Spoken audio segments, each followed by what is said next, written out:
Ayatollah Khamenei is dead. This wretched and vile man, Ayatollah Khamenei, is dead. This wretched and vile man, Ayatollah Khamenei, is dead. This wretched and vile man, Ayatollah Khamenei, is dead.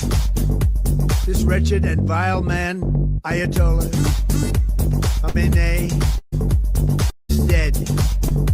This wretched and vile man, Ayatollah Khamenei, is dead. This wretched and vile man, Ayatollah Khamenei, is dead. This wretched and vile man, Ayatollah Khamenei, is dead.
پهلوی رها شویم ز یوغ بندگی، شب سیاه ما ز نور شاه سپید دم شود ز فر پادشاه. به نام شاه همه صدا شویم، برای میهنم من و تو ما شویم.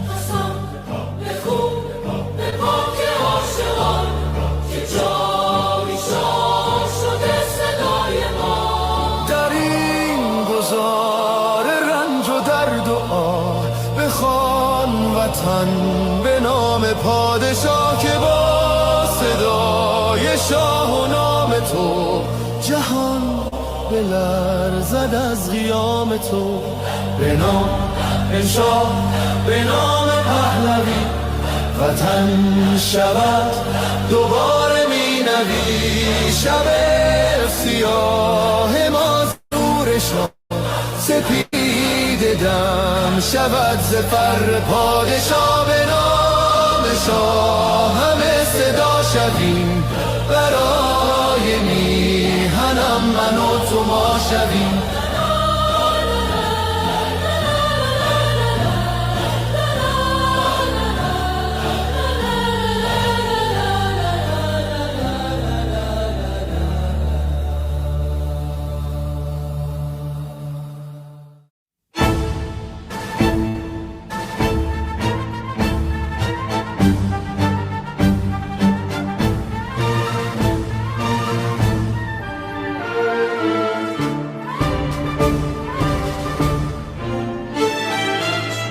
نام جاوید وطن، صبح امید وطن، جلوه کن در آسمان همچو مهر جاودان.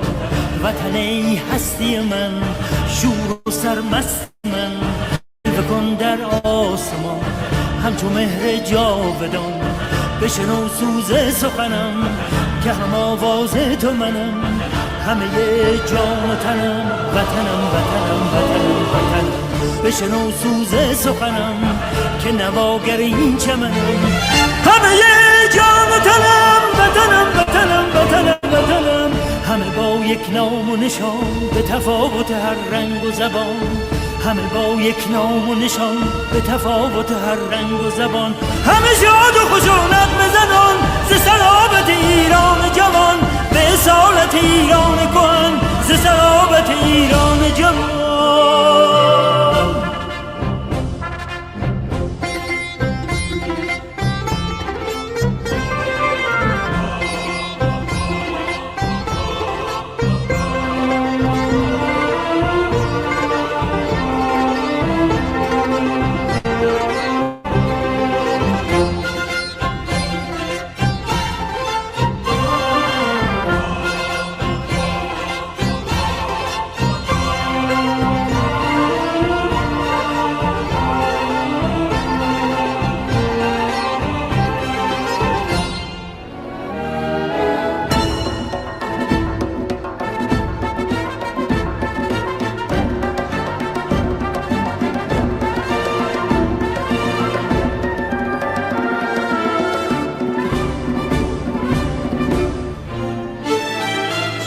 نام جاوید وطن، صبح امید وطن، جلوه کن در آسمان همچو مهر جاودان.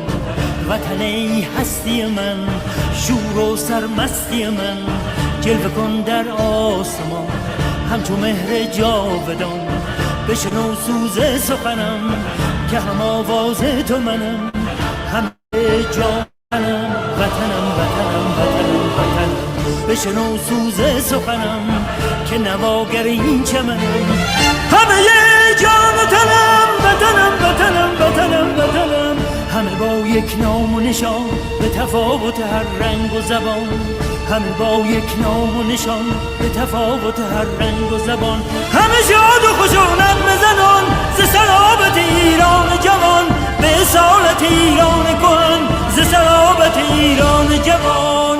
بشنو سوز سخنم که نواگر این چمنم، همه جان و تنم وطنم وطنم وطنم وطنم.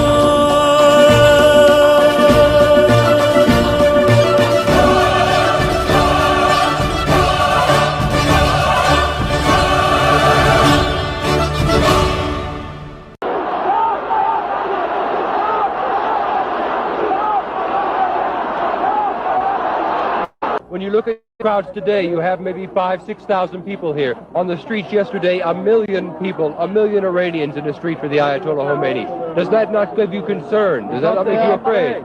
Because they are afraid, yeah, that's right. And most of the people don't say anything because they are afraid. And they are in silence, you know, they don't say anything. Is this the silent majority of Iran out here now?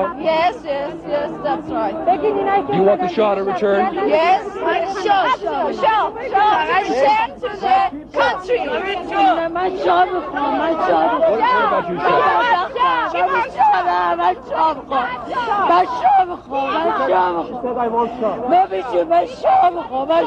Why do you want the Shah? Why does she want the Shah?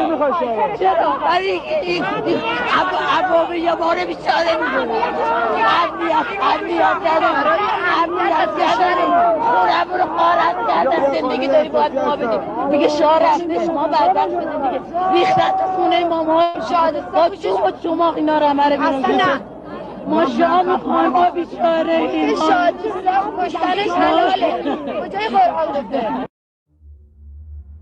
Across Iran, ordinary people took to the streets in peaceful protest. Millions of citizens, more than 400 cities.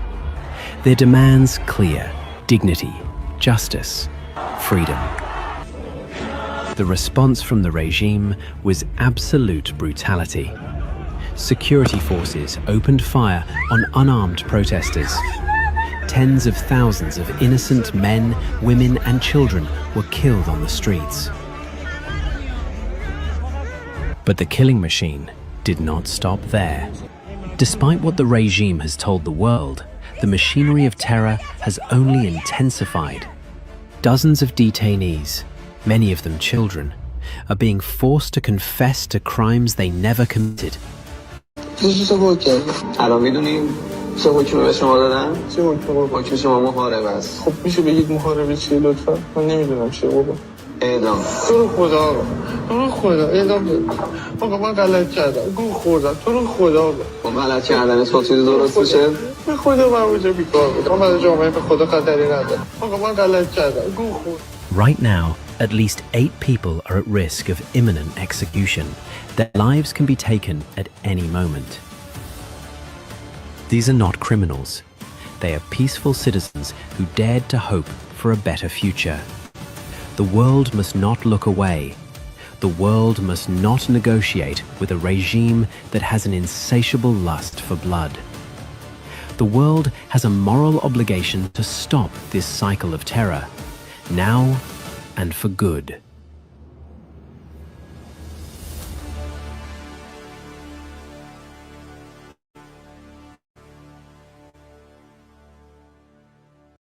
To all of our friends around the world, under the yoke of the Islamic Republic, Iran is identified in your minds with terrorism, extremism, and poverty.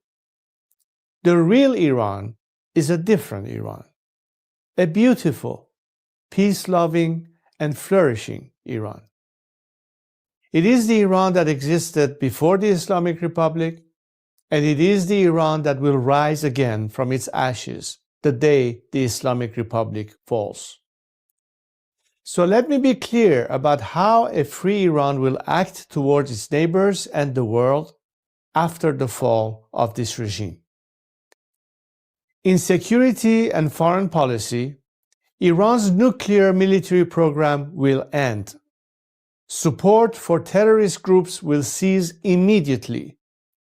A free Iran will work with regional and global partners to confront terrorism, organized crime, drug trafficking, and extremist Islamism. Iran will act as a friend and a stabilizing force in the region, and it will be a responsible partner in global security. In diplomacy, relations with the United States will be normalized, and our friendship with America and her people will be restored. The State of Israel recognized immediately. We will pursue the expansion of the Abraham Accords into the Cyrus Accords, bringing together a free Iran, Israel, and the Arab world. A new chapter will begin, grounded in mutual recognition, sovereignty, and national interest. In energy, Iran holds some of the largest oil and gas reserves in the world. A free Iran will become a reliable energy supplier to the free world. Policymaking will be transparent. Iran's actions will be responsible. Prices will be predictable. In transparency and governance, Iran will adopt and enforce international standards. Money laundering will be confronted. Organized corruption will be dismantled. Public institutions will answer to the people. In the economy, Iran is one of the world's last great untapped markets. Our population is educated, modern, with a diaspora that connects it to the four corners of the world. A democratic Iran will open its economy to trade, investment, and innovation. Iran will seek to invest in the world. Opportunity will replace isolation. This is not an abstract vision. It is a practical one, grounded in national interest, stability, and cooperation. To achieve this, now is the time to stand with the Iranian people. The fall of the Islamic Republic and the establishment of a secular, democratic government in Iran will not only restore dignity to my people, it will benefit the region and the world. A free Iran will be a force for peace, for prosperity, and for partnership.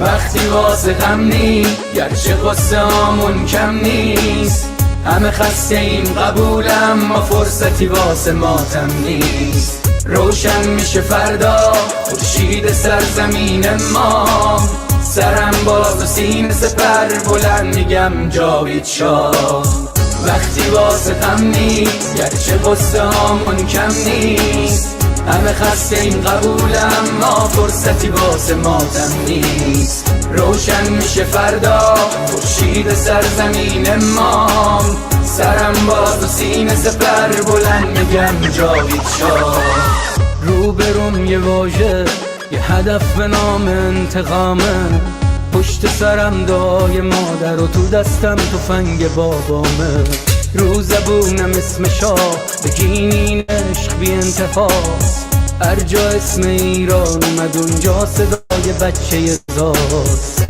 فردا می نویسن تو کتاب قصه دیمار بگو با تیر جنگی کشتن بچه های بیگناه رو بگو از بخت مادرها چیر زنا و دخترامون بگو تنها شهید شدیم تا تنها نمونه شامون وقتی واسه غم نی گرچه قصه هامون کم نیست همه خسته این قبولم ما فرصتی واسه ماتم نیست روشن میشه فردا خورشید سرزمین ما سرم باز و سینه سپر بلند میگم جاوید شاه وقتی واسه غم نی گرچه قصه هامون کم نیست همه خسته این قبولم ما فرصتی واسه ماتم نیست روشن میشه فردا خورشید سرزمین ما سرم باز و سینه سپر بلند میگم جاوید شاه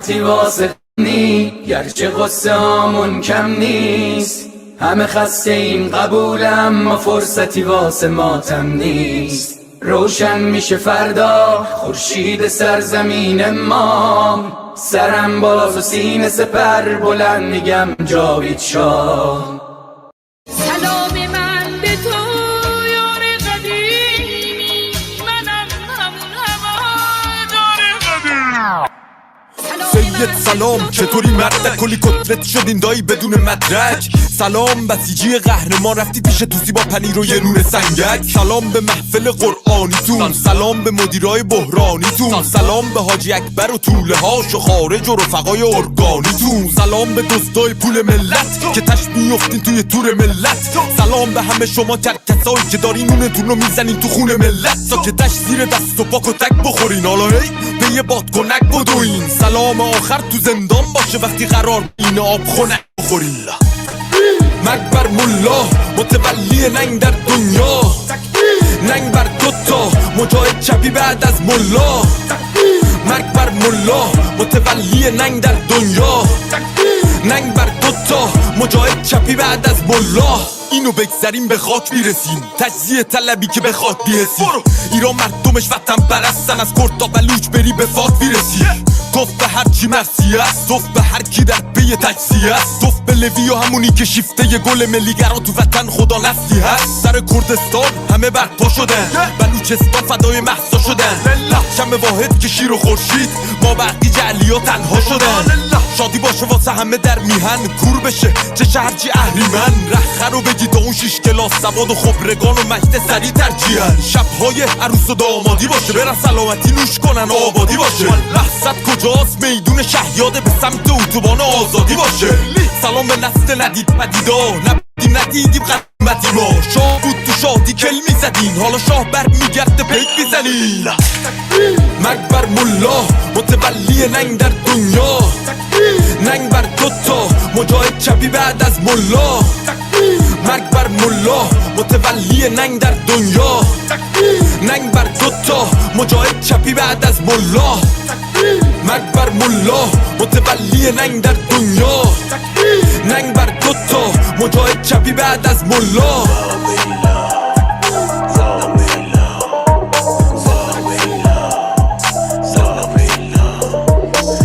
فاهنگ به این خوشگلی بانو آیده بود اسم این عشقاین رو توش بیاریم ولی خب لازم بود دیگه فکر کنم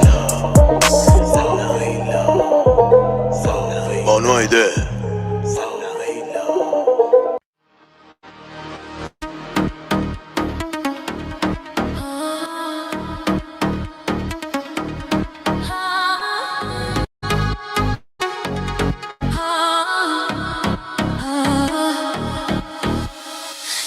آخرین نبرده پهلوی برمیگرده صدای ایران بلنده حق به حق دار میخنده اینا اینا اینا اینا اینا اینا اینا اینا اینا اینا اینا اینا اینا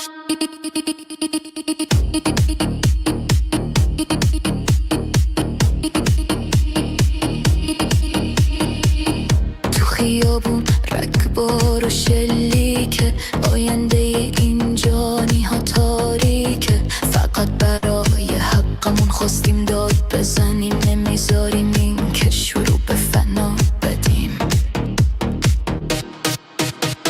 اینترنت و برق و آب رو قطع کردن توی دل تاریکی جنایت کردن چراغا رو خاموش کردن خون بدن مال دیگه از اینا خونده گریزن ایران بی پادشاه بی قانونه دنیای ما از این درد و غرق خونه تا پادشاه برگرده این کشور بیماره ایران بی پهلی همیشه گرفتاره خامنه‌ای گم شو از این خاک ما حکومت اسلامی برو از پاک ما حکومتی که بیگانه و بدذاته توی خاک ما نیست وقت مجازاته تا شاه پهلوی برگرده به ایران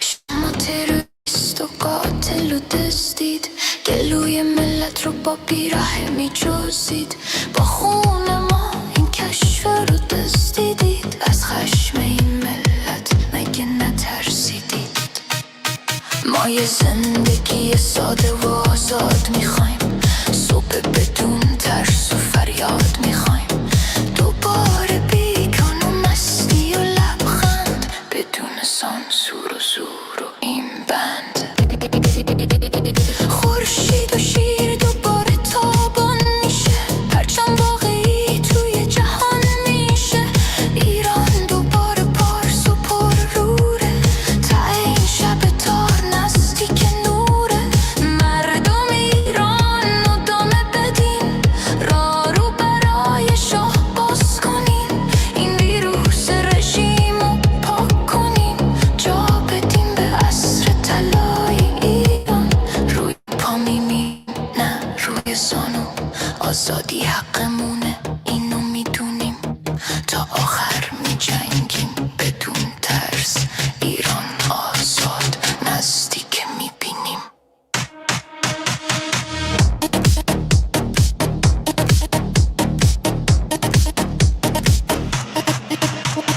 این آخرین نبرده پهلوی برمیگرده صدای ایران بلنده پهلوی برمیگرده با بازگشت ایران بهش میشه تقدیر ما از نو نوشته میشه عدالت و افتخار زنده میشه دشمن ایران شرمنده میشه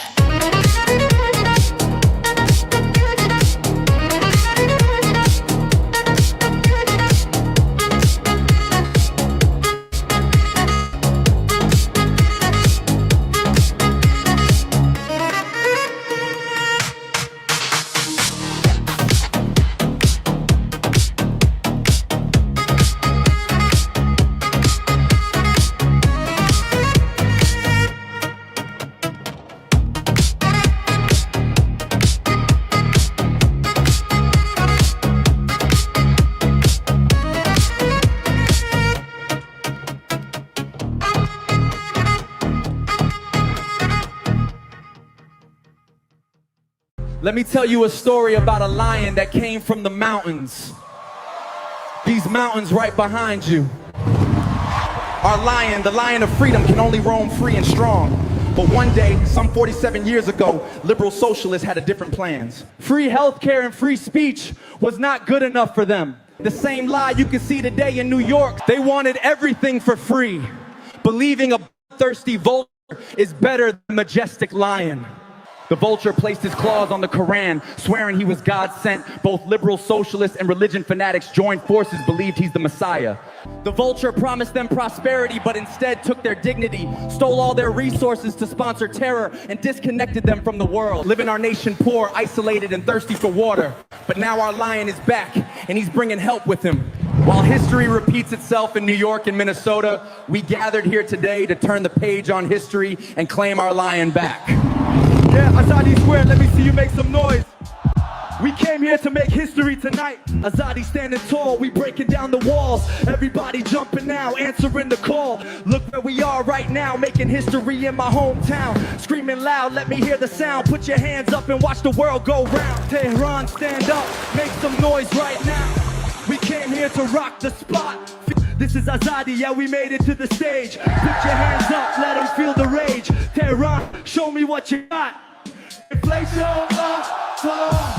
inflation just we said an excuse, we came to uproot it. Breaking the chains, say it with me louder, till the oppression ends today. Azadi's underground sound, breaking through the silence. We ignite the streets, turn the stage into a riot. This is our moment now, feel the power rising. We end oppression now. Santa brought a New Year's gift from Jerusalem, wrapped up with a cherry gift from Washington. Shout out to Lion Elon Musk for the internet saving the people. Shout out to the Zionizer turning lionizer today. We love you, man. Shout out to Tommy, he's in the house. Shout out to Armin Navabi, the fighter of truth. Shout out to Nas Daily for upgrading our skills. Shout out to Erica LeBon, the brave lioness, standing brave and beautiful. We love you, Erica. Shout out to Goldie Gamari, the lioness golden heart of our nation. Welcome home. Also, Amjad Taha is in the house, the man who fears nothing but God and the truth. Shout out to Emily Schrader, never giving up on us. Now internet is back in the house. Let's block Bushra Sheikh and BBC, because you know what they stand for. Put your hearts together for the return of the lion, the Shah of Iran. The future is ours. Together we rise, reaching for the stars.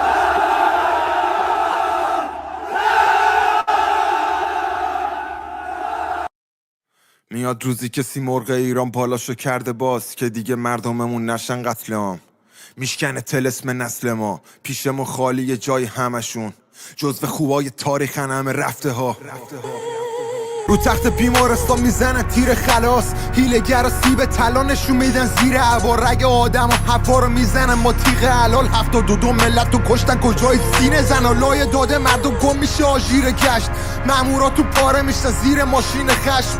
این دفعه گلستان نشد رشت، ولی زحاک فریدون بالاخره پا میشه تش. سر میکشه به فلک آتیش کینه آدم ها. مسجداتو میسوزن مثل سینه مادرها. طعم خون جوونا رو میچشه جانماز.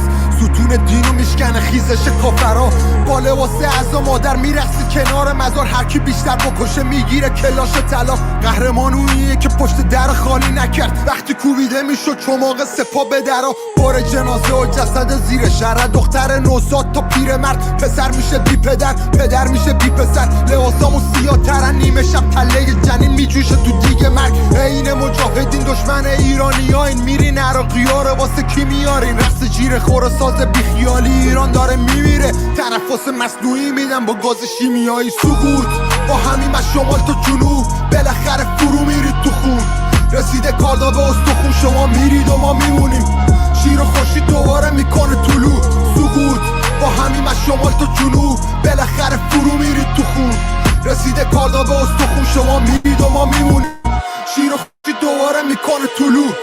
دود تفنگاشون مه شهر توی جوب خون شناور کش سر کی گفته مشکل ما معیشتی آبدانان دونه های برنج از آسمون میواریدن مثل برف گوشت ملت نظریه روی شله اجاق تو تاریخ ایران پشیز دوره شما تیرو میزنن تو گلو موقع شعار تولدتون دلیل توبه خداست حیف خاک ایران آخو میره ته لجن بعد سقوط زندگی میچسبه مثل کره اصل قسمت قشنگ قصه انقلابینه شما میمونید ولی پیچید به بازی سگه اصل جون ملت مفته مثل پول تو جیبا زن کشی میکنم برسم به موی هوریا حرف دل هممون بود خونه رو دیوار آسمون شهر رو روشن میکرد نور گوشیا گربه رو با تیر نزدم بدون منظور اسلامو چپوندن به ما به زور سرکوب خون با هیچی پاک نمیشه حتی سپا کل شهر رو بشوره هر روز وطن زخم و مشترک درد هم است نشونمون روی سر نظام حبس نفس آبی میشه رو نقش دوباره رنگ عرس ما نه آن که زبونی که چرخ فلک سقوط با همیم از شمال تا جنوب بالاخره فرو میرید تو خون رسیده کاردا به استخون شما میرید و ما میمونیم شیر و خوشی دوباره میکنه طلوع سقوط با همیم از شمال تا جنوب بالاخره فرو میرید تو خون رسیده کاردا به استخون شما میرید و ما میمونیم شیر و خوشی دوباره میکنه طلوع مامان من میرم مامان من میرم اما همیشه با تو هم پروانه بنفشی دیدی منم ابرهایی در آسمان دیدی منم گلی که بر سر راحت افتاد منم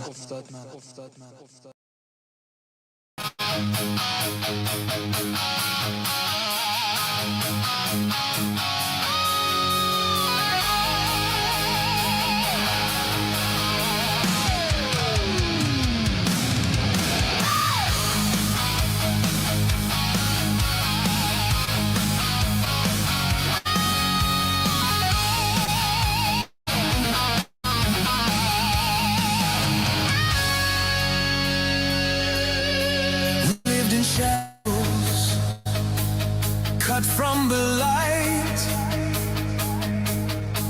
sirens and gunfire in the dead of night.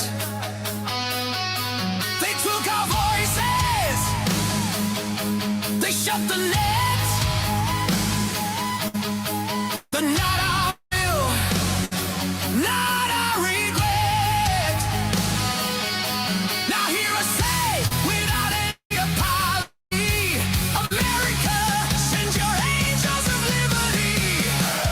Angels of liberty, unleash your fire, and the Islamic regime lift us higher. Angels of liberty, hear a cry. Freedom is born when you fill our sky. Angels of liberty, strong and true, our old ally USA. We stand with you. Basset are on every street. IGC boot marching to beat. 40,000 killed, buried unnamed. 50,000 caged, broken and chained. But we still rise, we still believe in words you wrote, in vows you gave. We want freedom and revenge. We will fight beside you till the end. Angels of liberty, unleash your fire, and the Islamic regime lift us higher. Angels of liberty, hear our cry. Freedom is born when you fill our sky. Angels of liberty, strong and true, our old ally USA. We stand with you.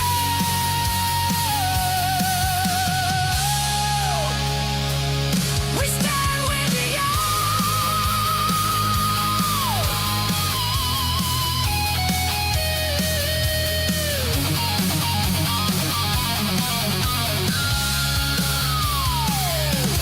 Morning rises in every sea.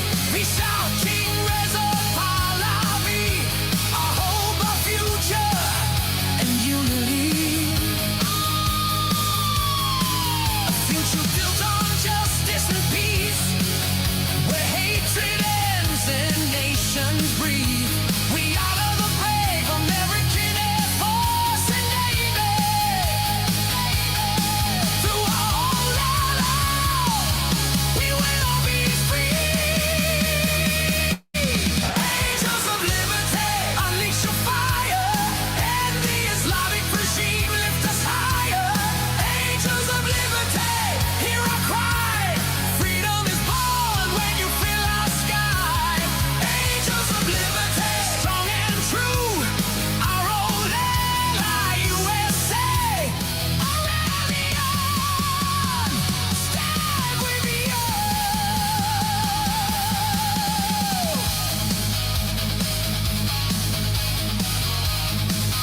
look at us here today. We see so many flags representing so many nations. We know we are not alone, and we thank you for being with us. For all people around the world who stand today in unity with the Iranian people, this is not just because it's good for us, and you do it out of compassion and care for our rights to liberty and justice and equality and human rights. But understand that it is in your best interest too, to have, unlike this regime that has been propagating terror and radicalism, we the people of Iran are peacemakers and not warmongers. We like to be friends, especially with the free worlds.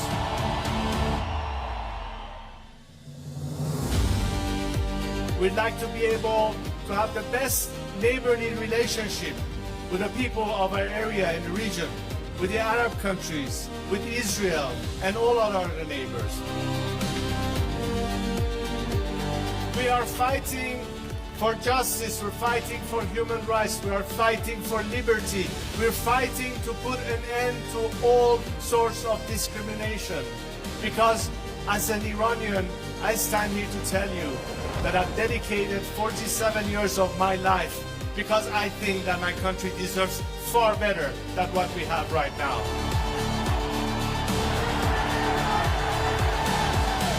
To now understand that their best remedy is to support the people of Iran, because ultimately a free Iran will be your best partner, not just to bring stability and peace, but it will be in your best economic interest and opportunities.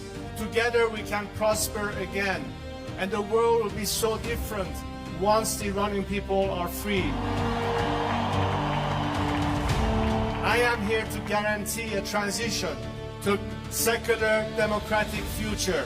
I am committed to be that leader of transition for you, so we can one day have the final opportunity to decide the fate of our country through a democratic, transparent process, through the ballot box and free elections. And let's make sure that this time, especially the free nations of this world and their governments, stand on the right side of history.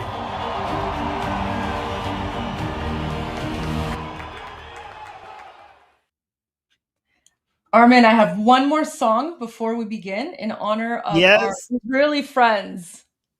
Yeah.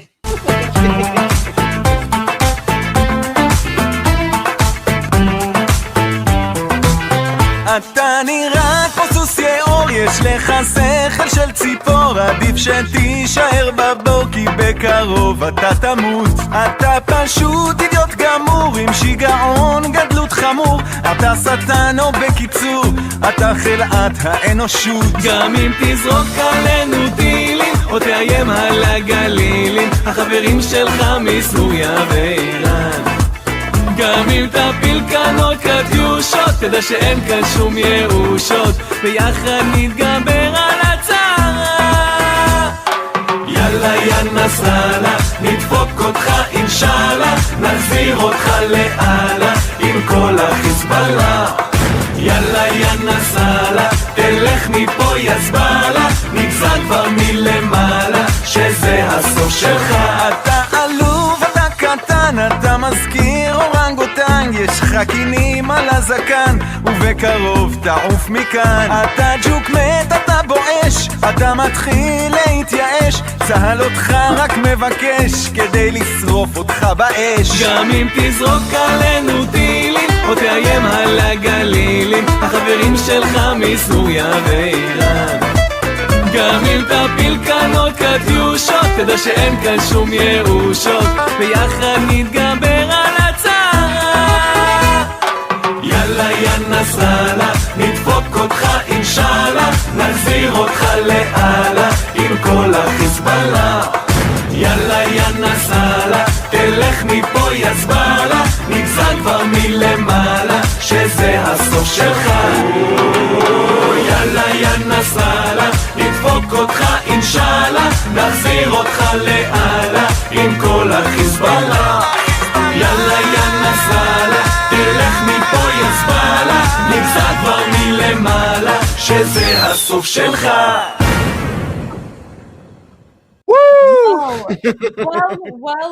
Well, Durud Patriots, good morning, good afternoon, good evening, wherever you are. Welcome to day 80 of Iran Revolution Live with your wonderful, amazing, and very excited host, Armin Navabi. Yes, I'm good. I'm excited and happy. Goldie And Armin. What a Armin, day! how are you? Oh, it's the best day. This is the best day. Laurie Johnny dead. Ghulam Reza Hossein and Soleimani dead. Two of the most important ones, Goldie. Laurie Johnny was the person that was doing everything now. And the head of the Basij. Yes. Yes, let's go. Charshamba Suri. This is the best Charshamba Suri. Best Charshamba Suri, best Nowruz, best Ramadan, best Al-Quds Day, like everything. It's just the best. It's absolutely the best. Guys, look at this. So, Ali Larijani, secretary of Iran's Supreme National Security Council and the regime's effective leader, has been eliminated. Throughout the years, Larijani was considered one of the most veteran and senior figures within the Iranian regime leadership and was a close associate of the supreme leader Ali Khamenei. During the most recent wave of protests against the Iranian terror regime, Larijani personally oversaw the massacre that was carried out against Iranian protesters. And he's now dead. Dead. Guys, this guy was more important than Mujtaba. Mujtaba was like nothing, irrelevant. This guy was like, after Khamenei's death, this guy was number one running the country, and now it's Ghalibaf. And Goldie, Ghulam Reza Soleimani, the head of the Basij, the main guy in charge of the massacre, the number one guy responsible for killing the tens of thousands of Iranians. He's dead. Yes, commander of the Basiji, this guy. Right on charge, right when they were getting ready to tackle confront the Iranian people on Charshamba Suri in their meeting with 300 other people, with the main leaders of the Basij. They were meeting. Goldie, they were meeting again. Why are they meeting with each other? How are they meeting again? Why are you meeting with each other? They boom the Basiji meeting. I don't know, maybe like an Ayatollah put a fatwa against Zoom or something. I have no idea. Maybe Zoom is haram, and so they had to meet in person. I have no idea. Why are they so retarded? Maybe because they have no internet, so they were forced to meet? But of course they're gonna get bombed. You get 300 of the highest officials of the Basij in the same area. What did you think is going to happen? It wasn't even a bunker. It wasn't even in a bunker. Like, what did you think is going to happen? Of course. Wow.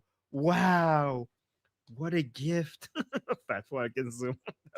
That was good, Goldie. That's good. I like that. This is huge. Wow. This is huge.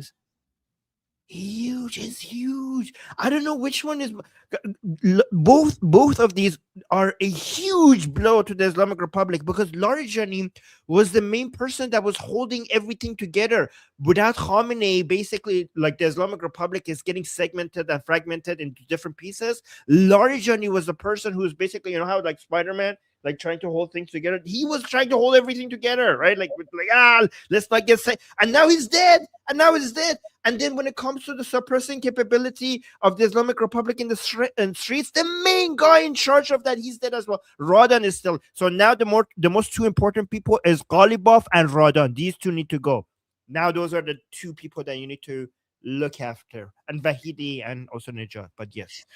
Wow. You know what's really funny, Armin? The anti-Semites and the jihadis are having a meltdown on Wikipedia. Someone put this as a comment under one of my X posts, and I went to Wikipedia, and it still does not show that he's dead. Oh, And what? apparently, well, apparently there's like this battle happening on Wikipedia where whenever like someone updates it to say he's dead, it gets removed. So as you can see, like the page has been edited so many times that like I guess they put a warning now because the anti-Semites and the jihadis are freaking out, right? So look at this. Like this is happening right now. People are like changing it, and then like others are like, someone's like alleged assassination, and then like it's crazy. And then some people are like, oh, like the IDF is not like a legitimate source, we need like an independent source that he's dead. Like it's going back and forth like crazy right now.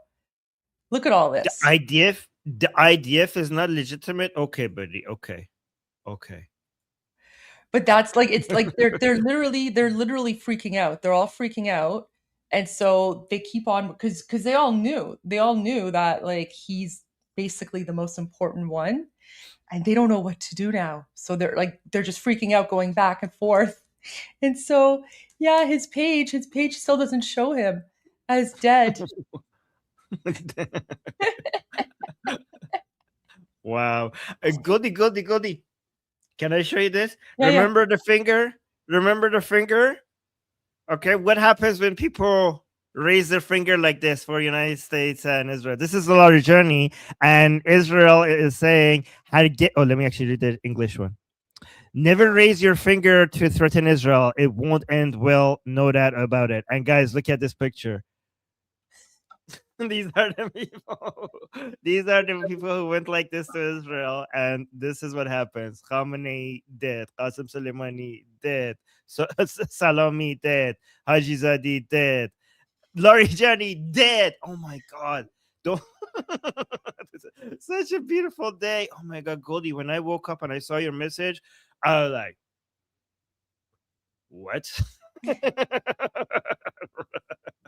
And Goldie, right before the first confrontation between the Iranian people and the Islamic Republic, because guys, this is going to be an now test, because we have a soft like call to action from Princess of Pahlavi, not for the uprising, but to celebrate Charshamba Suri locally in your own area without going to a protest against the regime. That call to action is not yet, but the regime was so afraid of this. Radon, I have the video of Radon telling us like, come out, like he was begging people to come out, because this is the first test to see how much suppressing ability the Islamic Republic has. Princess of Pahlavi asked the Iranian people to celebrate Charshamba Suri locally, just in their own area, just for him to see how much resistance capability the Islamic Republic has before he evaluates when to give his call to action.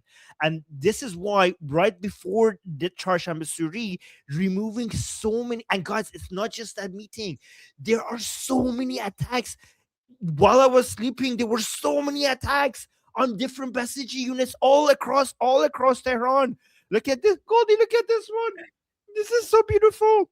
And at first I saw it in other accounts. So like, I need to see it from an official account. And then I saw it from the Israel account. Look at this. They're living in tents, right? They were living in tents, just one by himself, because they're so homeless. The Basijis are homeless. And even this one guy, I don't know what he's doing, reading the Quran or whatever, or on his phone probably. And then look at what happens to him.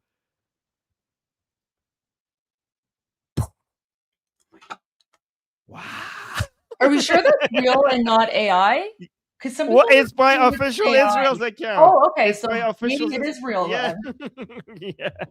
Yeah. This was so good. I was thinking this is AI. This was too good. I was enjoying this so much. I was like, this is too good to be true. It's AI. And then I saw like, no, Israel in Persian. Look at this great shirt. We posted this. I'm like, wow. And look at this. It says, we provide the conditions for you step by step. That's what Israel is saying. We provide the conditions to you. One more time. This is just one guy. It's not a group of people. It's not a meeting. It's not two. It's not three. It's one guy with a tent. And guys, they're intense because they have lost their bases. What? Bye. Dead, Basiji, dead, die. Oh my God. Oh, Goldie, what a beautiful day. These are the people who were killing our people. These are the people who were killing us, Goldie. Now they're dying, death from the sky. You guys haven't even faced the wrath of the Iranian people. You're being eliminated from the sky before that happens. Whoa, Goldie, what? Oh my God, sorry. Armin, look at this one. Okay. Wait, share your screen. Here, I'll share your screen. This is from IDF Farsi. So after the killing of Basij commander, the Israeli army has targeted Basij checkpoints deployed across Tehran in recent hours. In recent hours, the Israeli army has continuously conducted precise surveillance and is targeting Basij forces and checkpoints deployed at various points in Tehran. Look at this, Armin.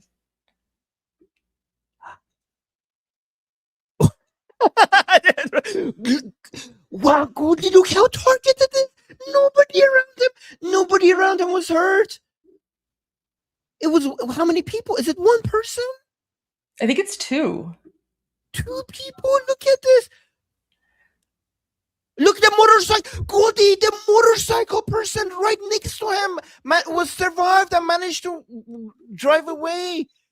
Look at this. The motorcycle was so close. And then it drove away. Guys, look how targeted this is. Look, two motorcycles drove away. Wow. You know what's really funny is that these people think that like they can hear the drones or they can notice the drones or something. The drones are silent. The drones are not like the jihadi drones that they were bragging about in their like weird mariachi music video with like the loud noises, right? Yeah, These drones, noises. yeah, these drones are very quiet. So look at that. So they're being taken out. They're being taken out. Amazing.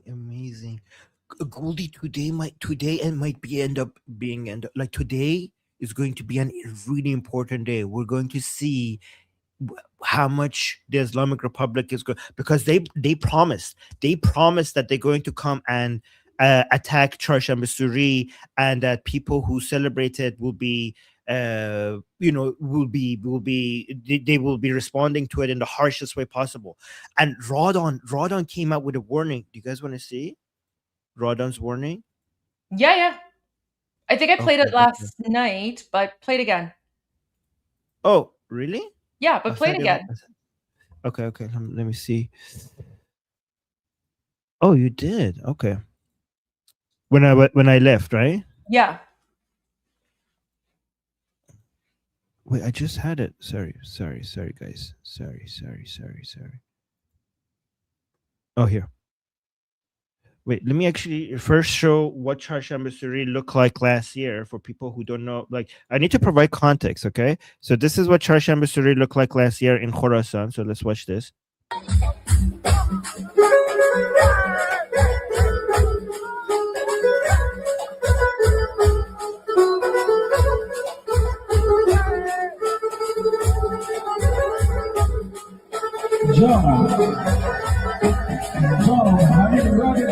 So this was in Iran, people celebrating Charsham Suri, and this is how people look at this. They're hiding their face, and this is a response to the call to action from Princess of Pahlavi. Iranians celebrate Charsham Suri, Iran's ancient fire festival. This is Mazandaran province in Iran. This is just from hours ago. So watch this. So this is what the call to action is. It's not to come. It's not to come out into the streets and protest. It's to just locally be careful and basically celebrate it as a show to the Islamic Republic that they cannot, that they're gaining control over the suppressing forces. And Armin, Goldie, this is. Yeah. I played this yesterday, but we also have a message from King Reza Pahlavi. So after this, we'll go to King Reza Pahlavi. Okay. Sounds good. Let's do that after. Okay, so guys, this is why today was very important. So this is Radon. This is one of the most important people right now that needs to be eliminated. He's in charge of suppressing the Iranian people. So let's see what he و said. شما امروز تو خیابون‌ها هستید برای پایداری دین مجد So it's like be in the streets today, be in the streets today for protecting the religion. سید علی مکتب امام رضا. So this is the school of thoughts of Imam Hussein and Khamenei. یه خواهش. Like I have a request, like he's begging basically. احساس خستگی اصلا به خودتون راه ندید. Like I have a request. Make sure that you do not get tired. Like make sure that you don't allow yourself to feel tired. میدان را اصلا مردم خالی نکنید. Like don't make sure that you do not empty the streets. Keep occupying the streets. مخصوصا فردا شب. Especially tomorrow for Chahasham Basuri. فردا شب تعیین کننده برای ماها. Like tomorrow night is a very crucial day. It's basically what determines everything tomorrow. Everything is determined tomorrow for us. همه خیابون‌ها، همه میدان‌ها به کوری چشم دشمن. Occupy all the streets, occupy all the squares to blind our enemies. So yeah. بگو یا علی. And say Ya Ali. So guys, they're panicking over Charshamba Suri, and this is not even the main Farrakhan, the main call to action from Princes of Pahlavi. So imagine what they feel when that happens. Okay, let's see this now. So King Reza Pahlavi, the leader of the Iranian Lion and Sun Revolution, he put out a message earlier today, and he says, "Dear and noble nation of Iran, on the eve of the grand celebration of Charshamba Suri, I call upon all of you to kindle the fire of peace and life in your streets and neighborhoods. With complete vigilance, refrain from any tension, conflict, or even approaching the regime's mercenaries on the streets. The intent of these malevolent agents is to drag your festival of light, purity, and life into darkness, filth, and death. Do not give them this opportunity. I warn all agents of repression. The people will hold Charshamba Suri peacefully tonight. From 6 p.m. onward, vacate the streets, alleys, and neighborhoods, and do not stand against the people. Let this night come to an end in peace. The consequences of remaining on the streets and suppressing the people's peaceful celebration are yours to bear. Light triumphs over darkness." And then this is his message. There's no English subtitles, but I just read what he's saying. So I'll just play it here. ملت عزیز و شریف ایران، در آستانه برگزاری با شکوه آیین چهارشنبه سوری از همه شما می‌خواهم آتش صلح و زندگی را در کوچه‌ها و محله‌هایتان برپا کنید.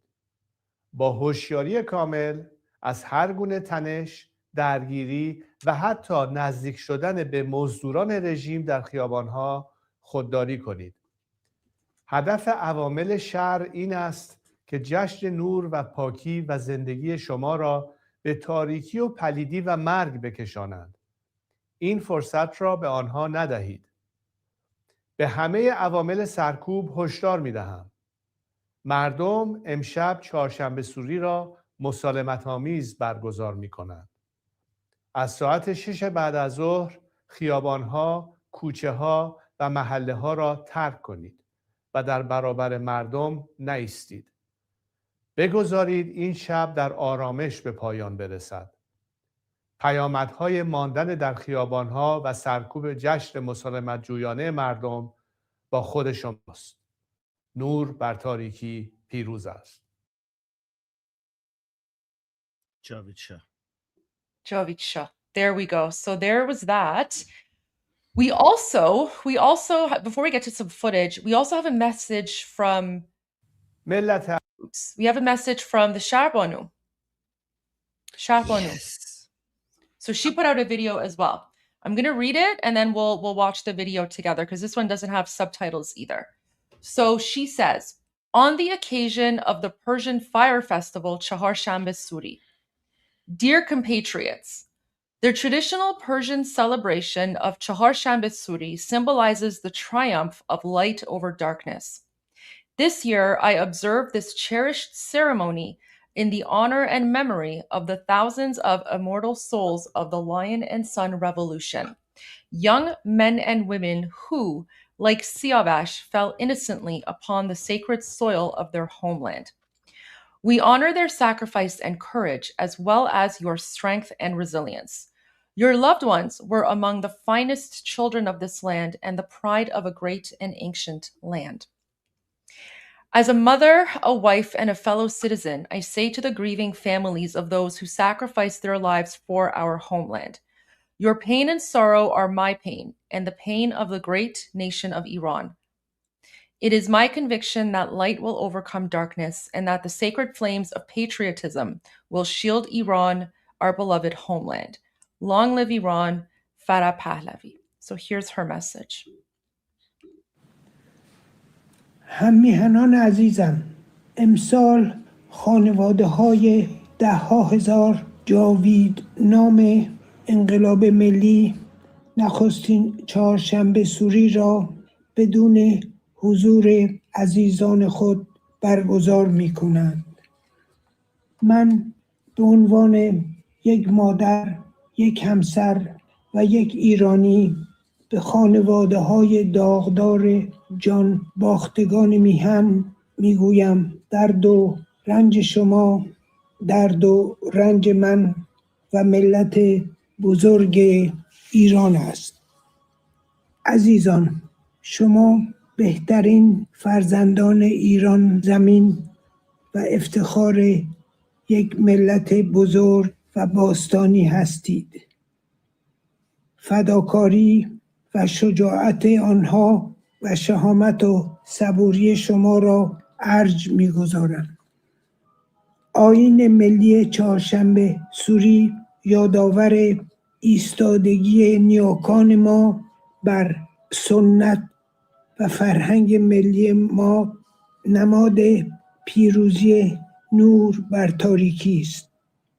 من امسال این سنت میهنی را به یاد خانواده‌های دادخواه و 10,000 جاویدنام انقلاب شیر و خورشید برگزار می‌کنم. جوانانی که سیاوشوار بیگناه بر خاک افتادند.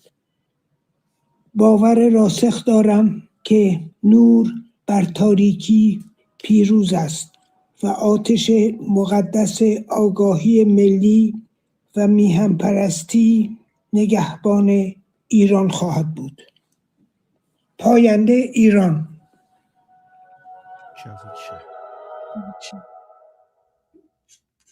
So I wanted to share that as well.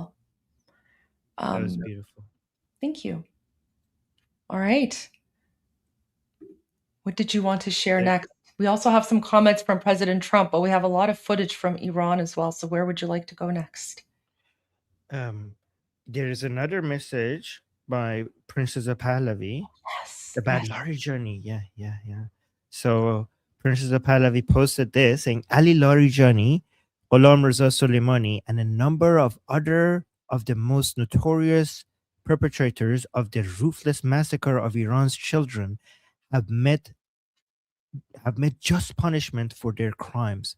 May this begin to heal the deep wounds of the great nation of Iran and the grieving hearts of the families of the immortal martyrs of the Lion and Sun Revolution.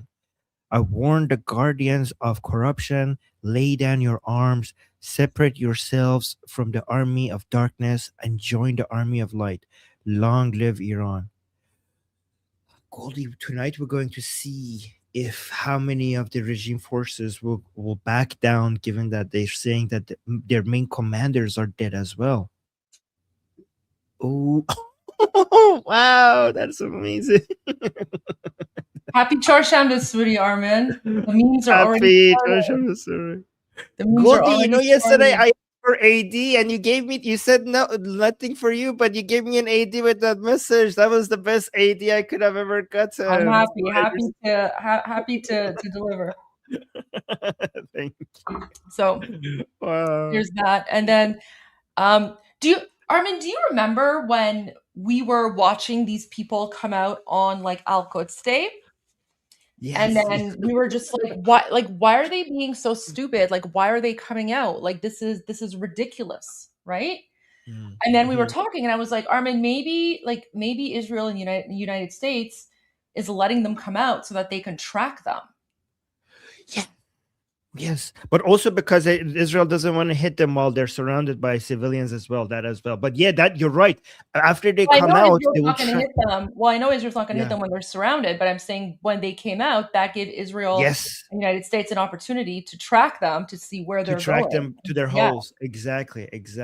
And Goldie, you're so right. And Larijani had one of those bunkers that was like the most secure because he's very rich. He has like the most resources. So if they could get him, that means nobody is safe. Nobody is safe. Remember, when he was interviewing, he was in a dark area that everything was black, and he was trying to make sure that there's no signs of where he is. Well, it didn't work. You dead. Oh god. And then look, here's the reaction of people in occupied Iran when they hear about Larijani's death.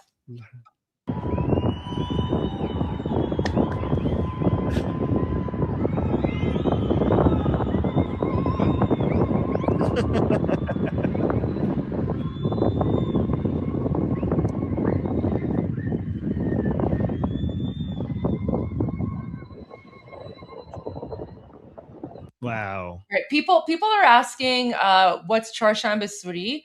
I think we explained this a few days ago, but I'm more than happy to explain it again. So let me just pull up a quick video here. I'll pull up a quick YouTube video for you guys. So Charshamba Suri, it's basically it's a celebration that's like thousands and thousands and thousands of years old. We've been celebrating it for like thousands of years before Islam was invented.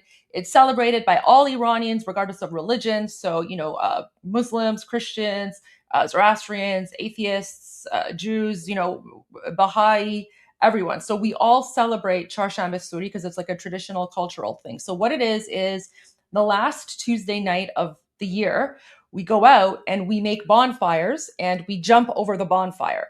And the symbolism behind jumping over the bonfire is that when we're jumping over the fire, we give our bad luck and our sickness to the flames, and then in return we absorb the warmth and the light and the blessings of the flames. So it's like we're exchanging. It's almost, think of it as like I don't know, purification or something in a way. So it's just very fun. So it's that. The children also go trick-or-treating. So that's also our own version of like Halloween. So the kids dress up in costumes, they go door to door, knocking, and then they get like candy and sweets and stuff. So basically it's just here, I'll show you. I think I have something on X. It's like a short clip that I shared a few days ago. And then here, I'll share this one from last year, and then I'll go to some footage from this year.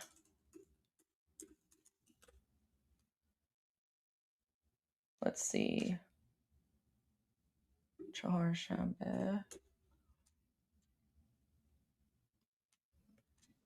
Be right back.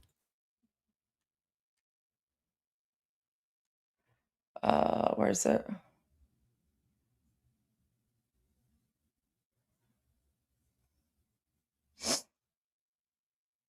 I had one. Wait. Let's see if I can find it.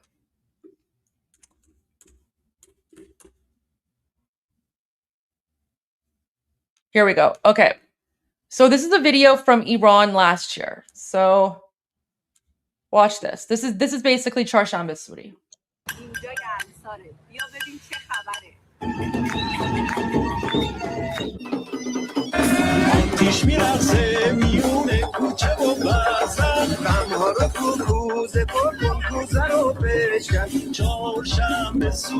This is basically like a stew. It's like a vegetarian stew.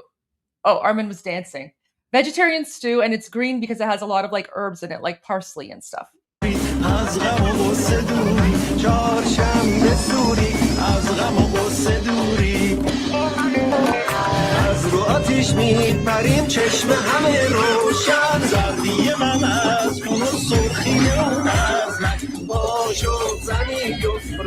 قشنگ پاتوش هیچ وقت نمیشن از یاد ما فراموش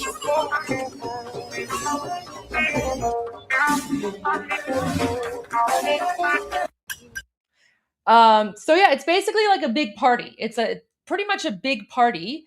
And in fact, here's footage of right now. So this is happening right now in occupied Iran. So this is in Ekbatan. Ekbatan is a district in Tehran. So this is happening right now.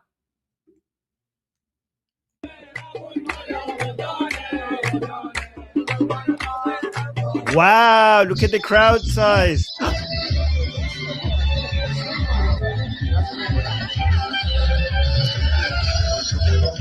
Goldie, they're so brave.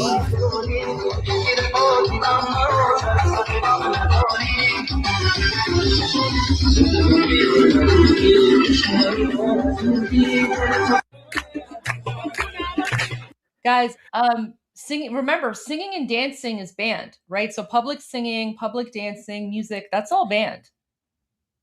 That's all banned in occupied Iran. Goldie, has there ever been, ever in history, I don't know, maybe it has, that partying has been a weapon of war? This is in response to Princess of Pahlavi's call to action. Yeah. People are partying to show their strength against the Islamic Republic. Yeah. This is the first time that I think of, like I can think of, that partying has been turned into a weapon of war against evil. Yeah, well, I mean, it's civil disobedience, right? Like you're right. This is the first time that we're basically using our culture and our traditions and our celebrations to fight the Islamic regime and to fight their evil ideology. So yeah, it's, guys, Charshanbe Suri is basically like a big party. People get together, they build bonfires, they sing, they dance, they eat food, they drink, they jump over fire. It's basically just like one giant party. Like, guys, because Iranian culture and Iranian celebrations, it's all about like life and love and laughter and like celebrating. It's just fun and celebration. It's like the complete opposite of like that Shia ideology, which is why like the Islamic regime was never able to indoctrinate us, because we have these cultures and traditions which have lasted thousands and thousands and thousands of years, right? So this is why they've never been able to colonize us. Yes, we have been conquered, but we haven't been colonized. And as you can see, our Iranian heritage is showing through. Yeah, exactly. And look at this video received by Iran International shows Tehran citizens in Chitgar area gathering in response to the call by Princess of Pahlavi, lighting fires and playing music as they danced and celebrated. Look at this.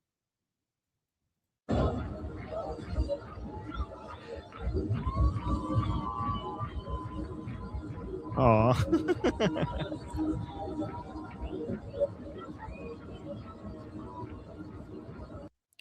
Goldie, this is so brave, because the Islamic, the only, without the internet and without access to the world, the only message that these people have received is on their TV, the Islamic Republic telling them that exactly this is going to be met with the harshest punishment.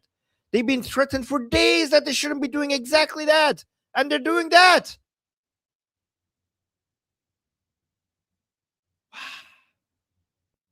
Oh, you have some footage? No. I'm just typing something here about Ekbatan. Here.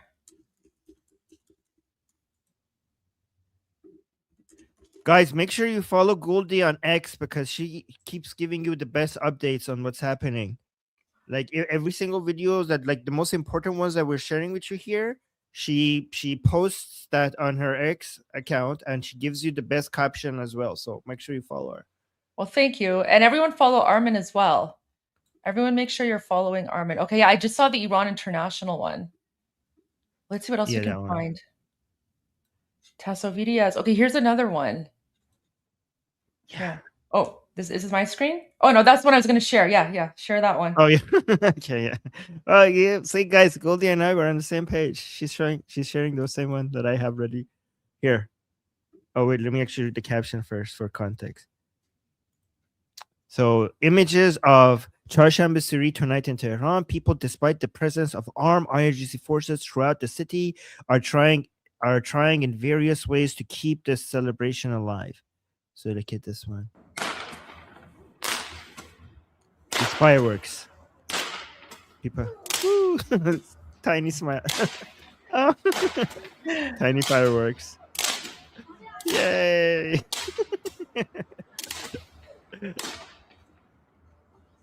And guys, as you can see, no one is upset that Larijani and all these people have been executed. In fact, everyone is very, very happy and they're celebrating, right? So yeah. Only the Islamists and the jihadis, and I don't know, maybe the Democrats are upset too. But I mean, actually, Goldie, you're so right, because BBC actually was defending him, defending Larijani. Let me actually bring that up. You're so correct. Here, look at this. This is how the BBC is covering the Larijani's death. National Crisis Group. The slight problem here is that if Israel continues to take out the Iranian leadership, particularly the ones who have been in the past considered moderates, that more hardline, less experienced people will take their place, and it will become harder to actually end this regime rather than easier for the Israelis and for the US. It would make it more complicated inside Iran rather than pave the way for a smooth regime change. They're saying Larijani was a moderate, so killing him was a mistake because it actually makes it difficult it makes the Islamic Republic more hardliner. Guys, Larijani was directly involved in killing tens of thousands of Iranian people early January, and BBC is upset that he's killed because they're saying that he was moderate. Can you believe this? Let me see and that's BBC's position. And let me see what they say. Larijani was seen as a pragmatic figure. He said some very tough things, warlike things in recent weeks, but over the years, he has been seen as a man of flexibility, somebody who sees all the angles. You know, that impression I got of him all those years ago back in Geneva. And he's seen as a man that, you know, that maybe you can do business with, but the issue is... See, Goldie, you were so right. Look at the way that they're talking about this. It's disgusting. It's disgusting. Wow. I mean, replace Larijani with Hitler, and they could basically be saying the same thing. Like, it's very, very disgusting. It's despicable. Yeah. But look at this. Look at this. Let me share some good videos with you. Okay. So, this is in Karaj. And Iranians are celebrating Charshanbe Suri, and they're chanting Javid Shah, long live the king.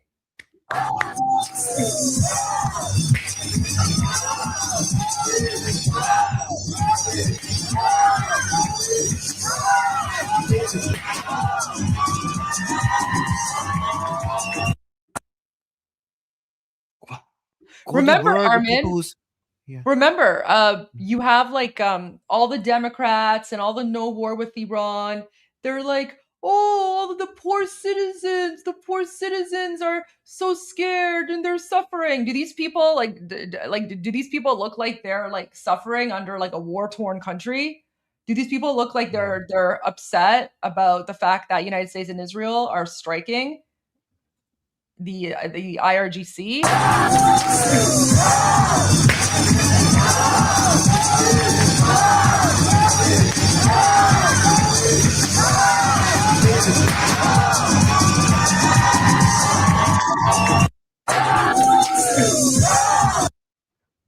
I just want to share that with you. Amazing. Goldie, where are the people who said that the revolution is over? Where are the people that are like, oh, yeah.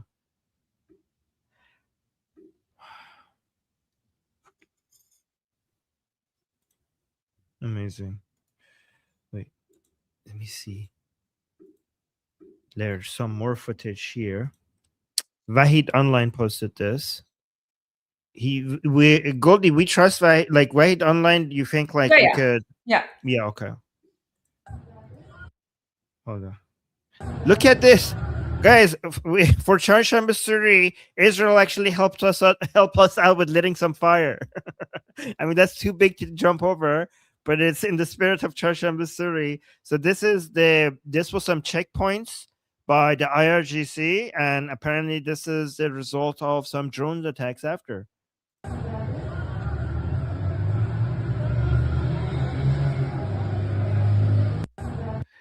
There's some more videos. Oh, this one is not playing. Let me go to this one.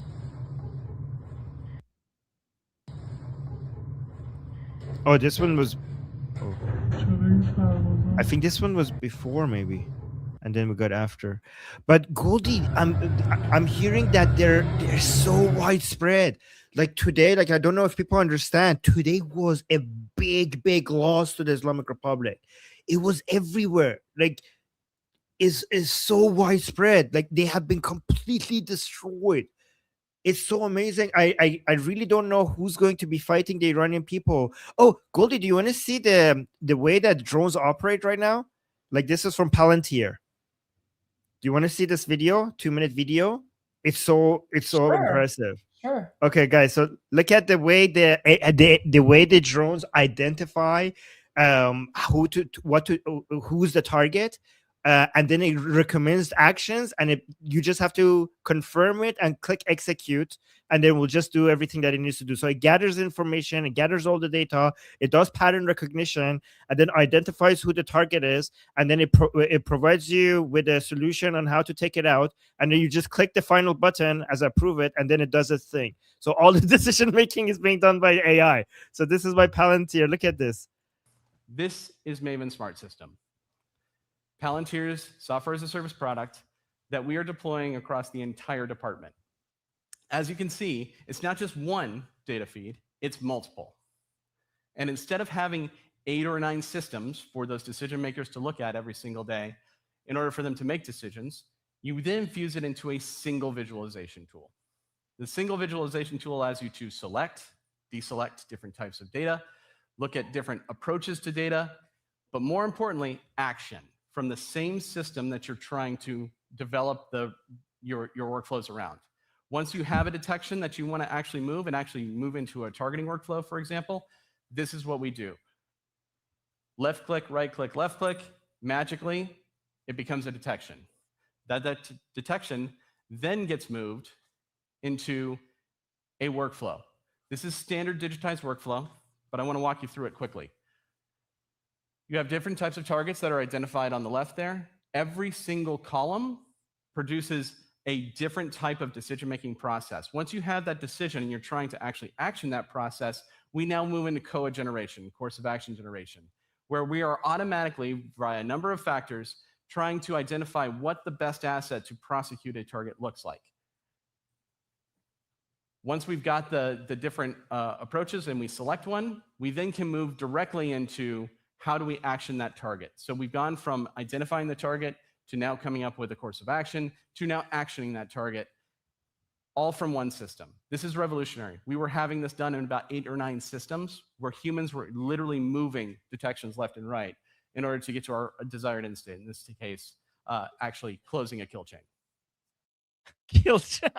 All in one system. Everything from the information gathering to coming up with the best response to then executing it. Amazing. Wow. Oh, you're muted. Sorry, I was saying this is Mashhad tonight. Ooh.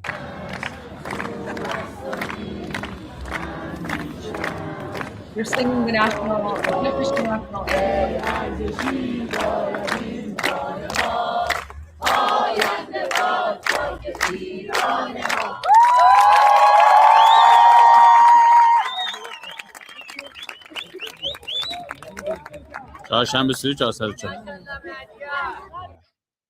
Look at that. Amazing. Look at this one. 2584 شاهنشاهی امسال به همه مردم عزیز و شریف ایران فرخنده به امید اینکه So she's basically saying like we're out for Chorshamba Suri based on the command of the king.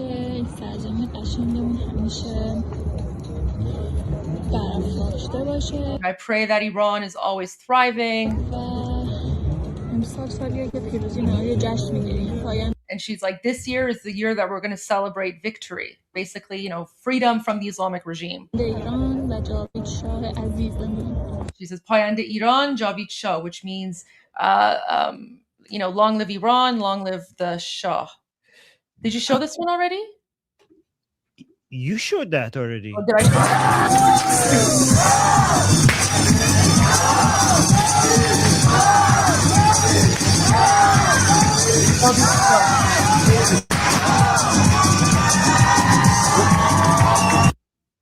Goldie, I have the best video. Okay, let's see it. Oh, this is from last year, I think. Yeah. It's so beautiful though. This is Princess Pahlavi and his mother Farah Pahlavi, and watch this. This is them celebrating Chorshamba Suri. This is so beautiful. Okay. Oh.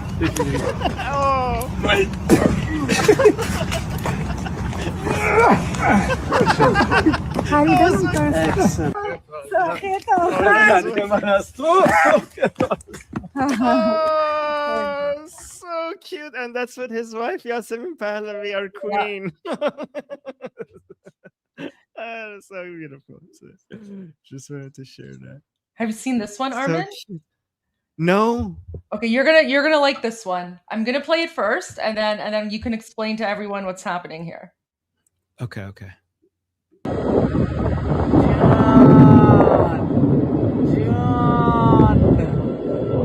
عاشق صداتونم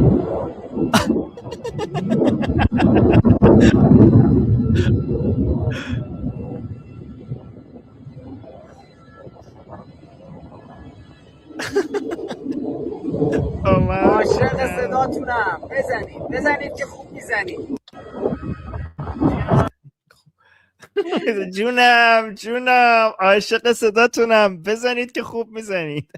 So guys, this is an Iranian man. He's in the city of Shiraz, and he reacts to the sight of, it's either an American or Israeli fighter jet over the skies, and he basically says like, oh darling, he's like, I love the sound of you. Hit them hard because you're hitting them good.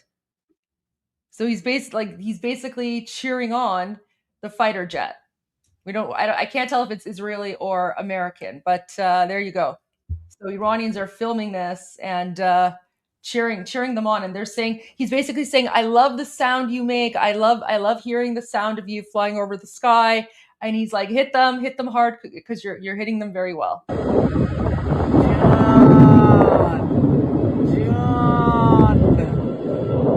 عاشق صداتونم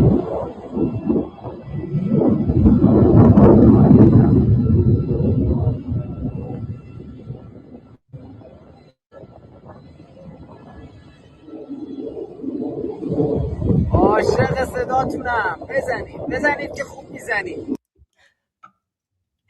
There you go. So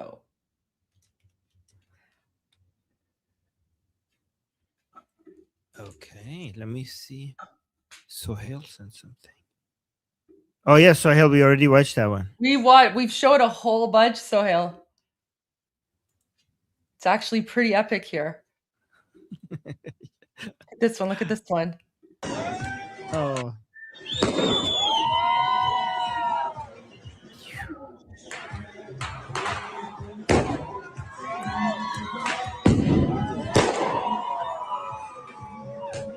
Yeah. Guys, it's not the Iranian New. So someone's saying the Iranian New Year. It's not the Iranian New Year yet. No, the Iranian New Year is on Friday. The Iranian New Year is the spring equinox, but this is basically the start of the Iranian New Year festivities. So the last Tuesday night of the year, before the New Year, the last Tuesday night, Iranians go out and they celebrate by having like a big party and jumping over bonfires and singing and dancing and all that stuff. So it's not the New Year yet, but it's part of our New Year's celebrations and festivities. So yeah, so Charshanbe literally means Wednesday. So Charshanbe Suri is the Wednesday before the New Year. So wherever the date of the Wednesday before the New Year is, that will be the Charshanbe Suri. But to make it more complicated, we celebrate it the Tuesday evening. So yeah, so we start early. even though Charshanbe Suri means Wednesday, we celebrate it the evening before. So the Tuesday evening is when we celebrate it. Think of it as like you know how you have Christmas and then Christmas Eve. So we celebrate Charshanbe Suri on the eve of Charshanbe Suri. There you go. There's that. We've already shared that one. Oslo. Oh, and then President Trump has spoken quite a bit. Oh, I want to share with you the reaction of Iranians in Australia who were they were celebrating Charshanbe Suri, and this is when they heard the news live. So this was their live reaction, Armin. Oh wow. خبر خوب علی لاریجانی رو تقلید کردن.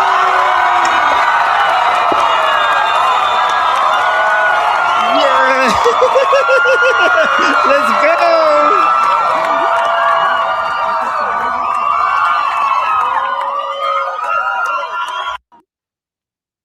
Let's go. Amazing. Fantastic. Oh. Okay. Sohail sent something. Mm-hmm. Apparently the jets may have been identified.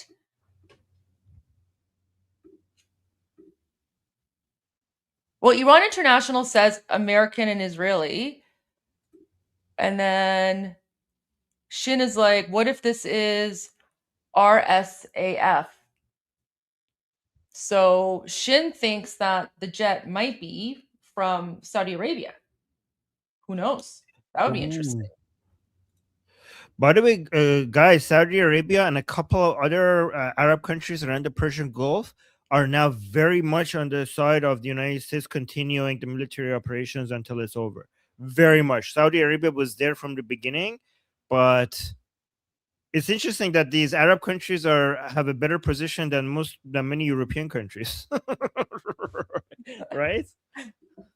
And this is another angle, Armin. I think this is another angle of, remember the drone footage that Israel showed where they were targeting the checkpoint?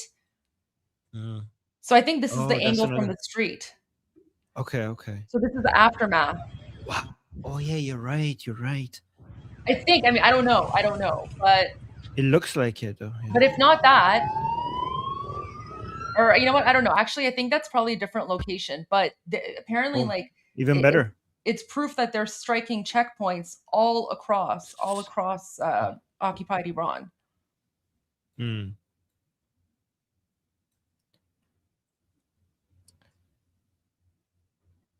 The IDF put out a very good video about the Basij.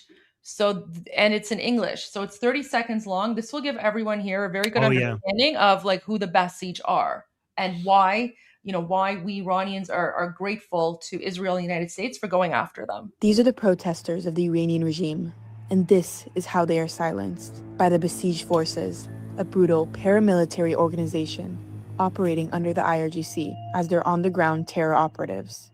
How extreme are their methods? Severe violence, mass arrests, violent force. The IAF has been striking this authority, their headquarters, leaders, and strongholds. Their terror against their own people has been exposed, and we will continue operating against them. Thank you, IDF. Thank you.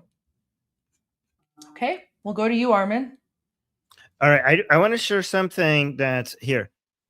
Let me I want people to visually see the difference between Iranian and Shia Islamic holidays. Okay, so this is Shia, this is Iranian. So just look at the visual difference. Okay, if you just had to guess with no information, who are the baddies.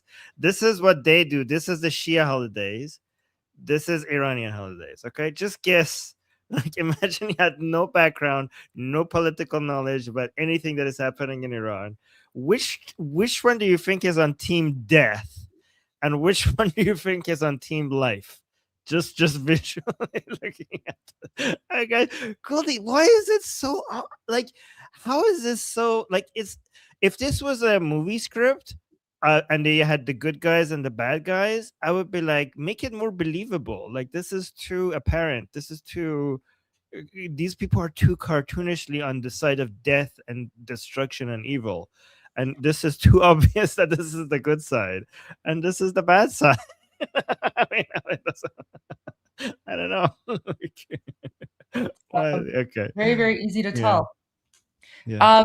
President Trump spoke twice today, so we're going to watch, the full things while you go to your discussion group. But I just want to share some clips with you.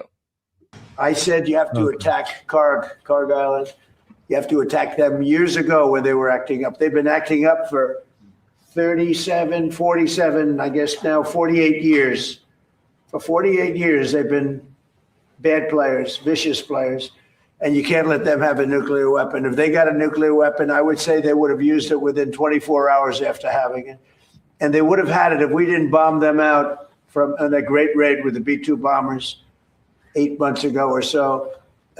You would have had a nuclear war in the Middle East and maybe beyond. I think it would have hit Europe. Maybe not Ireland, but it would have hit Europe. I think you would have been a nice piece of it. It all gets you. It's big enough that you would have been affected. They would have hit Europe eventually. He's wearing green for St. Patrick's Day. He was also meeting with Prime Minister of Ireland. Or is it President? Oh, I can't remember. He was meeting with the head of state of of Ireland. So yeah, it's also happy St. Patrick's Day to everyone. So there's that. We'll play the full part of it after. But here's another thing he said about Iran. NATO for not supporting you on this. Any repercussions? Well, no, I just think that it's not good for a partnership when they say what you're doing is a great thing, but we're not going to help. You know, they say what you did is a great thing, but we're not going to help. NATO for not. And then. Ooh, we're getting more videos from inside Iran. Iran is just a military operation to me. Iran is something that was essentially largely over in 2 or 3 days because the Navy was wiped out almost immediately. The Air Force came next. The anti-aircraft came next. I mean, we're flying over Iran. We could take out their electric capacity in 1 hour. We have there's nothing they can do right now because everything is knocked out. They have no radar, no anti-aircraft. They have nothing. And we don't, and it was a decision I made. We discussed it, Pete, Marco, JD, all of us, Chris, we discussed it. We can knock out their electricity in a matter of minutes if we wanted to. There's nothing they can do about it. We can knock out their oil in Carg Island. The only thing we didn't take down was their oil because if we knock out, I call them the pipes, very complex. But if you do that, it'll take them forever to rebuild, meaning whoever, and hopefully it's a sane group of people, but whoever it is that's going to be running that, and we're going to try to get people that are going to run it well, and it's going to be a prosperous, wonderful place. It used to be, if you go back, it used to be the people are great, the people are smart and energetic, and it used to be very successful. Now it's a country run by fear. It's a country where they tell protesters, don't go outside because if you do, we're going to kill you. Do you see how he's starting to lay the groundwork, Armin? Iran used to be a great, successful country, right? Fighting back. You're right. Yes, you're so right. You're so right. Goldie, you notice these things. You're so good at noticing these things. I'm so glad you're here. He's laying the groundwork because Islamists and communists for the last 47, 50 years have put out this propaganda, fake news, this information about how oh, like Iran was this authoritarian place, blah, blah, blah, before the Islamic Revolution or whatever, right? Which is totally not true. Yes. Complete lie. We've debunked that. But President Trump now sort of alluding to that, right? He's setting the stage once again. So slowly building it up. And of course, we all know what that means. I like this one as well. We're not ready to leave yet, but we'll be leaving in the near future. We'll be leaving in pretty much the very near future. But right now, they've been decimated from every standpoint. And again, we've had great support from countries in the Middle East, great support, but we've had essentially no support from NATO. We're not ready to leave yet. But yeah. Oh, there's important. Iran is just a military. Important note in the comments as well. So someone said, he also said he's hoping some good people will come in after the IRGC has been kicked out. Oh, he did? Operation to me. Iran is something that there's nothing they can do about it. We can knock out their oil in Cargill, and the only thing we didn't take down was their oil, because if we knock out, I call them the pipes, very complex. But if you do that, it'll take them forever to rebuild, meaning whoever, and hopefully it's a sane group of people, but whoever it is that's going to be running that, and we're going to try to get people that are going to run it well, and it's going to be a prosperous, wonderful place. It used to be, if you go back, it used to be the people are great, the people are smart and energetic, and it used to be very successful. Now it's a country run by fear. It's a country where they tell protesters, don't go outside, because if you do, we're going to kill you. Wow. And then someone else asked about Iran. Frankly, as somebody said, they could leave today and it would take 10 years to rebuild the damage that's been done. But I think we have to make it a little bit more permanent, because no other president has to go through this. And he wants to make it permanent, right? So he's responding. So what he's saying here is that, like, United States could leave today and it would take the Islamic regime at least 10 years to rebuild. But President Trump is saying, but we want to make it permanent. So we don't want them to even, we don't want them to exist whatsoever. Somebody said they could leave today and it would take 10 years to rebuild the damage that's been done. But I think we have to make it a little bit more permanent, because no other president has to go through this. And we shouldn't have any other president having to go through this kind of a thing. And if they didn't want to do it, if for some reason they didn't want to do it, we'd have the same problem. We don't ever want to have that problem again, not with lunatics. We can't have lunatics controlling nuclear weaponry. So I just want to thank you, everybody. The only permanent solution is regime change. The only permanent solution is regime change. So he essentially is saying that we're going for regime change. And guys, this comes at a political cost to him, but he's doing the dirty work that the other presidents were not willing to do. He's willing to do the sacrifice, because this is what you need to do to protect America, Israel, and the rest of the world. Actually, Armin, it's not coming at a political cost to him, because CNN was forced to put this out. 89% of his base supports. Of his base, yes. Yeah. Okay. That's MAGA amazing. GOP on the U.S. military action in Iran. Look at this. Nearly 9 in 10, 89% approve of the U.S. military action in Iran. That is the MAGA GOP base. Just 9% disapprove of it. This is tremendously popular among the Republican base. And of course, Marco Rubio, Secretary of State, overseeing the effort. It seems to me that a lot of people are taking that into account, including President Donald Trump, who has been smiling an awful lot at Marco Rubio. Amazing. No, Armin, though, I think this is really important for us, Yes. Iranians, especially in the diaspora, where, we have, because we have access to internet and social media. One of the ways that we can help President Trump and thank President Trump, to help President Trump with the approval ratings and numbers, is to continue showing our support for what Yes. President Trump is doing, right? Because there is a lot of disinformation from, you know, the mainstream media, from the Democrats, from like the woke left, from the Islamists, you know, the jihadis, the communists, and they're all trying to, you know, say this is an illegal war, and, you know, oh, President Trump is like going after Iranian civilians, blah blah blah blah blah, right? So I think one of the best ways that we can help President Trump, even you know, even those of us who aren't American and can't vote, is by continuing to be loud on social media, and by continuing to participate in demonstrations, you know, like rallies and gatherings and things like that, and to continue getting the message across so that American people can see that Iranians are grateful for like what President Trump is doing, right? So I think that's really Exactly, Goldie. That's why I also, you're so right. That's why I also have been telling people that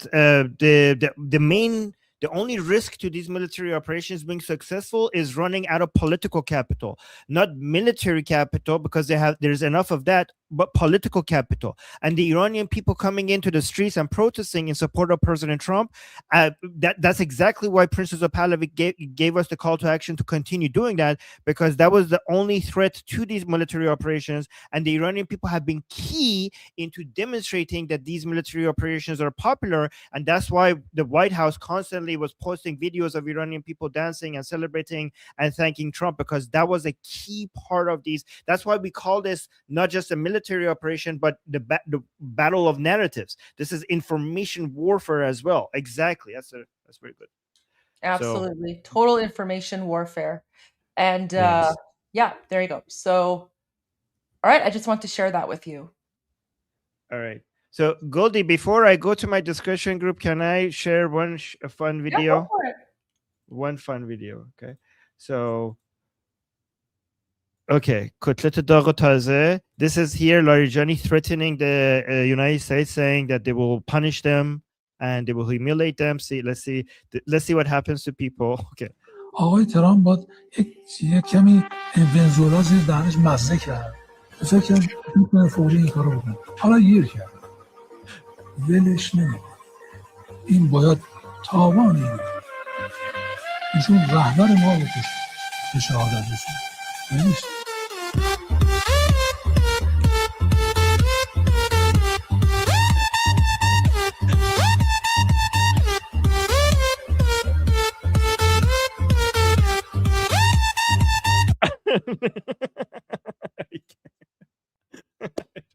Sorry, just had to. That's a good one. Just had to show. Okay. All right, guys. I'm gonna go get ready for my discussion group, which starts in about 7 minutes. So the link is in the chat. We have so much more fun stuff to share with you guys today. So stay here with Goldie, and anybody who wants to talk to me, go check the link in the chat that is pinned to the Atheist Republic channel on the chat as well, and here in the chat as well. And yeah, I'll be there. And if you want to come talk to me and ask me any questions, I'll be there. See you guys Armin, soon. before you go, I have another one for you. Okay, let's see that. He died like a dog. One more time. The world is now a much safer place. ترامپ مشکلش اینه که عقلش نمیرسه. He died like a dog. So for everyone, for our non-Iranian friends, that's basically like Larry Johnny, and then he basically says something like, President Trump's problem is that he's not an intelligent person. The world is now a much safer place. So here he says President Trump's issue is that he's not an intelligent person. مشکلش اینه که عقلش نمیرسه. He died like a dog.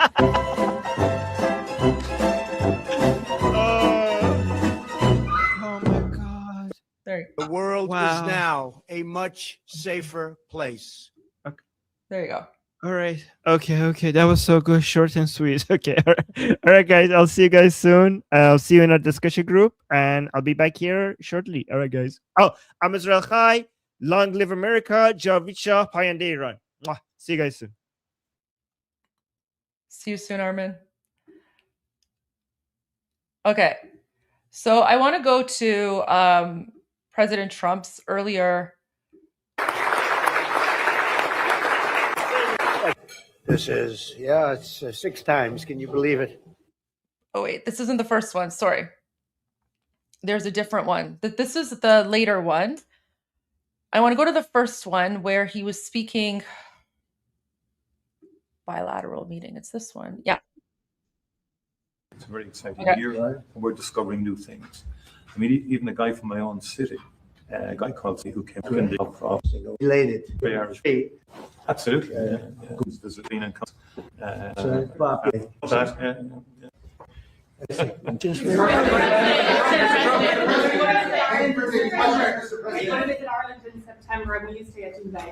Well, I'm having, it's a great thing, my son, and one of the Rory Mac, and we're going to try. We are going to try the world for the, for the big opens. It's one of the big ones, the Irish Open.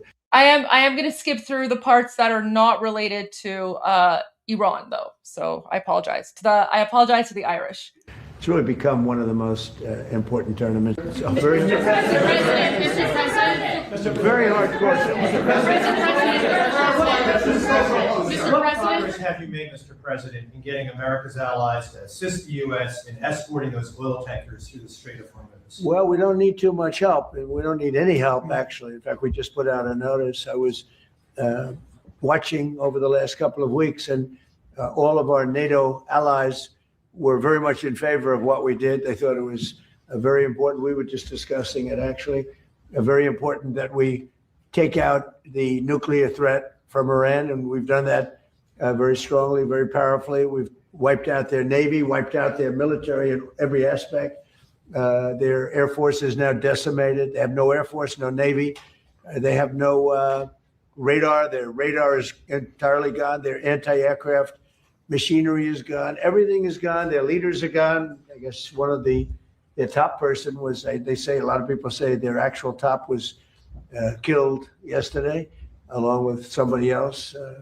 That He's referring to Larijani, who was responsible for the killing, the man that was responsible for the killing of 32,000 people over the last 2 weeks.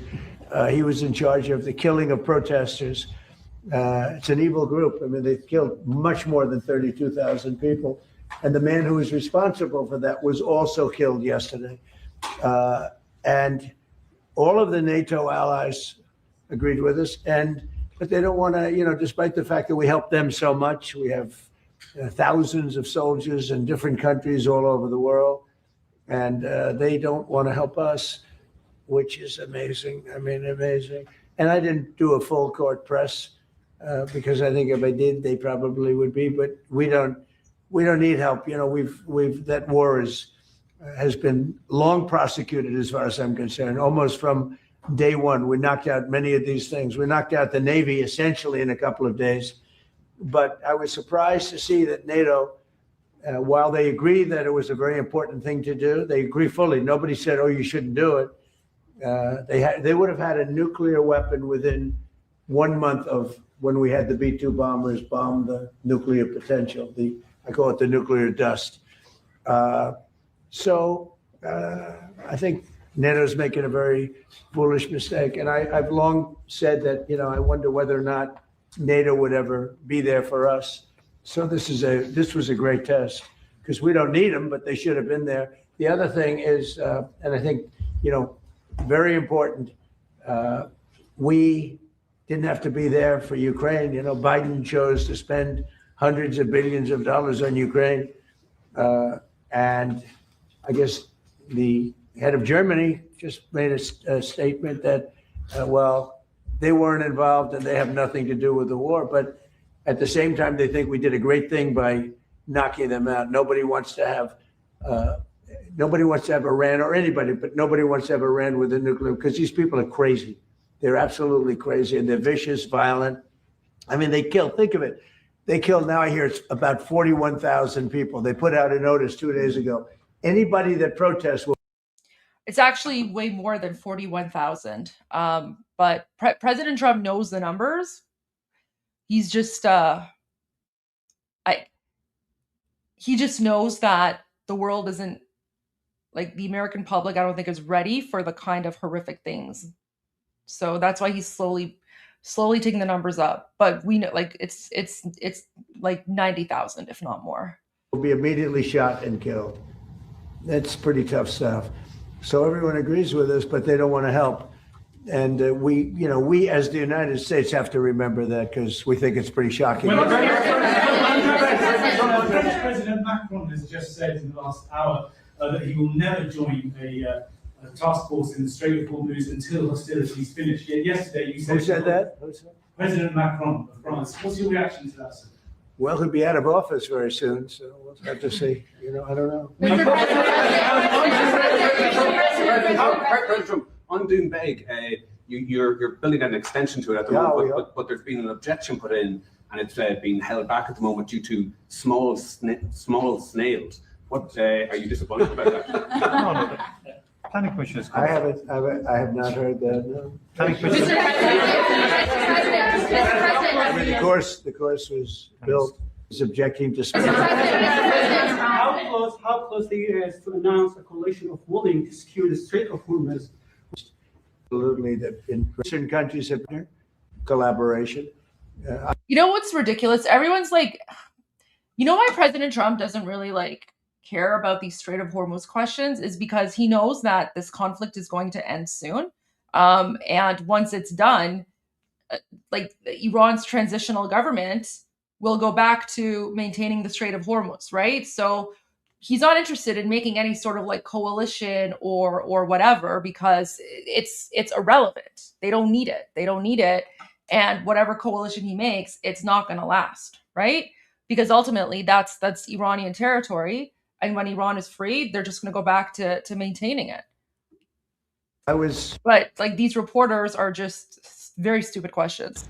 I was against Iran long before I even thought about Israel being against Iran. If you look back, many years ago, I talked about Iran was a big threat to this country, to this world of ours, and turned out to be I was right. In fact, I said you have to attack Karg Island.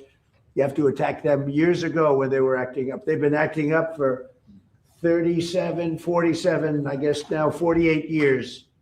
For 48 years, they've been bad players, vicious players, and you can't let them have a nuclear weapon. If they got a nuclear weapon, I would say they would have used it within 24 hours after having it. And they would have had it if we didn't bomb them out on a great raid with the B-2 bombers 8 months ago or so. You would have had a nuclear war in the Middle East and maybe beyond. I think it would have hit Europe. Maybe not Ireland, but it would have hit Europe. I think you would have been a nice piece of it. It all gets you. It's big enough that you would have been affected. They would have hit Europe eventually. Mr. President, your director of national counterterrorism, Joe Kent, he just resigned today. He said he can't support your conflict with Iran. What's your reaction to that? And did you talk Well, I read his statement. I always thought he was a nice guy, but I always thought he was weak on security, very weak. I heard that this guy was in the process of being fired. And so basically before he could be fired, he just made this resignation letter or something. And it was just very stupid. Yeah, I was not impressed with his letter. His letter was just very, very idiotic. On security. I didn't know him well, but I thought he seemed like a pretty nice guy. But when I read his statement, I realized that. Oh my God, guys, we have breaking news. We have breaking news from someone named Senorita W1S. Guys, apparently a USS carrier has been blown up. Oh my gosh, Americans, pack it up and go, because Senorita W1S has the news. And Senorita W1S is here to tell us that a USS carrier has been blown up. I don't know by what, because the Islamic regime has no navy or air force or anything. But wow, Senorita W1S, thank you. Thank you so much for that breaking news. Do you know which USS carrier it was? Jeez. honestly. Is this the nonsense that we have to deal with? My gosh. Oh, did I get you guys? Oh my gosh. Anyways, I banned that person. It's a good thing that he's out because he said that I thought security, very weak on security. I didn't know him well, but I thought he seemed like a pretty nice guy. But when I read his statement, I realized that it's a good thing that he's out because he said that Iran was not a threat. Iran was a threat. Every country realized what a threat Iran was. The question is whether or not they wanted to do something about it. And many people, many of the greatest military scholars are saying for years that president should have taken out Iran because they wanted a nuclear weapon. They were, if we didn't do the attack, or if I'll go a step further, if I didn't terminate the Iran nuclear deal given to us, one of the worst deals ever made by Barack Hussein Obama. Remember when they sent Boeing 757s over there loaded with cash, hundreds of millions of dollars? You would have been very happy. This was a wonderful, they sent hundreds of millions. People forget that. Does anybody remember? Right? You remember hundreds of millions of dollars in a Boeing 757. I think they had two of them loaded. They took the seats out and they put cash. And it was so much that there wasn't a bank in Virginia, Maryland, or DC that had any money left. They stripped them of all their money, put it into place, sent it to Iran almost as ransom. That's not going to happen with Trump. And nobody ever did anything about it. Nobody ever said anything. Can you imagine if I did that? So they've been a threat for a long time, but they've really been a threat. If I didn't terminate Obama's horrible deal that he made, the Iran nuclear deal, you would have had a nuclear war 4 years ago. You would have had nuclear holocaust, and you would have had it again if we didn't bomb the site. So when somebody is working with us that says they didn't think Iran was a threat, we don't want those people because, and there are some people, I guess I would say that, but they're not smart people or they're not savvy people. Iran was a tremendous threat. And virtually every NATO nation, and this is the thing, if they told me it wasn't a threat and therefore they don't want to help, but when they say it was a threat and it was a major threat, every one of them, I think every one of them, I don't know if one that said they're not a threat, but when they say it was a threat, but we're not going to help, I think they're very foolish. You know, it's interesting. It's interesting because I could say this, that what's happening in Ukraine, we're probably in there for $400 billion. We don't spend any money anymore. They buy it from us and they pay full price. But Biden gave them between $350 and $400 billion of equipment and cash. Someday they'll have to find out about the cash. And you could say that wasn't a threat, you know, we're helping them. So we helped them and they didn't help us. And I think that's a very bad thing for NATO. Are there any repercussions for NATO, and are you still going to China? Well, yeah, on China, it's a little different story. We're resetting the meeting, and it looks like it'll take place in about 5 weeks. We're working with China. They were fine with it. We're going to say, I look forward to seeing President Xi. He looks forward to seeing me, I think. But I do look forward to seeing him. We have a good relationship with China. China actually has become economically for us very good, as you know. It's much different than it was in the past. And we have a very good working relationship with China. So we're making it in about 5 or 6 weeks. Repercussions for NATO for not supporting you on. So President Trump pretty much anticipates that this conflict is going to be over well before 5 or 6 weeks. Interesting. On this, any repercussions? Well, no, I just think that it's not good for a partnership when they say what you're doing is a great thing, but we're not going to help. You know, they say what you did is a great thing, but we're not going to help. Mr. President, in Iran, because the Iranian regime has told Sky News, if you put boots on the ground in Iran, it will be another Vietnam. Are you afraid of that? No, I'm not afraid of I'm really not afraid of anything. Are you rethinking United States' relationship with NATO possibly getting out? Well, I'm disappointed in NATO that we spend trillions of dollars on NATO. Think of it, trillions over the years, many trillions of dollars. It's one of the reasons we have deficits and we help other countries. And when they don't help us, I mean, it's certainly something that we should think about. I don't need Congress for that decision. As you probably know, I can make that decision myself. I'd work with some very smart people. And I'd always deal with Congress anyway, but I don't need Congress for that decision. But, you know, when you say rethink, I have nothing currently in mind, but I will say that I'm not exactly thrilled when we help them with Ukraine. Look, Ukraine would have been over in one day if we didn't help. Frankly, Ukraine would have been over in the first day. They had the best equipment in the world. It was our equipment given by Sleepy Joe Biden. No charge, no charge. Hundreds of billions of dollars of the best equipment in the world, no charge. I will say that I'm not happy about it. Mr. President, several questions, one on Iran and one on Cuba. Is Iran now a bigger foreign policy priority for you than China? And on Cuba, the Cuban government. Iran is just a military operation to me. Iran is something that was essentially largely over in 2 or 3 days because the Navy was wiped out almost immediately. The Air Force came next. The anti-aircraft came next. I mean, we're flying over Iran. We could take out their electric capacity in 1 hour. We have there's nothing they can do right now because everything is knocked out. They have no radar, no anti-aircraft. They have nothing. And Can we just pause and appreciate the expression on this gentleman's face here? And, you know, how he's sitting there and he's probably thinking to himself, thank God that, you know, I'm not part of the leadership in Iran, right? Just look at his face.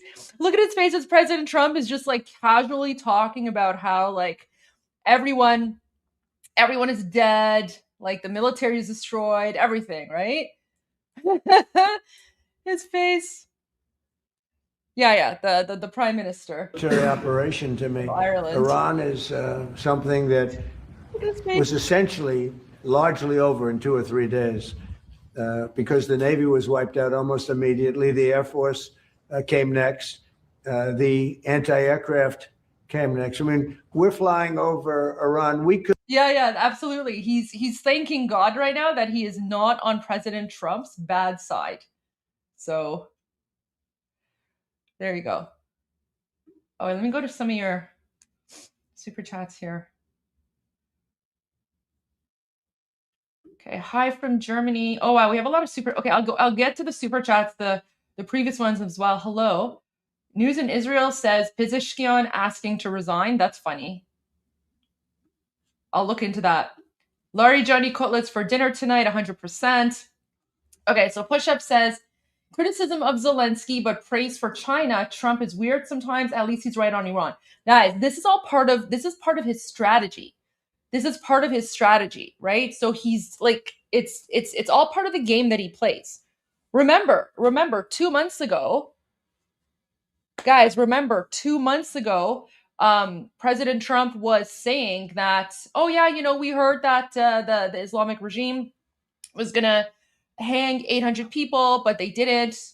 So, you know, we're grateful for them. We're going to continue negotiating, right? Meanwhile, President Trump knew full well that the regime had slaughtered like over 30,000 people in 2 days alone. But President Trump didn't say that. And then everyone was like, what's he talking about? And then President Trump was speaking about like stampedes and everyone was like, what are you talking about? And obviously that was all basically President Trump just leading them on. So you can't you can't take what he says at face value. You have to look at it within the context of what's going on and what potential moves he's trying to make in the future. That's the way that that you have to look at this, right? you have to be like, if you're, if you understand Trump, then you know why he's doing this, right? So it's a strategy. He's a businessman. President Trump is also fully aware that when Iran is free, that in and of itself is going to that's going to be a huge blow to Russia, and a free Iran is actually good for Ukraine. He's just not saying that. Like, he doesn't want to lay all his cards out on the table. Trey. Manba, Iran Hastam, love the show, Goldie Javid Shah. Oh, thank you. I appreciate that. That's so kind of you. So guys, Manba, Iran Hastam means I'm with Iran. I stand with Iran. Oh, thank you, Trey. I'm glad you're enjoying the show. Yeah, guys, I'm here to translate Trump for you. Guys, I've been translating President Trump for the last 2 months now, and everything that I've said has been 100% accurate. I haven't led you guys astray yet. Trust the process. Could take out their electric capacity in 1 hour. We have there's nothing they can do right now because everything is knocked out. They have no radar, no anti-aircraft. They have nothing. And we don't, and it was a decision I made. We discussed it, Pete, Marco, JD, all of us, Chris, we discussed it. We can knock out their electricity in a matter of minutes if we wanted to. There's nothing they can do about it. We can knock out their oil in Carg Island. The only thing we didn't take down was their oil, because if we knock out, I call them the pipes, very complex. But if you do that, it'll take them forever to rebuild, meaning whoever, and hopefully it's a sane group of people, but whoever it is, it's going to be running that, and we're going to try to get people that are going to run it well, and it's going to be a prosperous, wonderful place. It used to be, if you go back, it used to be the people are great, the people are smart and energetic. And so when he says, if you go back, what he's referring to is if you go back to the time of the Shah of Iran, because the Shah of Iran was a huge ally of the United States. It used to be very successful. Now it's a country run by fear. It's a country where they tell protesters, don't go outside, because if you do, we're going to kill you. I'm so grateful to President Trump for saying that. I'm so grateful to President Trump for calling this out, because we Iranians have been trying to say this for a long time, and mainstream media and all these people have never paid attention to us, but they can't ignore it when President Trump is saying it. So God bless President Trump for using his platform to raise awareness about the horrific things that are happening.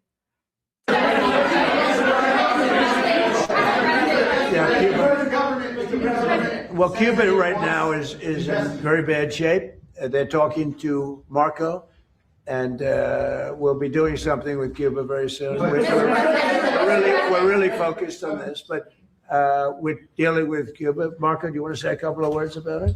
Yeah, Cuba has an economy that doesn't work and a political and governmental system that can't fix it. So they have to change dramatically. What they announced yesterday is not dramatic enough. It's not going to fix it. So they've got some big decisions to make over there. But Secretary Rubio, do you support, and I know this is up to Congress, but do you support easing the trade embargo if you get more cooperation from Havana? Well, I'm not going to discuss what we would talk about or not. Suffice it to say that the embargo is tied to political change on the island. The embargo is codified. And but the bottom line is their economy. Oh, wait, someone is saying, so you were right when some of us lost hope. I really believed in Trump, but started to wonder. You never wavered. Guys, I'm telling you, listen, I understand it. I understand it because, everyone wants a direct answer. Everyone wants a direct answer, and I get that. But in this sort of situation, when President Trump is getting ready to exterminate the Islamic Republic, he can't let them on. He can't let them know what his plans are. And so he has to talk the way that he does in order to let their guard down, but the way that he was speaking, it was exactly the same as when he was speaking about going after Fordo and the nuclear facilities. Okay, so that's very, very important. And of course, as you can see, it's not something that could have just been done overnight, because President Trump is a winner and he wanted to make sure that he had all of the military assets in place before they striked. Because you saw what the Islamic regime did, right? Like, as soon as the United States and Israel striked, they went crazy and they just started attacking every single country out there, right? Like, they were just throwing missiles and whatever at every single country out there. So President Trump could not have initiated this without having the proper military assets in place to basically, be there for like the defensive side as well, right? So and guys, it takes time. It takes time to move that much military assets over. So that's why I never wavered. But I mean, listen, I know it was difficult. It was very difficult 2 months because, we all wanted action right away. But I was trying to explain to you guys, it's not going to happen overnight, because President Trump is only going to have one shot to do this and to do it right. And President Trump is a winner. So he wanted to make sure that when they strike, that they win. And that's exactly what happened, guys. The reason that this humanitarian intervention, conflict, war, whatever you want to call it, the reason that it's been so successful is because President Trump prepared, right? It's because of the fact that President Trump needed time to move all of these assets in place. It's not that easy to get rid of, this totalitarian dictatorship that has embedded itself into Iran for the last 47 years. President Trump, if President Trump had acted like right away, they would not have been successful. And we Iranians would have been in a worse situation, right? So I know it was difficult, but this is why I say, guys, trust me. When I'm translating President Trump for you, trust me. I know what I'm talking about. I've been there. It doesn't work. It's a non-functional economy. It's an economy that has survived. That revolution, it's not even a revolution, that thing they have has survived on subsidies from the Soviet Union and now from Venezuela. They don't get subsidies anymore, so they're in a lot of trouble. And the people in charge, they don't know how to fix it. So they have to get new people in charge. That's what. And the relationship we have with Venezuela has been, I think you could almost say, incredible. It's been really good. It's been good for Venezuela and it's been good for us. And I congratulate the Venezuelan baseball team, because that was a big win. And I guess they play another game tonight in the finals. And I said a lot of good things have happened to Venezuela lately. This is the first time they've ever been in the finals, and it was pretty exciting. Yeah. Iran is just a military operation to you. But do you not have a day after plan? And if so, what is your day after plan for Iran? Well, we have a lot. Look, Well, the day after plan is up to the Iranian people.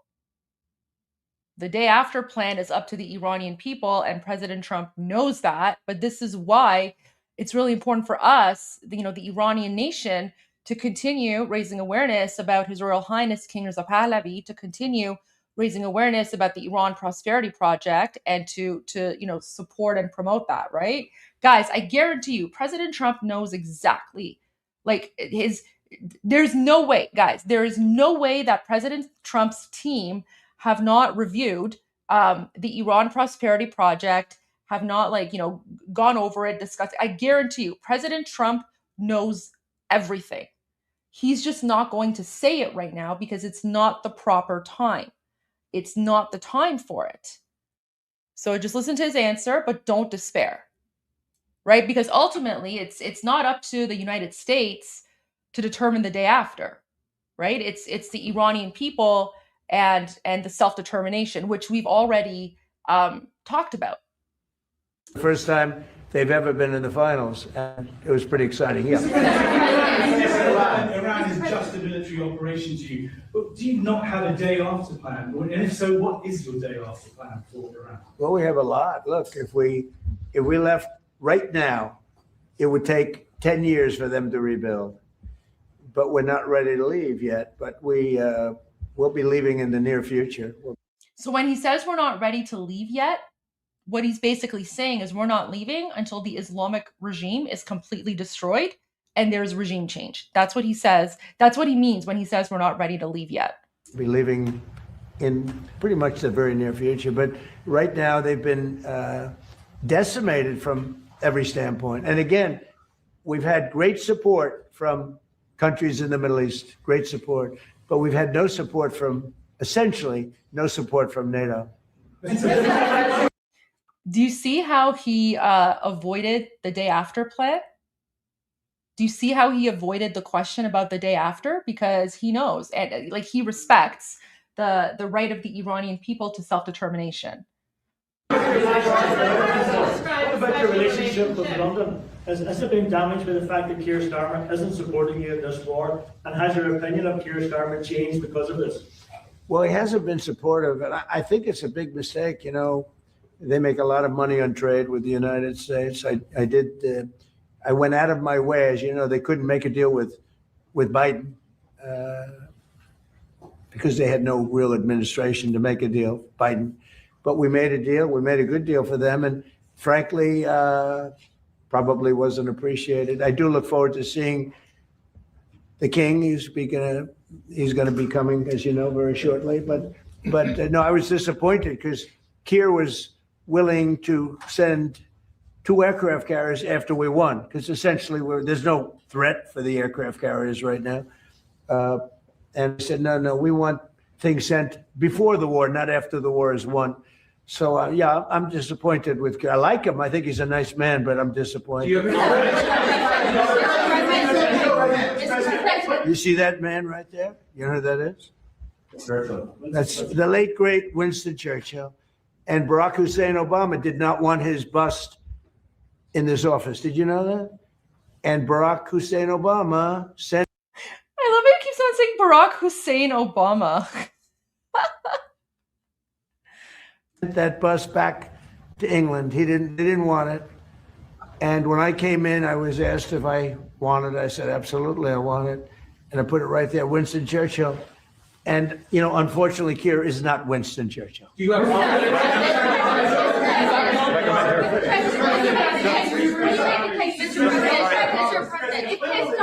No, hold it. Just could I hold it? Just make a number of points. First of all, I think, notwithstanding what has happened, the transatlantic relationship between Europe and the US is very, very important on a number of fronts. And I think we've had issues over the last year or two, but we settled them. And I think many of these leaders engaged with you, particularly on trade initially. Remember all the fuss last year. Oh, wait. So someone here is saying, so Iran is like the USSR. So I would actually say, I would challenge that respectfully. I would say that occupied Iran is more like the Nazi. It's like the Nazi Germany of the Middle East right now. So Iran is occupied by Muslim Nazis. It's been occupied by them since 1979. And so when you know this Muslim Nazi dictatorship destroys, you're going to see huge changes in the Middle East. Worse than the Nazis. But I mean, I would say the comparison, not really USSR. It's more like a Nazi, like the Nazis of the Middle East. And but we're very excited. You know, liberation and freedom is right there at hand. And guys, so after this, I know there's a lot of news, but Armin wants to share some of those videos and news with you. So I actually, one of the things I'm going to do is when we're done this, this question portion here, I actually have some old footage for you from the 1970s of an American president visiting Iran before it became an Islamic hellhole occupied by Muslim Nazis. And I think you guys are going to appreciate that very much. but we got a landing zone between Europe. Okay. That's a ship. I think capacity in Iran, the most maligned sponsored Hezbollah, and the IRGC in particular is a terrorist organization. They sponsored Hamas, they sponsored Hezbollah, the Houthis. They created a most maligned force in the Middle East. The Irish position has always been ultimately, can we resolve this can we get peace? And obviously there's preconditions before you get to that situation. Yeah, you could never have peace with Muslim Nazis. We had our own conflict, which went on for 30 years, culminating some months ago. Whatever, I don't even care what. I think No respect to Ireland, but the Prime Minister's opinion on Iran is irrelevant. we ran an end and was. And I agree with nuclear weapon, worst people, and and they all acknowledge that Iran can't have a nuclear weapon. You yourself say, these are horrendous people. These are the worst people, and going back to Hitler, right? Going back to Hitler, these are the worst people. I just said it. Did I not just say? I just said Iran occupied Iran, the Islamic regime. They're like the Nazi Germany of the Middle East. And now President Trump is saying exactly that. He's saying like they're basically like Hitler. Oh my gosh, I can't believe President Trump is saying that. That's a long time ago, and there's been nothing close. Every problem, every time, going back and have a nuclear weapon. You yourself say, these are horrendous people. These are the worst people, and going back to Hitler, right? Going back to Hitler, these are the worst people. That's a long time ago, and there's been nothing close. Every problem, so many deaths, 90% of the people that got blown up by landmines, they loved them. Soleimani, we killed him. If we didn't, it might be a different story, because he was a horrible person, but he was a very powerful person and leader, smart. But we killed him. If we didn't, I think you'd have it. I did. But I think it would have maybe a different situation. It wouldn't have been so easy as it has been, because it has been very easy. It's all of their military's person. It might be a different story, because he was a horrible person, but he was a very powerful person and leader, smart. But we killed him. If we didn't, I think you'd have it. I did. But I think it would have maybe a different situation. It wouldn't have been so easy as it has been, because it has been very easy. It's all of their military is that, but you can always have somebody drop a mine in the water. It's like terrorism. Yep. And then you have the people that own the billion-dollar ship say, well, let's not move that ship yet because we want. So we thought that Europe would help that, because they do have some minesweepers. Guys, Iranians and Americans, we think alike quite a bit on many, many issues. Oh yeah. Trump criticizing Hitler, Tucker going to be mad. Yeah, he'll probably freak out over that, right? But it's amazing that, they all said, what a great job. They would call me congratulating us on the great job we did with respect to Iran, and we knocked the hell out of them. They're no longer the bully of the Middle East. They were known as the bully of the Middle East, and they're not the bully anymore. But you would have thought they would have said, we'd love to send a couple of minesweepers. It's not a big deal. It doesn't cost very much money. But they didn't do that. So,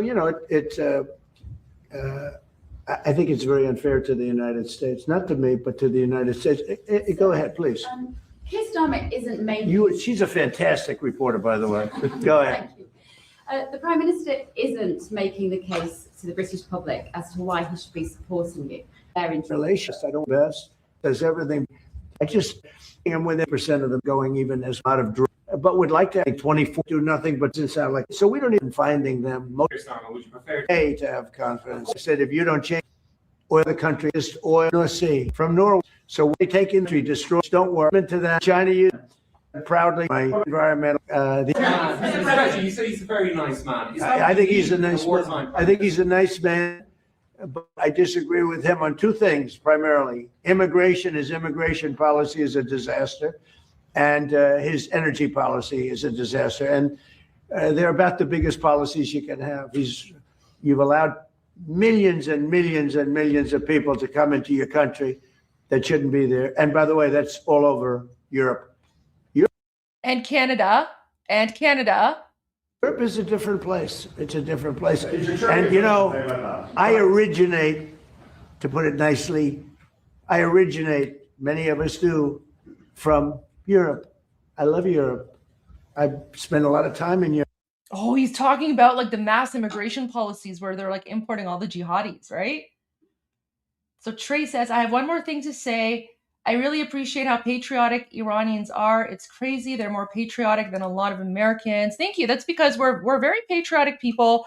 We're very proud of our Iranian identity. Like we're very nationalistic. And so that's why, any country that we've escaped to, especially the United States, we have the same appreciation towards our new countries and our new homes. So yeah, Iranians are very patriotic, very, very grateful because we appreciate freedom. JM Gaming says, I wonder what all those free Palestine people and orbs are going to do once Iran and its proxies are gone. Very good question. We don't know, but they're not happy right now. They're attacking Iranians. They're targeting us. They're trying to smear us. Yeah, they're freaking out right now. But you know what? Iran has been an ATM for terrorism for the last 47 years, and no more. We're done with it. It's a different place. We're done funding their jihad. Bad things have happened to you. Very bad things. And you better do something about immigration, and you better do something about energy, or you won't have a Europe. So true. Better do something about immigration, otherwise you're not going to have Europe anymore. What's your time frame, Mr. President, for when cargo ships can safely go through the Strait of The coast and the water, and it won't be too long. And the Middle Eastern states, including Israel, by the way, who has been terrific, the Middle Eastern states have been helping us a lot.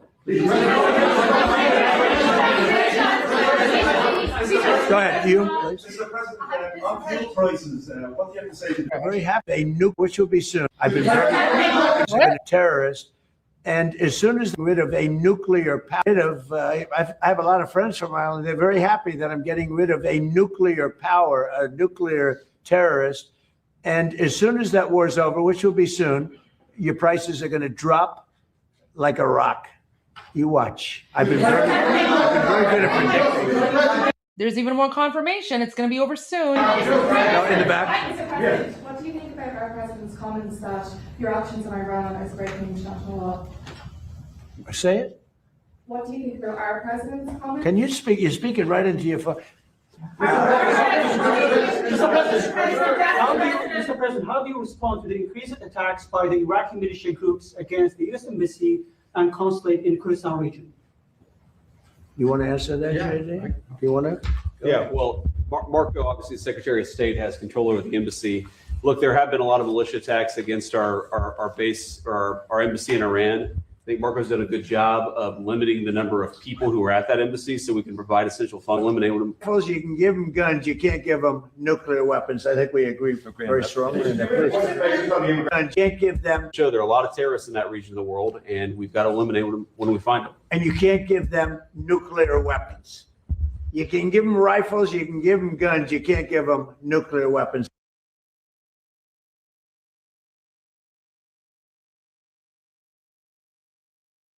Did President Trump just insinuate that they're arming the Iranian people?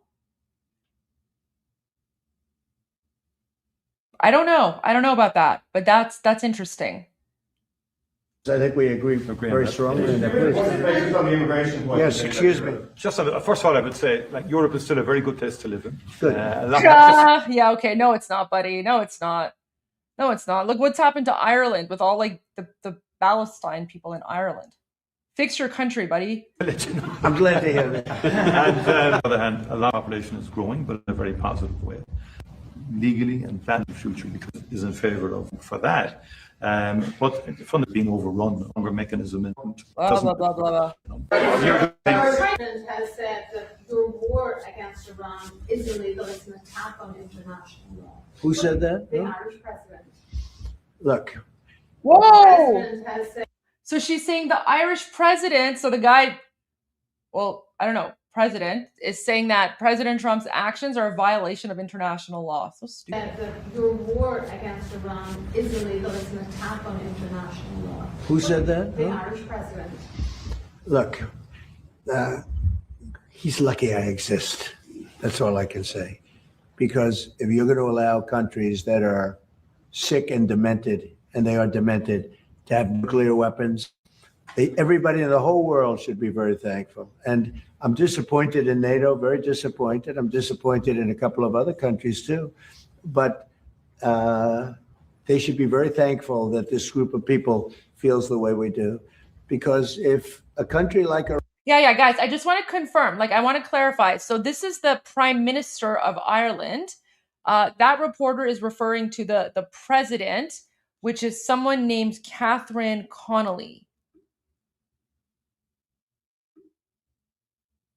This is the Irish president. So this is the one who said that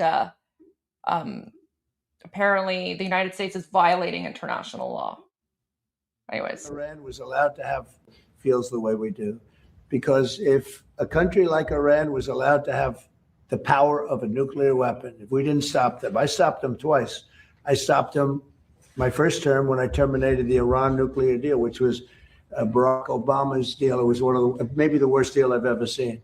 It gave everything to Iran, including billions of dollars in green cash. I don't mean cash. I mean green cash flown over by airplanes. I can't to this day believe that was allowed to happen. And come to think of it, it would be a good thing for somebody to look at. Does the president have the power to hand hundreds of millions of dollars of cash to terrorists? But it began with that, and I terminated that deal. If I didn't terminate that deal, we might not be here right now. If I didn't terminate that deal, unbelievable nuclear holocaust would have taken place. And then I did it a second time when we hit them with the B-2 bombers, and we totally obliterated their potential nuclear weapon that they would have had in less than 1 month. They think 2 weeks, but in less than 1 month. And it would have been, I believe it would have been a much different world than it is right now. We have to go, we're going to a lunch, so maybe we'll take one more nice. Can I ask you how you're doing with your legal case against the BBC and their fake news documentary? Is that their country? I turn okay, that was very interesting. Very, very interesting. Okay, so let me play something for you guys while I take a quick break. I will play that documentary. I will play that documentary for you from like the 1970s. But before I go to that, I do want to play just a little bit of 2CTV because he live streamed earlier today. So let's just play this while I take a quick 15, 20 minute break, and then we'll continue.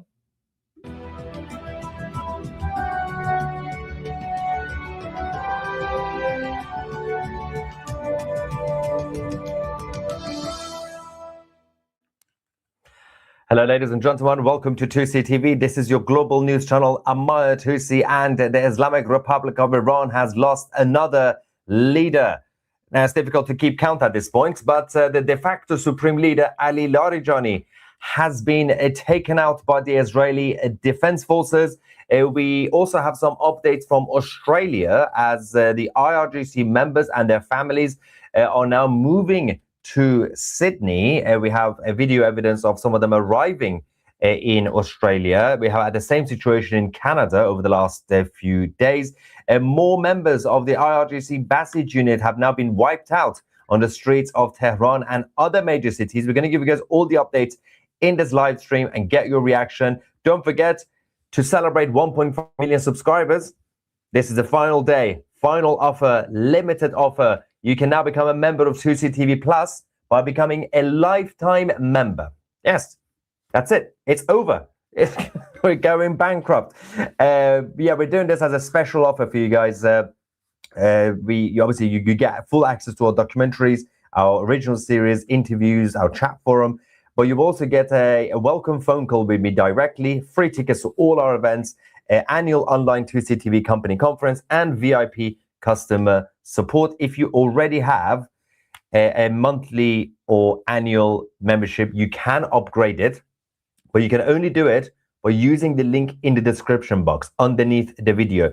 Don't try to go on the website. We've had people emailing saying, I'm on the website, I can't find it. It's not on the website. Unless you are already a member, you can go on your account and subscriptions and you can upgrade it. Anyway, limited offer right now. Become a lifetime member of 2CTV Plus. And of course, let's go to the IDF, the announcement that came from the defense minister. Israel Katz is saying that Larijani and the head of Basij both eliminated late last night or earlier this morning in Tehran. Let's go to the announcement first.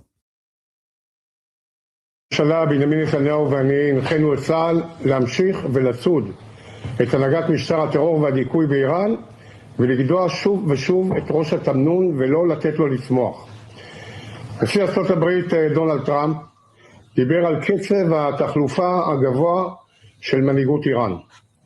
כאשר יפציע הבוקר בשעון וושינגטון, נעדכן אותו שקצב התחלופה הגבוה נמשך ואף מתגבר בעקבות סיכול שניים מהבכירים ביותר שנותרו. עודכנתי כעת על ידי הרמטכ"ל שמזכיר המועצה לביטחון לאומי, לריג'ני, וראש הבסיג' וגוף הדיכוי המרכזי של איראן שממונה על הטבח במפגינים, חוסלו הלילה והצטרפו לראש תוכנית ההשמדה חמינאי וכל מסוכלי ציר הרשע במעמקי הגיהנום.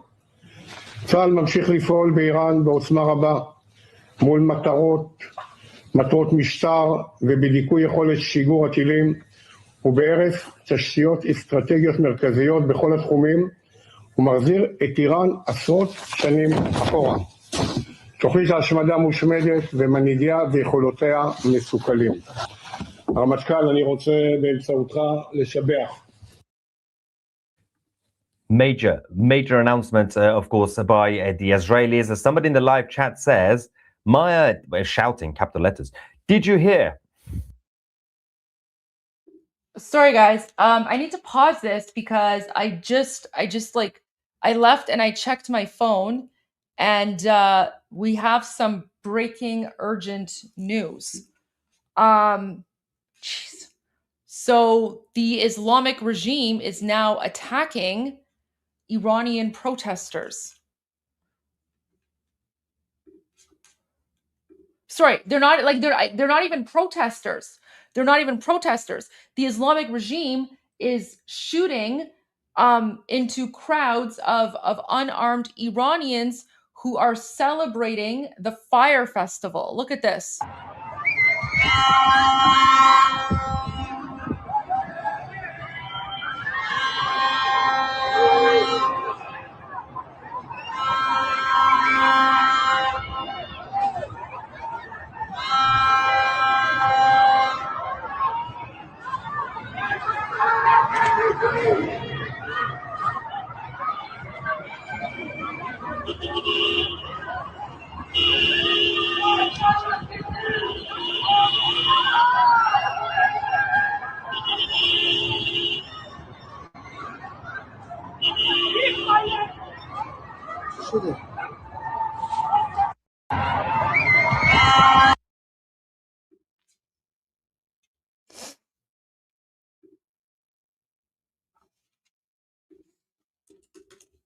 I saw it here.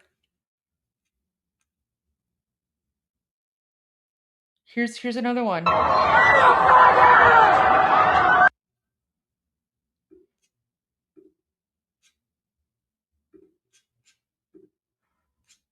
Look at this. Look at what they're doing.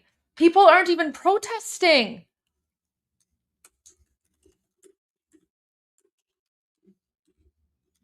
Like, people aren't protesting. They're out celebrating. They're celebrating Chaharshanbe Suri. Look at this.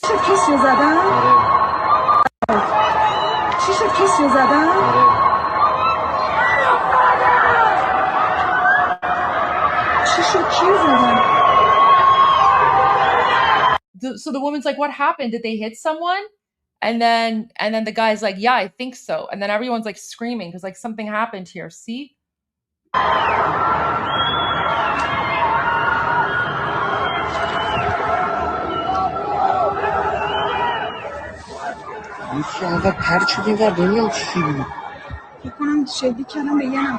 So she's saying, I think that the Islamic regime forces shot into the crowd, shot at someone.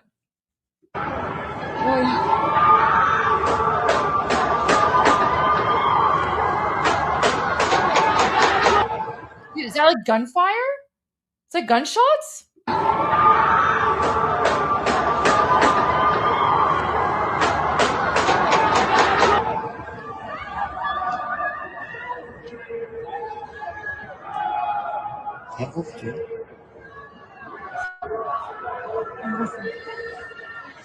Yeah, Goldie, I think it's gunshot.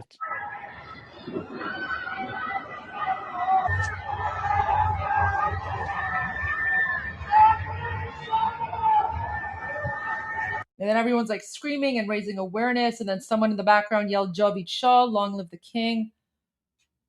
Oh my gosh, they're literally shooting into protests. Like, no, sorry, I can't even say protesters because people are not even protesting.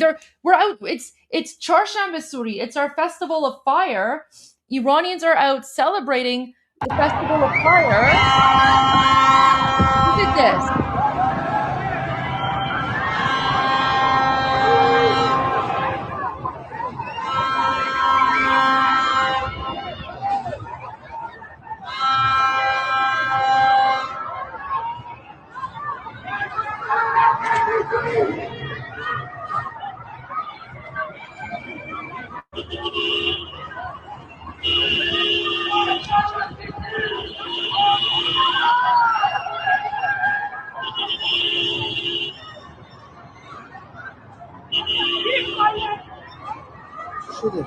Mhm.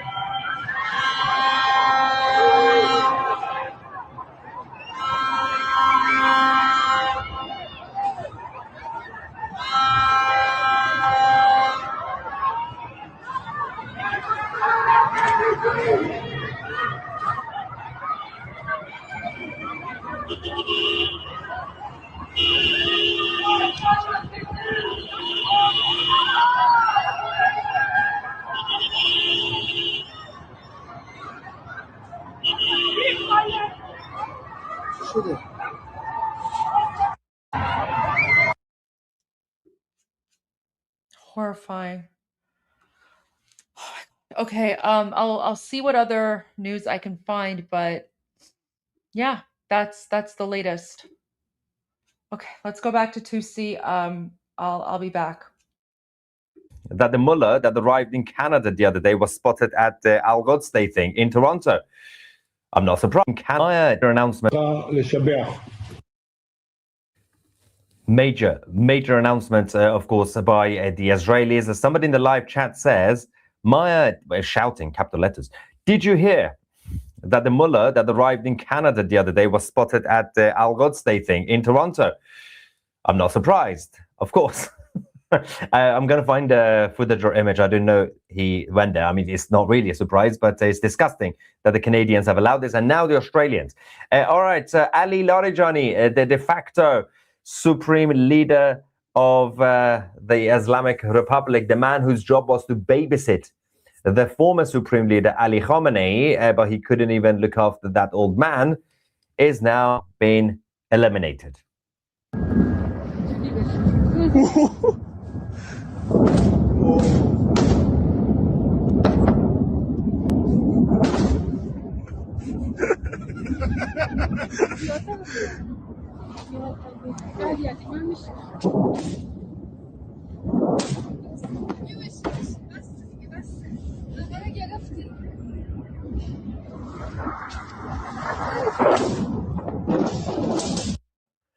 Now, of course, over the last couple of hours, we've had celebrations across the whole world, especially in Iran. We're going to go to Tehran. The local residents of Chitgar from their balconies and the rooftops celebrating the elimination of Ali Larijani, who was basically the highest, the toppest guy left from the regime.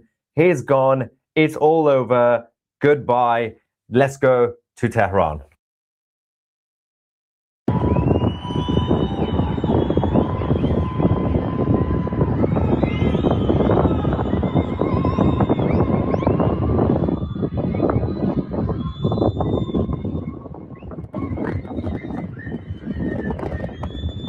I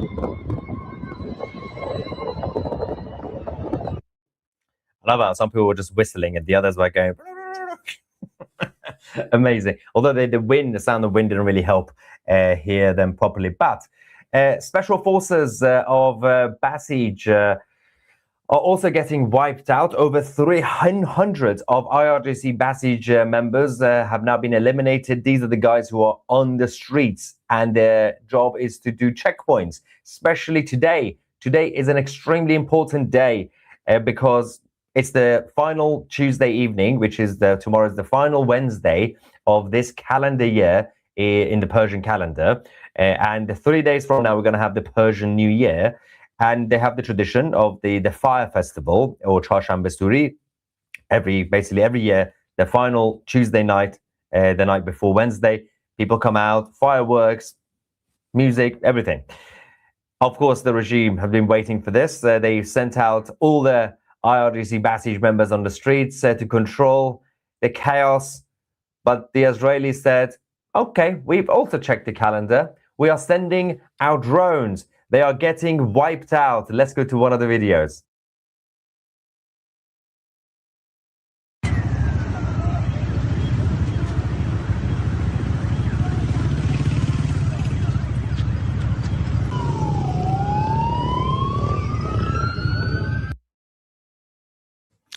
Slowly but surely, the regime is getting wiped out. So now, there are a lot of issues with what the remaining members of the IRGC are doing, especially their family members, their relatives, the Ayatollahs, the so-called clerics. They are moving out. And a lot of them the senior ones have moved to Oman, because that is the one last friendly country in the Middle East. Some of them early on have moved to Russia. Over the last couple of weeks, we've had a lot of them moving to Canada, but we also now have evidence of some of them moving to Australia. Before we go to a video we have from the international airport in Sydney, let's stay with Sydney, because we have a beautiful moment when the people in Sydney found out that Ali Larijani, the de facto supreme leader, was eliminated.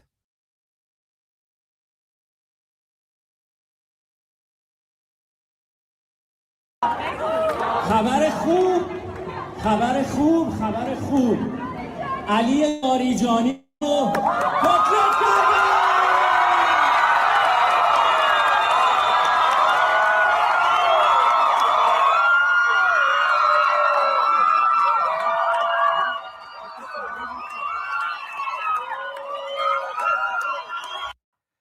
Although the sad reality here is that the Iranian diaspora who have been in Australia, alongside the actual Australians who've been there all their lives and were born there, they are not being protected by the authorities properly. Whereas the IRGC members, just like the members of the Chinese Communist Party who moved to Australia and New Zealand, they are being protected by the authorities. It's absolute insanity. The level of the lack of governance you're getting in these countries, just like the United Kingdom and Canada. But so these guys, obviously, they're excited because a lot of them want to go back to Iran, while the IRGC are planning to move to countries like Australia and Canada. It's the job of the Australian government, the Canadian government, the British government to not let them in. Have some sanity, have some common sense.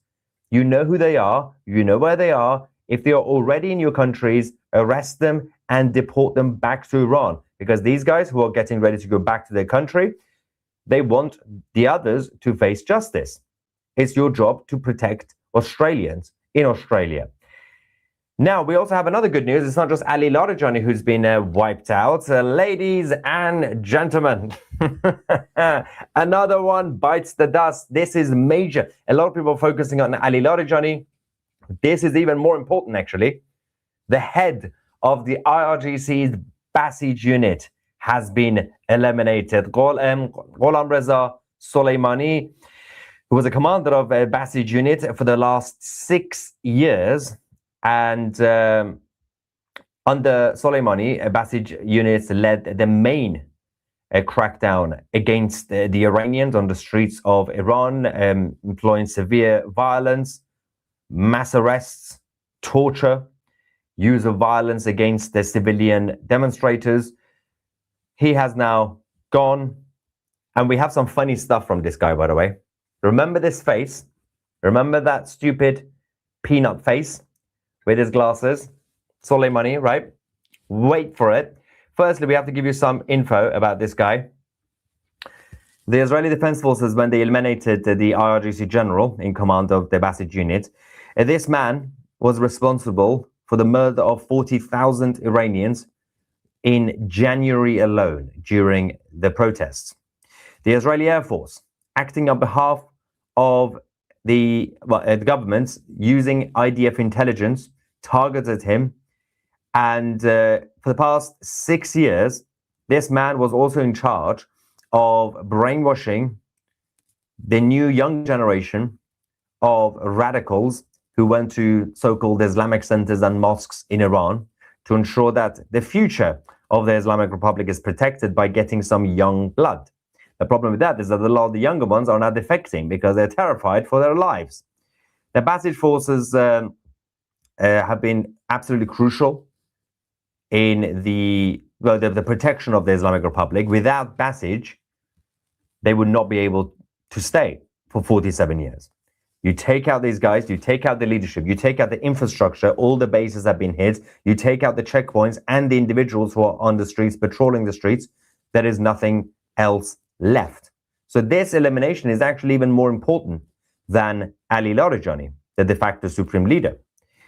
But this guy, who I'm assuming is a big fan of Candace Owens, comes up with crazy conspiracy theories. He once said that the Americans hit Hiroshima and Nagasaki after Japan surrendered in the Second World War. I don't know where he got that info from. Apparently everybody had surrendered at that point, but the Americans decided to hit Japan anyway. Okay, darling, let's quickly go to that astonishing moment and then return.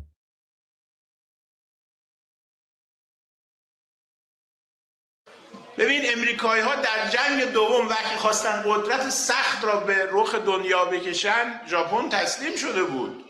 اونان هیروشیما و ناکازاکی ها بعد از تسلیم ژاپن بمباران کردن. چون یک قاعده ای بنیان نهادن تو دنیا که هر کسی با ما طرف باشه با این قاعده باش برخورد میکنیم. نسلش رو از روی زمین برمیداریم.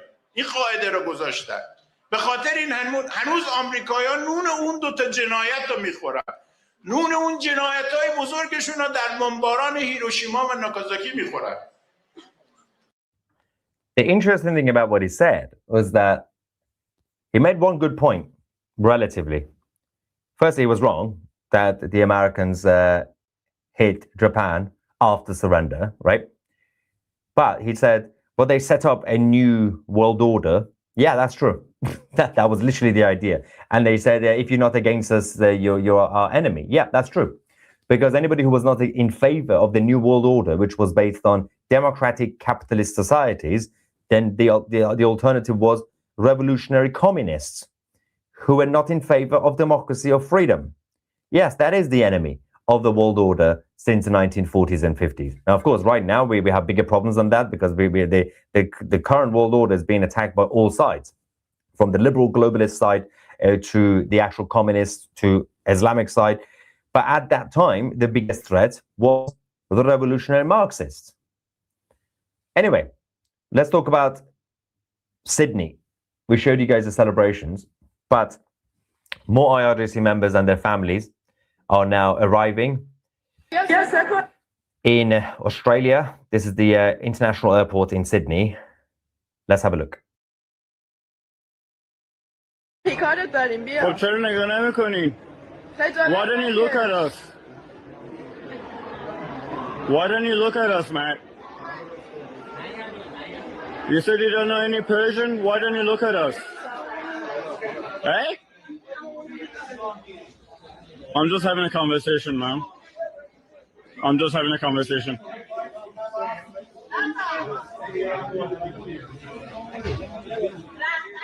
Terrorists.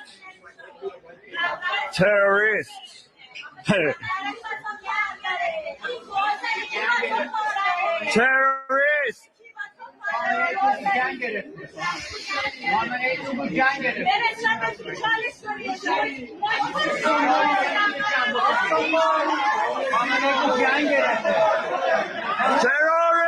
Terrorists!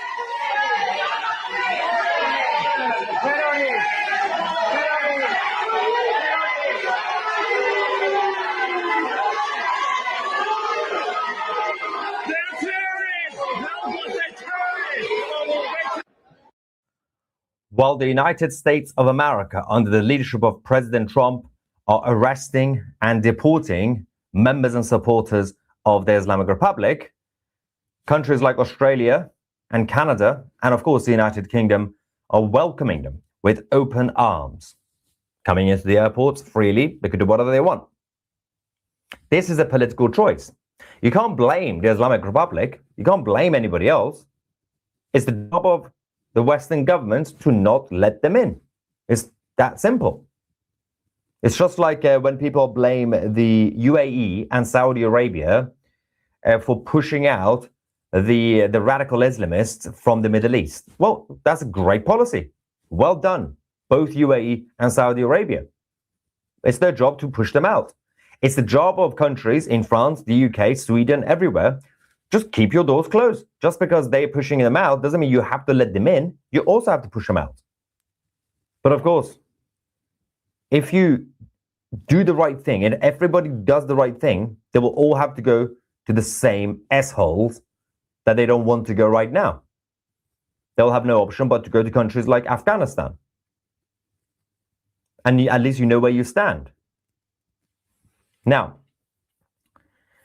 we have a statement from the head of the Israeli Defense Forces intelligence on the Islamic Revolutionary Guard Corps, saying that the IRGC are only now waking up to what's been done to them and how badly they miscalculated us. Their command structure is shattered, their capabilities stripped down to the bone. What you're seeing launched now is whatever scraps that they can still push out. That's their ceiling. Fighters are hiding under relentless pressure from our air power and the United States. Others are too scared or simply not capable. We are sealing their tunnels day after day, cutting off any path to more missiles. They are choking under the pressure and they are in distress.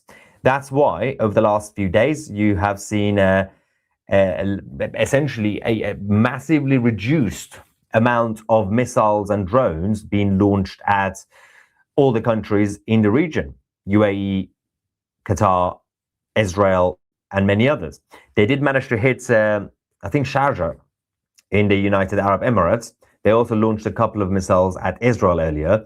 But it's not what we expected. Everybody thought that at this point, the IRGC will be able to launch hundreds and hundreds of missiles at the same time. That was their plan. But as the IDF intelligence said, they miscalculated how the Americans and the Israelis were going to launch this operation. The missile launchers are gone. There's only a few left. It doesn't even matter how many missiles they have left. The rest of the personnel are hiding. That's why you only see a handful of missiles being launched at any point, which is a lot easier for the interceptors to obviously block. Now, the Israeli Defense Forces have continued to hit bases, this time in the eastern parts of Tehran. The IDF hit the Islamic Revolutionary Guard Corps' Navy headquarters. This is the video that's been released by the IDF. That's the building that was the Navy headquarters in Tehran, all gone.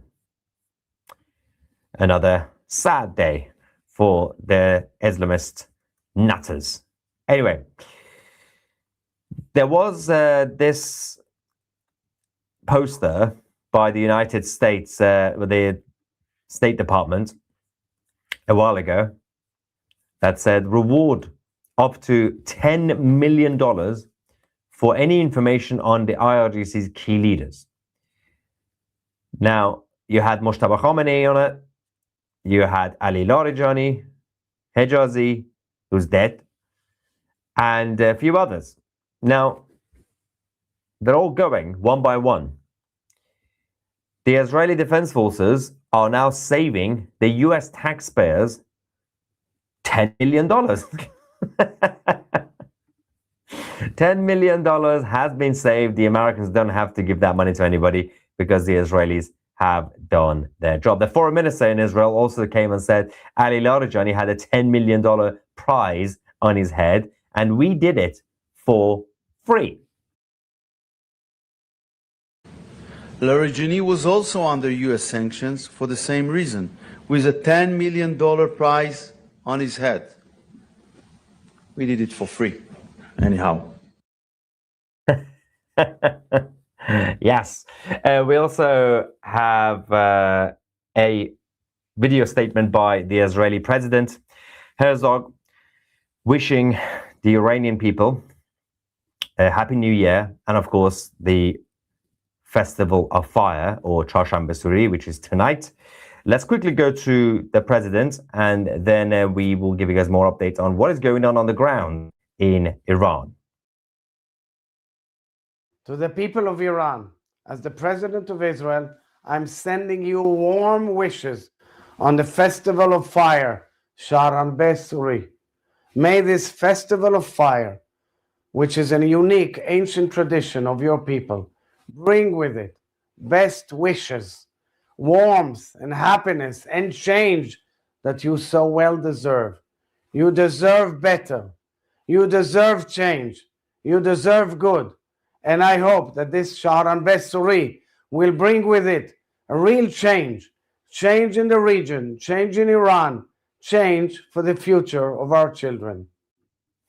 And of course, this will be the last ever Persian New Year and Chorshamba Suri under the Islamic occupation. Next year, we could have the Israeli leaders, the American leaders, and all freedom lovers celebrate this in the capital of Iran. Now, we also have an urgent message from Iranians inside the Islamic occupation of Iran to all the weak and feeble anti-war Westerners. A bunch of Muppets. We are anti-war. Oh yes, because normal humans are pro-war. Sometimes you have to man up, darling. The message is to anti-Westerners, anti-war Westerners. This is none of your business. This is for us. We live here. We are suffering. So please shut the F up. Let's go to that video. خب درود دوستان، همین الان بسیج ستاد مرکزی رو زدن بین فرقه ستاد و نمازی. امروز هم 25 اسفند. صحبتی هم که داشتم برای خارج نشینا هست، بعضی هاشون که دم از ضد جنگ میزنن. اصلا بگم به شما ربطی نداره. اگه ما هستیم، ما بودیم، مایی که رفتیم تو خیابون، ما مردم ایران هستیم که اینجا داریم هر زجری رو تحمل میکنیم. اگه به ما هست، زمانی ناراحت میشیم که جنگ تموم شه و جمهوری اسلامی همچنان باشه. خواهشاً از قول ما گوه اضافه هم نخوریم. متشکرم. Yes, thank you for your attention to this matter. Please shut the F up. Thank you. Anyway, there's a couple of things to discuss. As I said, there are over 300 IRGC Basij officials have now been killed overnight in the latest round of airstrikes by the Israelis and the Americans. Key command and also operational centers in Tehran have been destroyed. And we are getting more updates that apparently, according to the Israeli officials, the majority of the IRGC Basij leadership have now been confirmed dead. We are getting close to the end game. we are getting close to the next phase of this war against the Islamic occupation. And the war is also not just being led by the Americans and the Israelis, but also by the people in Iran who are preparing themselves, who are arming themselves for when the time is right, very soon, to get on the streets and to take out the remaining members of the regime, to take full control of the government buildings, well, any of them left, the institutions, and control the street until the Crown Prince, Reza Pahlavi, returns. We can also go to some of the last remaining attempts by the Islamic Republic to cause chaos in the region. The UAE was targeted again, this time Sharjah. Explosion in the industrial area of the city following yet another IRGC missile launch. Let's go there and then return. 17 مارس ساعت 13:25 شارجه رو زدن. این 1 دقیقه نمیشه زدن. روز صنایع 6 شارجه هستش. 17 مارس ساعت 13:25 شارجه صنایع 6 رو زدن.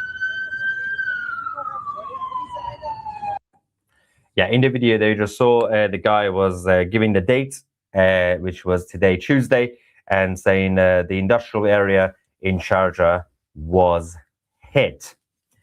Now, somebody in the live chat just said, oh no, not Lori Johnny too. That I'm going to turn Lori Johnny into a merch. That's such a good idea. Instead of Lori Johnny. That is so funny. Lori Johnny. Okay, amazing. But in case you don't know, the Islamists and the Islamist supporters are not giving up the fight, not just in Iran, but also in Western Europe. In London, the pro-Palis are back out. The pro-Palestinians, the supporters, went to North London in Finchley, one of the major Iranian neighborhoods. And one of these women, decided to go to the Iranians and start screaming, free, free Palestine, free, free Palestine. And of course, the Iranians responded with, F Palestine, you can shove your Palestinian flag up your backside. Let's go to that video from earlier on. Genocide supporter, free Palestine. Come.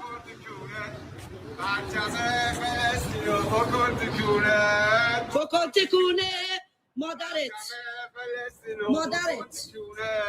بکن تکونه پرچم فلسطینو بکن تکونه I have a big account. Say again. Say again. Say again. I love to get your cough. Genocide supporter. Genocide supporter. Free Palestine! Yeah, go and fight the Palestine. Only one Lulu says free Palestine. Go and fight Palestine. Here they come out. Then look at them. Here they come out. Look at them. Look at them. Look at them. Look at them. Look at them. Look at them. They support genocide. Genocide supporters. Free Palestine. Oh, yeah. Lesson to all the weirdos. Don't go to Iranians and say free Palestine. We have one in the live chat, ladies and gentlemen, saying, why are you mocking free Palestine? Shame on you. It's because it's not real. We can't free an invisible, imaginary place. Stop trying to make Palestine a thing. It's not going to happen. Anyway, we got someone saying, watching from Sharjah.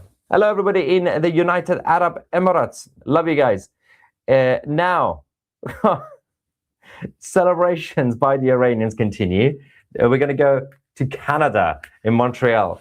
Let's see what's happening there. The moment they found out Ali Larijani was eliminated by the Israelis.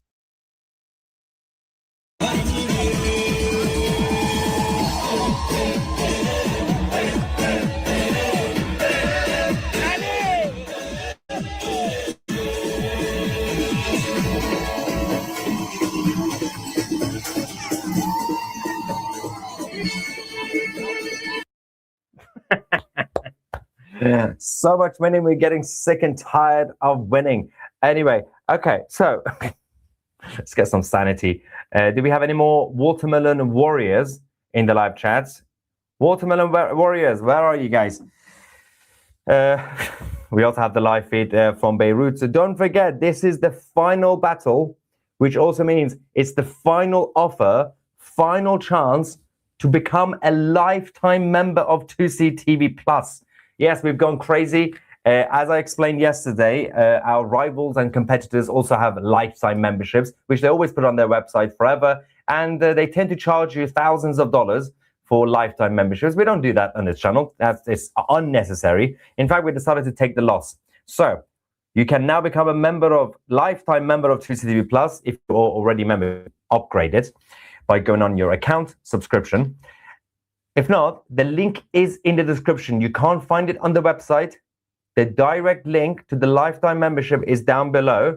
Become a member today for only £399 or about $500, much less than the crazies.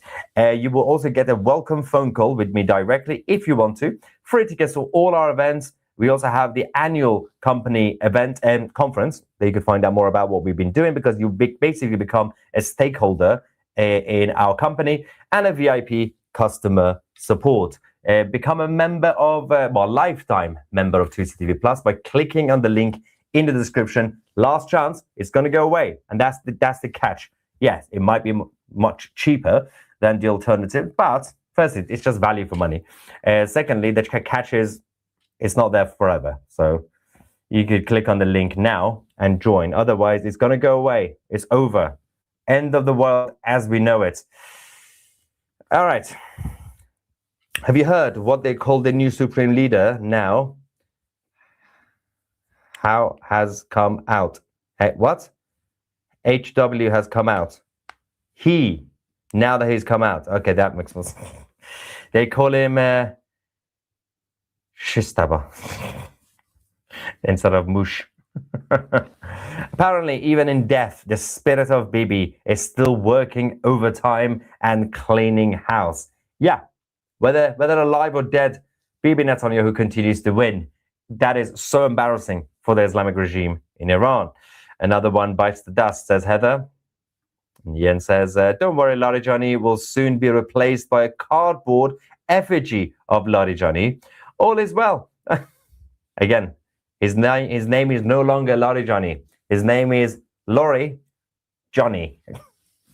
IRGC stands for International Rotten Garbage Company. I think we could do better. Come on, guys, in the live chat. Be creative. What does IRGC stands for? Give me the best. And another Ali went to his 70 virgins. Why does he only get 70 and not 72? Poor Larijani. And Iranians are one step closer to freedom. It's a win-win for everyone. Exactly. The only problem is that it's sad times for Mojtaba Khomeini, because when he officially dies, he's going to find out that his 72 virgins are all women.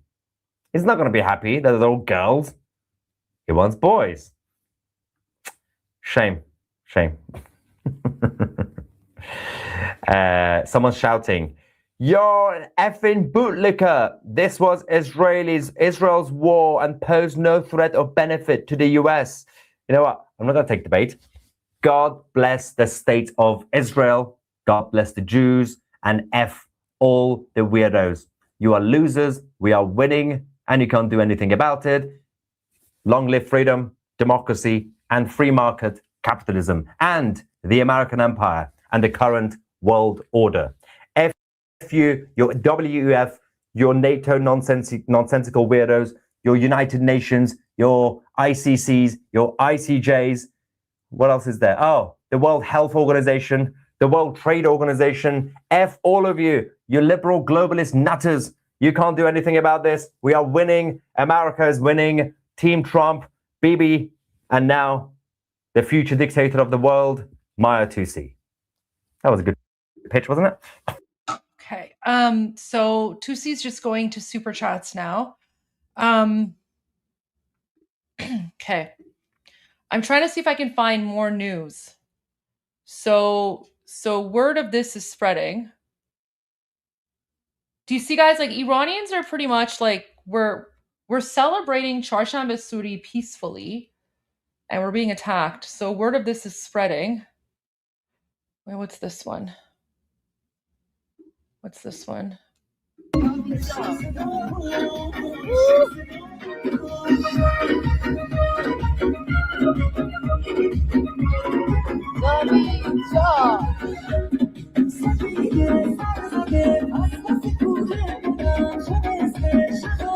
You see, guys, like, no one's protesting. People are, this is like a peaceful celebration of our Festival of Fire, which is basically like a combination of like jumping over bonfires and Halloween. There's no violence, there's no protests. We're just basically celebrating our cultural heritage, and we're starting to get reports of the Islamic regime shooting into people. Like, they're shooting into crowds.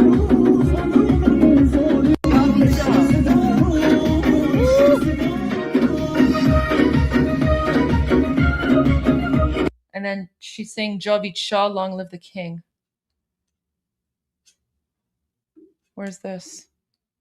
Oh, this is Switzerland. Iranians in Switzerland are celebrating here.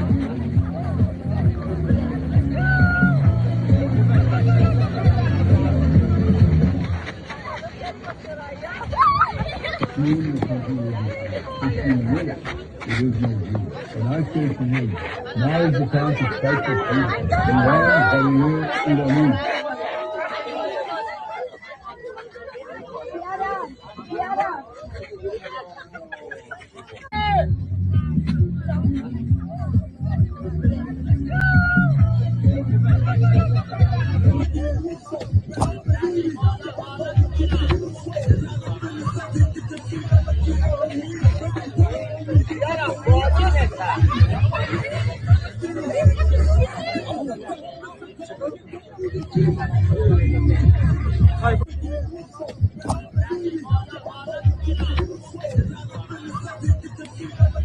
Okay. What's this? Okay, this is the city of Shiraz. Shiraz is the city in Iran. So they're saying we're in Shiraz. We're out because of the the decree of the Shah. Oh, someone's asking, will I be jumping over bonfires tonight? Probably. We'll see. I might just have to make a very like small one and jump over it. But I will be jumping over fire as well tonight. شیراز فراخان شاهزاده اومدیم حال و هول کثافت ها رو کشتن آی علی شیراز فراخان Can I explain what is celebrated during the fire festival? Sure. I've explained it before, but I'll explain it again. Here, let me find like a good video on YouTube.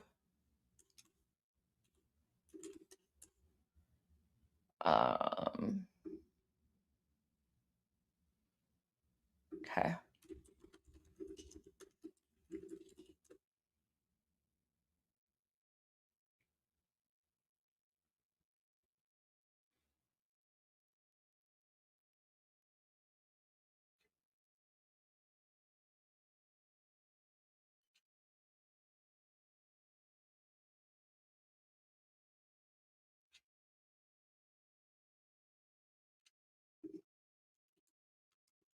See if I can find like a good video that explains this.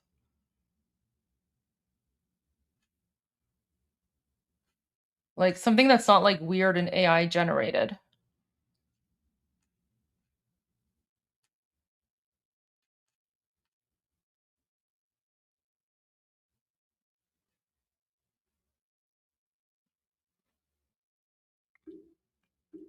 Oh, wow.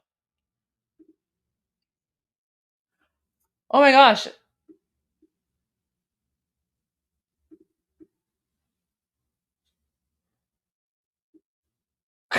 Oh my gosh, guys, look at this. I actually made a video about this and I posted this on YouTube like 3 years ago.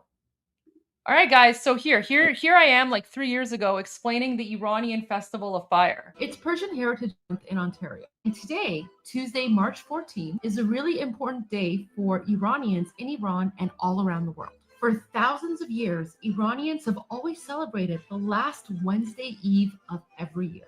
Charshab-e-Suri is an Iranian festival of fire that dates back to ancient Zoroastrian times. And keep in mind, Zoroastrianism was the dominant and main religion in Iran for thousands of years prior to the Muslim invasion in the 600s. Charshab-e-Suri is the first celebration in a whole list of celebrations that Iranians celebrate when it comes to the Persian New Year, which is the first day of spring. And even though Charshab-e-Suri originated with the Zoroastrian religion, in modern times it is celebrated by Iranians around the world regardless of religion, because it has turned into a cultural and heritage celebration. The way that we celebrate Charshab-e-Suri is by building huge bonfires, and then we jump over those bonfires. And as we jump over the bonfire, we chant Zardiye man az to, Sorkhiye to az man. And this means that you want the fire to take your pallor and your sickness and your bad energy and replace it with health and positive energy for the upcoming new year.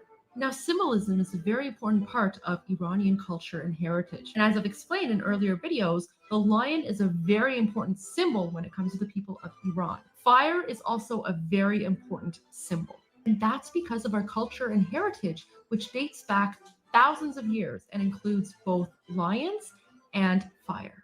Normally, Charshab-e-Suri is supposed to be a time of joy and happiness and celebration. And Iranians are supposed to get together and celebrate, mark the beginning of the new year. Given everything that's happening in Iran right now,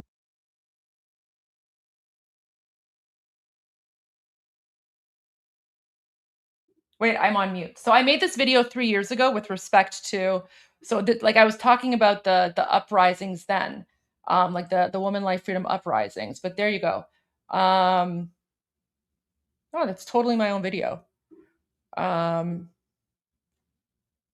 Interesting. I totally forgot that I had that. Anyways, there you go. So it's basically like an ancient fire festival. Let me see if I can find a good one.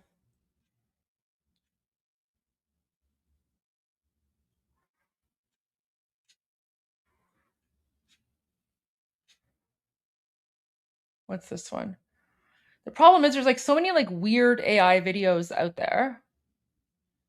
But there you go. So basically we jump over fire. It's a big deal. It's part of our like New Year celebrations. But Iranians are being attacked right now.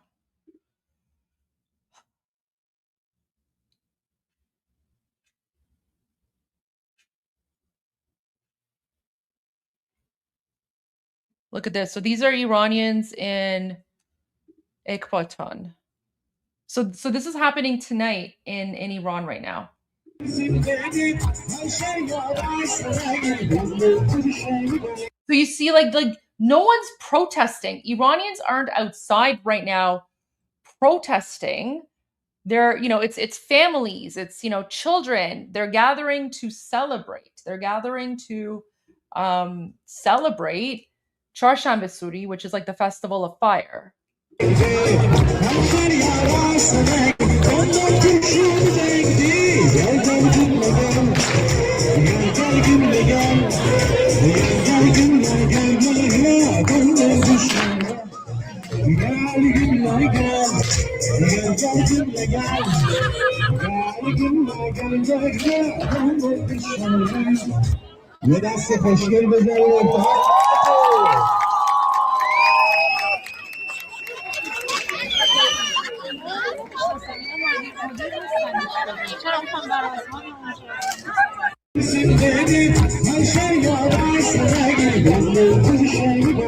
Right? And then let me see if I can find something about the Halloween part of it.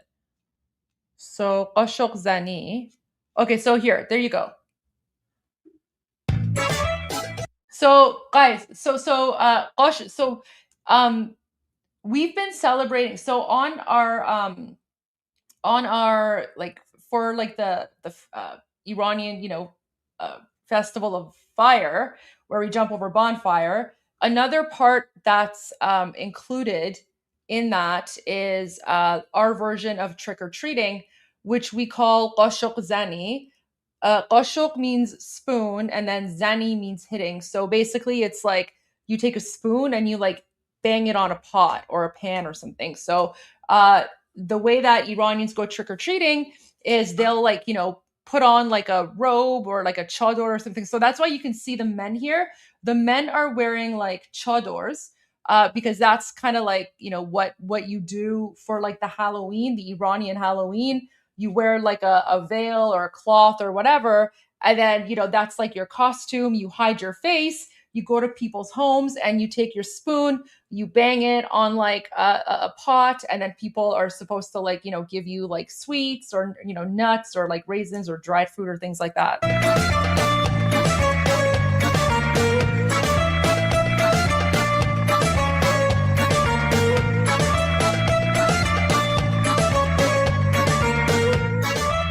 You can see here, like, they're like covering their faces, and you can see like this woman is holding like a pot, and then she has a spoon and she's like banging the pot.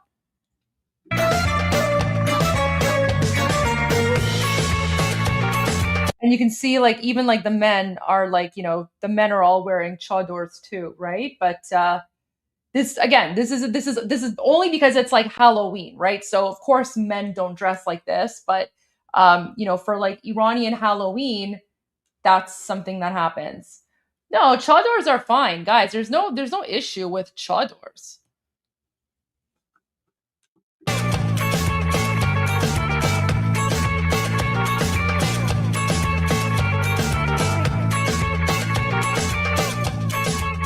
So you can see like this guy is like, dressing up, right? Like, so he's in a costume, he's got a chador, and then this woman is like, she has like a big thing of candy that she's giving him. And then you can see here, he's got his spoon. So that's his spoon.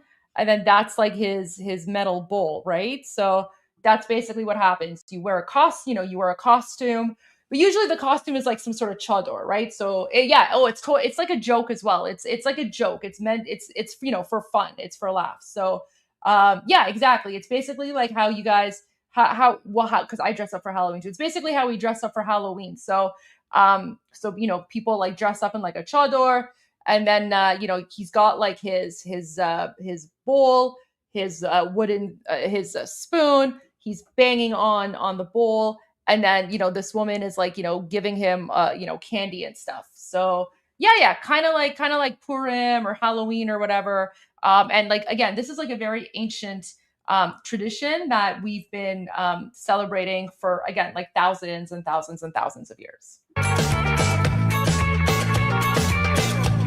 So you can see like she's got like a whole bag of candy in her hand there, and then this woman has like her pot, right?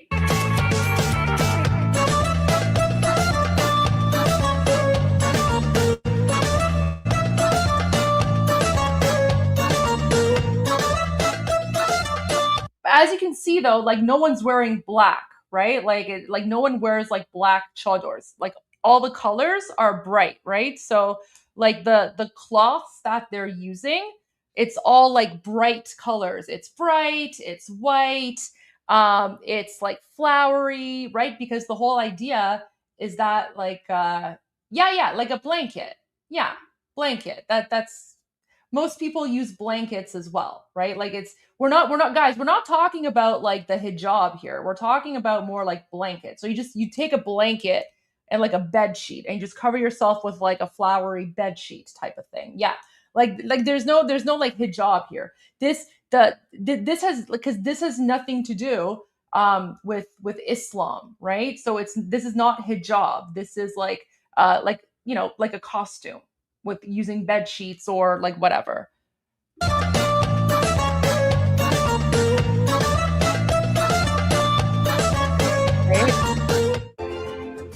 There you go. So that's basically, yeah, they go door to door. So you can see like here, like for example, here they're going door to door, and then this woman is giving them like nuts and stuff, right? So you can see it's traditional to get like nuts or like sweets or candy or whatever. So yeah, and then people go door to door. So you can see like these are a couple of guys here as well. So it's just basically a fun celebration to have. And here they're at another door here, right? So yeah, people go door to door. It's just basically like a fun party, right? And again, like as you can tell, like there's no like black chadors here, right? This has nothing to do with like Islam or hijab. This is more like a costume type of thing. Hi, Potito. Welcome. How are you? Hi, Goldie. How are you? I'm How do good. you Happy feel? چهارشنبه سوری. تبریک. Happy چشمت Chorsan. روشن. لریجانی کشته شد. You know, it's very more great than just a like we are Iranian feels so different around the world, and it's especially around occupied Iran. And I've joined with you in this night stream to share my feeling and my beloved ones with all the beautiful and great friends that I made with your live stream through these nights. Go ahead. Welcome. But before you begin, Potito, have you heard about دارن حمله میکنن. فیلم اومده الان که تو چیتگر دارن حمله میکنن. اینو دیدی؟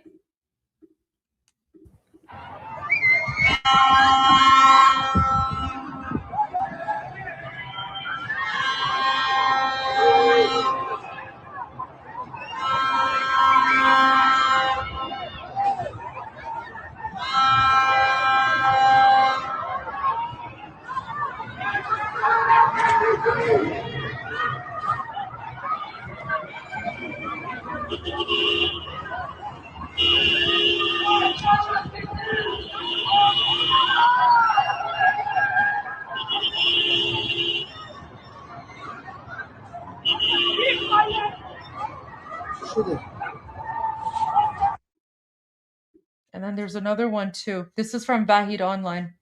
اینم قبلیشه. چی شد؟ کسی رو زدن؟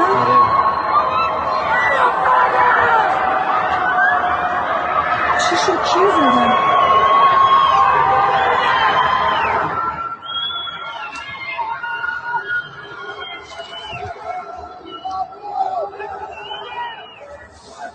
یکی آقا پرچو بیور نمیدونم چی بود. فکر کنم شلیک کردم به یه نفر. وای.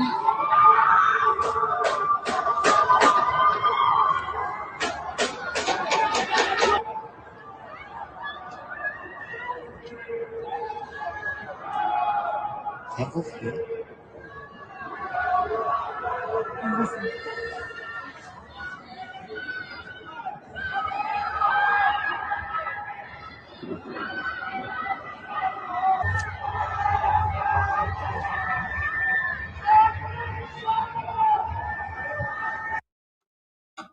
I'm sorry, I just want to share that with you because that's really important. I'm trying to get more information on that.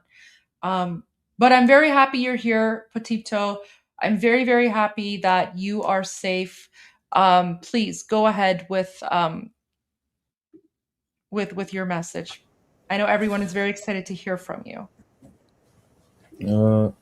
First of all, I feel very sorry from deep of my heart that through this transition that most of us as Iranians, as patriots, as followers of Prince Reza Pahlavi, try to make it with less casualties. We plan for lowering the cost of transition as much through zero. But as you can see, the regime forces, they are they are really forces of the devil. Yeah. So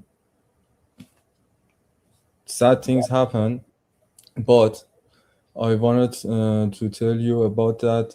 The whole thing, the whole feeling we are expressing through the Iran, from streets of Ekbatan to Karaj to Sattar Khan to Mashhad to Khorramabad to Isfahan.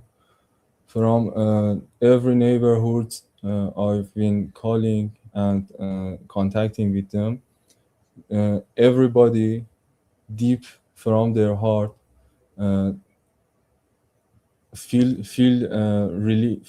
felt relieved. They releases the stress of suppression of the regime, the biggest of all lies, the bubble of iron bubble fist of the regime that rather than trying to project through the media to the heads of the people from around the world and also around. We already seeing the footage you're sharing, and everybody around the world, around Iran, gathered. Most important of all, celebrated, raised the fire, nursed the fire, danced around the fire, do the firecrackers, and everything that regime tells and dictates through the even short messages, through local media, through regime propaganda, through cyber accounts, to fear people around Iran, create fear among them around Iran. But as you can see, and everybody witnessed from the footages around Iran through the world, everybody witnessing this moment that the house of cards, the regime of lies, the regime of propaganda defeated among the people. And this is what's really happening in Iran, a big awakening. This dance around the fire is a symbol of what is going through our heart in Iran, and everybody experiencing a lightness in their heart that never can be shut down or never can be darkened by the regime. Everybody is witnessing that the great thing has happened.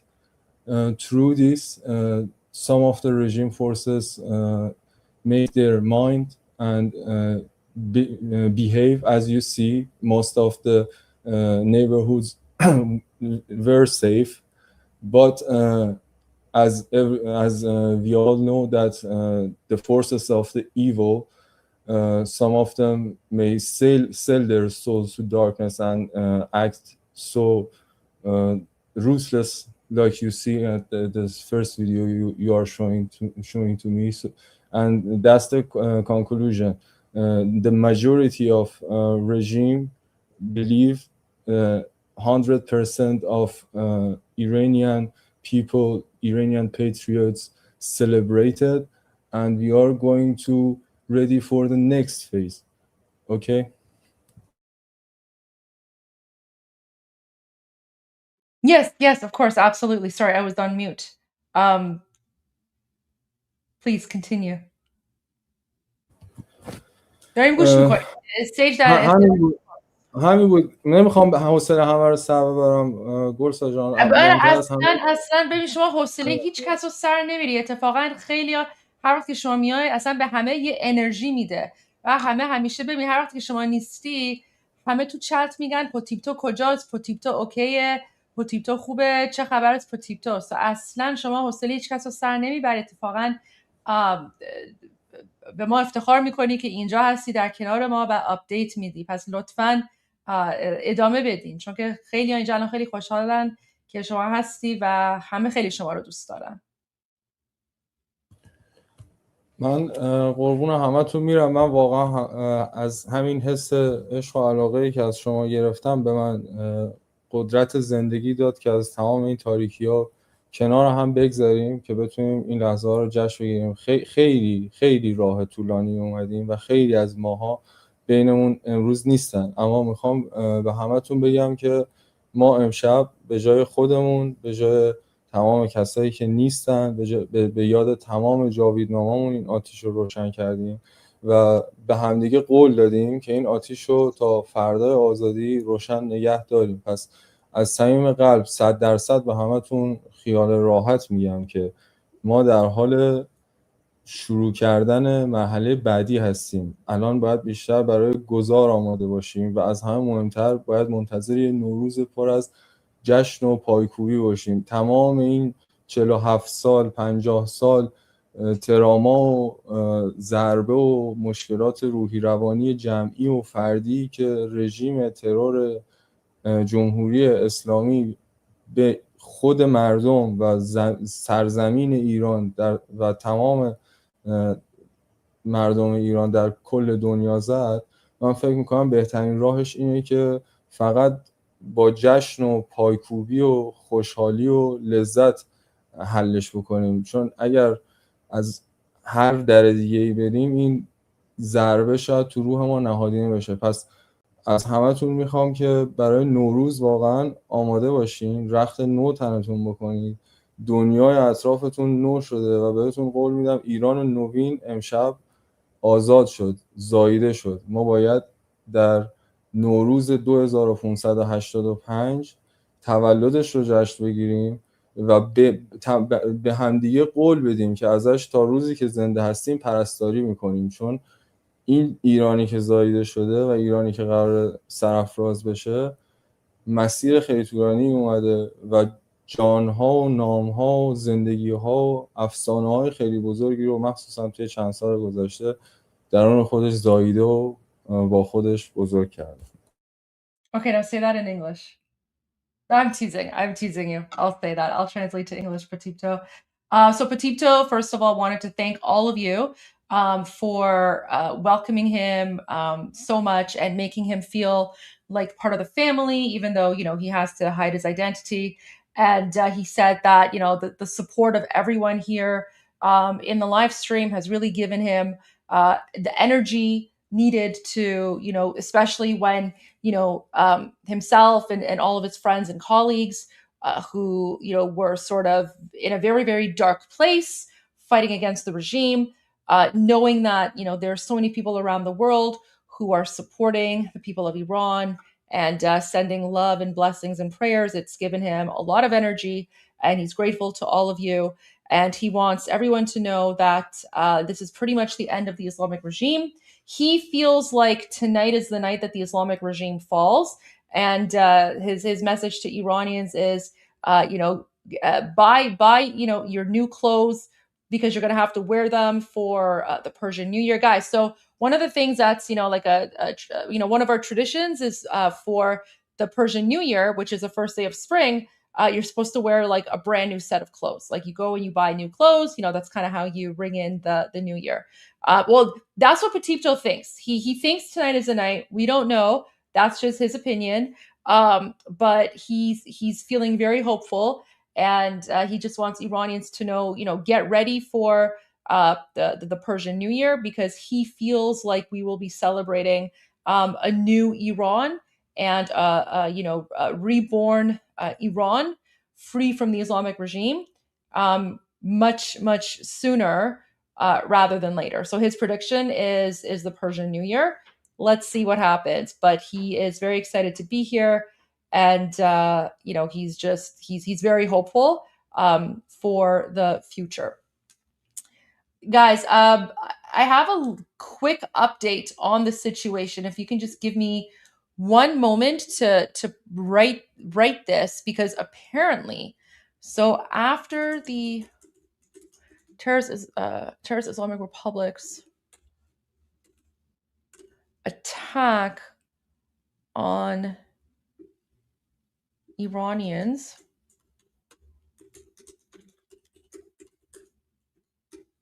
on Iranians celebrating the ancient and national ancient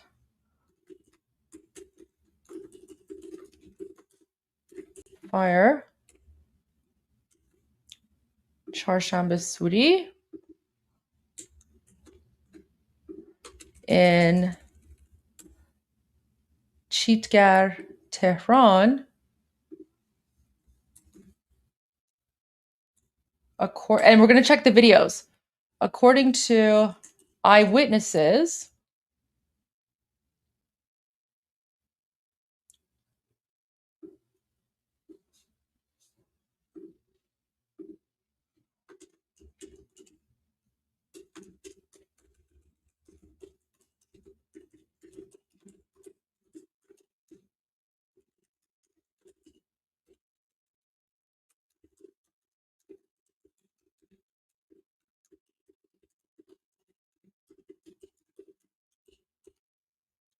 so apparently, guys, I haven't looked at this video yet. I'm just writing this right now because it's urgent. So my apologies. Thank you for indulging me and giving me the patience to write this. But so apparently, so after the terrorist Islamic Republic's attack on Iranians peacefully celebrating the ancient Iranian festival of fire, Charshanbe Suri in Chitgar, Tehran, according to eyewitnesses, Israeli drones arrived and the IRGC Basij terrorists were forced to flee. Oh my gosh. Let's look at the videos here.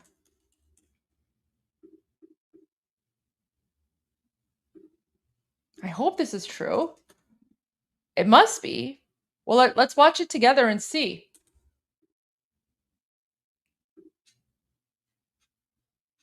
Look at this. Okay. Let's watch these videos. Let's watch these videos and see if this is true. Okay, so here's the first one.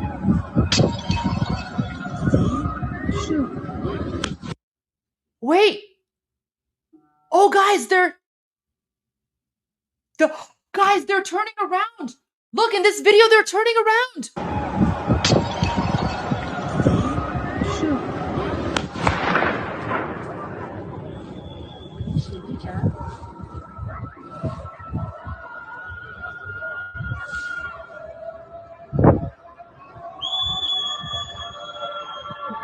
Like cheering or something.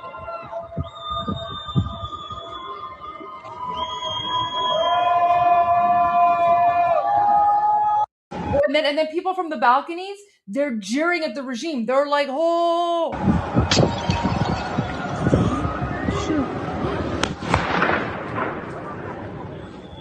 Something's happening. They're running away.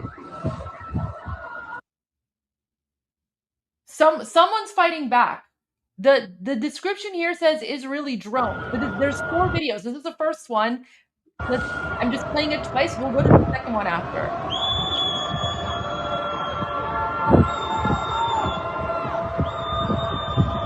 Okay.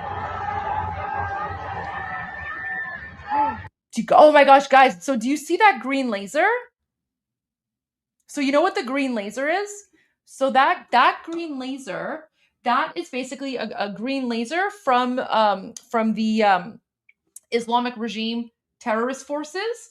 And what they do is they have a leader. So they're basically in groups, right? And then there's one person, and their job is they have a laser pointer. They have a green laser pointer, and they just point at where they want the rest of the Basij forces to target. So they point, and then everyone else shoots. So that's why, like, they're the green laser here. You can see it's like going around targeting at where they want the Basij forces to shoot.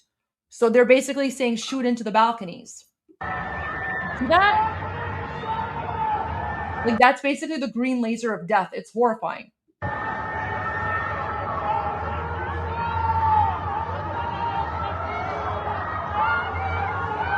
And then people in the background, while this is happening, they're also like yelling, Javid Shah, long live the king. We've already seen this one. This is the one where they're coming, right? This is the one where they're going to the crowd.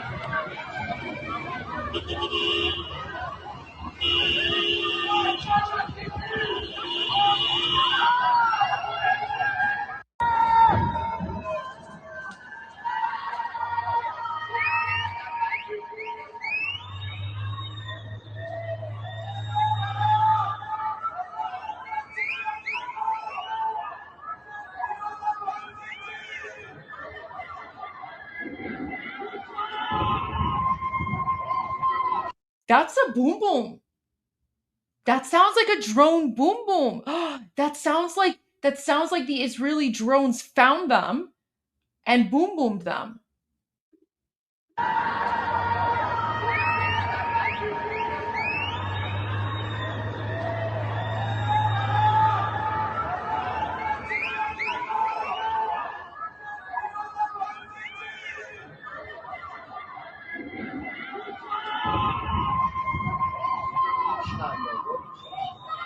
Okay, and then the guy that's filming from the balcony, he's like body kalla, which means great job, like bravo, bravo. So he's saying to Israel, bravo, bravo, because I guess he's filming in the general direction of where the drones are, and then when he hears the explosions, he says body kalla, bravo.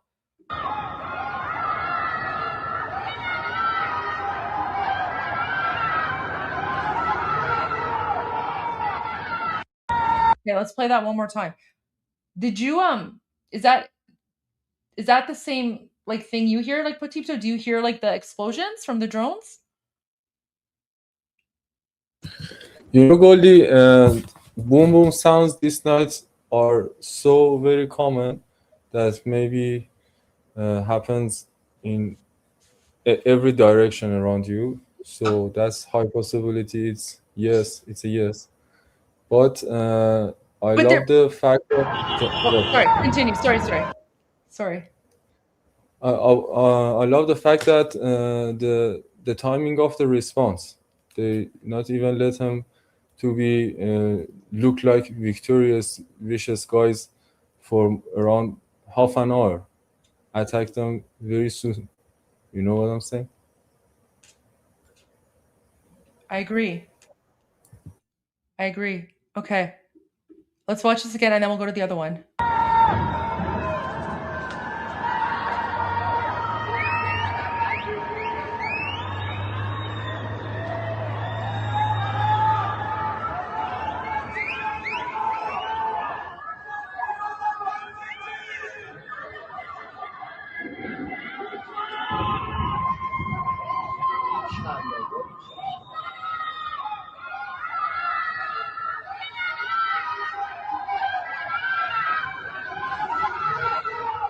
And there's people.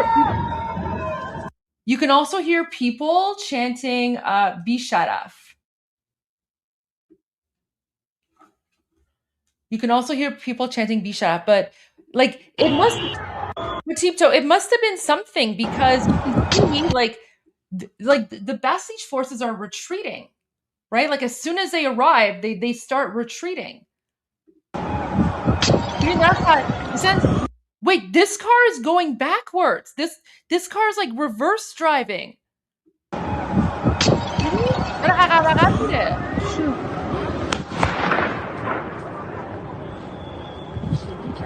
ببین صدای شکستن گلدون رو میشنوید توی مثلا فکر می‌کنم 6 ثانیه 5 ثانیه عقب تر. Yeah, I hear the braking sound. نکته اینه که مردم از تو بالکن هر جوری تونستن از خجالتشون در اومدن که اینا دارن دنده عقب میرن. Yeah. یعنی فکر می‌کنی مردم دارن از بالکن هم حمله میکنن؟ صدای شکسته شدن گلدون به وضوح داره میاد.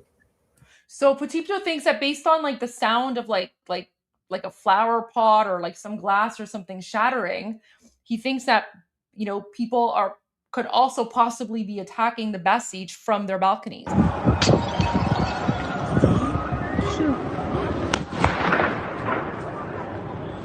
That's gunfire. That's gunshots for sure. We just don't know who's shooting at who. But the Basij are retreating though. This is wild. Actually, Goldie, there is only Basiji thugs who shooting blindlessly everywhere. That's a fact that gunshot 100% came from Basiji's gun. But as we already seeing, they are retreating, and if you have time and if you're okay, I just want to talk about the majority of the strategies happening right now in all of Iran.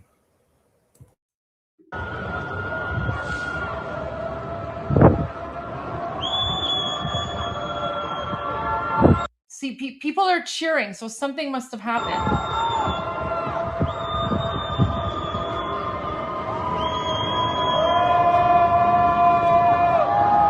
Okay.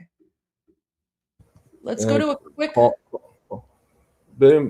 فقط می‌خواستم بگم کاملا واضح بود که دارن ریتریت میکنن و این پیامم خیلی مهمه. بفرمایید. بذار اینو سریع چیز بکنم and then پیام شاهزاده رو میگم خیلی مهمه. Okay, so here's a new message from His Royal Highness. Guys, this is the king and queen of Iran. This is the Shah and Shahbanu of Iran. Okay, so they are celebrating Charshanbe Suri by jumping over fire. So let's see what they have to say. زردی من از تو، سرخی تو از من، و نور بر تاریکی پیروز است. Yep. So they're jumping over fire and they're saying Zardi man az to, sorkhi to az man, which is what you say when you jump over the fire, which is basically like my ill health and bad luck to you, and then I take your good health and prosperity and blessings for the future. And then he says light will triumph over darkness. Nur bar tariki piruz ast, which means light will triumph over darkness. زردی من از تو، سرخی تو از من، و نور بر تاریکی پیروز است. نور بر تاریکی پیروز است. واقعا ایران این شکلی شده، ایران شکل گرفت دیگه. کسی به غیر از این چهره که داریم میبینیم نماینده ایران به نظرم نیست و این خیلی شیفت پارادایم گسترده ایه دیگه. نه جمهوری اسلامی هست، نه اون چهره کری هست که بخواد نماینده ما باشه و این به نظر من همون لحظه تولدیه که در موردش داشتم صحبت میکنم.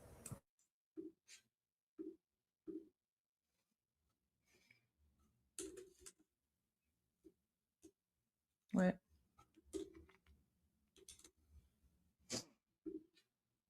Okay. There's that one. And then the Shahbanu, she also put a message out. Look at this. Oh, it's our beautiful Empress. Guys, it's our beautiful Empress. She's also celebrating Charshanbe Suri.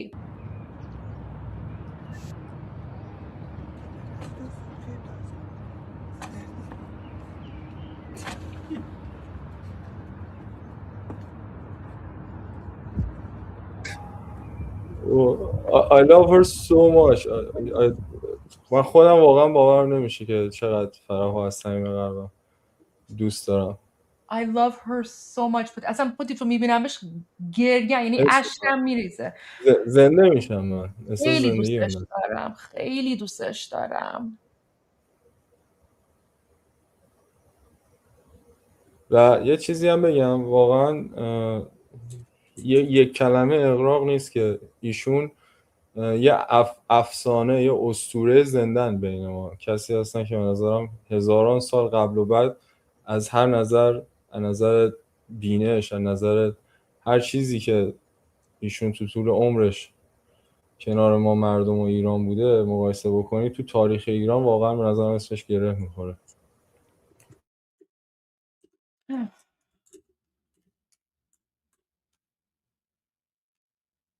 I love her so much.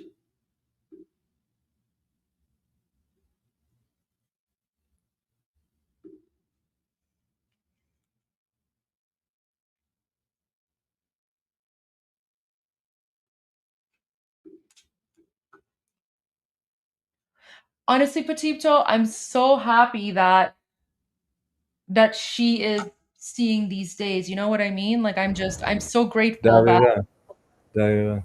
I'm so grateful that she's here to see this and to at least see that like we are making up for the mistake of the previous generations. Actually, I have one of my best compatriots among with me here, and I was talking to him right about the fact of how great she is, and absolutely a living hero and living legend. Absolutely. We're so blessed. یه We're so خواهشی blessed. میتونم بکنم؟ بله بفرمایید. من برای این دوستم خیلی پوز شما رو دادم که خب این دوستان تو بایکوت خبری هستن تقریبا، که مثلا مردم پوز دنیا من در رو مورد دادی؟ او مای گاش خجالت میکشم الان. بعد خیلی افتخار کردم بهتون و اینجوری بودم که همیشه دارم بهشون میگم که آقا واقعا تو همه جای دنیا دارن در مورد ما صحبت میکنن، مثلا لازم نیست نگران باشیم، خیلی انسان‌های قوی تو تیممون داریم. بعد داشتم در مورد این کلمات فارسی که یاد دیسکاوری چت کردم که آره الان میتونم بهش ثابت کنم این موضوع. Okay. Guys, so Potipto اسم دوستتون چیه؟ کد نیمشون چیه؟ ارشیار. Okay, so for everyone in the chat, ارشیار میتونه انگلیسی صحبت بکنه، یعنی میتونه کامنت ها رو میبینه؟ آره ارشیا یه گیمر خیلی حرفه‌ای هم هست که با استریم آشنایی داره. Oh, there you go. Okay, guys, so Potipto is actually here with one of his good friends, who's someone who has been fighting against the regime. The remember, guys, I told you about the Garda Javidan, the immortal guards. So Potipto is here with someone who has not been connected to the internet for a very long time, and his name is Ashia. And Potipto was telling his friend Ashia, don't worry, even though there's been an internet blackout, people outside of occupied Iran are well aware of what's going on. We've been informing you guys, and so this is this is his first time watching this live stream. Look at this. So guys, Potipto has a request for you all. So Potipto wanted to see if you guys can share share the words that you have learned in Persian. So for the last 80 days, we've learned a lot of words in Persian.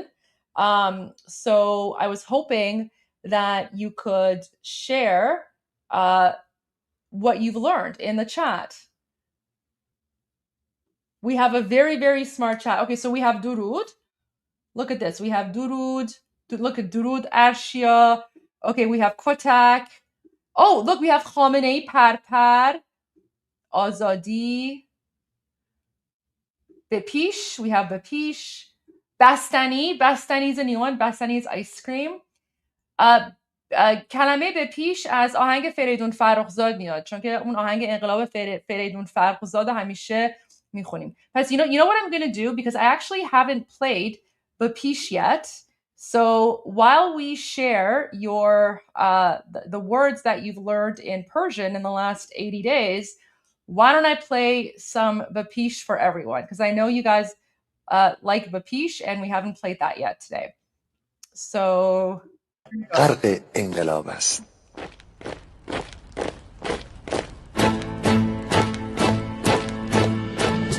کشور ما، تاریخ ما ترسید گر فرا گرفته، گویی اهورا مستا دوباره در نور خود مرا گرفته.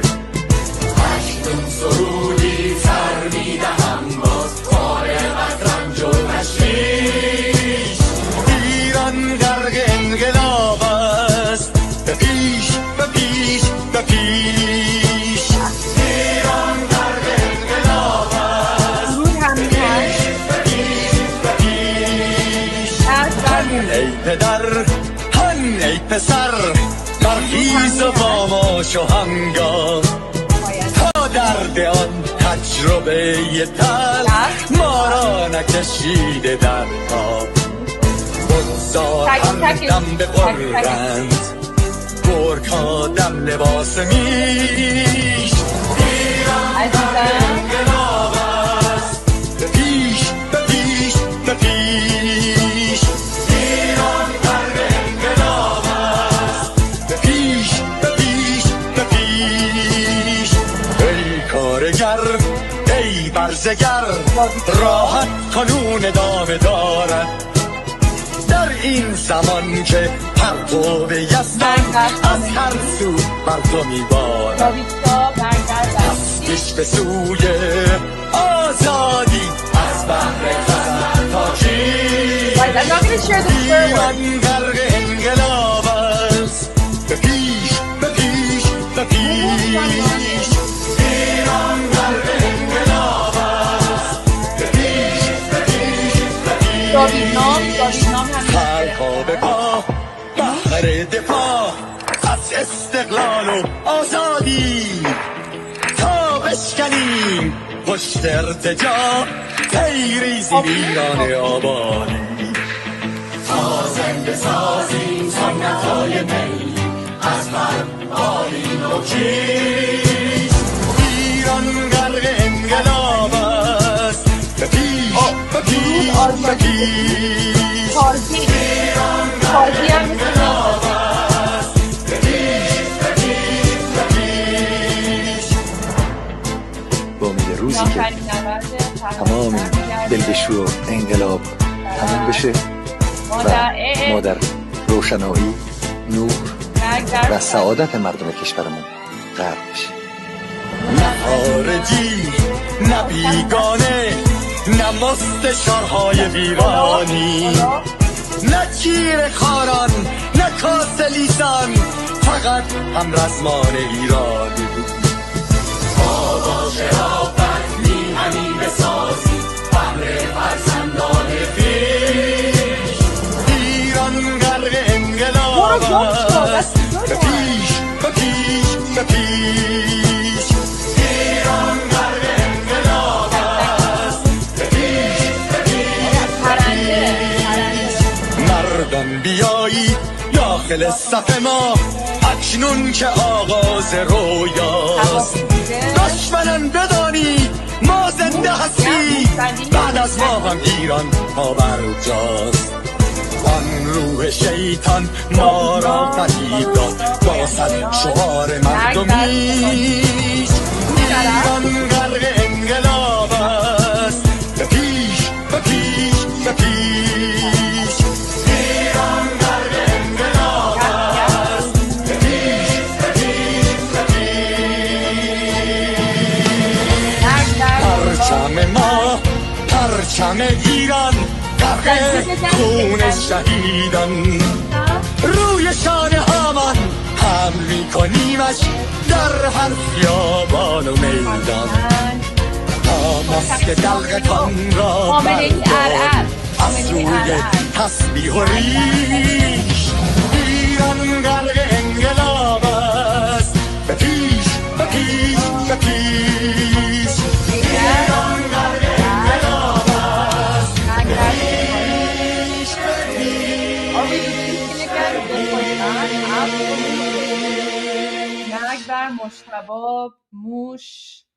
Let's see. What are we doing? So Potipto is here with one of his friends. His name is Arshia, and he hasn't been connected to the internet for a very long time. And Potipto wanted to show his friend, who's also been very active, just how much support people in occupied Iran have from non-Iranians around the world. So Potipto asked if the chat could share all of the words that they've learned in Persian in the last 2 months, so he could show his friend Ashia how much non-Iranians have learned about Iran and all the Persian words and things like that. So Ashia is my brother's name, my baby brother. So and then there's that's nice. And then hey dad, ad yach baby. Yeah. Damit Garm, Arshia. There you go. Arshia. Shab Bekhair. We have Shab Bekhair. All right. I tried to get. Oh, this one's a nice one. We also taught Manham Iraniam. So a lot of our non-Iranian supporters, they'll also say Manham Iraniam. Zart. Yeah, Zart. There's another one. Zart. Oh yeah, there's also Guz, but I'm not going to share that one. Guz. But you said it. There you go. All right, All right. گوزگوزو. Okay. Or گندگوز منطقه. Oh my gosh. Okay. Noor is another one. That's true. Yes. So was that ارزشی. Arzishi? Yeah, Arzishi is another one. Arzishi. Shiro Khorshid. Oh, Shamshir. Yeah, we also taught Shamshir. Right. Yeah, no, I don't think Arshia knows about Yach. Should we show the Yach video? First of all, so Petito, I know the comments kind of went pretty quickly, but was Arshia was he able to see all the comments from the chat with all the Persian words? اول بذار به آرمین یه سلام بکنم. حالا چطوره؟ خوبی؟ درود پتیپتو. چه حسی داری؟ بهترین حس. Wait, Armin, he's asking his friend. نه از آرمین دارم میپرسم. از آرمین داری میپرسی. I thought you were asking Arshio. نوبت ارشیا میگه همون چهره آرمینی که میخواستم دیدم. فهمیدم حالش عالیه. نه ببین پتیپتو بیدار شدم، پیام گلسا رو دیدم، اصلا باورم نمیشد. ذوق کرده بودم، اصلا همینجوری داشتم نگاه تلفن، اصلا دهنم باز مونده بود، هی نگاه میکردم، گفتم واقعی این؟ اصلا باورم نمیشد. اصلا یه دنیا بهترین چهارشنبه سوریه. عیدیمون رو زود گرفتیم امسال. آره ببین چون بین خودمون ما تاریخ 24 رو داشتیم اگه یاد باشه، اون 2 هفته که ددلاین گذاشته بودیم میشد 24 اسفند. 24 اسفند فراخوان گارد جاویدان اومد و شب بعدش من با خیال راحت بهتون گفتم نگران نباشین و قرار همه چی طبق برنامه پیش بره. درست گفتی. الانم که قربونت بشم دمت گرم، ولی الان اینقدر همه این باور رو با هم دارن که دیگه نمیشه این کارش کرد و خب تو هم داری حسش می‌کنی، من تو صورتت دارم میبینمش. ببین پتیپتو، من یه ذره بعضی موقع شک برم میداره، میگم نکنه اینا بمونن و یه لحظه به اون سه حس که میرسم که نکنه بمونم، یه دفعه لاریجانی میمیره. بعد به خودم میگم امکان نداره اینا بمونن. تموم شد. تموم بر اینا نمیشه بمونن. درست میگم؟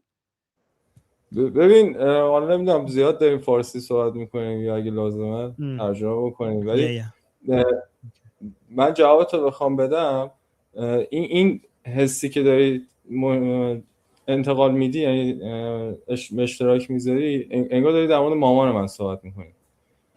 متوجه هستی چی میگم؟ مامانم دقیقاً صبح بلند میشه میپرسه، میگه کی رو زدن، چی شد، اینا میرن یا نه. قشنگ اولین سوالی که میپرسه صبح که بلند میشه میگه بردیم یا باختیم. خب بعد مثلا یهو میبینم که خوشحاله، مثلا داره میخنده، زنگ میزنه چی شده، لاریجانی رو کشتن. خب خیالش 100% راحته که رفتن. یعنی قشنگ این چیز سایکل حسی که داره میگم به چش خودم دارم نزدیک جلو مامانم میبینم. ولی با چهارشنبه سوری که گذشت خودم خیلی مستقیم ازش پرسیدم، گفتم دیگه الان نگرانیت حل شد، ترست ریخت؟ چون بالاخره تمام مادر پدرها در حال حاضر نگران این هستن که یه اتفاقی تو خیابون سر بچه‌ها بیاد. نمیگم نمیاد، ولی میخوام بگم این اتفاقی که افتاد. ببین تو اگه فیلم‌ها رو نگاه کنی، مردم تو خراسان آتیش روشن کردن و دورش رقصیدن، دختر و پسر بدون حجاب تو خراسان دور آتیش رقصیدن. این اگه پارادایم شیفت نیست چه اتفاقیه؟ حتما که نباید میرفتیم مثلا تو خیابون همدیگه رو میکشیم. یا مثلا اگر دقت کنی رادان اومد تهدید کرد، گفت حتی ترقه هم بیرون نکنید. خب یک نقطه در ایران نبود که من شنیده باشم ازشون پرسیده باشم و اینا صدای ترقه نشیده باشن. میدونی چی میگم؟ یه جوری مقابله چند برابر شد که اصلا این لشکرکشی هم که پروپاگاندا کردن که 5 بیایم بیرون و فیلم دادن بیرون و نمیدونم رادان اومده اینجور حرفا، اینم به ضررشون تموم شد. چون اومدن چرخیدن 50 نفر بودن، یهو 500,000 نفر آدم 2 ساعت بعد اومدن بیرون. اینا فکتایی که امشب رخ داد. Wow, guys, Potipto is saying this was a huge embarrassment for the Islamic Republic because Radon came out and he said basically not even a single firework should be taking place, but then the Iranian people, every corner in Iran we could hear people in Iran celebrating Charshamba Suri. So this was a huge demonstration that the Iranian people have the upper hand, and there's nothing that the suppressing forces can do. So by the way, Patipto, how wise this is from Princess of Pahlavi to, before we actually give the call to action for the uprising to happen, to do a demonstration of how incapable the Islamic Republic is, because this is going to really demoralize and demotivate the regime forces, and it's going to increase the rate of them abandoning the regime before that final day comes. So this was a very strategic, like this Charshamba Suri was taking advantage of, like, in such a wise and strategic way. Like, I'm actually so impressed by every single step of the way. The decisions that Prince Reza Pahlavi is making and his team is so strategic, is so smart. Goldie, what is that? Alleged Larijani's assassination site.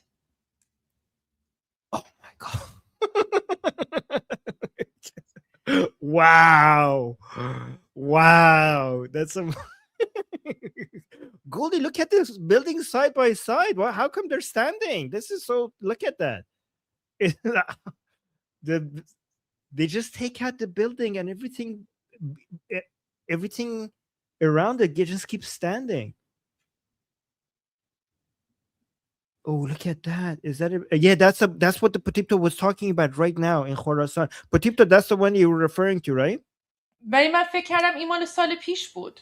I thought so too. I thought this was from last year. Is it from this year? نه، اینو وقتی که نوشتن Yeah, this is last year. 1404. Yeah, this is from این مال 1403. This is from 1403. This is from last year. Yes. That's what I said when I shared it. No, I know. این مال امسال در مورد ویدیو، من این ویدیو دیدم و اشتباه کردم، ولی این اتفاق امشب افتاد. آره ما ویدیو like that one. Like look at here's one. Yes. We've shared a lot of videos, Patipto, from tonight, like footage from tonight. حالا من خیلی خصوصی به آرمین میخوام بگم، نیازم نیست ترجمه بکنه، چون در واقع نمیخوام یه چیزی رو بزرگ بکنیم، ولی یه سری اتفاقا و یه سری مسائل رو ما به عنوان آدمایی که خودمون رو گارد جاویدان میدونستیم و تو این پروسه داشتیم تلاش میکردیم، هم متوجه شدیم هم بهمون خبر داده شد. برای همین بود که من بعضی از شبا میومدم اینجا یه هیجانی رو اشتراک میذاشتم. حتی من توی چهارشنبه سوری هم قبل از اینکه هر اتفاقی بیفته 105 من توییت زدم که اصلا دیدم تایملاین خیلی پارانویده، توییت زدم نگران نباشید هیچ اتفاق بدی نخواهد افتاد. و این عملیات نظامی که در موردش صحبت می‌کنی و این هوش سرشاری که داری از مسترمایندش واقع شاهزاده میگی، یه انگار واقعا یکی از استراتژیک ترین حرکت های ممکن، چند بعدی ترین حرکت های ممکن رو شاهزاده توی پلن داره اجرا میکنه. از یه طرف میاد هزینه برای مردم بسیار کم میکنه و از طرف دیگه اون چیزی که آمریکا و اسرائیل عاشقشن رو بهشون میده، افیشنسی بهشون میده. پس یه تریو فوق العاده دارن ایران رو در کنار هم آزاد میکنن. خود فراخوان چهارشنبه سوری وقتی آسمونای ایران در حدیه که درونا میان میچرخن و میرن و حتی دیگه ضد هوایی نیست بزننشون، به غیر از این عملیات روانی که رخ داد و با قدرت پیروز شدیم، یه عملیات نظامی هم بود که همکاری بین مردم و ارتش اسرائیل و آمریکا بود. مردم جمع میشدن توی سری نقاط، آتیش روشن میکردن. کنترلی که از تصویربرداری و حالا مپ حرارتی و هر چیزی بخواید داشته باشین روی نقشه ایران در اختیار این دوتا ارتش هست. که همین امشب اومدن بانک داده هاشون رو کاملا آپدیت کردن، محله‌های فرندلی مشخص شد، تیم تشکیل شد و در کنارش هم این ابله‌هایی که در حال لگد زدن به دیوارهای قبر خودشون هستن هم هی قبر خودشون رو عمیق‌تر کردن. همون جوری که خواستیم پیش رفتن، جمع شدن یه جایی با هم چرخیدن. حالا نگاه کن از لاریجانی که هیچ تا اول آخرشون هی پشت سر هم مثل دونه‌های دومینو میافتن. انقدر هم شدید میشه که تو 2 شب آینده 3 شب آینده که میخوایم برسیم به عید میبینی چقدر همه چیز عوض میشه. Oh, Potito is going to thinks that in the next 2 days everything is going to change. Everything is going to change in the next 2 or 3 days because of the level of amazing. وا خوش خبر باشی پوتیپتو. امروز خوش خبر چندشنبه؟ باشی. امروز چند شنبه است؟ امروز چند شنبه است؟ پنجشنبه.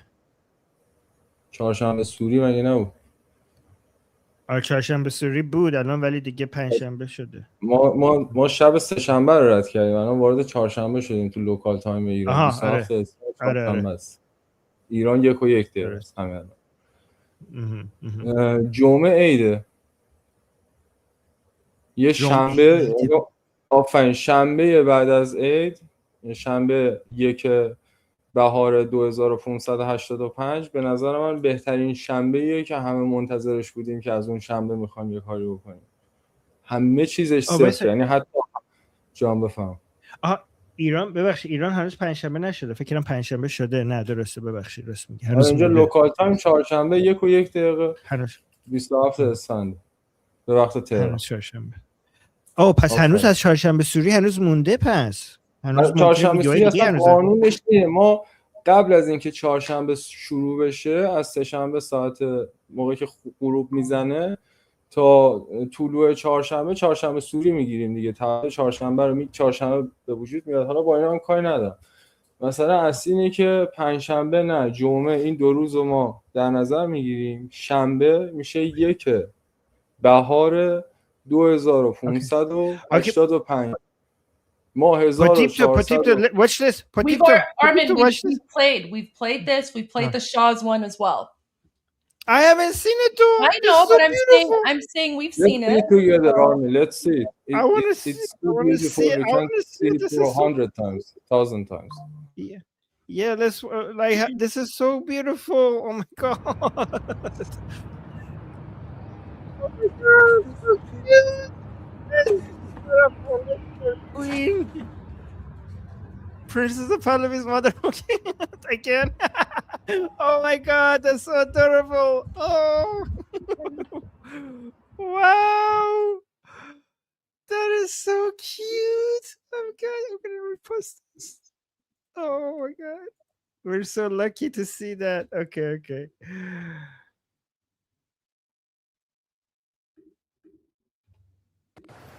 زردی من از تو، سرخی تو از من، و نور بر تاریکی پیروز است. Oh, is that new from this year? زردی من از تو، عاشق این از من، و نور بر تاریکی پیروز است. ببخش معذرت، خیلی عجله کردم. ببخش. نه اصلا بفرمایید. نه اصلا اسخای نکنید. نه چون میخوام خیلی هیجان دارم. میخواستم بگم که عاشق این نیستی که ایران الان این شکلیه. I know, right? Yes. Saying این سالی که داریم در مورد صحبت میکنیم 2 روز باش فاصله داریم.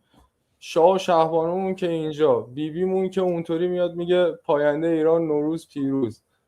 ارتش آمریکا رو با خودمون داریم. چه سالی میشه به نظر 2585؟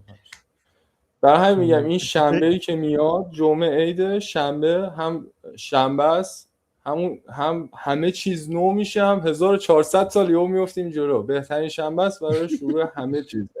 ما میتونیم واقعا همه چیز رو بسازیم از اون شنبه بعد. Potito is saying this is the best way to start the new year, and we're going to leap ahead for hundreds of years, given that this is how we're starting our new year. Someone in the chat asked how to say fire in Persian. It's atish. Atish So or atash. Well, yeah, atash is formal, but we say atish, right? Yes. Or Potito, atash or atish? Which one's better? No, you're right. No, Goldie, you're correct. Atash is the formal. Atish is the casual, the casual one. Yeah. کژوال فارسی کژوال که سوال می‌کنیم میگیم آتیش گرفتیم، ولی بخوایم ادبی بنویسیم میگیم آتش گرفتم. The formal pronunciation is atash, but like when we're just speaking colloquially, just informally, we say atish. So it's atish.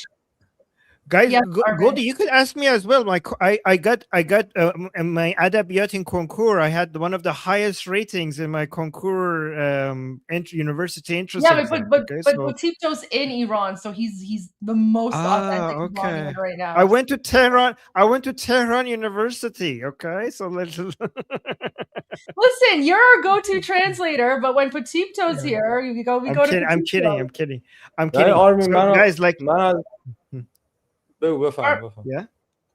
Go ahead, because I still have to show Armin the crazy news. Armin still doesn't know what happened. میخواستم قبلش بگم که چون سوالی که گرسا پرسید بی جواب نمونه، در مورد اون چالشی بود که گفتیم دیگه به دوست ما ارشیا نشون بدی بچه‌ها چجوری فارسی بلدن. ریاکشنش این بود که گفت من امشب با لبخند میخوابم. اینقدر عشق کرد، حال کرد که با لبخند. و حالا اگرم فرصت شد یه تجربه‌ای که از شب فراخوان 18 هم داره رو شما دوست داشته باشین میتونه باتون به اشتراک بذاره. بله حتما، اتفاقا این خیلی مهمه، خیلی خوشحال میشیم. Okay, so the first thing that I wanted to say is that Arshio's response and reaction to seeing everyone in the chat say Persian words was that, you know, tonight after like a very long time, he's going to be sleeping with a smile on his face because he now realizes how many people outside of occupied Iran, how many non-Iranians support Iranians and are, you know, cheering for us to liberate Iran from the Tazi occupiers. So that's the first thing. And then Arshio also wants to share his experience from the massacre that happened on January 8 and 9. Before we go to that, though, I want to, Armin, you have to see this crazy situation that happened while you were gone. So, look at this. So, while people in Chitgar were celebrating Chashan Suri, Basij forces showed up. Look at this.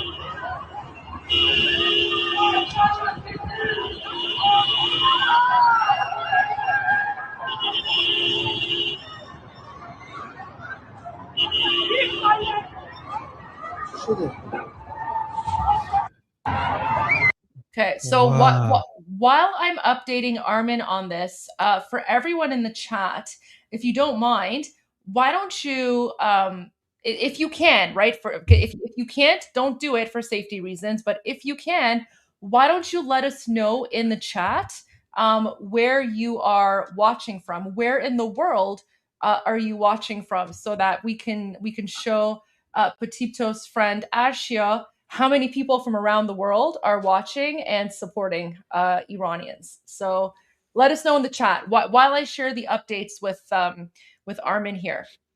You can let Arshio know. So here's another video of this, Armin.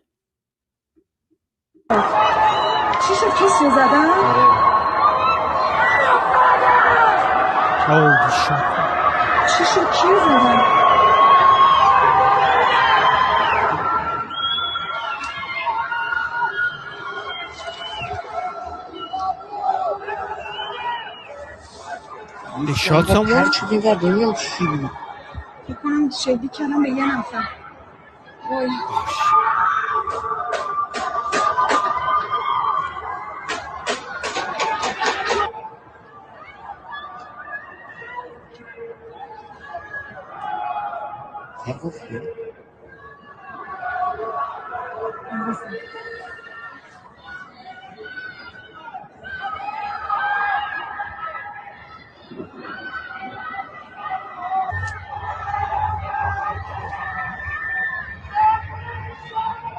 Do you see the green laser? Yeah. Oh See wow, the green you're laser? right. They're targeting people on the balconies. So that happened, Armin. And you know, a whole bunch of us like raised awareness about this and we're, you know, calling it out. But Armin, ببین like literally within a few minutes بعد ببین چی شد. چی شد؟ دارن فرار میکنن. Wait. این صدا گلدی رو تو میشنوی اما اول ویدیو میاد صدا گلدی و برای آرمین هم یه نکته رو بگم. آرمین عاشق این نکته میشه. فوتیجا داره بیرون میاد دیگه از جاهای متفاوت و به عنوان حالا یه آدمی که داری سوشال مدیا کرال میکنی چندین فوتیج از جاهای متفاوت ایران دستت اومده، درسته؟ بر اساس این فوتیجا این یک دونه در واقع چیتگر رو من دیدم که سرکوب کردن، یعنی آمارشون 1 به 1000 1 به 999. ببین میخوام یه چیزی بگم، یه نکته مخفی داره این داستان که هم آرمین خوشش میاد هم باید بهش اشاره بکنیم. اونم اینه که خیلی ترول‌های زیادی تو تمام این مدت از همشون هم با سررشته سرمنشأ 0 فاصله تلاش داشتن که اولا دستاورده مردم ایران رو کم بشمارن و در کنارش هم شاهزاده رضا پهلوی رو فرماندهیش رو زیر سوال ببرن. مثلا همین آمار 50,000 QR کد 150,000 QR کد همکاری ملی رو برای چون آدم‌ها ابلهی هستن مسیر اشتباهی میرن هی به سخره میگرفتن ولی نمیدونستن که این استراتژی برگ یه بازیه، نباید ما هر شب 150,000 نفر رو بیاریم داخل. وقتی که من میخوام خیابون رو کنترل کنم استفادهش میکنم و اتفاقی که امشب افتاد توی این 1 به 1000 شاید 50% ترس و واهمه و ناهماهنگی نیروهای سرکوب بود. اون چیزی که باعث شد گپ زیاد بشه همکاری ملیه. من میخوام به تو بگم که میبینی خیلی از کلانتری‌ها تو تمام فوتیج‌ها مداخله‌ای نکردن. مردم خیلی جا دارن تو گوهردشت رو نگاه کن، جای دیگر رو. این خودش همکاری ملیه که داره راه میده و نکته مهمیه که دیگه تریبون رو از این ترورها بگیریم. آقا ما کارمون رو داریم انجام میدیم، نیاز هم نیست به شما ثابت کنیم، نتیجه خودش داره رخ میده. پرده ها که افتاد اون موقع بهتون میگم که چه حماقتی داشتیم میکردیم. That's such a good point. Let me just share this because there's questions from the people in the chat, and then we can continue this conversation. Armin, so we saw the IRGC Basij forces come and start attacking, like shooting into the protesters or trying to disperse. Sorry, not even protesters. They were people who were celebrating Charshanbe Suri. So now you can literally see a few minutes later, they're all retreating. I have 2 videos to show you. So it seems like someone threw something from a balcony at them, like a flower pot or something, it broke. They're all retreating. Like that car's reversing, it's going back.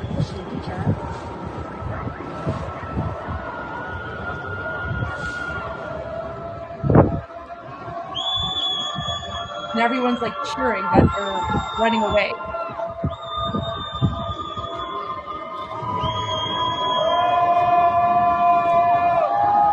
Really, how much? So as soon as they came, something happened, and now they're all running away. Armin, do you know what happened? Israeli drones showed up. Really? Israeli drones showed up. Literally within minutes. Watch this.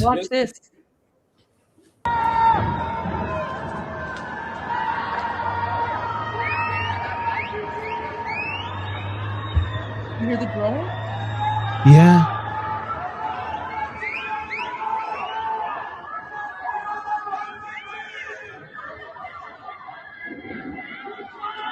You hear the boom boom? Yeah. Wait, it got them? So you hear them saying Bisharaf. So you hear the drones, and then you hear the boom booms in the distance, and then you hear the people yelling Bisharaf here. Bisharaf.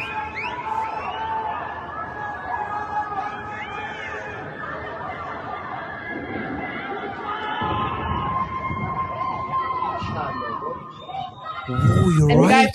The guy filming, he's like, body kalla, bravo. Oh my God, you're right.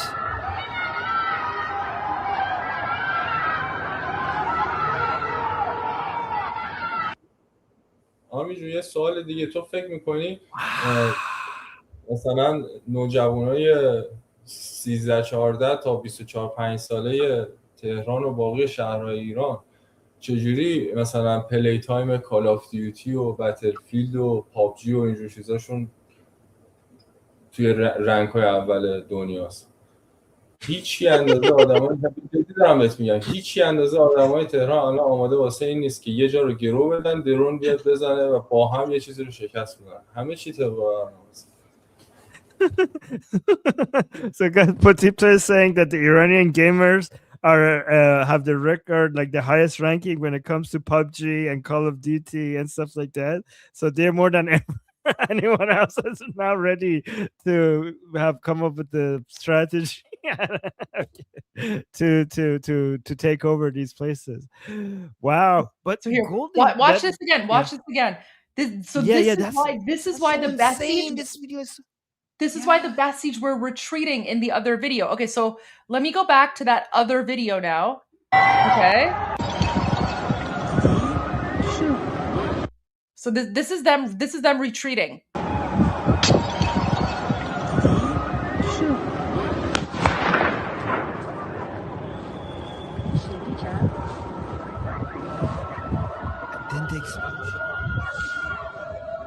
Like, you see, this car was literally reverse driving.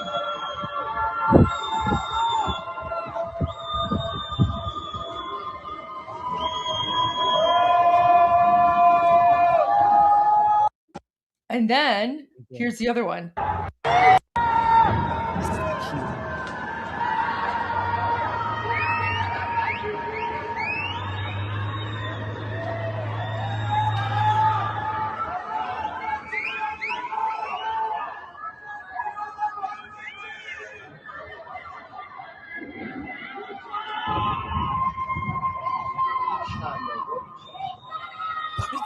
You're right.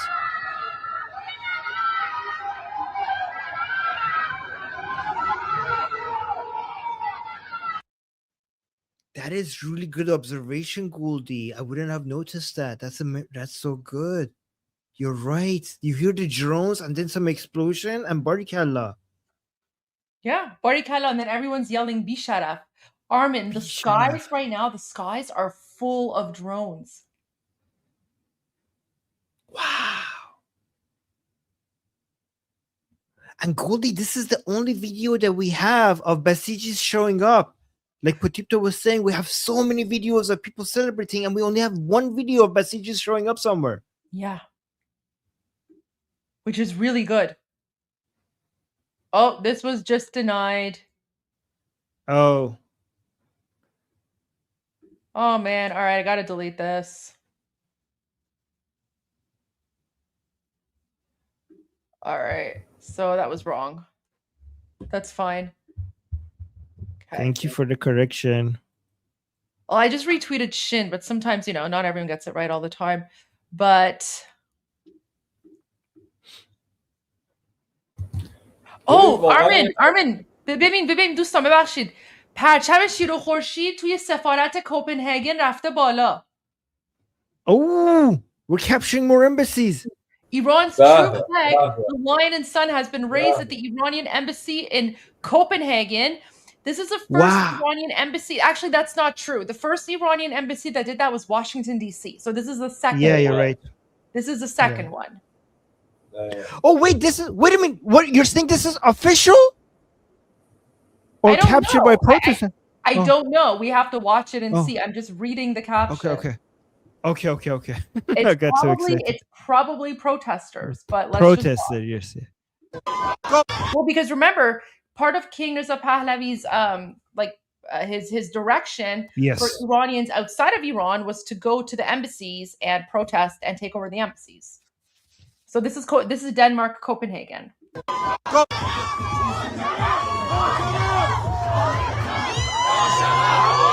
زنده باد. Wait.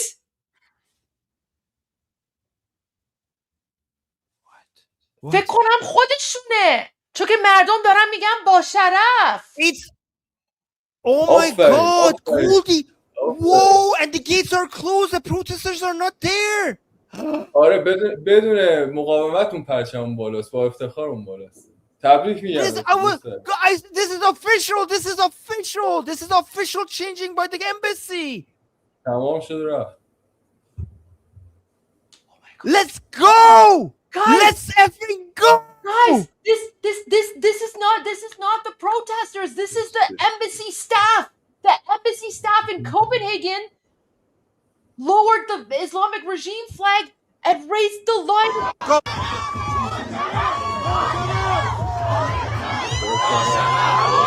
زنده باد.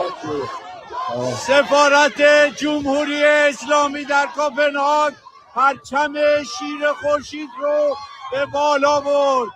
این اولین سفارت ایران است. بگید با شرف. رسمی بالا بردن. از این نظر اولی میتونیم. صدا نمیاد. وقتی که ویدیو داریم پلی میکنیم صدا خوب نمیاد. آره بگیم با شرف.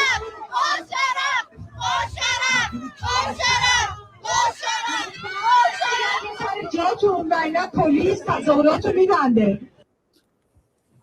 The cops are confused. They don't know what's going on because their job is to like protect the embassy, right? But God, Goldie, this is not the embassy of the Islamic Republic. This is the embassy of Iran. This is the embassy of Iran. Of course. Exactly. Guys. We have our first embassy. We have our first embassy. Guys, we have an embassy. Iran has its first embassy. Official embassy. Actually, anybody in the chat or live stream in Denmark can officially visit Free Iran, Imperial Iran, at location of the embassy at Denmark. Goldie, it's happening. This is the first Iranian soil that has been liberated. Because embassies are official territory of the country. So this is the first territory of the country that has been liberated. رسما ما الان کشور داریم که میتونیم بریم اون سفارت خونه و Guys, road trip to Denmark. هممون بریم دانمارک. Let's go. من اگه بودم میرفت، اگه نزدیک بودم میرفت. من خوراکم اینه که 1000 کیلومتر رانندگی کنم. یعنی الان راه بیفتم 10 ساعت دیگه دانمارک دم سفارتم، هر جای اروپا باشم. Some people are saying it was the protesters. Well, I don't know. It says people were saying by Sharaf. Guys, it wasn't the protesters, and I'll explain why. It wasn't the protesters. Here, let me Oh no! Is it the protesters? No, it's not. It's not the protesters, Armin. It's not the I'll replay it. But wait, let me just post this video first because this is important.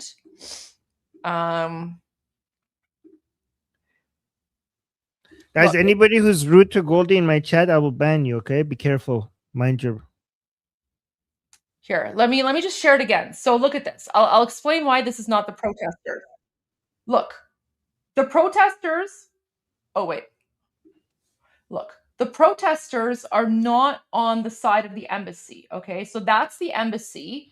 The gates are closed, and there's 2 police officers there. Okay, so there's no protesters inside of the embassy. And then all of a sudden, the protesters start cheering. So why are the Iranian protesters cheering? Zindabad! And he's saying Zindabad. That means like long live, long live. Because they noticed, why are they cheering? Because this employee of the embassy in Denmark, in Copenhagen, in Denmark, this employee is changing the flag. So they lowered the flag of the Islamic regime and they're raising the flag of the lion and sun. And anyone in the chat who's saying that this was a protester, they either don't know what they're talking about or they're just trying to spread fake news, because this is not the same situation as what happened in London. If you remember what happened in London, when the protester went to the embassy, the police were chasing him. Here, there's nothing like that, right? Like, police are just standing around casually. The police are not like at the gates freaking out about what's happening. سفارت جمهوری اسلامی در کوپنهاگ پرچم شیر خورشید رو به بالا برد. And then the guy himself, one of the protesters himself is saying, he himself is saying, no, I know exactly who raised the flag because the person in the video is saying himself. The person in the video just said the embassy of the, Islamic regime lowered the flag of the Islamic regime and they raised the lion and sun flag. So the guy in the video is saying it himself. He's saying that the embassy staff are doing this. Right? Listen. سفارت جمهوری اسلامی در کوپنهاگ. So he's saying سفارت جمهوری اسلامی در کوپنهاگ, which means the embassy of the Islamic regime in Copenhagen. پرچم شیر خورشید رو به بالا برد. Raised the lion and sun flag. So his sentence is literally the Islamic regime embassy in Copenhagen just raised the lion and sun flag. Okay, it's not a protester that did it, it's the embassy themselves. It's the workers in the embassy, which means that the workers in the embassy have all defected now because they're raising the lion and sun flag. این اولین سفارت And this is the first embassy. ایران. And then he says, this is the first embassy of Iran, not the Islamic Republic. And then everyone in the crowd starts chanting Javid Shah, which means long live the king. And then the guy who's filming, he says, say Ba Sharaf. Ba Sharaf means honorable. So the guy who's filming, he says to everyone in the crowd, he's saying, guys, call them honorable, thank them for what they're doing. And then everyone in the crowd starts chanting Ba Sharaf. Guys, this is history in the making. Ba Sharaf. Ba Sharaf.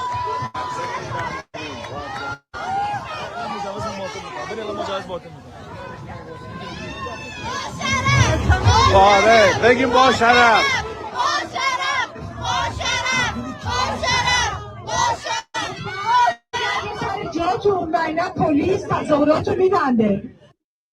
There you go.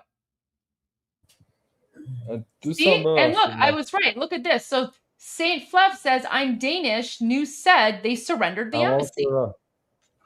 پس اگر سوال میکنن که سفیرها و کارکنان سفارت چه اتفاقی براشون افتاده، جوابش اینه که defected. خیلی طبیعیه دیگه. Exactly. Surrendered. The news is okay. The news is surrendered. Defected. They are already co-working with Iranian people. So this is the first. Goldie, from your political perspective, is it accurate to say that this is the first part of Iranian soil that has been officially liberated? Would that be an accurate way of describing this? Yes, 100%. Yes. Okay. Ooh. Yeah. Woo! Let's go. Such a headline. Such a headline. 10 out of 10. یه موضوعی من اگر ممکنه بهتون بگم، ما اینجا در واقع دیر وقت رو میخوایم بخوابیم. اگر شما که هستین، ارشیا باهاتون یه صحبت کوتاهی بکنم، بعد من 2 تا لینک هم توی پرایوت چت فرستادم، اون 2 تا هم از طرف من پلی بکنین و من شب بخیرم. میکروفون رو بعد هم گفتین میدم به ارشیا. بفرمایید. Armin, are you going to translate? Okay, translate Petito. For Sorry, I was Arshia. just checking. For Arshia. Oh yes, Arshia of is course. speaking. Yes, Arshia. I love Arshia because he has the same name as my brother. So I love you. Okay, my baby brother. Okay, let's translate Arshia. Arshia? Is he gonna speak? Petito, Sorry. your mic is on mute. سلام به همگی. درود. خوبیم بچه. من خیلی خوشحالم که اینجا پیش شما و اینم بگم که اولین باره که دارم این کار رو انجام میدم، یعنی تا حالا آدمای زیادی مثلا اتفاق نیفتاده که به حرفم گوش بدن و من صحبت کنم. اولین باری که دارم ترجمه و خیلی جالبه واسم. Oh, he says that this is the first time he is doing something like this when he's speaking and so many people listening to him, and this is very interesting to him. Actually, Armin, he's very excited, and he just wanted to say that this much of love he's getting from the chat and you guys, it's making him very, very excited and happy. And it's a great night for him to be with us together. Amazing. well, شاد باش بهتون میگم امروز رو به هلاکت رسیدن لاریجانی و سلیمانی رو و چهارشنبه سوری رو شاد باش بهتون میگم هرشد. آره، یه اتفاق خیلی خنده‌داری که الان افتاد این بود که یه مسیجی اومد، خبر الان مسیج داده که سپاه پاسداران برای اولین بار در جنگ تحمیلی موشک حاج قاسم را به سمت اهداف دشمن شلیک کرد. موشک حاج قاسم ساختن. Oh, so the IRGC just announced that for the first time they sent out a new missile called the Haj Qasem, basically named after Qasem Soleimani missile. They're announcing this as a victory that for the first time they actually fired a missile at the enemies called Qasem Soleimani, basically. Wow. Great job, guys. Woo. Yeah, they are actually shooting Qasem Soleimani towards the sky. And so much attention they needed. انقدر نیازمند توجهن که ساعت 1:00 مثلا SMS کردن برای همه که مردم قاسم سلیمانی. Wow, guys, people in Iran got an SMS message like, good news, the Islamic Republic sent out Qasem Soleimani missiles. The Iranian people, 1 a.m. in the morning, great news, first ever missile Qasem Soleimani being thrown at the enemy. That's the SMS message people received in Iran. Amazing. So they're so desperate. دقیقاً. ببین واقعا از نظر روانشناسی تو هیچ سپاهی رو در دنیا نمی‌بینی که نیازمند توجه باشه. به من بگو کدوم سپاه تو کدوم کشور نیازمند توجه اینجوریه که 1:30 شب به مردم استنس بدی مردم ببینید من چی کار کردم، قاسم سلیمانی رو شلیک کردم. این دیگه واقعا یه لول روانی خیلی. So Petito is saying, what country in the world sent an SMS message to their own citizens saying, like, guys, look what I did. I used a new missile. I used a new Qasem Soleimani missile. Goldie, you're muted. I just want to say something really quickly. So I'm looking into the Denmark-Copenhagen situation. So 5 days ago, 5 days ago, 2 Iranian diplomats applied for asylum in Denmark, Australia. It's not Australia, or in Denmark and Australia. So guys, the reason that they're probably raising the Lion and Sun flag at the embassy in Copenhagen is because the diplomats already defected and applied for asylum. Oh, it makes so much sense now. دقیقاً تایید میکنه دیگه. تمام سناریو هم درسته. 2 نفر چیز کردن، به همکاری ملی در واقع پیوستن، اومدن پناهنده شدن، سفارت تحویل دادن، پرچم بردن بالا. همه چیز داره مثل ساعت پیش میره. Right? So 5 days ago they defected and now they're raising the Lion and Sun flag. Yeah. And Goldie, you're right. It doesn't make any sense for people to be shouting into the embassy where no protesters are there saying Ba Sharaf, Ba Sharaf. It wouldn't make any sense unless it was anything else. There you go.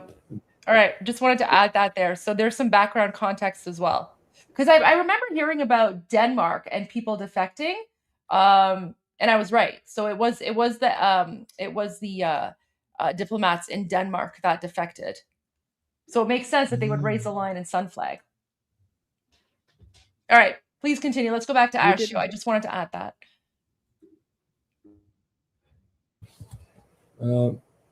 من با ارشیا سعی میکنم چند تا سوال ازش بپرسم که بتونه راحت‌تر اون چیزی که تو فکرش هست رو بگه و وقتتون هم نگیریم و ما شب بخیر بشه. خیلی ببین توی شب فراخوان ما شاید میلیون ها نراتیو و پی او وی از آدم های متفاوتی داشتیم که اون روز و روز قبلش و اون شب رو سپری کردن. انگار چند میلیون، واقعا میلیون ها پی او وی متفاوته ولی یه حس مشترک رو بین همین که تکرار میشه. برای همین این سوال از هر کدوم از ما بپرسی داستان خودش رو داره که تعریف بکنه، اما میبینی که انگار یه روح مشترکی توی بطن جامعه به وجود اومده، یه چیزی توی بطن جامعه به اسم امید متولد شده و همینه که داره ما رو پیروز میکنه، هوشمند میکنه، به پیش میبره و امیدوارمون میکنه. حالا دوستان از ارشیا بپرسم که خودش مواجهش با فراخوان چطوری بود؟ اگر دوست داره با اون شیر بکنه. آره تعریف کنم. آره تو فارسی صحبت بکن، هم آرمین هم گلسا هستن کمکت میکنن که پیامتو برسون. ببین کلی که تعریف نمی کنم که از اول چه اتفاقی افتاد رفتم اینا، فقط یه اتفاقایی که مثلا خیلی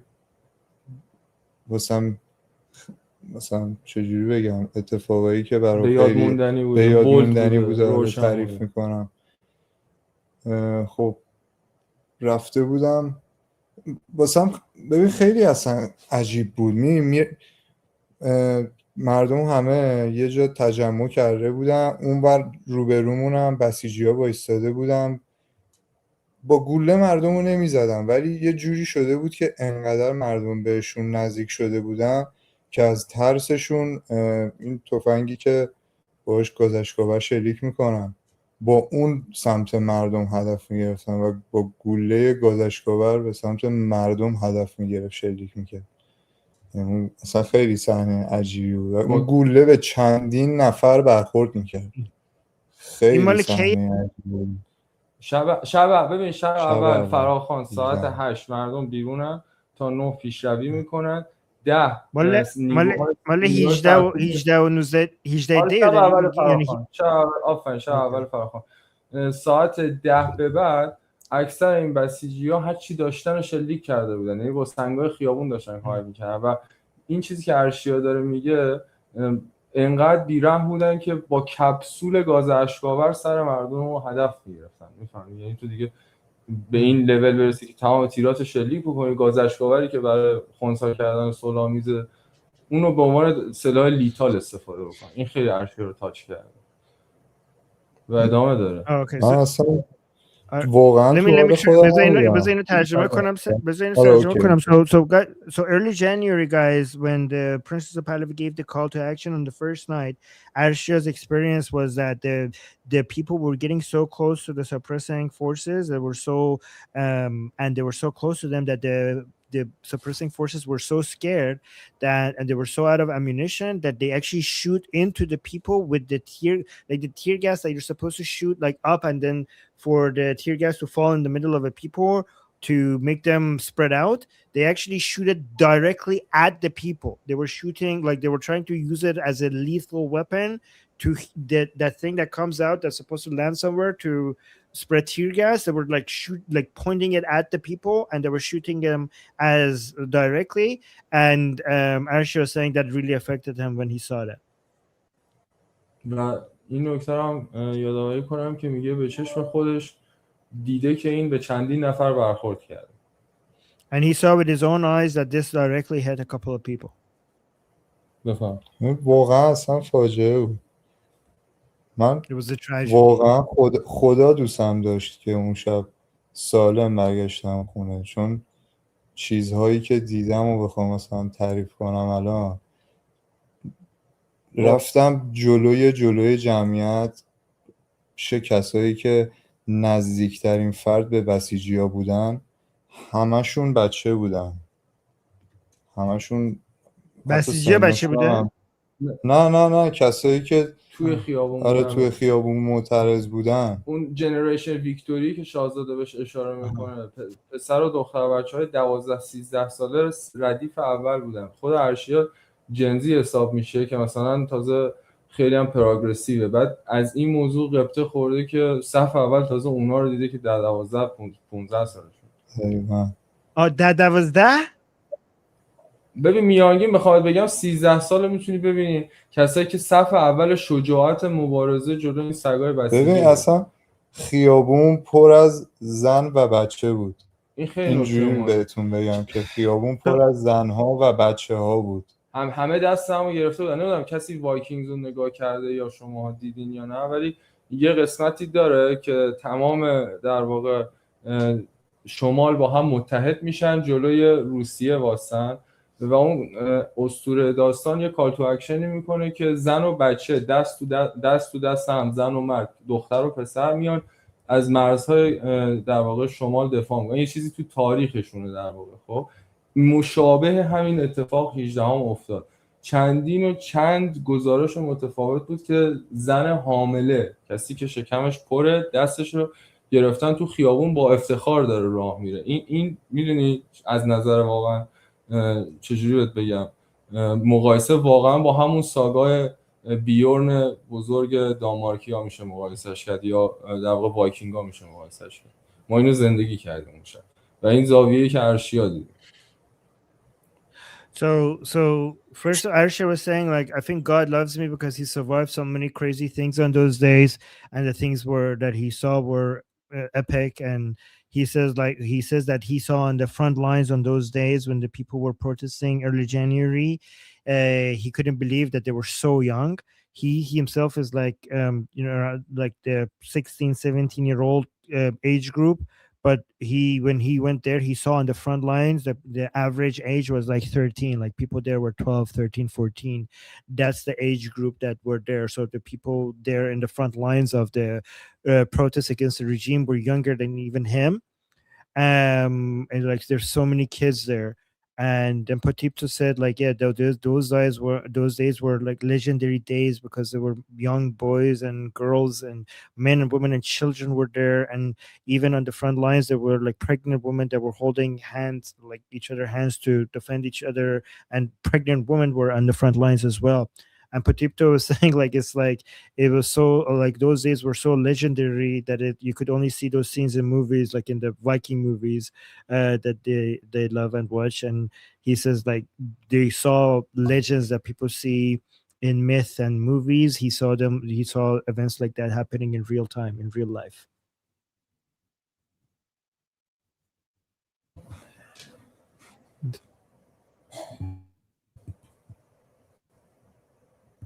Okay. All right. That was amazing.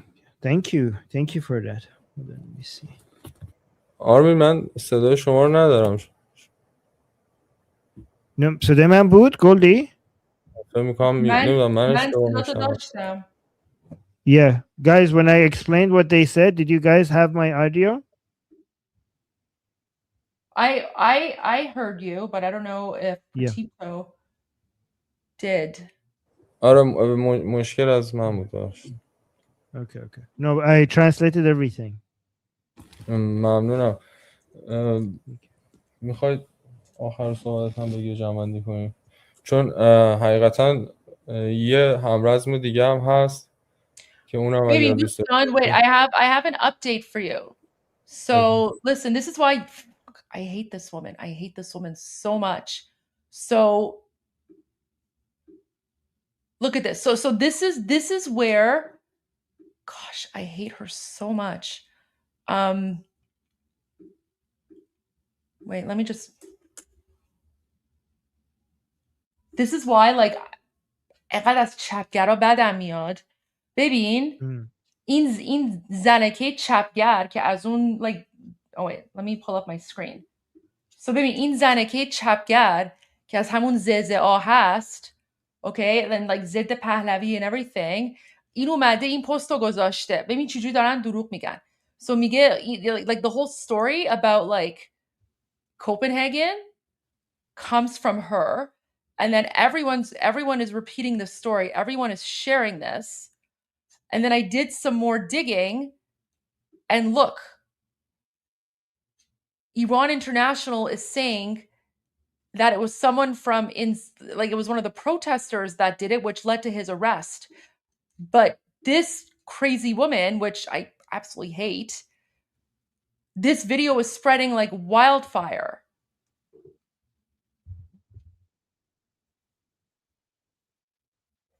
Right? So she's saying the video is real. My father filmed it, but it could be protesters. I don't know.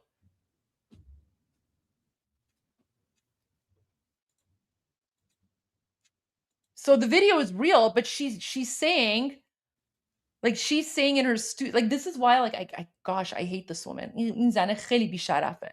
So now she's spreading this fake news, and now Iran International is saying that it was a protester which led to his arrest.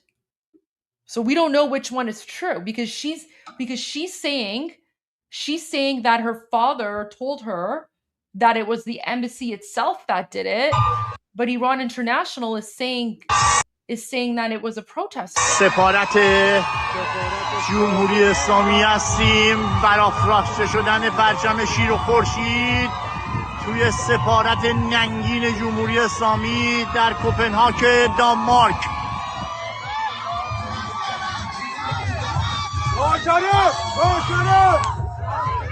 با شرف.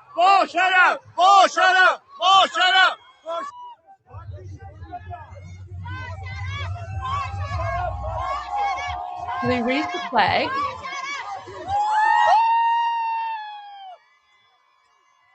He tosses the other one out. And then he's taken away.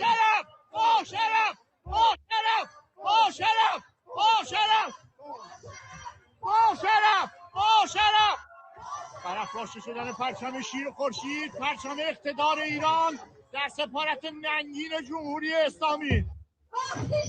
He wasn't, you know what? He wasn't arrested though. This is very weird because he's walking away. Like, because if he was arrested, he would be in handcuffs, right? So he could have been an employee that defected.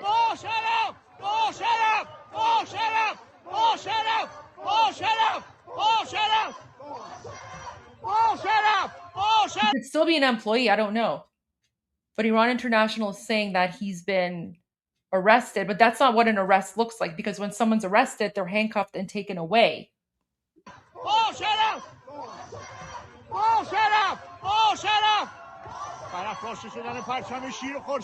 And then why aren't the other employees taking down the flag? Because you would assume that if it was something a protester did, why aren't the other employees coming out to remove the flag? Yeah, the flag, well, the flag is still flying. The flag is still flying. So you would think that if he was a protester, embassy staff would have come out to lower the flag.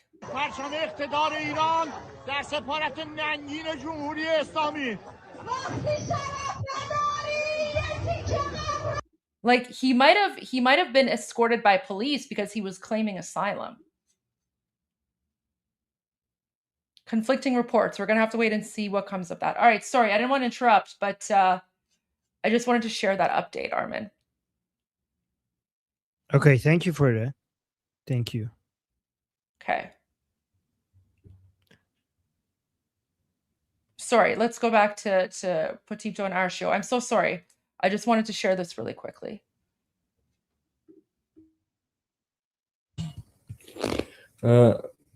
ممنونم ازت. خیلی خیلی خبر مهمیه این که ایران داره به وجود میاد عملا و نظر خودم در مورد این داستان اینه که هم شاهزاده مستقیما تو پیامش اشاره کرده، هم ما اصلا اسمش روشه، داریم میگیم ایران نوین. شکل به وجود اومدنش و شکل قدرت گرفتنش یک چیز جدیدیه، برعکس تمام اون اتفاقای کلاسیک دنیا. ایران داره تکه تکه آزاد میشه و دوباره به هم میپیونده، برعکس اون تئوری که میگن ایران قراره تکه تکه بشه، اون داره رخ میده. و دانمارک هم در واقع یکی از این نقاط بوده سفارت توش، که از فردا من بهتون قول میدم شتاب بیشتری هم میگیره و خبرهای خوش بیشتری هم داریم. ارشیا ادامه صحبتشو دوست داشت که بده به یکی دیگه از همرزمایی که ما اینجا داریم. پس از طرف من ارشیا شب بخیر و پاینده ایران و جاوید شاه، و من میکروفون رو در واقع پاس میدم به این همرزمی که ما اینجا کنار هم داریم و ادامه داستان. اون 2 تا توییت منم که طرف من بد پلی کنید. ممنونم.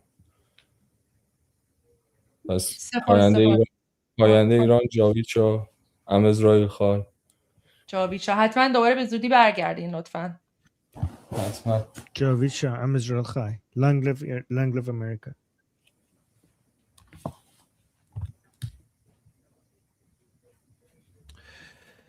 Okay. What are we are we doing some updates? There's someone else. Potipto said there's another person here who's going to continue. Okay, yep. میکروفون بازه؟ بله. Hello. سلام و درود. هلو. درود. خوب هستی شما؟ متشکرم، مرسی. خوشحالم از این شاد باش بهتون میگم مرگ لاریجانی و سلیمانی رو.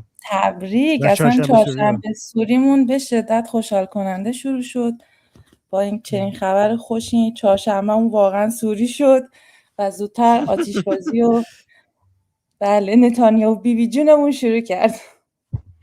عزیزم درود بر شما. ما به دوستانمون و ویورامون بگیم که اسم شما چیه؟ هرچی که دوست دارین. اسم من دوست دارم به عنوان یکی از واقعا بله راستیتش من خیلی خوشحالم که تونستم یه تریبونی داشته باشه که یه جورایی این ولی ببخشید عزیزم حالا یه اسمی یه کد نیمی براتون لازم داریم که ویورامون بدونن مثلا چی صدات بزنن. هر جور دوست داری. والا بهش فکر نکرده بودم چون یک دفعه متوجه این شدم. یکی گفت فرشته خوبه؟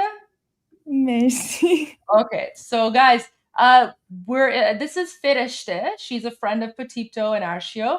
And for those who don't know, Fereshte means angel in Persian. So this is Fereshte. That's her code name. Thank you for choosing this nickname for me. به فارسی صحبت کنم بهتر.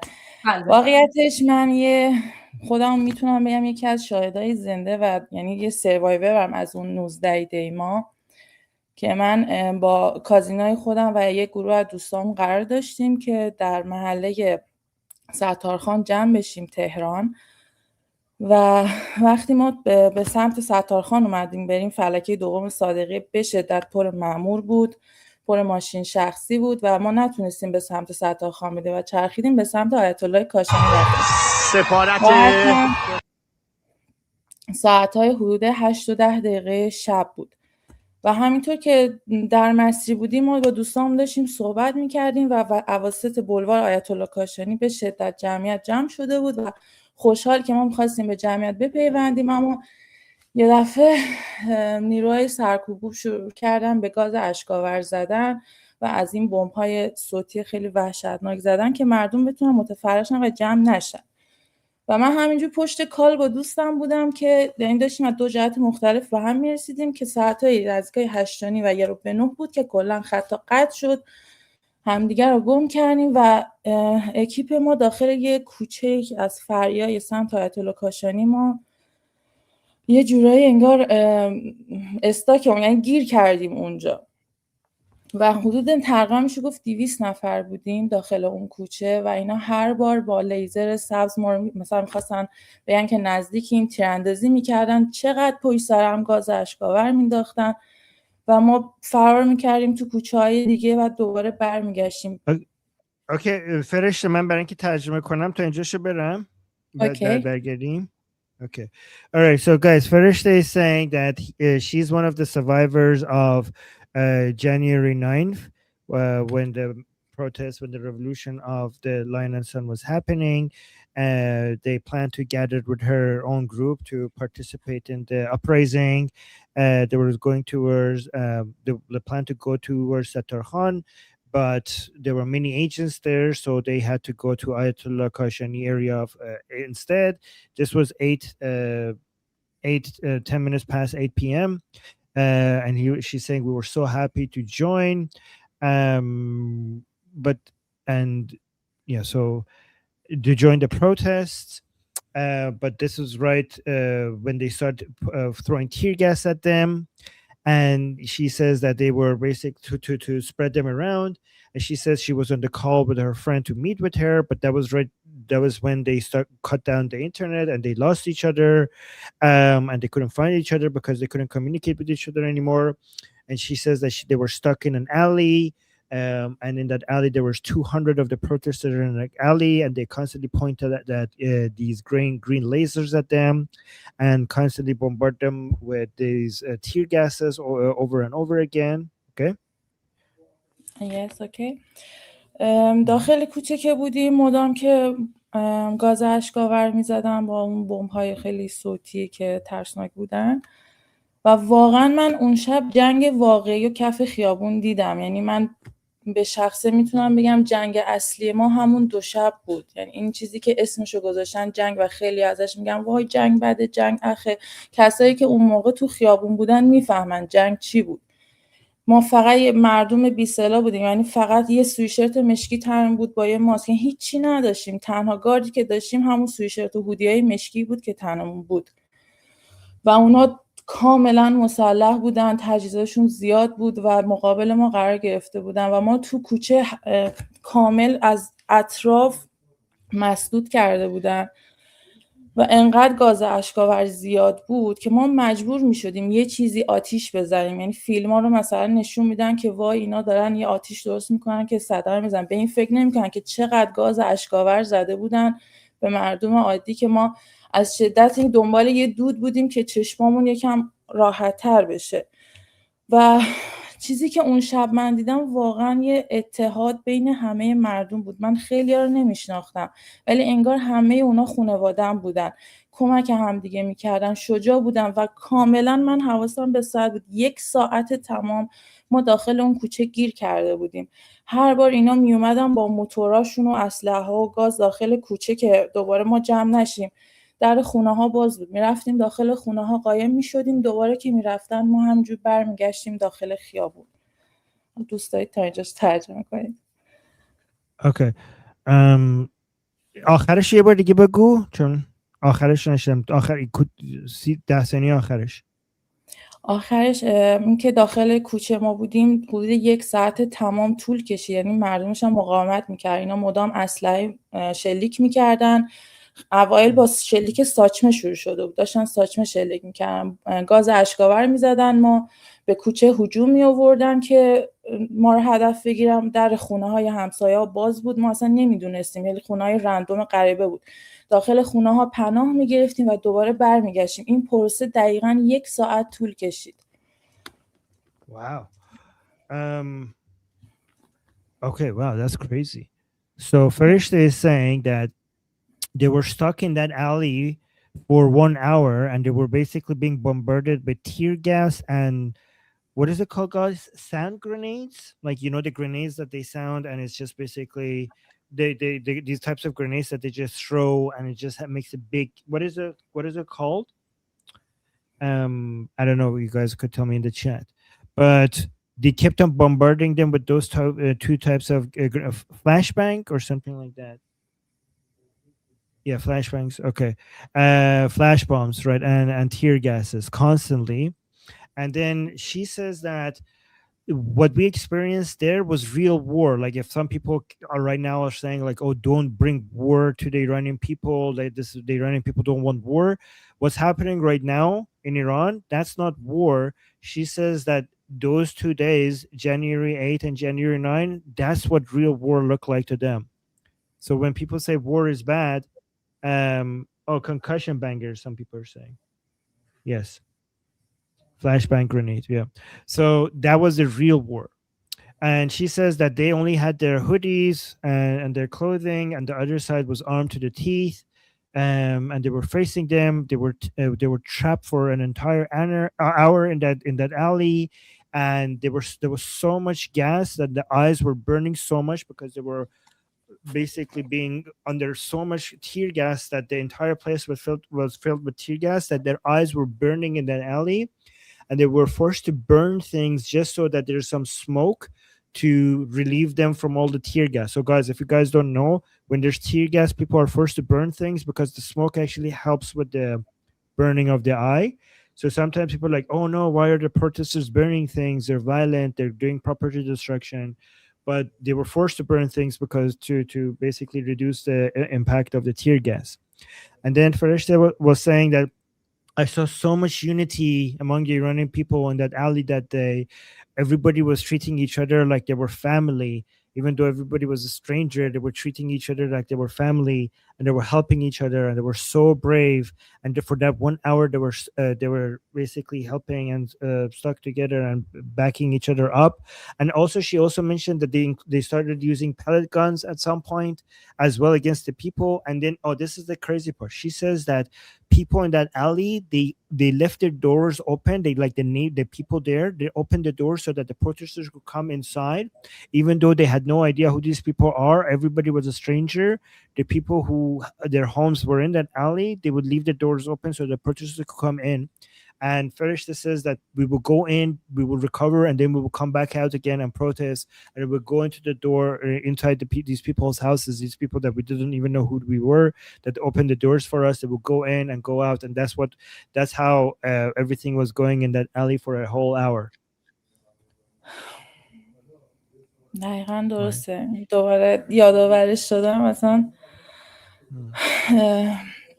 بعد اینکه So wait, let me just say that Farishta is saying, like, as I was describing this, she's going like the way that she breathed heavily, because as I was describing it, she was like remembering those days, and that's what made her breathe heavily. But yeah, go on. چون دقیقا یاد اون صحنه افتادم که توی خونه بودیم و دیرتر تونستیم پناه بگیریم و در خونه بسته شد و یکی از اون جمعیت داشت اسم دوستشو فریاد میزد که دوستمون پشت در تا اینکه دوباره اون نیروها از کوچه ها برن و ما میتونستیم برگردیم. و چیزی که من قشنگی اون شب دیدم واقعا شجاعت مردم بود. مردم خستگی ناپذیر بودن که اصلا شما ویدیوهایی که دارید میبینید و پخش شده 2 ثانیه از اون چندین ساعتیه که مردم داشتن میجنگیدن، داشتن مقاومت میکردن. و وقتی ویدیوها رو میبینی با موقعی که واقعا تو اون خیابونی و تو اون شرایطی خیلی فرق داره، خیلی. و اینکه بعد یه تایمی نیروها مثل که یه جای دیگه فراخونده شدن که ما یه زمان حدوداً 10 دقیقه‌ای تونستیم پیدا کنیم و تصمیم گرفتیم اون جمعیتی که داخل کوچه گیری کرده بودیم پخش بشیم. خیلی‌ها گفتن ما میریم بلوار بالایی، بلوار راستی. گفتیم اینا اینجا ما رو گیر انداختن و راهی نداریم و داریم داخل خونه پناه میبریم و برمیگردیم. این داستان و شروع کردیم به پخش شدن. هر کی به یه منطقه رفت که من با گروه کازینام رفتیم به سمت بلوار فردوس شرق و داستان اصلی از اونجا شروع میشه. Okay, so she's saying one thing that she remembers is that when you come in, and then when the people will attack, they will close the door, and she remembers this horrible scene of one of the people who were managed to get inside the house for refuge. When they closed the door, when they had to close the door, he was screaming that my friend is behind the door, my friend is behind the door, because his friend was left behind the door and he was inside. And that, like, she's remembering that moment. And then she says that it was so impressive how brave the people were in those days, and how full of energy, and how they wouldn't get tired, like the amount of energy that they had. and she wants us to understand that the videos that we see on social media, when we see like a few seconds or a minute or two of what's happening, those are just a small fraction of like hours of them continuously fighting. Like we hear on social media, we get a glimpse of video and we see a video of them fighting, and we don't understand that that fight is part of like a 2-hour consistent fighting, and it's just very like it would be very tiring if it wasn't for the energy that these people have. Like she's saying, like what you see on social media is so much different from the situation on the ground because it was continuous back to back of these fighting happening. And then she says that there was a 10-minute window of opportunity that they had from an alley for them to get away, and they spread out from that alley. Eventually they managed to get out of that alley, and she says that she went to the Ferdos, she moved towards Ferdos Sharq, and she says that's where when the real story started. سر کوچه که ما داشتیم میرفتیم یه پمپ بنزین بود و اینجوری بود که همه گفتن اوکی اینجا پمپ بنزینه و اینا شلیک نمی‌کنن و میتونیم اینجا پناه بگیریم واسه اواسط راه که بتونیم مسیر رو ادامه بدیم. واقعا جنگ بود، یه جنگ تن به تن بود که ما دست خالی بودیم و اونا مقابل ما بودن با کلی اسلحه و سلاح. ما داخل پمپ بنزین وسطای راه پناه گرفتیم، تقریبا میتونم بگم 50-60 نفری بودیم چون پشت این نازلای پمپ بنزین قایم شده بودیم و با خیال راحت ایستاده بودیم تا اینکه یکی از نیروهای سرکوبگر مثل که متوجه این موضوع میشه، چون یه گروه جلوتر رفته بودن که راهو باز کنن برامون و با یه سری از بلوکه‌ها راه رو میبستن که موتورها و ماشینای اونا نیاد و ما بتونیم مسیر رو بریم جلوتر. یه دفعه دیدیم جمعیت جلو شروع کردن به فرضاً که ندارن شلیک میکنن و واقعا نداشتن به سمت پمپ بنزین شلیک میکردن و من اونجا بود که به عمق یعنی دارکی موضوع پی بردم که اصلا اینا براشون مهم نبود و ما شروع کردیم دوباره به فرار کردن و دور شدن از سمت پمپ بنزین، چون داشتن همینجور بی هدف و بی توجه به اینکه اینجا پمپ بنزینه شلیک میکردن. و بعد از اونجا تپش قلب میگیرم یاد اون صحنه میافتم. بعد از اونجا و از یه مسیر دیگه فرار کردیم و وارد بولوار فردوس شرق شدیم که قسمت پایینی اون محلی بود که ما بودیم و اونجا خدا رو شکر مردم تونسته بودن جمع بشن و میتونم بگم و جمعیت 1000 ساعت دقیقاً 9:40 بود، چون من منتظر بودم آنتن بیاد و از دوستان با خراشم مدام گوشی رو داشتم چک میکردم. ساعت 9:40 بود که ما رسیدیم به اون بولوار، یعنی از ساعت 8 که 8:10 تا 9:40 ما گیر کرده بودیم. 9:40 که رسیدیم به بولوار فردوس شرق و اونجا وقتی جمعیت هزاران مردم رو دیدیم واقعا خوشحال شدیم و اونا تونسته بودن نیروهای سرکوب رو پوش بدن به عقب و تقریبا آزاد شده بود اون تیکه بولوار. از اینجا ادامه بدم یا میخواین استاپ کنم؟ نه وایس نه ببخشید. Okay. All right, let me see what I have. Okay.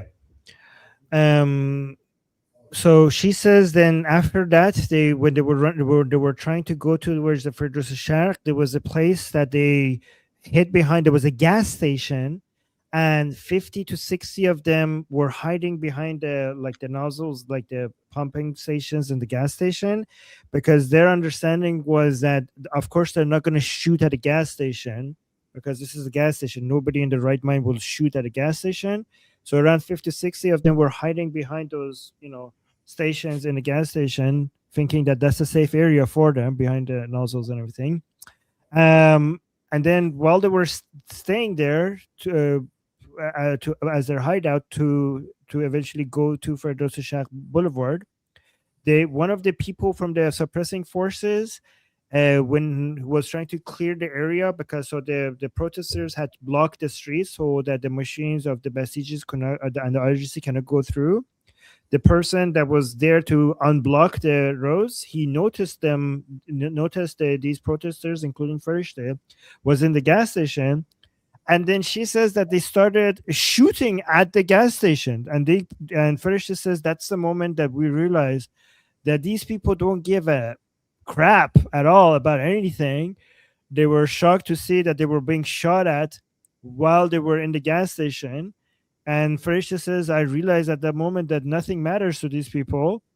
And she also mentioned, as she's speaking about that, her heart rate went up. Like she said, like, oh my God, my heart rate is going up as I'm speaking about this. So those people started running away from the gas station and started running towards the Ferdos Sharq Boulevard. And she says that at this time, the time was 40 minutes past 9 p.m. And then once they got to Ferdos Sharq, she was very happy to see there was thousands of people already there. And the people there had managed to push back the suppressing forces of the regime. And they had basically captured that entire area. برای فرشت درود به شرفت، دمت گرم. درود به شرف مردم ایران همگی. فردوس شهر که بودیم داشتیم شعارا رو میدادیم و همه چی اوکی بود، مردم خوشحال بودن و بعد تقریبا فکر کنم 10 یا 15 دقیقه بود، این طرفای ساعت 10 شب بود که مثل این که متوجه جمع شدن این جمعیت زیاد میشن و تعداد بیشتری از نیروها میاد به سمت ما و دوباره شروع میکنم به پرتاب کردن گاز اشک‌آور و قشنگ یادمه 2 تا گاز اشک‌آور شیشه ها رو شکون و رفت داخل خونه‌های آپارتمان اطراف که من قشنگ به کازینم گفتم این رفت داخل خونه، گاز اشک‌آور افتاده داخل خونه مردم. یعنی انقدر بی‌محابا داشتن پیش میرفتن. و یکی از جوانای شجاع هم هیچ وقت یادم نمیره که یه پارچه گیر آورد و 2 تا گاز اشک‌آور رو برگردون به سمت خود نیروها که کل مردم داشتن تشویقش میکردن و تونستیم یکم زمان بخریم و ساعت حدوداً 10 شب بود که اولین شلیک گلوله جنگی شروع شد و اول شروع کردن به هوایی. 10 شب بود. اوکی بگو. بعد از اینکه چند بار گاز اشک‌آور انداختم و دیدن که مردم نترسیدن و شجاع ایستاده بودن و گفتم اون جوان عزیز قهرمان گاز اشک‌آور رو برگردون به سمتشون و جمعیت هم واقعا زیاد بود، کل بلوار ما بودیم. بعد از اون شروع استارتشون یعنی از ساچمایی که داشتن میزدن شد به گلوله جنگی که اول شروع کردن به هوایی زدن که ما همه پناه آوردیم که دارن گلوله میزنن این بار.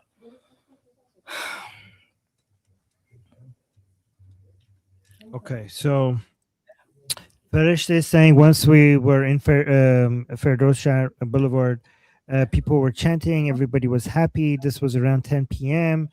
And then at that point, the suppressing forces realized that the people are gathering there. So they came towards the people. They were throwing a lot of tear gases at the people. She remembers that some of the tear gases broke people's windows and went into people's houses. It seemed like they weren't just throwing it willy-nilly without looking at where it's going. Some of the tear gases were basically going inside people's homes. And then she says she remembers this really brave young guy that used a piece of cloth to pick up the tear gases with his hand and throw it back at the suppressing forces. And then she says it was around 10:15 p.m. At night where the crowd first heard the first real bullets, like lethal weapon, live ammunition being used. That was when it started. Before that, the shootings were pellet guns, but it was 10:15 p.m. and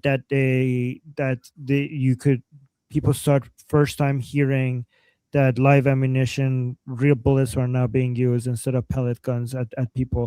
And Farish, this was on 19 day بود اینا؟ آره 19 بود. So this is January 19, guys. This was on January 19. Okay.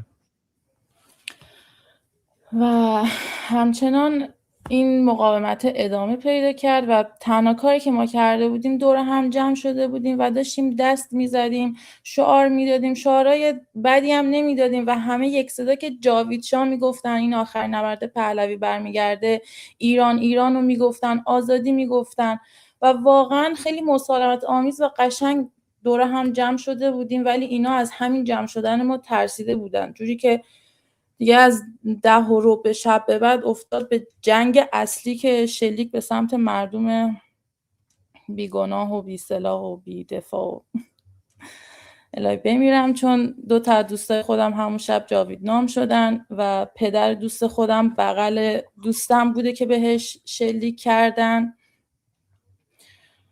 و ادامه داستانی که اطلاع دارید این فقط یه چند ساعت از اون جنگ واقعی داخل ایران بود و این ما الان حدوداً 2 هفته است که جنگ شروع شده، ولی به اصطلاح برای دیگران جنگه، برای ما جنگ نیست، برای ما مأموریت نجاته و ما هر روز داریم شادی میکنیم، خوشحالیم.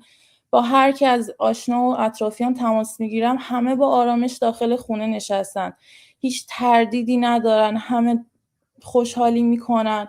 ولی اون چند ساعت و من واقعا تا 1 هفته تمام انقدر تروماتایز شده بودم نمیتونستم فراموش کنم و تا ماهای یعنی تقریبا 40-50 روزی که همین جنگ شروع شد همه ناراحت بودیم و هنوز که هنوزه اسم جاویدناممون تموم نشده، هنوز آدمای جدید داره معرفی میشه و من به شخصه که به این فکر میکنم که امکان داره هر کدوم از اونا برای من اتفاق بیفته، مثل اون جاویدنام قهرمانی که در خونه رو بسته بود که نیروها وارد نشن، مثل همون خونه‌ای بود که ما بهش پناه برده بودیم، هیچ فرقی نکرد. ولی خب ما به یاد اونا موندیم و برای آزادی داریم میجنگیم و با کمک بیبی جونمون و عمو ترامپ عزیزمون به نتایج خوبی رسیدیم و همه از این خبرهای خوشحالیم خیلی و چهارشنبه خیلی قشنگی بود.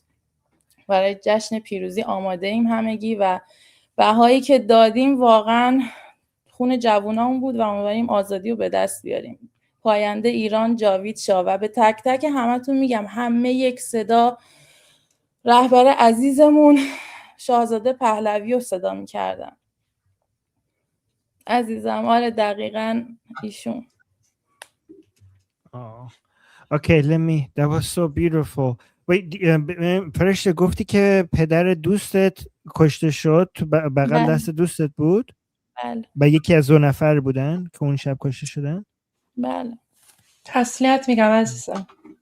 مرسی. انتقام تک تکشون رو میگیریم.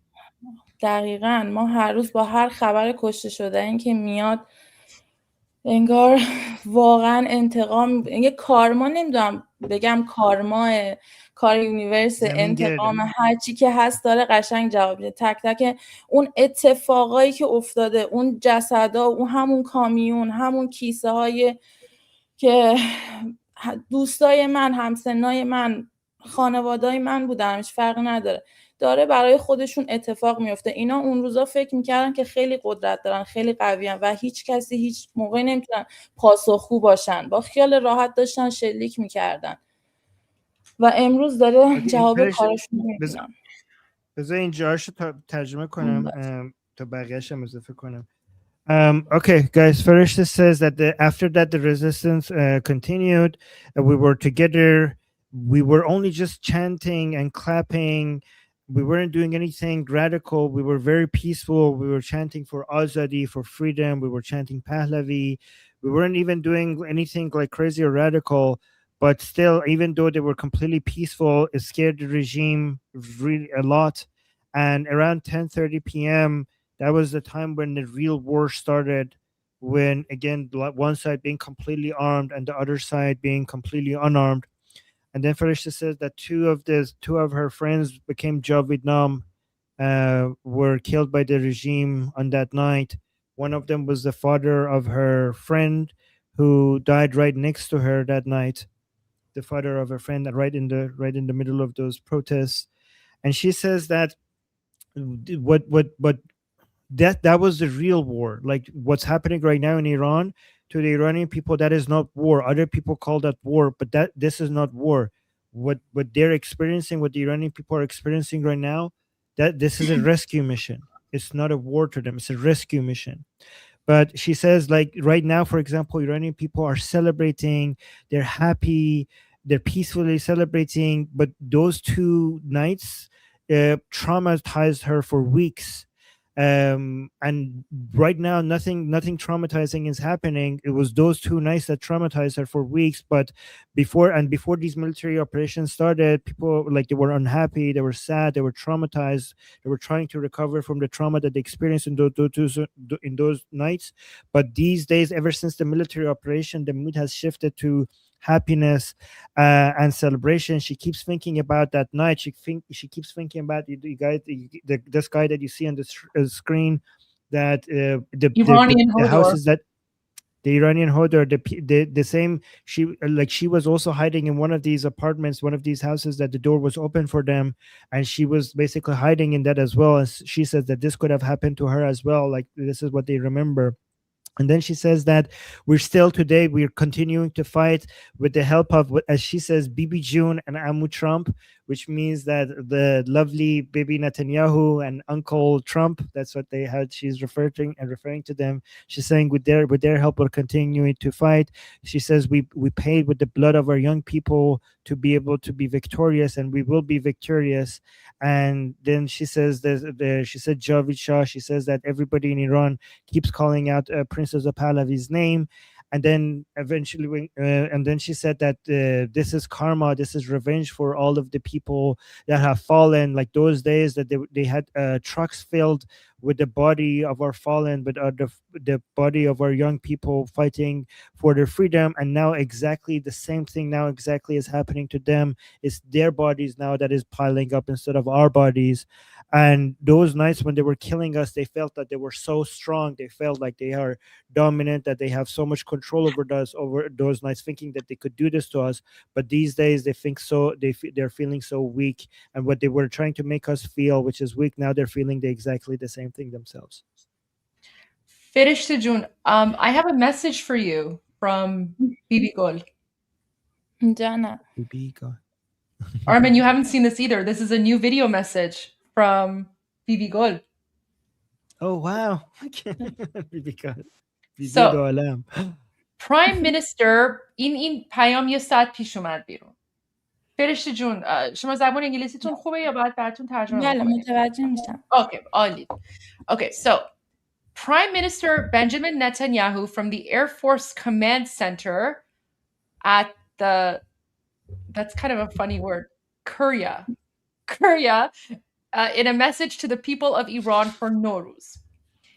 I'm here with Israel's defense minister, our chief of staff, the head of the Mossad, the chief of Air Force, our senior commanders. So this is Netanyahu, Bibi Gol, with the defense minister, chief of staff, head of Mossad, chief of Air Force, and senior commanders. Let's see what Nowruz message he has for the people of Iran. Wow. I'm here with Israel's defense minister, our chief of staff, the head of the Mossad, the chief of Air Force, our senior commanders. In the past 24 hours, we knocked out 2 of the terrorist chieftains, the top terrorist chieftains of this tyranny. Our aircraft are hitting the terror operatives on the ground, in the crossroads, in the city squares. This is meant to enable the brave people of Iran to celebrate the Festival of Fire. So celebrate and Happy Nowruz. We're watching from above. I'm here. Wow. Happy Nowruz. We're this is the best AD ever. We're watching from above. And Happy Nowruz. We're watching from above. Ferishte Jun, I'd love to hear your reaction on this. Before we go to Armin's always excited, but let's hear from Ferishte Jun. What? Justifiably excited. دقیقا امشب هم همه خوشحال بودن که میگفتن این بار فرق داره دیگه، مثل 18 و 19 نیست که ما تنها باشیم و یه فرشته اصلی که بیبی جونه از بالا داره تماشا میکنه و اینجوری که مردم ایران شادی کنید، پاینده باشید که ما حواسمون به شما هست و دیگه نمیتونن حتی بیانش کنم اون اتفاقا رو دوره برای ما بیارم. و اینکه الان مردم انقدر خوشحالن، من دوستای خودم به شخصه میگم منتظریم که این آزادی اتفاق بیفته و همگی پلن ریختن که سامر تایم رو بیان تو تل آویو و جشن بگیرن. آره یعنی من دوستام اینجوریه که اوکی تا سامر بعد بریم تل آویو. این سری اولین سفری که میخوایم تو موقع آزادی بگیریم بود که بریم پیش اسرائیل و با مردم عزیز اسرائیل جشن رو بگیریم و آزادی و خوشحالی و از این بعد قراره همیشه همین باشه. Oh. Right, Armin. Hopefully. You're going to translate that? Oh, so yeah, so I should have taken notes, but Farishta was talking that Bibi, like Netanyahu, is like an angel watching us from above, just like an angel would, like a guardian angel. And she's so happy. She's celebrating this. And also, she mentions that this summer she hopes that they could come to Israel to celebrate with Israelis with this victory. But Farishta, I think like Wait, Israelis will.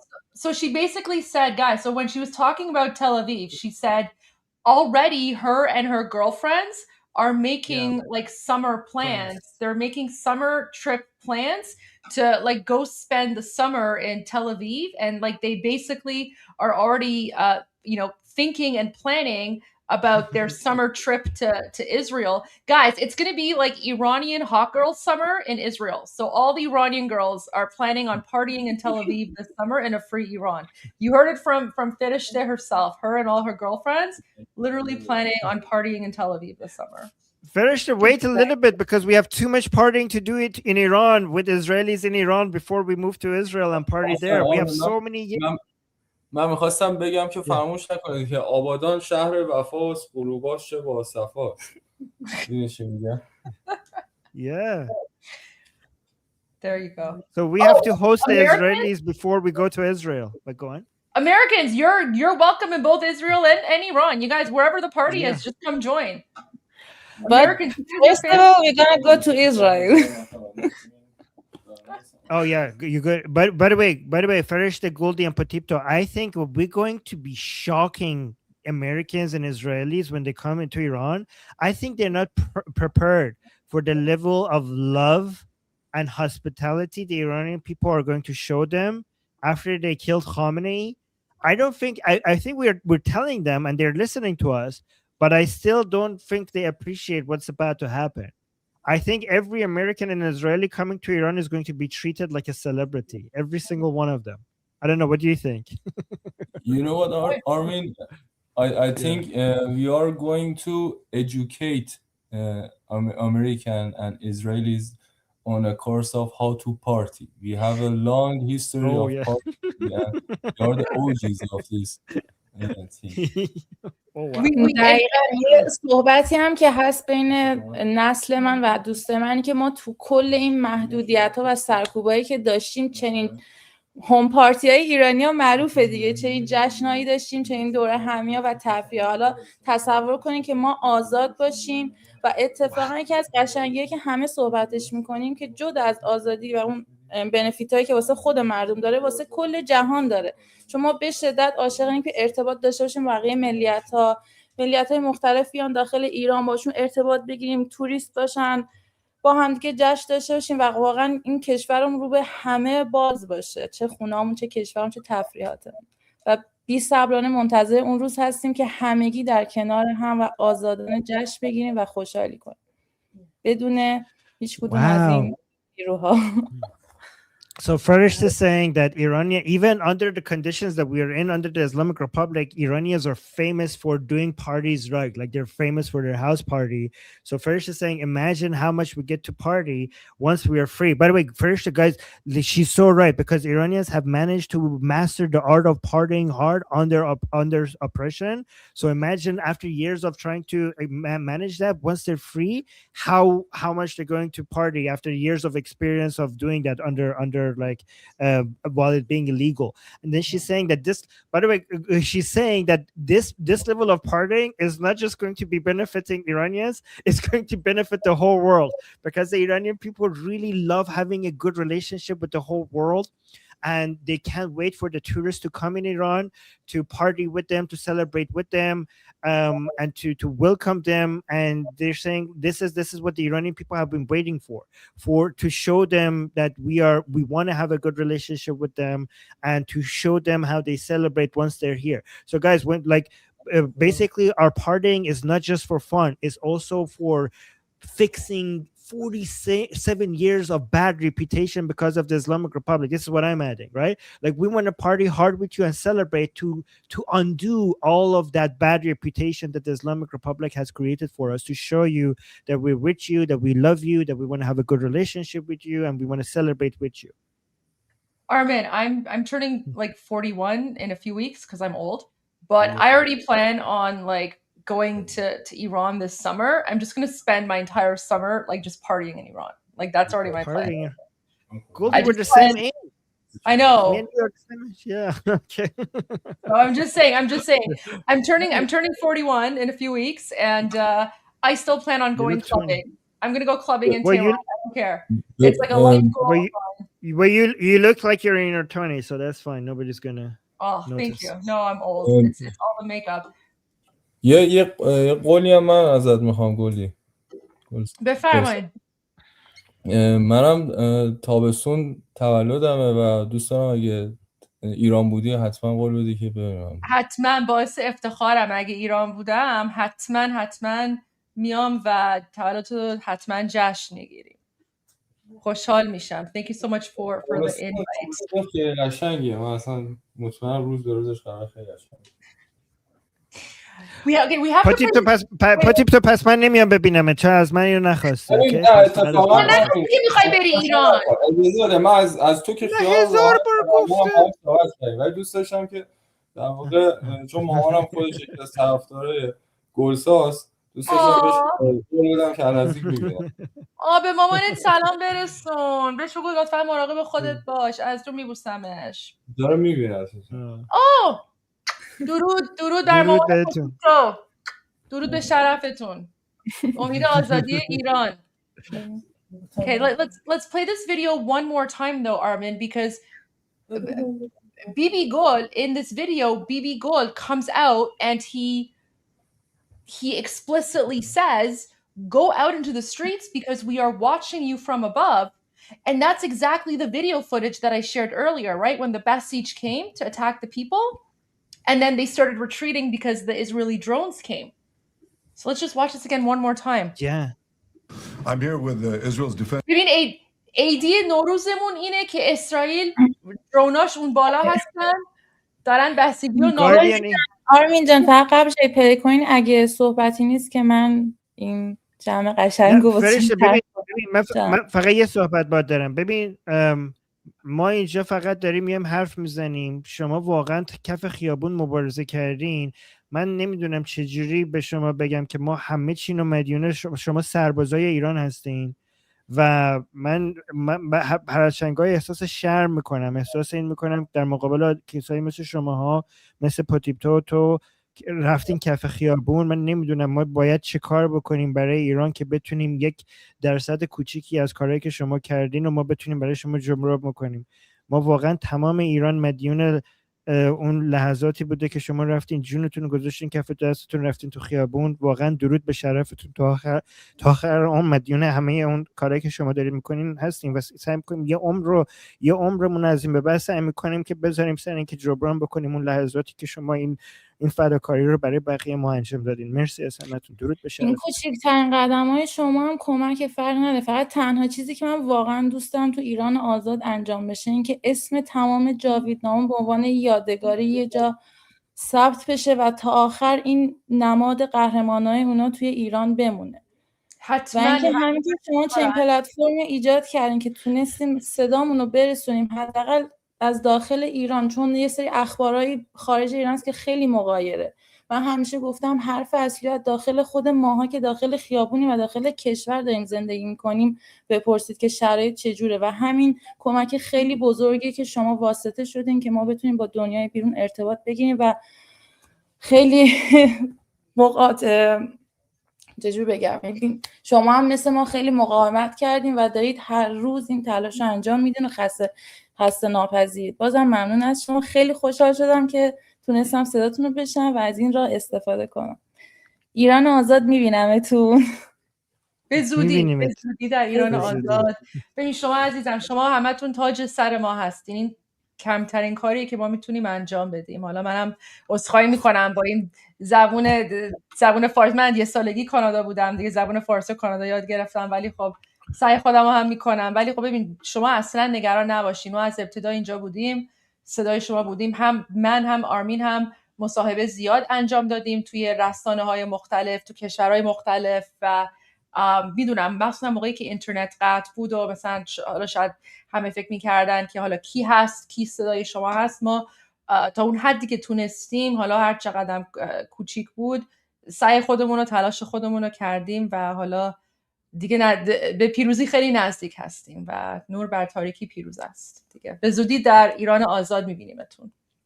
حتما از صمیم دل. آرمین جان، من برگشتم یه صحبتی باید بکنم کوتاه. ببین برادر، اصلا نیاز نیست که تو با خودت همچین چیزی رو حمل بکنی که لازمه برای ما یا کسای دیگه‌ای در ایران چیزی رو جبران بکنی. یه مسئله‌ای که هست، ما هر کدوممون ظرف‌های متفاوت و شکل‌های متفاوت و انسان‌های متفاوتی هستیم و تنها نقطه اشتراک قطعی بین هممون ایرانی بودن.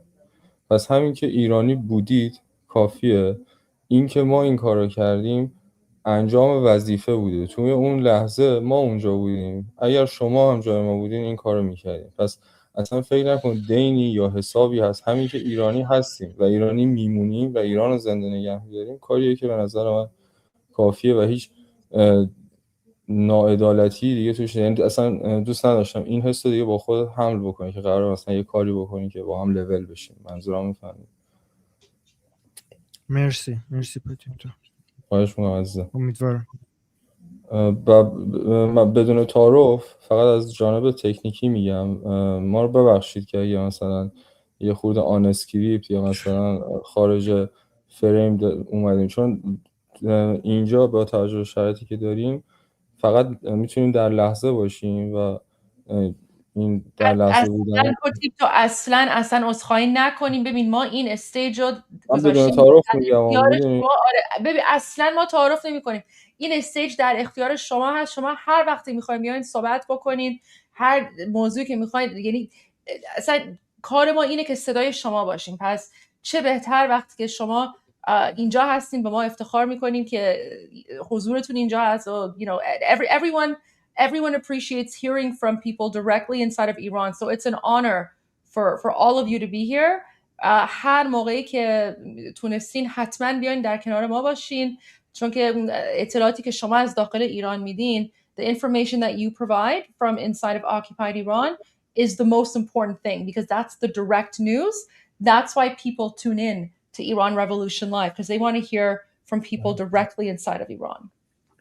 You know what, just in a nutshell, what we are experiencing right now is we as a Iranian people inside occupied Iran experiencing a unity, a feeling of proudfully for all of you Iranians in diaspora, and you are also experiencing this level of pride for people inside of Iran. So as the point of my point of view, as this level I seeing the matter, it's all just about the unity, and we are everybody is in this together. We are all equal, and couldn't be much prouder than this I am and we are right now for every Iranian from Iran,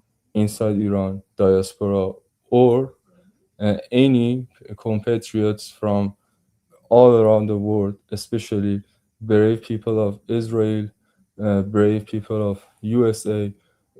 Those people, we never gonna forget this matter, that these people have the braveness, have the light on fire in their hearts to stood against a huge, a massive thing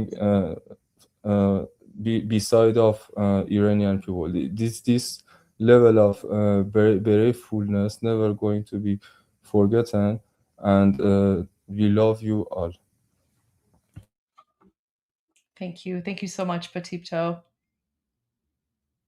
And thank you to all of your friends and colleagues for joining us tonight. It was so great to hear from other voices as well. خواهش میکنم. من دیشب یک توییت زدم، این حالا داری نشان میدی من توضیح هم بدم. من دیشب یک توییت زدم، خواستم از تمام دوستایی که داریم در تمام دنیا، توییت کد شده، که فردا شب که میشه چهارشنبه سوری، هر جا آتیشی رو روشن بکنن و این آتیش رو به یاد جاودانهای ما هر جوری که میتونن ازش پرستاری کنن، روشن نگهش دارن، عکسش رو کوت بکنن که بتونیم تا روز آزادی حداقل این نوری که امروز تو دل ما روشن شده رو به عنوان سمبل اون همراه خودمون داشته باشیم. عیدت پیش مبارک پتیپتو. دقیقاً عید تو هم مبارک. Armin forgot to translate, so I'll translate. So Patipto said that he shared this, and this is basically his request for Iranians to keep the fire of Charshab Suri alive in honor of all of the Javid Noms, all of the people who lost their lives, especially in these last few months, and to keep this fire going, keep this fire alight, this fire that has been ignited in us tonight for the ancient Iranian festival of fire, and to hold this fire within us until the day of victory, which Patipto thinks is not too far away. Patipto, before you go, I just wanted to say something to you, and I just wanted to say something to everyone who's watching right now. I want everyone to keep an eye on Kharg Island, because I have a theory. منم باهات موافقم.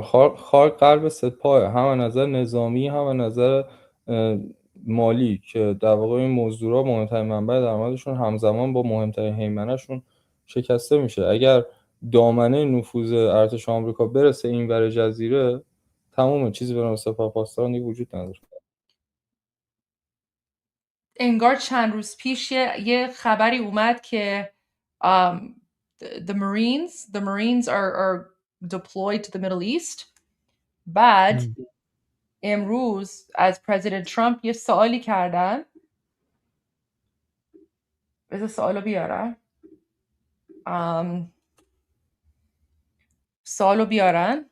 خیلی هم یه جوری جواب داد.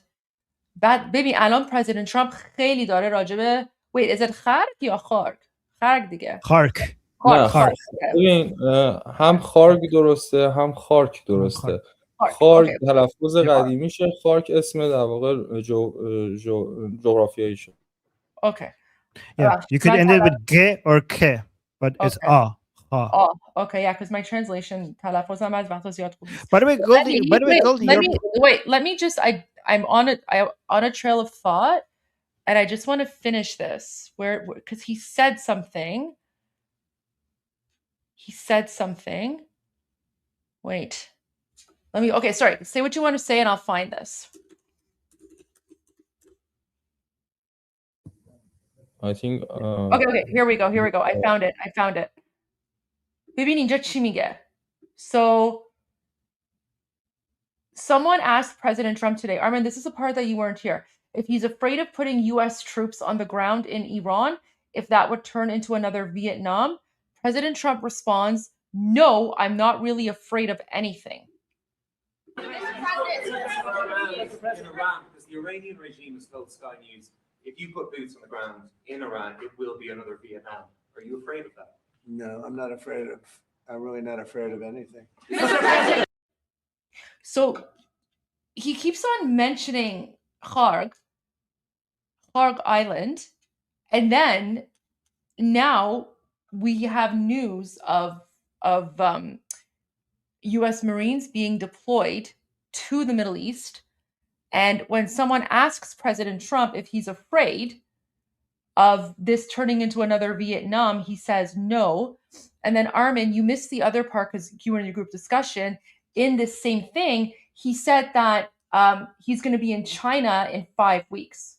And he already said that he's not going to leave for China until the war is over. And he said several times that he anticipates this conflict being over sooner than later. So I have a strange feeling about Kharg. I feel like, because also King Reza Pahlavi said that I might be coming to Iran before it's completely, because remember when he said, I'm going to come to the first liberated city. So I just wanted to share that. That's my theory there. منم دو تا نکته بگم اگر چون به نظر Before you say that, Patipta, I just want to also mention to keep an eye on the Marines maybe being used to secure the enriched uranium inside Iran as well. So keep an eye on that as well. But go on, Patipta. Yeah. این چیزی که دارم میگم بیشتر شبیه قاعده بازیه، یعنی باید در نظر داشته باشیم این همین آدمایی که در واقع الان پرزیدنت ترامپ رو دارن زیر سوال میبرن در رابطه با اینکه اقدامات شما ممکنه باعث ویتنام دیگه و چیز دیگه ای باشن، این خط فکری همون خط فکریه که دیروز و پیروز میگفت استارلینکاتون رو خاموش کنید، شاهزاده داره مردم رو میفرسته تو خیابون که کشته بشن. و نکته‌ای که هست اینا خب کارشون همینه، من اصلا کاری به کارشون ندارم. برداشتی که از این موضوع وقتی پرزیدنت ترامپ میگه من مطمئنم، شاهزاده انقدر مطمئنه، بیبی نشسته اونجا داره پلی استیشن بازی میکنه با بسیجی‌ها، مسئله اصلی اینه که واقعیت یه چیز دیگه است. این سه نفر میدونن که جمهوری اسلامی الان توان ضربه زدن به یک شهروند بی سلاح هم توی خیابون نداره، پس اگه مارین اونجا باشه که دیگه خب مثلا واسش بهشت روزگارشه، میره و میاد. این برداشت شخصی من. اگه چی؟ آخرش چی؟ دارم مقایسه میکنم که اگر مثلا آمریکایی‌ها وقتی میگن که آقا مارین بره توی خارگ یا هر جای دیگه جونش در خطره، وقتی میگم اینا میتونن جون شهروند بی‌دفاع ایرانی رو توی تهران گارانتی بکنن، پس مارین که براشون کاری نداره که. میدونی چرا میگم؟ این چیزیه که این اتحاد فکریه که شاهزاده و بیبی و ترامپ دارن. حالا اصلا مهم نیست دیگه مدیا چی میگه. و خب این باید آماده باشیم برای این حربه که باز دوباره میخوان این کار تکرار کنن، ولی دیگه فکر نمی‌کنم واقعا هنوزشون رنگی داشته. Okay. So Patipta is saying like a lot of people, the media is like spreading misinformation, saying that this is going to be like Vietnam, and saying this comes from the same people who told us to shut down our Starlink, that said that Prince Reza Pahlavi's call to action is getting people killed. These people are irrelevant, and what they're doing, their messages is not important anymore. We see the same messaging coming from President Trump and Princess Pahlavi, and Bibi is like taking out the Basiji forces in IRGC as if he's playing PlayStation so easily. And they can see that the Islamic Republic right now can't even take out unarmed Iranians. So when the Marines show up, they're going to be in no danger. Patipa is saying that. And he's saying so they're going to be able to do whatever they want to do, but the media is saying right now it doesn't matter anymore, and the reality is different from the picture they're painting. و حالا با در واقع وقتی این پوینت رو باور داریم و پروفش میکنیم، باید در نظر داشته باشیم که تمام قطعی میگم تمام افرادی که دارن صحبت میکنن در مورد اینکه آمریکا یا اسرائیل نیازی به در واقع اشغال ذره‌ای از خاک ایران دارن، اینا همشون در واقع ادامه همین خط فکری هن و کاملا مشخصه. وقتی بیبی میگه پاینده ایران، وقتی پرزیدنت ترامپ اینقدر احترام داره برای مردم ایران که میگه ما دنبال کردیم کی مردم ایران رو کشته و ما اینا رو محاکمه میکنیم. این خیلی مهمه که رئیس جمهور یک کشور دیگه‌ای مسئولیت کشته شدن مردم ایران رو داره به گردن میگیره. وقتی ما تو این سطح هستیم در واقع قطعا قرار نیستش که ذره‌ای از خاک ایران رو ما از دست بدیم، چه جزیره خاک باشه، چه شایعه در واقع جزیره‌های توم بزرگ و توم کوچیک باشه، اینا همه تموم شد، به تاریخ پیوست. برنامه واقعا آزاد کردن قطعه به قطعه خاک ایران، همونجوری که تو سفارت دانمارک هم دیدیم امشب. Liberation. Okay. So he's saying that, and also the whole narrative by the media that they're going to occupy Iran is BS as well. When you see Prime Minister Netanyahu coming out and saying "Payande Iran," with the level of respect that President Trump is showing the Iranian people, and also mentioning that they're gonna come and find all the forces of the regime responsible for killing the Iranian people. The fact that the president of another country is giving himself the responsibility of punishing the people who have been killing the Iranian people. This all shows that none of this is for occupation or taking any parts of Iran's territory. Like, we're not going to lose any parts of our territory. This is truly an operation for the liberation of the Iranian people. By the way, Goldie, did you share the news that Pezeshkian might be trying to leave his job, running away? Did we share that? You're muted. I said no. Is that confirmed or verified? Well, Channel 14 of it, Israel's Channel 14 is reporting on it. Yeah, they also reported that Iraqi Kurdish fighters are attacking. Right. Yeah, that's why I was very careful to say maybe. Like, I was very careful with my wording to just say that I'm reporting that this is being reported on. I'm not stating it as official. People are saying Channel 14 is not reliable. I would probably wait until we heard from Iran International or Manoto News, because I would say that if there's news like that coming from Iran, Manoto and Iran International would probably be more reliable than other media outlets. Yep. Yeah, that's why I was careful to say maybe, and this is something that is being talked about. I didn't mention it as official news. Well, people in the chat are saying Channel 14 isn't reliable. So, I mean, I wouldn't consider that as news until like Iran International or Manoto says something about that, because there's a lot of rumors flying around right now. It is news that people are talking, that the part that people are talking about, that part is news, which is interesting. But if true, it's going to be if it's true, that's going to be a big deal if it's true. So we'll see. ولی حالا به عنوان جوک من خودم اگه قرار باشه مثلا تصمیم با من باشه که پزشکیان رو ببخشیم یا نه، من حکمی که بهش میدم اینه که فقط در یه صورت قبولش میکنیم، اونم که باقی عمرش رو برامون استنداپ بکنه. یعنی کاراکتر خنده‌داری که تو کلیپ ها رو دیدیم صرف خندوندن مردم تا باقی عمر، اگه این کارو میکنه من خودم جان خودم میبخشم. I'm not gonna forgive him because he's the one that gets on my nerve the most. Like I promise, like when I listen to Khamenei, he doesn't get when I used to listen to Khamenei, he didn't used to get on my nerves the way that because Pezeshkian keeps acting like everything is like, I don't know, he lives in La La Land and he speaks about it so casually. I just want to slap him. Like I always like one part of when I watch a lot of the discussion, like the videos from regime officials, it's part of my job to do that, to listen to them. And for some reason, I never get more annoyed than listening to Pezeshkian. Never did I feel like the urge to go slap somebody more than when I'm listening to Pezeshkian. I don't know why, but he gets under my skin. So I really want him alive so that I could see him. I want to see how. What? اینم رأی شماست آرمین.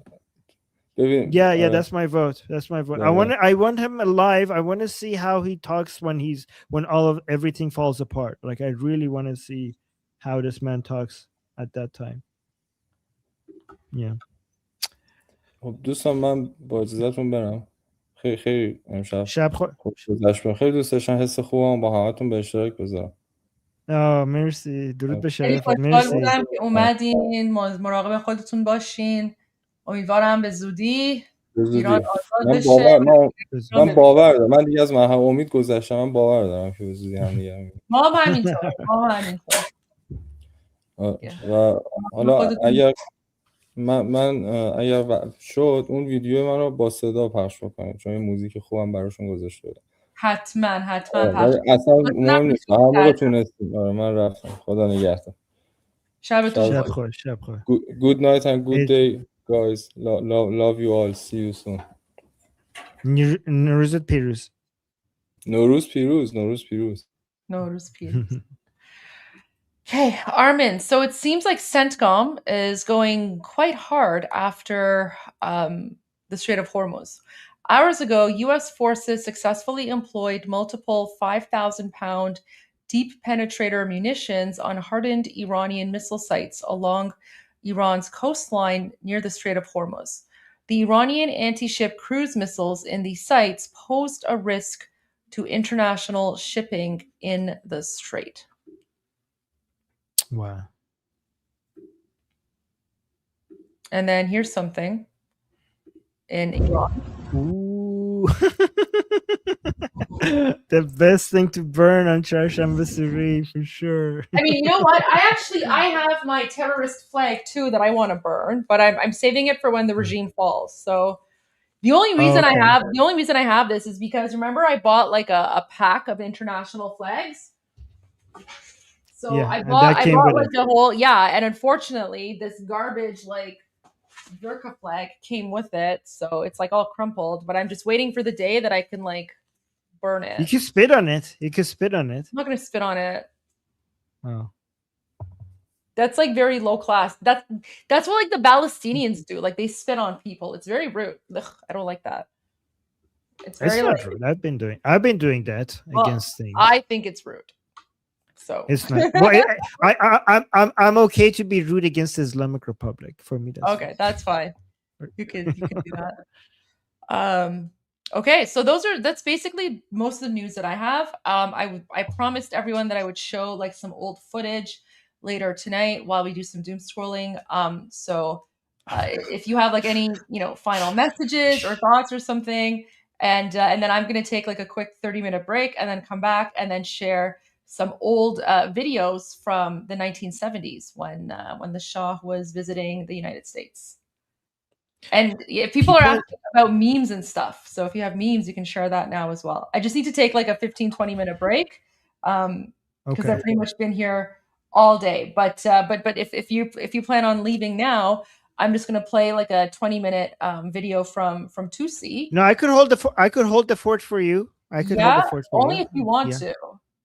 No, I will do that for you. By the way, Goldie, like even if I have plans on going to my group discussion or leaving at around this time, if you ever tell me like Armin, I need you to like skip your group discussion, or I need you to come earlier, I need you to stay longer, just tell me and I will do it. Okay, anytime you need. Okay. Oh no, I appreciate that. Thank you so much. I'm just saying like because now it's sort of to the end. I know it's around the time that you go. So I'm just saying, like, if you plan on leaving, I can put something on while I go for about 15, 20 minutes and come back. But it's up to you. But if you're going to be here for like another 15, 20 minutes. I will be for okay. 15. Okay. But I just wanted to say something before, like I was trying to tell this to you. Your Farsi is great. Okay. You keep saying people sorry for my Farsi. Your Farsi is fantastic. Actually, your Farsi is like for somebody that has been outside of Iran after age 1, your Farsi is better than anyone else I know that didn't grow up in Iran. Anybody else that I know that didn't grow up in Iran. So don't ever apologize for. Not only that, when you say your accent, like, oh, sorry for my accent, your accent is beautiful. Okay, your accent is very good. It's very, so don't apologize for that either. Oh, well, thank you so much. I appreciate that. All right. Okay. So I'll be gone for about 20 minutes and I'll be back soon. I'll see you guys in a bit. All right. Okay. Let's put this out. Let me see what I have. So you guys say you want memes? I have some other things I want to share before we go to memes, but if you really want the memes, I could I could find the memes. Hold on, let me see. You guys want memes? I could give you some therapy. So wait, but let me see what is this? This is, I don't know if Goldie showed you this. This was people celebrating tonight the Charshamba Suri.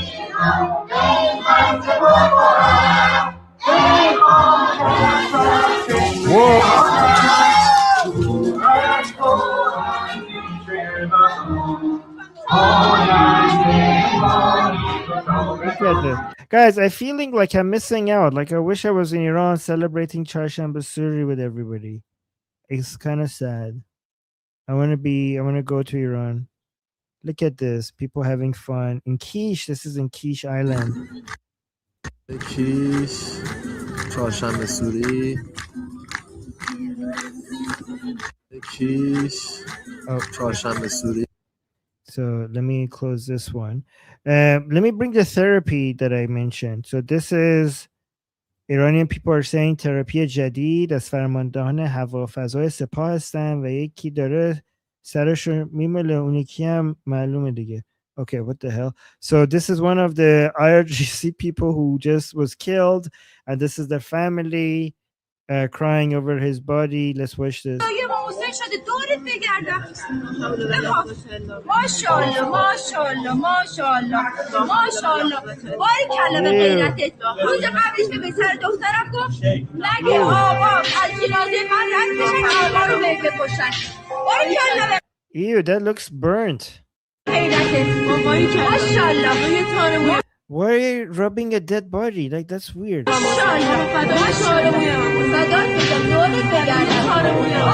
They're saying good job, good job. They're saying good job that you're dead. They're saying him like good job, good job. You became a murderer, good job, good job. They're not even crying. Look at this. These people are a death cult. Nobody is sad. روز قبلش به پسر دخترم گفت نگه آقا از جنازه من رد بشن آقا رو بکشن باریکلا به غیرتت And like, yeah, they're basically congratulating the man for being dead. ماشاءالله روی تار موی ماشاءالله فدای تار موی صدات میگم دورت بگردم تار موی آفرین بله عجبی نمی‌کنی ما عجبی نمی‌کنی ماشاءالله به غیرتت آفرین آفرین روش جونت باشه عزیزم برو به خدا به همراه قصه بچه‌ها رو نکن من مثل شیر بالا سر بچه‌ها برو این چند بابا سر دست من بگی درد نکنه خدا ایشالا It's a good job to everybody.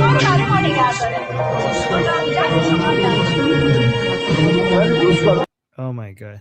These are the people who were celebrating when they were killing us. These people were celebrating it. None of these people were sad when they were killing us. And now this is what's happening. Let me see what what's happening over here. This is a video a lot of people are sharing. So Emily here saying Israel is incapable of fighting for more than 10 days. The word of the Basiji commander who was assassinated last night. Look at this. رژیم صهیونیستی توانایی 10 روز جنگیدن در مقیاس جنگ بزرگ را دارد. Saying the Zionist regime can only fight for 10 days in a big war. همین دولت رژیم And now he's dead. And now he's dead. Wait, we got a super chat. Let me actually read the super chat. Hold on. So I'm proud to be Israeli in this amazing era. I'm happy. Well, guys, if you're Israeli, aren't you proud of your country? Like, aren't you proud? Aren't you proud? Like, you should be proud. I don't care what what your political leanings are. Aren't you proud of your country? You guys are liberators. Everybody, yeah, Americans as well. Americans. I mean, I know more Israelis are proud of what their countries are doing, but Americans also. Like, if you're American and you're witnessing this and you're not proud of your country, what are you doing? And saying, I'm happy the righteous conflict is ongoing. It just means we're getting closer and closer to liberate the Iranians. Proud at our great allies, United States. You made it possible, Javid Shah. Yes, and soon there's going to be Iran is going to have a state that is going to be an ally of both United States and Israel. Hopefully, guys, we're going to become a strong country so that when you having us, this is what I want. I want Iran to become so strong and prosperous for you guys, for us to have a meaningful impact as an ally. Like, I want you guys to feel the impact of having Iran as an ally. Like, I don't want it. I want to make sure that you guys think that this was the best investment that you have ever made. I want this, whatever this military operation, whenever it stops, whenever it succeeds, whenever it ends, I want you, both Americans and Israelis, to look back at this.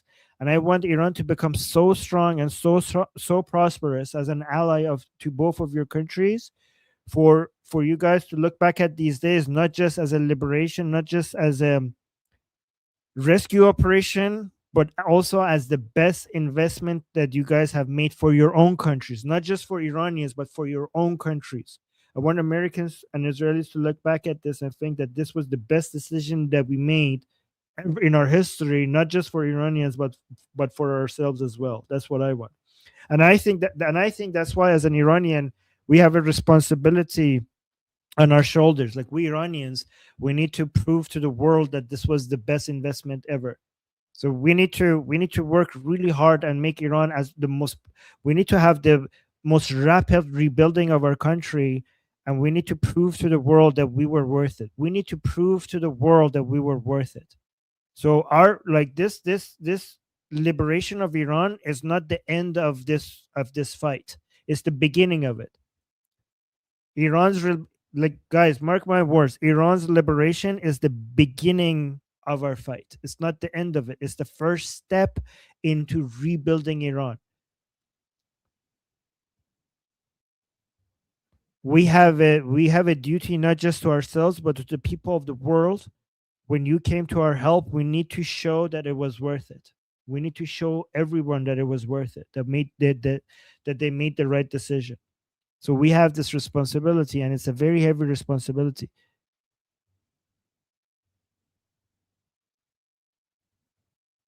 So, and I don't take it lightly. All right, let's go. Let me see if I could find. Oh, we got another super chat. Let's see this one. Saying, Armin, I watched one clip where you talked about how Iranians always manage to suss out the regime people, yes, among the opposition. And I just wanted to say that Iranians have a fine-tuned gaydar for Haidar. Gaydar for Haidar. Okay, that's good. Yes, we do. Yes. Our Haidar raiders are very efficient right now. True.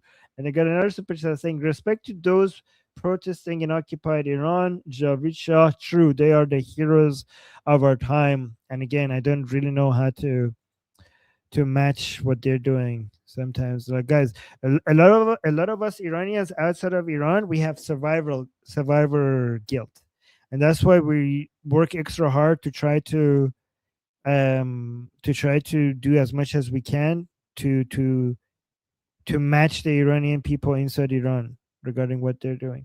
Oh, we got another super saying your video on the prince waiting for his father. Your video on the prince waiting for his fathers. Oh, I loved your video on the prince. Oh, guys, I made a video. Oh, thank you for pointing that out. Oh, you're waiting for another video about his father, Mohammad Reza Shah? Okay, I'll make that too. Guys, let me show what he's talking about. Do you guys want the link? Let me know here. So I made a video 17 hours ago responding to all the accusations against Prince Reza Pahlavi. 5 of the main common arguments people make against Prince Reza Pahlavi, I responded to all of them in a 20-minute video. And I promised that I'm going to also do another video on his father, Mohammad Reza Shah. So he's saying, you guys want to... What are the claims? Okay, so I could post a link to this in the chat. And guys, anybody who attacks Prince Reza Pahlavi, here's the link to this video addresses all the main attacks against them. I put the link in the chat. This is on the Atheist Republic channel. I'm doing daily videos now responding to basically doing the most important thing that I think it needs to be covered on a day. I do it in like between 5 to 20-minute videos covering that. So this one was addressing that. So again, I'll put the link in the chat. This is a very good reference video that you guys could use. Again, like when people say like, oh, Prince Reza Pahlavi, he wants to be a dictator, or he is or that he doesn't have enough support among the Iranian people, or that he doesn't represent minorities. All those claims, I put that, or like monarchy is not good for Iran. Why do people support Prince Reza Pahlavi? Don't they want democracy instead of monarchy? So I address all the 5 common arguments against Prince Reza Pahlavi. I put them in a short 20-minute video, and it's a really good reference video for you guys to send to anybody who might want to have any arguments. Watch it and see if you agree, and then if you agree, use it as a reference video for people. Okay, what is this? Like, we have some... Okay, this is an Iranian meme. I'm not gonna... Let me see what I have on my screen. No, I'm not gonna share this one because this is too... you guys need a lot of context to be able to understand it. So I'm not gonna share that one. I'm not gonna go and explain our childhood cartoons for you to understand that meme. But this is real, but it's as good as a meme. And guys, thank you so much for all the support and the kind words in the chat. You guys are awesome. Somebody's saying, but what if I want him to be a dictator? By the way, guys, I am for democracy. I do want to mention that even if Princess of Pahlavi was a dictator, his dictatorship would be 1,000 times better than the Islamic Republic, even if that was the case. But that's not the case. That's not going to happen. But yeah, I see your point. All right, let's watch this. This is Arakshi. The reporter asks him, why don't you ask for a ceasefire with the U.S.? And Arakshi, the foreign minister of the Islamic Republic, this is new, by the way, he responds, because we want to teach them a lesson so hard that the enemies never even think of attacking Iran again. Okay, so guys, these are the type of language people use before they die. So I hope Arakshi has written his will. But listen. این که ما میگوییم آتش بس نمیخواهیم نه به این دلیل که دنبال جنگ هستیم، به این دلیل که این بار این جنگ باید به شکلی تمام بشود که دشمنان ما دیگر هرگز به فکر تکرار این حملات و این تجاوز نیفتند. Zart, oh, there's captions. I could read the captions for you guys, but hold on, we got a super chat saying, did a drone attack the car celebrating the fire? Black car with blue light. Then they were shown reversing. I don't know exactly what happened, but we did see the Basijis showing up, and then we did see a drone sound, and then we did see the cars backing out, and we did hear an explosion as well. So I'm saying I sent you all a couple of super chats, and you paid no attention to it. We are sending the. Well, guys, I mean, I'm not gonna be able. When Goldie is covering the news, I'm going to prioritize that. Okay, when Goldie is covering the news, I'm going to prioritize what Goldie is covering. Okay, so sorry if we didn't notice some of the super chats. But here, let me read the captions here. It's saying when we say we don't want a ceasefire,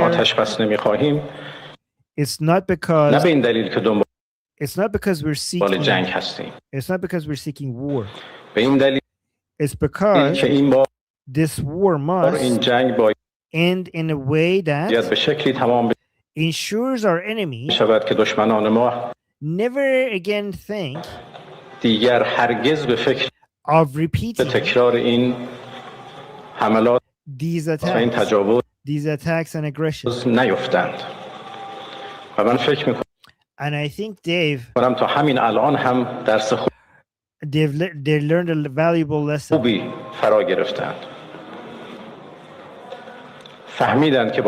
They realize what kind of nation they're dealing.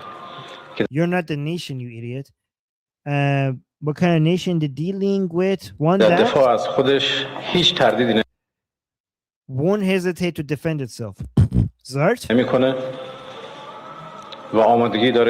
And is ready to take this fight as far as necessary. All right, keep no, like I support this message. Keep fighting until you're all dead. Please, please, please, for the love of the Allah that you believe in, do not surrender. Please do not surrender. This is going very well. Keep fighting. You're winning. Guys, let's keep telling them you're winning. You got this. Hey, Islamic Republic, you got this. Keep going. Keep winning in the same way that you have been winning in the past couple of months or years. Like if this is winning, I wish you the best of luck. If this is winning, I hope you win 10,000 times harder. Okay? I hope you have many victorious days. If this is what victory looks like if you keep winning like this, there will be nothing left of you. Islamic Republic, if you keep winning like this, there's going to be absolutely nothing left of you very soon. Oh, let me see. We got a super chat saying, is it true that Shah also wanted to nationalize oil? Seems a good point to counter the usual claims about 1953. That, yes, I will include that in that video. Yeah, I'm going to make a video talking about the coup d'etat against Mossadegh. The coup d'etat was being done by Mossadegh.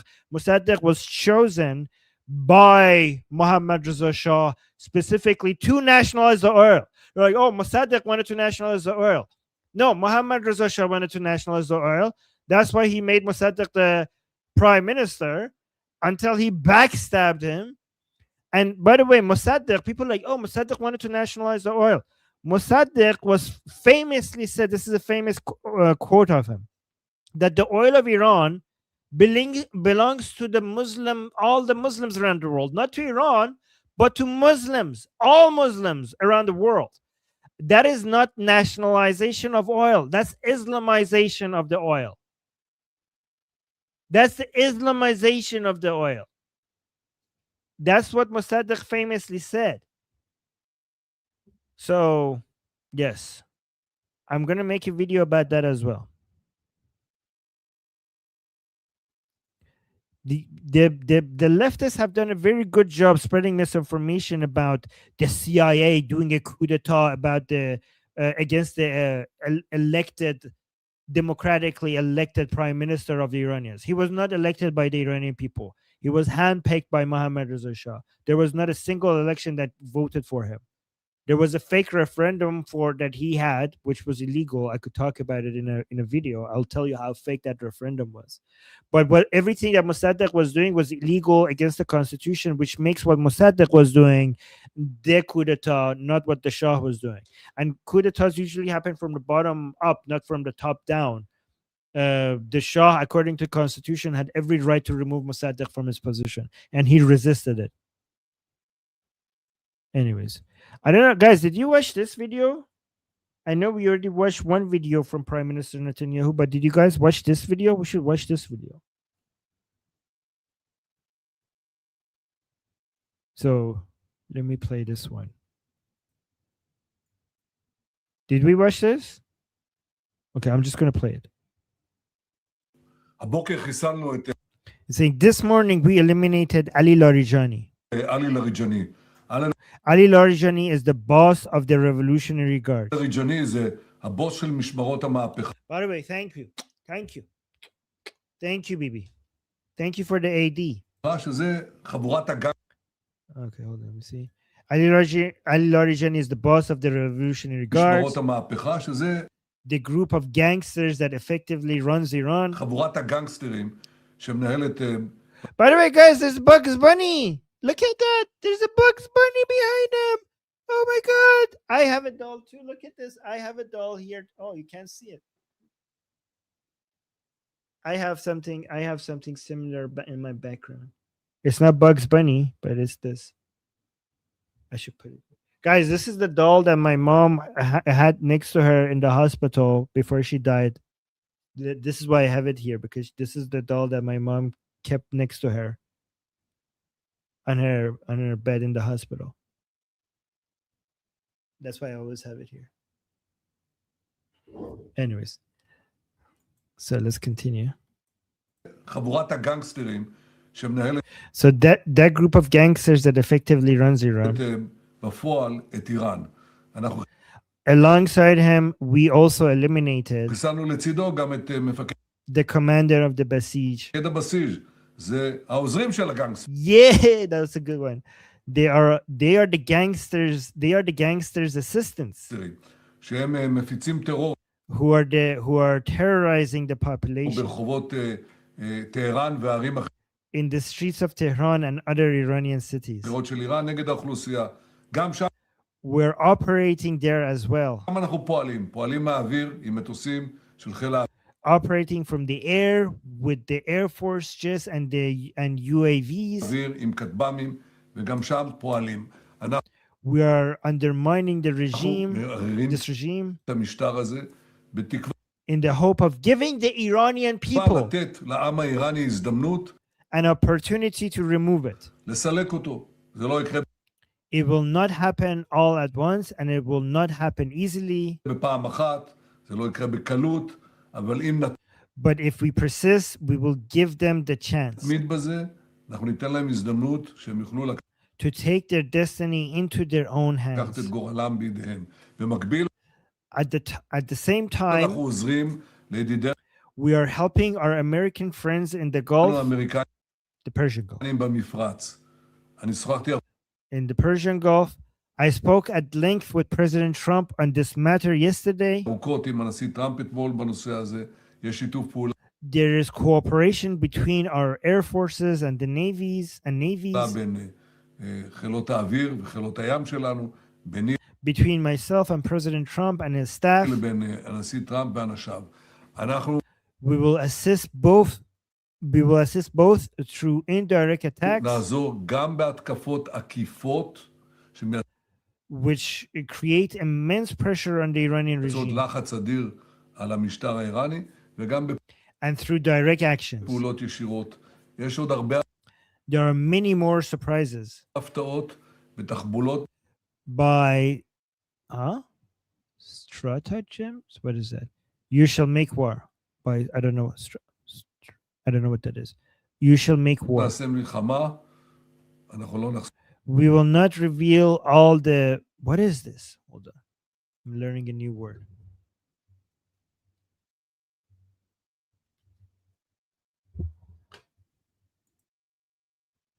Oh, stratagem. Stratagem.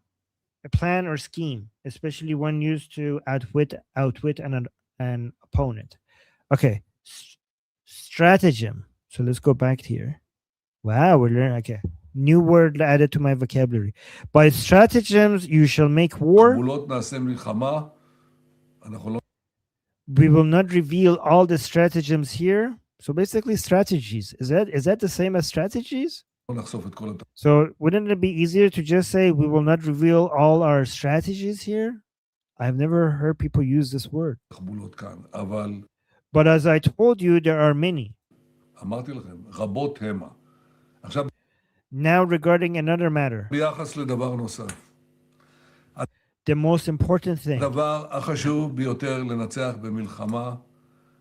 For winning a war is determination. Determination. The determination of the leaders, the determination of the commanders, and the determination of the people. We are determined to win. And we will achieve these goals. Wow, okay. That was powerful. Let me see. We got a couple of super chats. Thank you so much, Ariel, for the super chats. You're very sweet, very kind. Somebody gave us super chat saying that means I'm right. Okay. And then we're going to listen to the super chat saying Islamic aid on Friday. BB sending AD to all. Well, Friday is not Islamic. It's Iranian aid. No, it's not. It's un-Islamic. It's actually anti-Islamic. Hey, Goldie's back. Welcome back, Goldie. Thank you. So, yeah, no, Nowruz is not Islamic. Nowruz is Iranian. Its roots go back to Zoroastrianism. So yes, unless there is some sort of like Islamic Eid celebration on Friday, but I wouldn't know about that. Yeah, I wouldn't know about that either.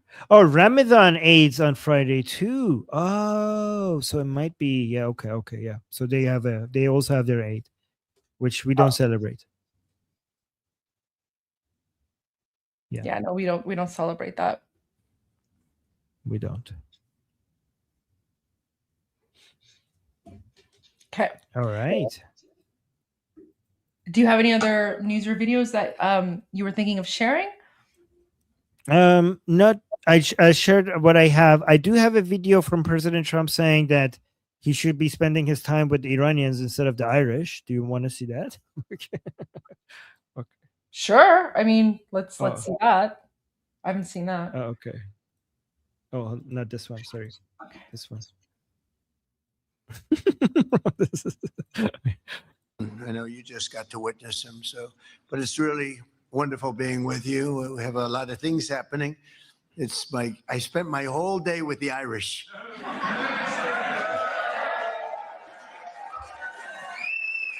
And I should have been spending it with the Iranians, but that's not, in a different sense. We're doing very well.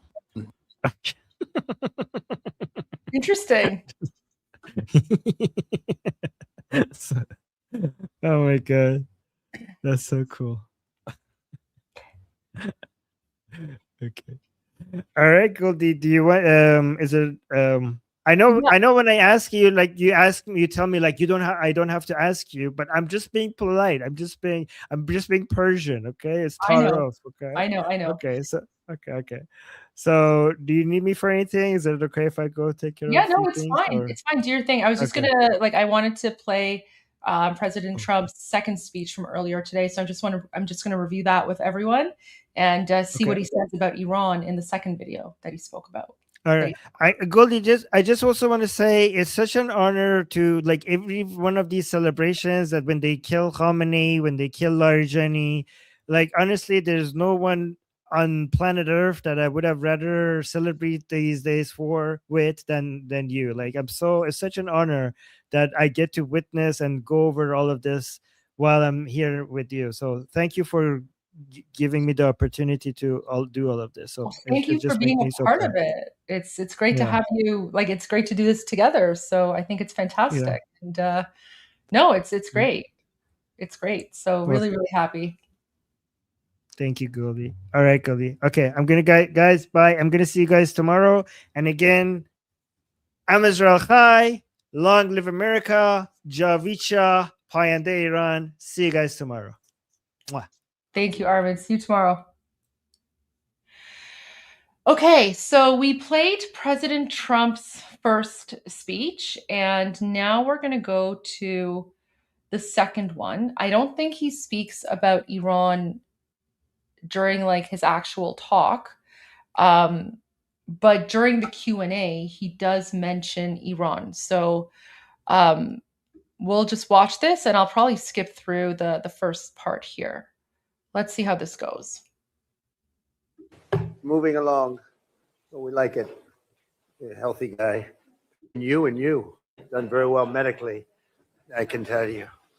But there's a lot of truth. It's too long a story to tell. Speaker, actually.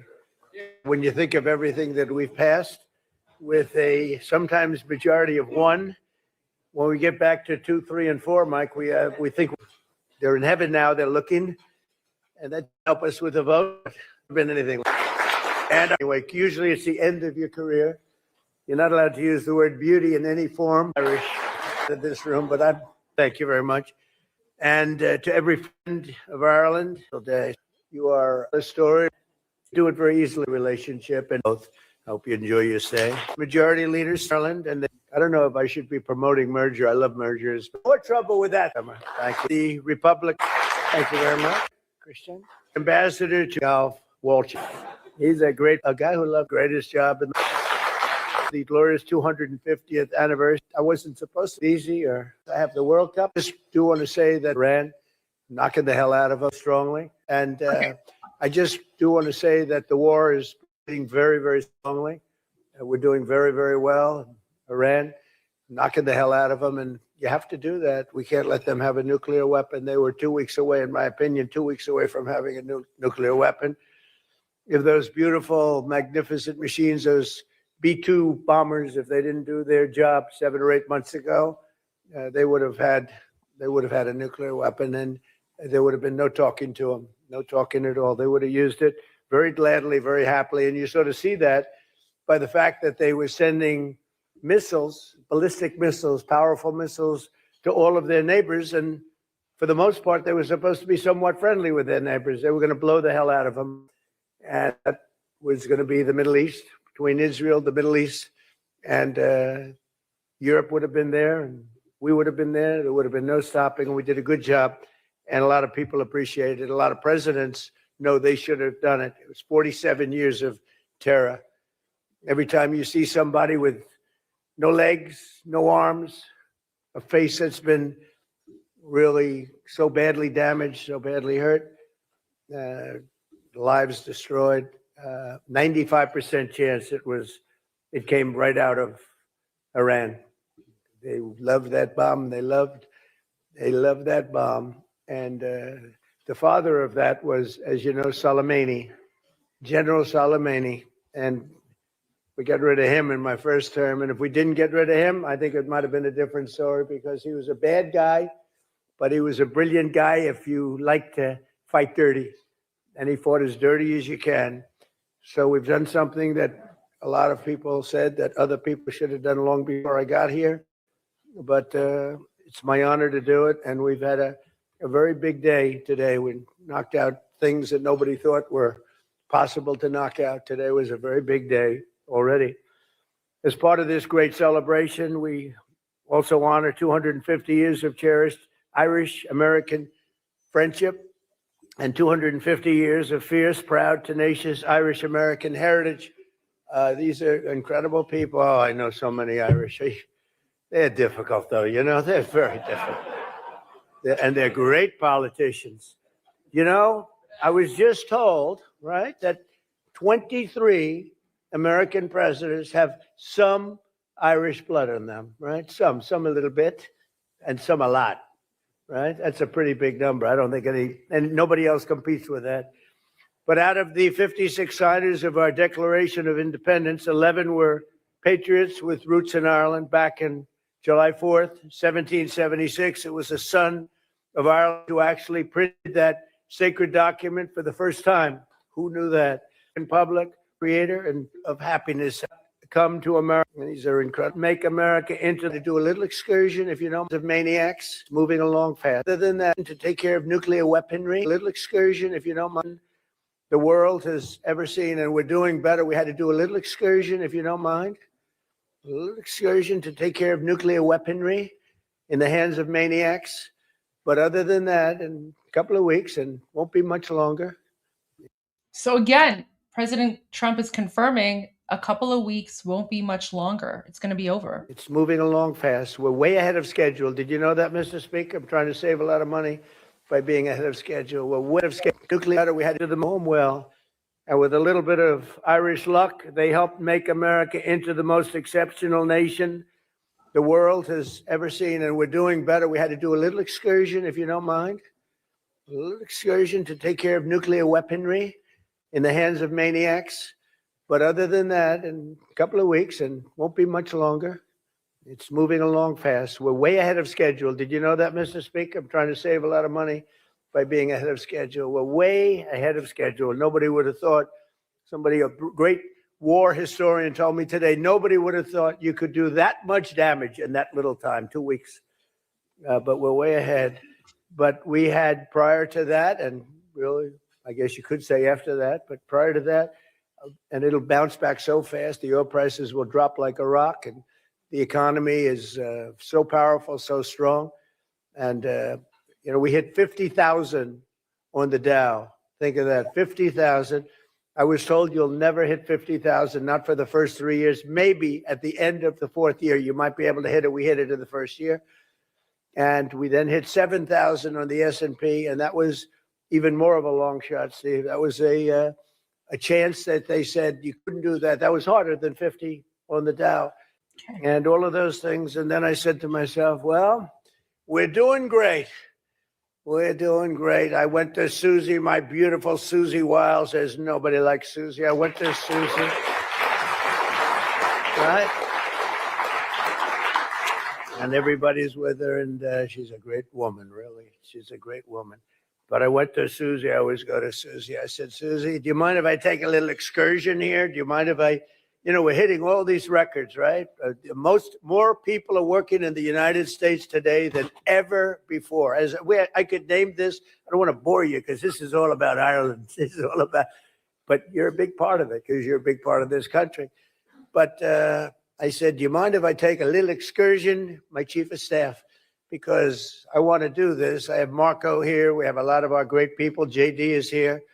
They're all here. And I say, let's do this. We got to do it right. Should have been done by many presidents. Should have been done long before 47 years. It's 40 years of living in terror. You know, they're called the bully of the Middle East, but they're really the bully of the world because he used oil to bribe, right?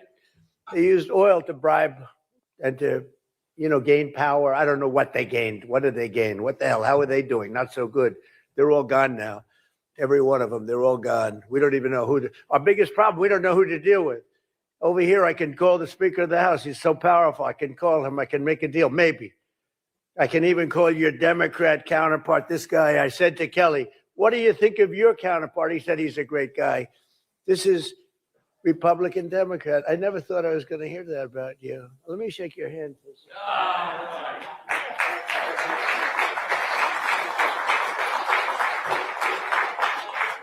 When Kelly tells me that, I said, that's the way it used to be. You know, that's the way, not so long ago. And maybe someday that's the way it'll be again. It's really great. But I said, do you mind if I take a little excursion? Because we have to do something. And it'll be a short-term excursion. But we have all these great things going. And we had to, you know, we could have gone up, up, up. It was only going in one direction. But I think now it's going to go much higher than it would have gone had we not taken this little journey. And so I appreciate all of the people that have worked with us. That was not an easy decision to make. We have a country that was hotter than any country anywhere in the world and doing great in every way. And I say, oh, we have to put out this cancer. It's a cancer. We had to take that operation. Guys, I've literally been talking about this and I'm like, guys, what's happening in Iran is like the country has stage 4 cancer, and what's happening, it's like an operation to come in and take out all the cancer cells. And now President Trump is talking about how like the Islamic regime is a cancer and they're doing an operation. I appreciate all of the people that have worked with us. That was not an easy decision to make. We have a country that was hotter than any country anywhere in the world and doing great in every way. And I say, oh, we have to put out this cancer. It's a cancer. We had to take that operation, and we did, and it was very successful. And it continues. Frankly, as somebody said, they could leave today, and it would take 10 years to rebuild the damage that's been done. But I think we have to make it a little bit more permanent because no other president has to go through this, and we shouldn't have any other president. Oh, you made a meme, but not letting you send the link through? Oh, I mean, see if you can like tag me on X or something. See if you can tag me on X. Guys, do you think President Trump or his team watch Iran Revolution live? Because he's literally using all the same words and expressions that I've been using, right? Like I've pretty much said that, you know, the regime is like, you know, Muslim Nazis, and then I'm like, they're like a cancer, and what United States and Israel are doing, it's like an operation to get rid of the cancer cells. This is so weird. This is such a strange coincidence. Having to go through this kind of a thing. And if they didn't want to do it, if for some reason they didn't want to do it, would have the same problem. We don't ever want to have that problem again, not with lunatics. We can't have lunatics controlling nuclear weaponry. So I just want to. I agree, right? So guys, this is President Trump confirming that he's just going to destroy the regime because they're literally insane. Thank you, everybody. Let's get back to Ireland. Do you mind? Ireland, we don't mind. Ireland is a nice place. I love Ireland. In fact, we're going to have the Irish Open at a property that happens to be owned by yours truly, but I have nothing to do with it. I own it, but I don't even like to talk to my son. He says, Dad, we're doing great with the I'm allowed to run it, but I don't choose to. Dad, we're doing great. Eric calls up. He's doing a good job. Do you like Eric? I think so, right? Who doesn't like Eric? But he calls up to tell me, I said, I think you are very proud of what this golf course is. A great honor, really great talent. 30 members of the House and Senate halls, the site of the Ireland or the Oregon, named for the men of physical. I think we just learned something. You could say that about your sons. I thought he was a.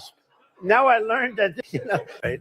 Even today, when Americans visit Gettysburg, Irish pivotal hour of honor, parents, one, because we have so many Irish, too many. Don't you think our country is students? You really are. War Irish, the reason for you we have so many. Well, you got him. The Taoiseach has said, and Joe Biden have a tremendous deficit, but then our past substantial that really does. Irish companies are $1 billion American. You have to make this deal in factories. We have more than a little of that to you. Be happy. So beautiful room. I love relationships. We press ahead of St. Patrick of God, the host of May God bless. And it's great to be with you. Thank you very much, everybody.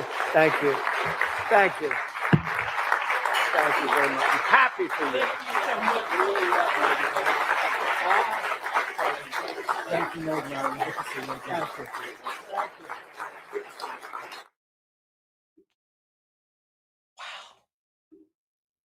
Okay, that was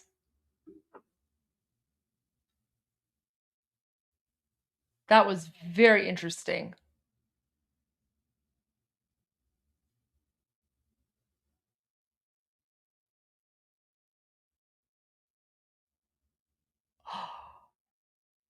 Guys, remember when I said to you that one of the reasons President Trump is going after the Islamic Republic, and one of the reasons that President Trump wants to get rid of the Islamic regime is because that's going to weaken China, and then he can go after China. Look at this. So Rapid Response posted this. Oh, we have a super chat. Let's see the super chat here. So Trump is a genius. Is history the USA because of UK? No, it's from Ireland. A finger in Starmer and UK eyes. Okay. I'm not going to get involved in like the different politics from various countries, but I mean that could be a thing. My political expertise and my geopolitical expertise focuses on the Middle East. So, but guys, watch this. So it's interesting with the Supreme Court case, which you noted we disagree with. I've had more than one country come and say that this is a little challenging for them because they had wanted the stability that our arrangements provided for. Now all those deals they're still in place, and the president has other methods of resolving the problems that are underlying his whole trade program. Right? It's not just about having tariffs for tariff's sake, as you know, Larry. It's about reshoring. It's about protecting American workers so they can have higher wages. It's about supply chain security. So right now, the Office of the U.S. Trade Representative, my office, we've launched a couple of investigations. One is about excess capacity, where countries like China or Vietnam or others build too many factories, more factories than the economics demand, and they have more production than demand requires. That's an unfair trading practice because it makes it hard for our producers, our workers, to participate. It makes it hard for our workers to get ahead. And then we're also doing an investigation on forced labor. For 100 years, America has had a law in the books that we enforce saying you can't import anything that was made with forced labor. Other countries generally don't have this. And a few countries have a law, but they don't enforce it. And that also creates an unlevel playing field for our workers. So we're investigating all of these issues. And if the issues aren't fixed, then we'll have to impose tariffs or some other measure. Interesting.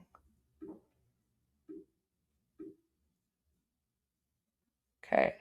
I think I saw what you just tagged me in. Is it the one with the goats? I see the meme. It's a little I can't share it, but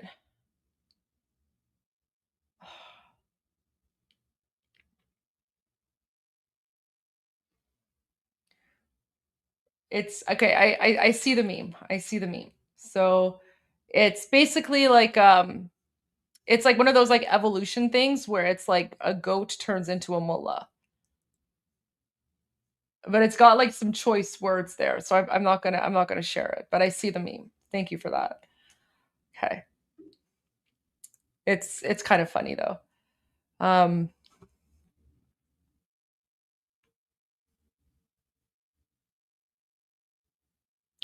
Oh my gosh, there was something that Senator John Kennedy said today that I wanted to share. Guys, I could not believe it that Senator John Kennedy said this because like it's considered unparliamentary language. And I could not believe that he said this.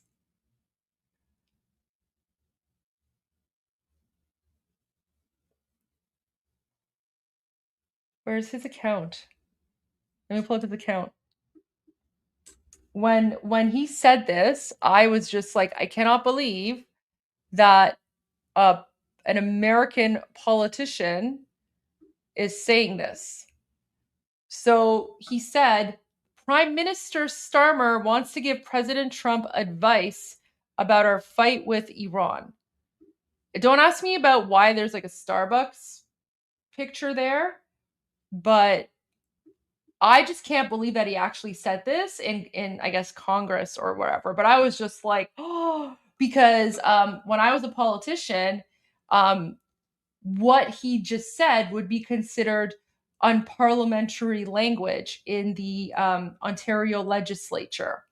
And if you said something like that, you would have to like apologize and withdraw your statement. He also is trying to give President Trump. So when he says he's referring to Keir Starmer here. So he's saying Keir Starmer is trying to give President Trump advice. He also is trying to give President Trump advice about how to conduct the war.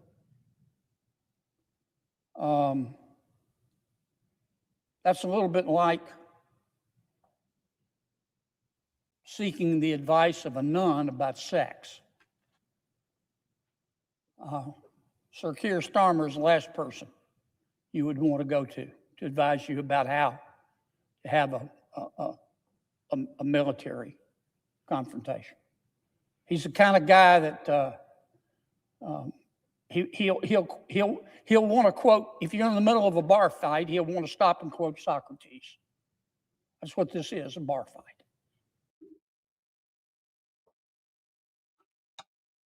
I had to double check and make sure that this was real.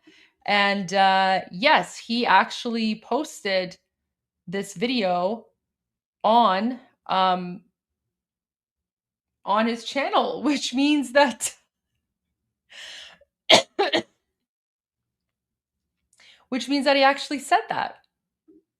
He actually went ahead and said that in the US Congress, which made me quite surprised because it's just not something that you would usually hear about, right?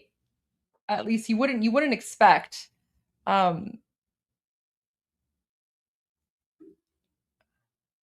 it's just not something you would expect. That's all I'm gonna say.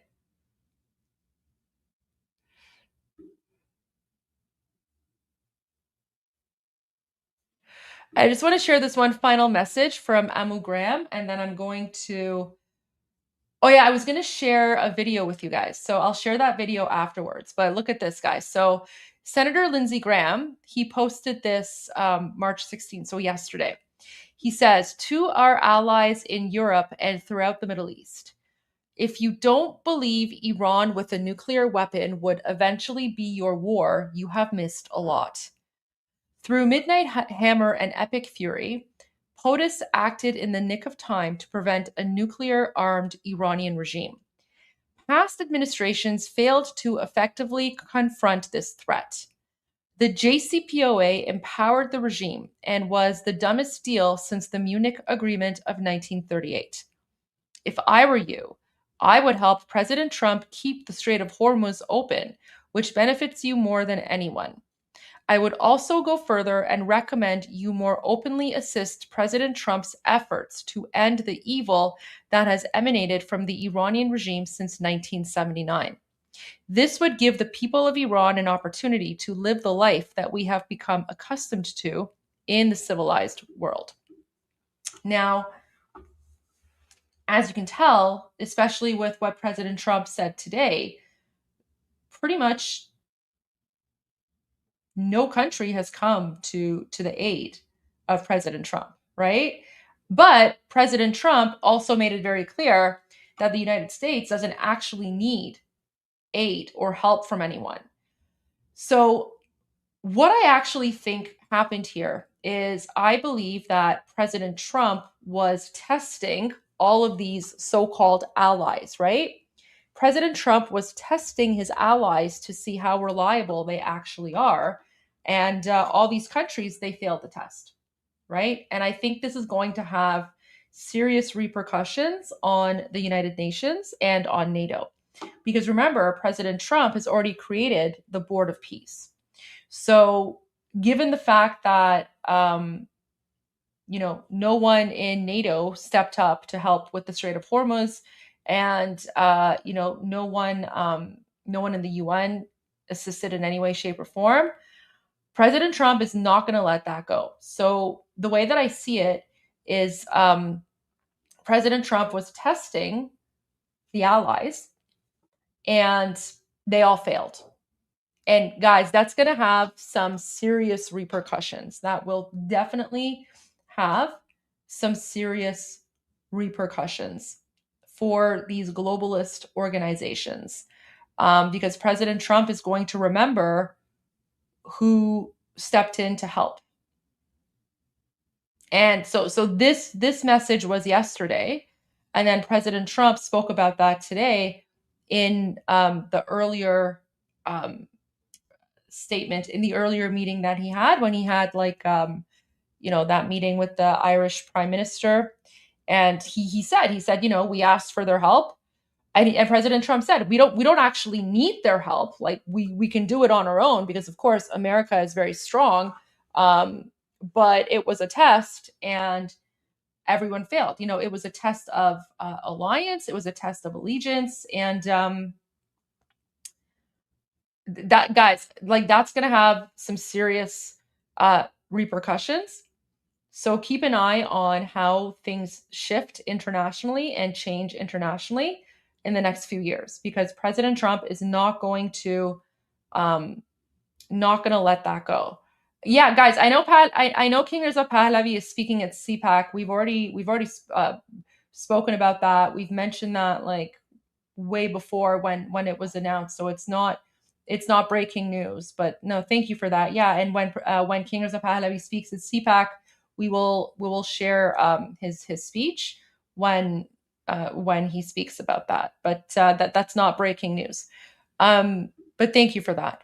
Okay, so as promised, because we're getting to the end of the night, I told you guys that I would share some documentaries and old footage about Iran.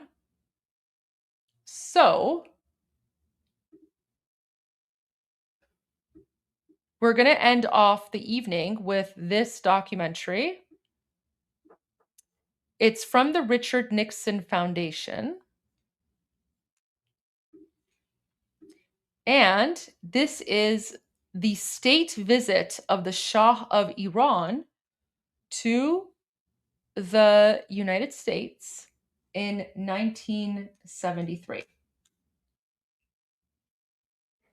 So let me just get this ready for you guys, and we will have a documentary watch party together. Okay, guys, here we go.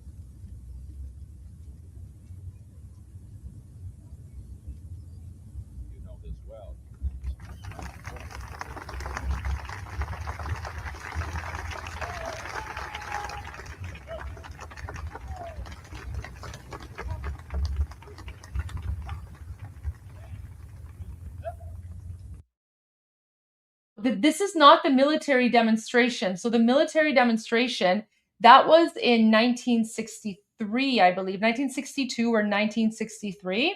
That was with JFK. That was when the Shah visited President Kennedy. This one is, what is this one? This is 1973. 1973 when he's visiting President Nixon. So I haven't seen this one yet.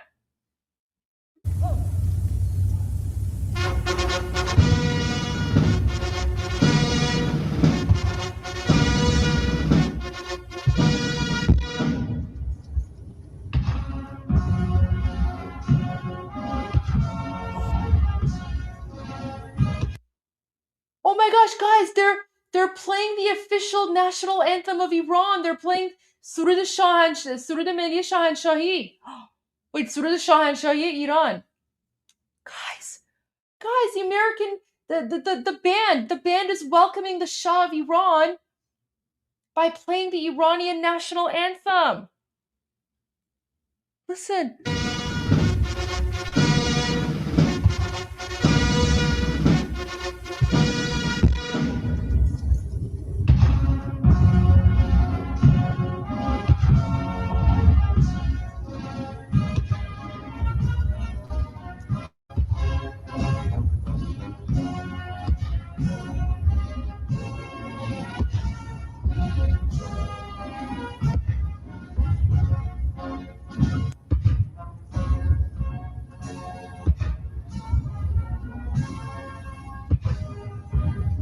Cannons in the background.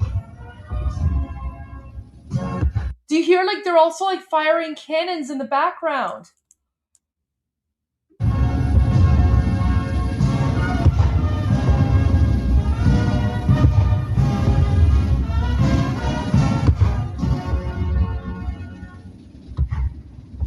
Okay, guys, this is a song that they just played. This is the song here.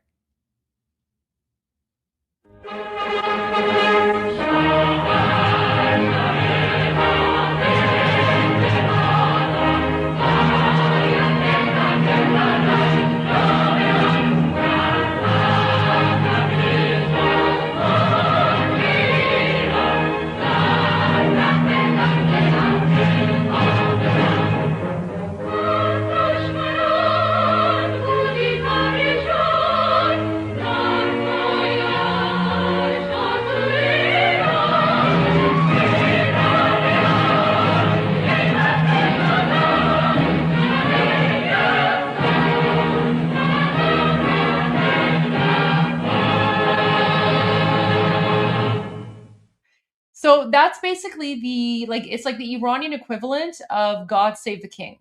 So this was 1973, and they're also doing like a cannon salute. Okay, I want to listen to this again.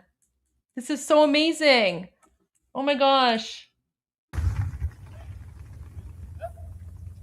You hear the cannons in the background? Listen.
Can I just point out, guys, do you see how like President Nixon and the Americans, they honored the Shah of Iran and they honored Iran, by playing the Iranian national anthem first. So they played the Iranian national anthem first before the Star Spangled Banner as like a way to like honor and welcome.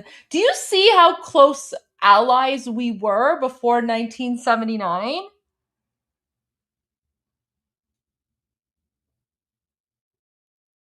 It's like I'm. Is it protocol? Is it protocol? My gosh.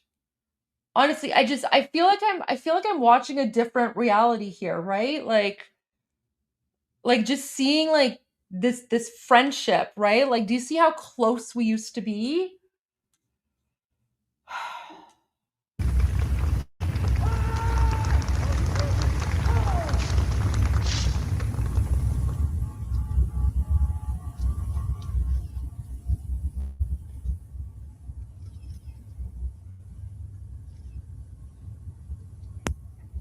Completely different, like completely different world.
Your Imperial Majesty, it is a very great honor and a special honor for me to welcome you again to our nation's capital, and at the same time to welcome Her Imperial Majesty, the Empress, and all the members of your official party from Iran.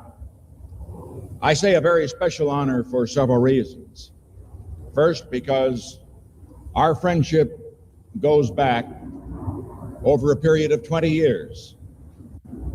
When we first met in Tehran, when I was Vice President of the United States, and when you then were a very young emperor. Through those 20 years, both during the periods that I have served in office and during the periods that I have been a private citizen, I have been honored and I have been greatly assisted by receiving the benefit of your counsel on world matters. The second reason that it is a very special honor to have you here today is because of the unbelievably spectacular progress that your country has made under your leadership. I remember it 20 years ago. I saw it again when you received Mrs. Nixon and me so graciously just a year ago in Tehran. And there is no area in the world in which one can see more spectacular development in which the people of the country have benefited than in your country. And the whole world applauds you for the leadership you have provided to your people in bringing economic progress and justice to them. The third reason will, of course, be the major subject of our conversations today. And that is that we welcome you here as not only an old friend, as a progressive leader of your own people, but as a world statesman of the first rank. Our talks over the years have ranged over many, many subjects. And it is particularly important that we meet at this time. This is the first meeting that I will have had with a head of government or head of state since the meeting I had with Secretary General Brezhnev. And it is significant to note that of all of the areas in the world which pose a potential threat to peace in the world, that Iran is in a very key central area. I refer, of course, to the Mideast, to the Persian Gulf, and to all of that area that surrounds it. And what gives us a great deal of heart, those of us all over the world who are interested in peace, is that you have always stood for and stand for now a policy of contributing to the forces of peace and stability rather than to the forces of war and destruction. I know, therefore, that our talks will cover the whole range of world problems, but particularly that I will have the benefit of your advice on the problems in this critical area of the world, where with responsible leadership, we can avoid war and build a new era of peace for the people of that area who deserve it. And certainly, I've looked forward to these talks for a long time, and I know that I will not be disappointed, and I hope you will not be, by the progress that we will make in developing those policies which will contribute not only to peace, but to the progress and the prosperity which your country has enjoyed for all of that area of the world. And so again, we welcome you today officially, but more than that, we particularly welcome you and the Empress as good friends and old friends. Treasure that friendship. And from that friendship, we hope to work together toward a better world for both of our peoples.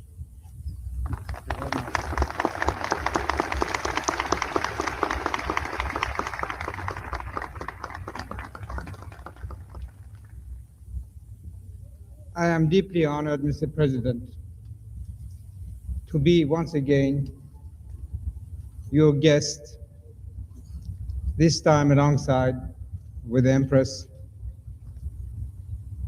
to pay our respects to the people of America and the friendship that they have shown towards us since the inception of official diplomatic relations between our two countries. But also to express to you personally my happiness to have the opportunity of talking to you and having the wise advices that you can always give,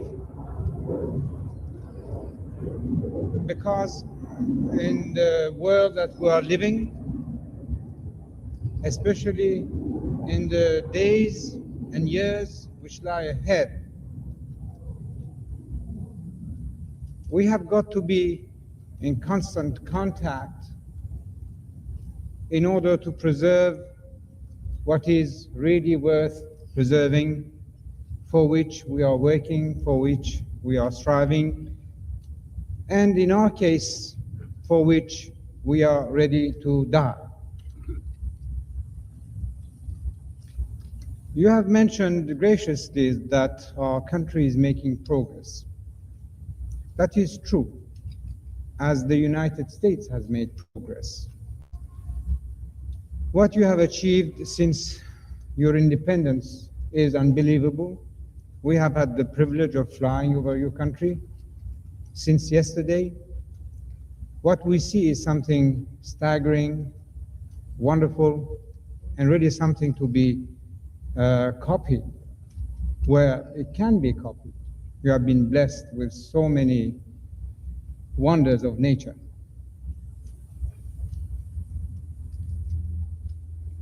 The progress we are making is really to benefit the maximum majority of our people. We are following a policy of participation to the extreme limits. I could even say that, for instance, farmers would have an interest in seeing industries running well. Vice versa, industries will be interested in the welfare of farmers because they will have a greater purchasing power. People from down the village to the big cities will have in various and different ways the means to express themselves freely. We are trying to develop our country with the maximum speed. We are giving our people the maximum possibilities of expression. But also, we want to make it very clear once more that we will keep not only our past glories and histories, but our future with vigilance. We are not one of those countries who will surrender, because what we will surrender is too much, is too great.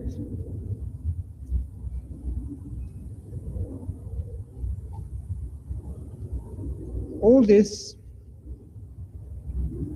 I hope, will create in the region some atmosphere of stability, of people, instead of quarreling, trying to understand each other,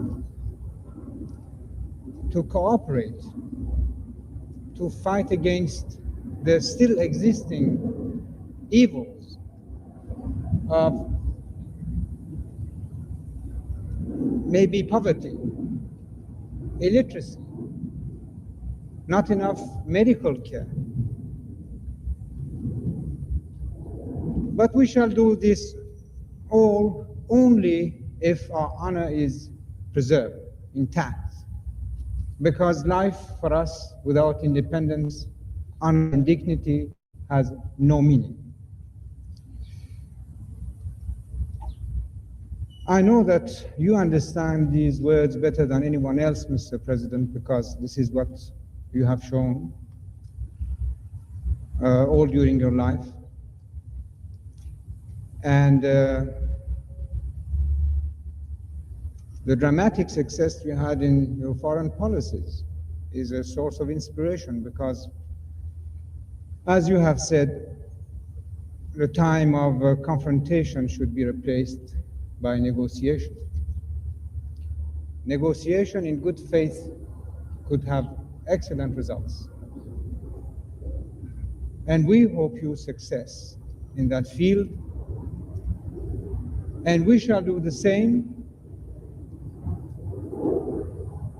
But for ourselves, at least I add, we have got to be vigilant, we have got to be firm, we have got to be patient, but for all this, we have got to be strong, morally, in running our society, in our social justice, but also in our national strength to defend ourselves. Thank you again for your warm welcome, Mr. President. And I can only reiterate once more that I wish you and your government and your people and your country the best that you can wish for.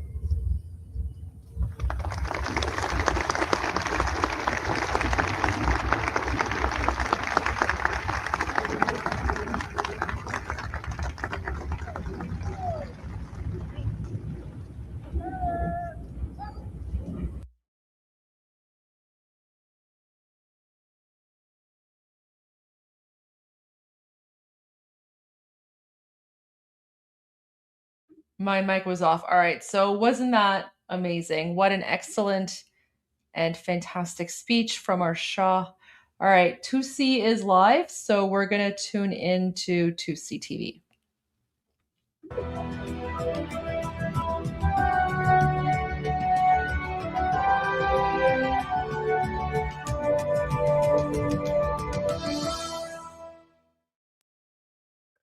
Welcome to 2C TV. This is your global news channel. I'm Maya 2C, and we come to you guys with some breaking news from the Middle East as the Iranian people, the anti-Islamic occupation Iranian people have taken to the streets. But at the same time, the IRGC have gone absolutely insane by launching a massive attack against not just Israel, but the neighboring Arab countries, including Baghdad in Iraq. We also have a live feed from Baghdad, which we're going to show you shortly. But we're going to talk about everything that's going on because in Iran, we are seeing a huge change as the ordinary people, civilians, are coming out to fight. But we are also seeing the IRGC lashing out. And you can see the desperation because they don't have a leader. Nobody's in charge. You've got a bunch of idiotic commanders who are just basically ordering missiles to be launched using cluster warheads against Israel. And you can see that this could be the final attempt to prevent from being drowned. Now, there's a lot to cover. We got all the videos for you guys. Before we begin, apologies for the slight delay, as I did post the message on the channel. I think the team also posted on YouTube. I also posted on X. I had a problem because I was eating bread and I lost half my tooth. That was actually my fault because there was a root canal that was done ages ago. I was supposed to get a crown and I didn't. And so half the filling and the tooth fell out. So I had to go to an emergency 24/7 dentist. I got that sorted. We're back. And also, this is your final chance to become a lifetime member of 2C TV Plus. The link is in the description. This is your final chance. You also get a phone call, welcome phone call, which I will be getting in touch with you guys, those of you who have already joined in the next few days. You also get free access to our tickets, to the events, and our online company conference and VIP customer support, as well as, of course, full access to our documentaries, chat forum, everything in there we have. Click on the link in the description, check it out, see if you like it. It's the final chance to become a lifetime member of 2C TV Plus. All right, let's talk about Iran first. Then we're going to talk about Israel, what's going on the ground there, and the damage caused by the IRGC, and of course the neighboring Arab countries, including Bahrain and Iraq. Let's go to Karaj, the city to the west of the capital of Iran. Iranians out celebrating on the streets while chanting, "Long live the king." Of course, we are now 2 days away from the Persian New Year. And tonight we had the Festival of Fire. The Islamic Republic warned the civilians not to come out. Anybody on the street will get shot. Unfortunately, we do have reports of a couple of people who have been shot tonight in Iran, in Tehran. But the Israeli drones, God bless the Israeli Defense Forces, have done a great job wiping out the IRGC Basij units on the streets. This is now what we're dealing with.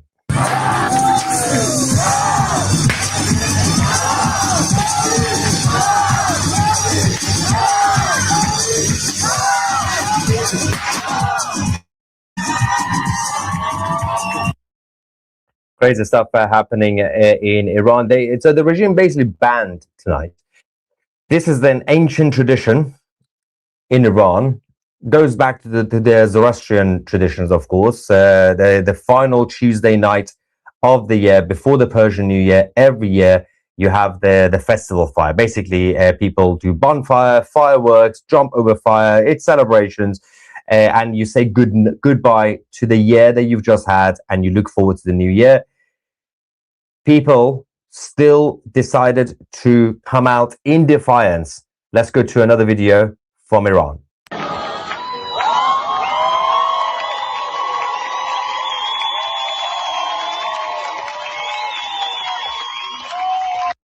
This was the biggest FU to the Islamic occupation forces. Don't forget, these people who are out tonight, they are just civilians. Right now, out there, they're not armed. Only a couple of months ago, they've had tens of thousands of their fellow citizens getting killed in front of them. Yet, they still came out, despite the warnings. And that's because of the confidence that's been created by Israel and the United States of America. This.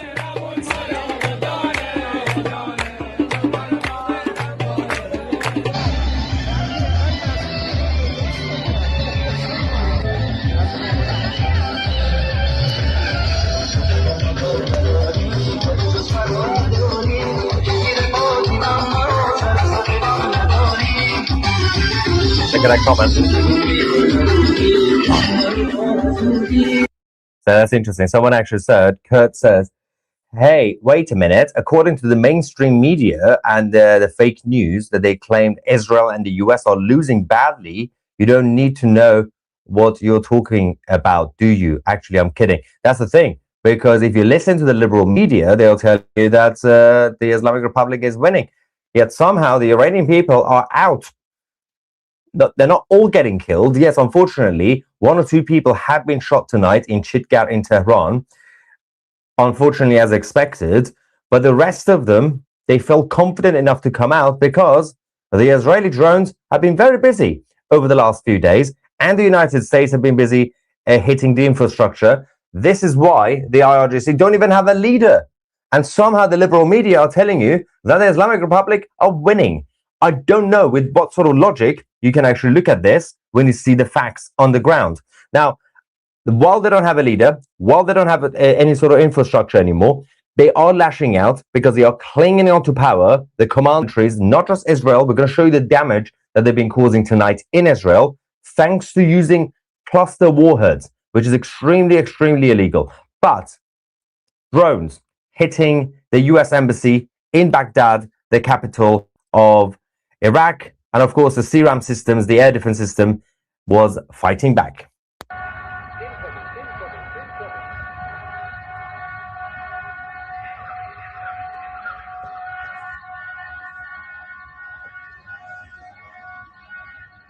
Wait for it.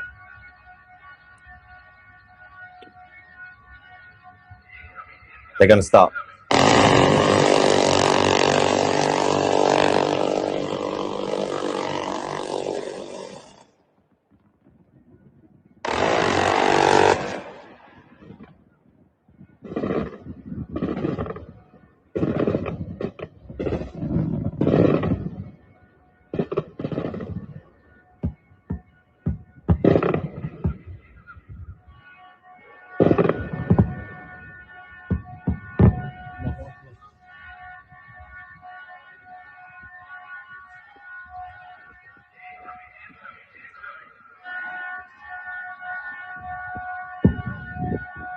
Now, it's interesting because a couple of people mentioned, well, technically nothing is illegal in war. Now, if you use common sense, technically that's true because war is war.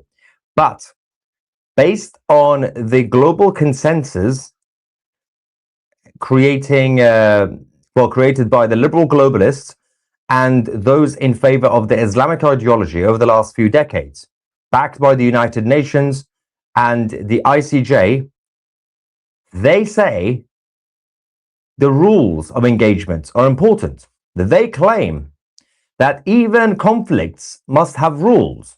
Now, they said, forget about your common sense. It's war, right? If you're going to use cluster warheads, you're going to use cluster warheads. But the anti-American, anti-Western enemies for years and years have been hiding behind the so-called international norms, international law, and the rules of engagement. It was their idea. They came up with it. They said, for example, cluster warheads, you shouldn't use them. But now they're using it. So I'm just throwing it back at them, right? Somehow the United Nations and all the others are absolutely fine with this. Nobody is coming to the defense of Israel tonight. Nobody cares what happens to Israel. That's the problem. Where are all these globalist international entities that apparently care about human rights, apparently care about their own rules of engagements? They're all the international norms that they... Let's go back to Iran. Goldshah in Karaj, people still out.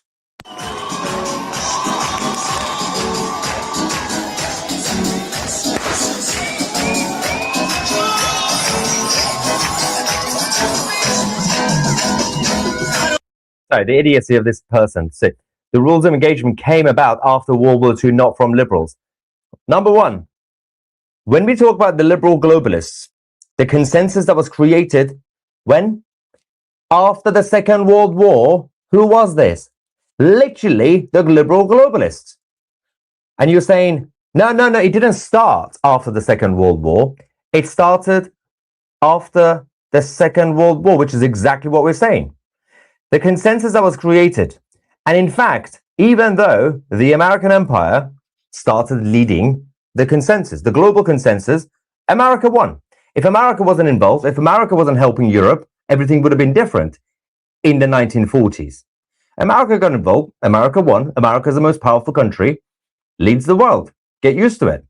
The only problem was there were still a lot of people, especially those behind the International Monetary Fund, those behind the United Nations or the League of Nations, and of course the European project, ECC, then the European Union. They tried their best.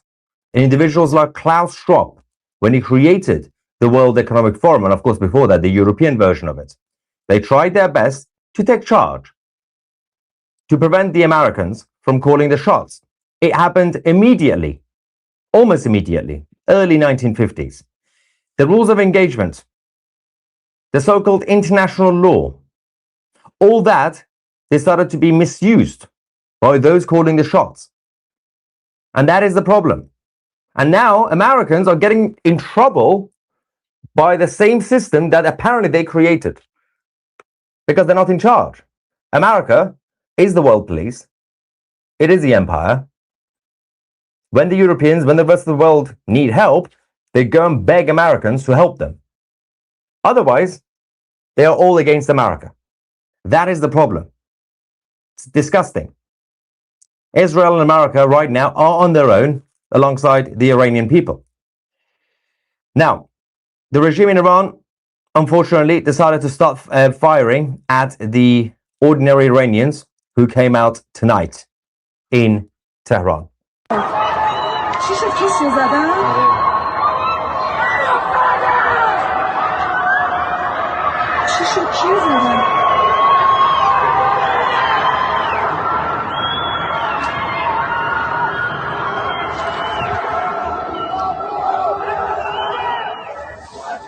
یکی اول پر شده و نمیدونم چی بود فکر کنم شلیک کردم به یه نفر وای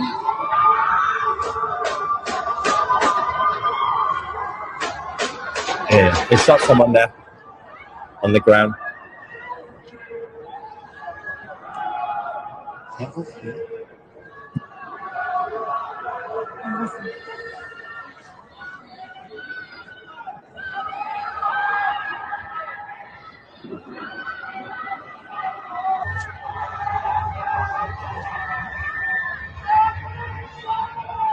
That's just one example, by the way.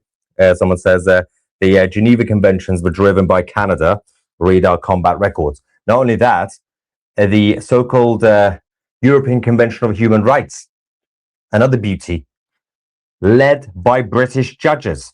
And then, guess what? It's been used against the United Kingdom of Great Britain and Northern Ireland over the last few decades, up to a point where British patriotic conservative-leaning people are now pushing for the UK to leave the European Convention of Human Rights. This is the whole thing is just a sham. The whole system that we've created, well, not we, they created since the 1950s, it could have done so well.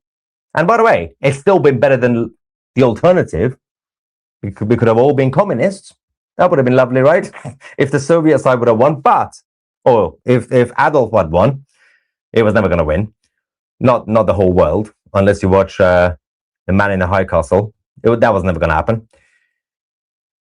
This could have done so much better, the consensus.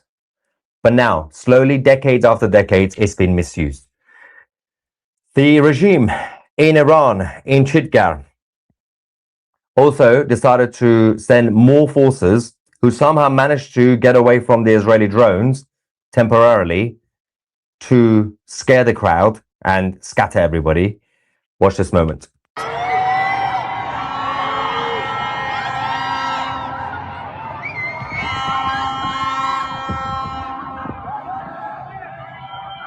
Look at that crowd. Now they're going to run away.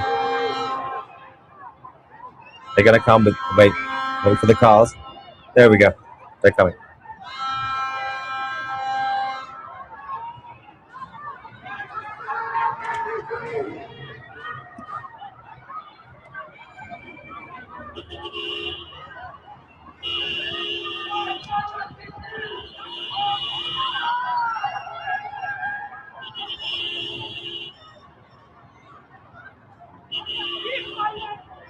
This is insane, though, because the Iranian people have still been told to stay at home, and this is not the time, and that's not what they're doing. They're not out there to do an uprising right now. They're just out there to do their tradition. It's a couple of days before their Persian New Year, and they came out in small groups in neighborhoods, but they're not even supposed to do that because, you know, they said you can still celebrate this, but be careful. Don't put yourself at risk. This is not the time to fight on the streets against the RGC. But to be fair, we've had many areas, many neighborhoods, crowds still coming out. Somehow people are still brave enough to do it, which is fascinating. Let's go back to the rest of the Middle East, especially Israel. We have more evidence of the IRGC using cluster warheads in the central parts of the country. Oh, apologies. I should have warned you guys. If you're watching from Israel or the Persian Gulf Arab countries, I know it was like half a second late. Sounds of sirens. Maybe you want to turn down the volume in case your neighbors freak out.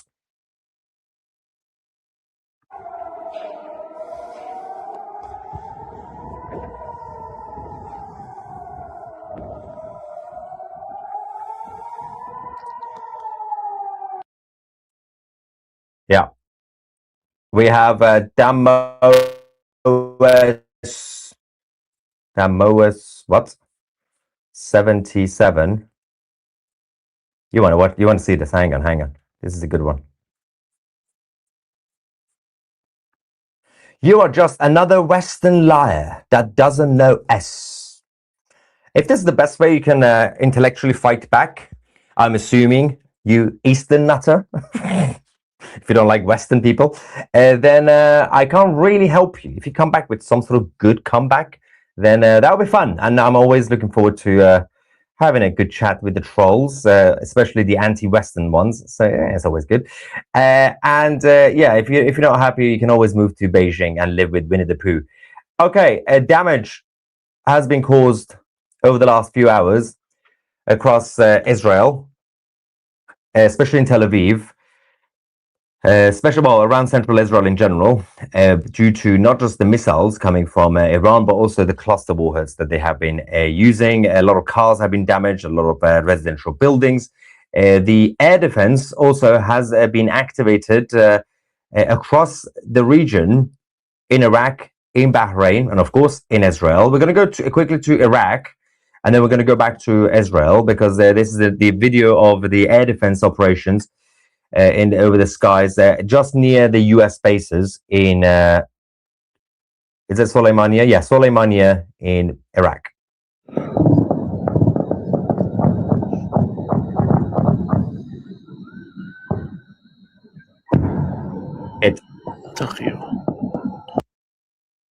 Now, let's just quickly also take you back to Kaf Qasim in Israel, the moment of impact by one of the IRGC missiles. Behind the building.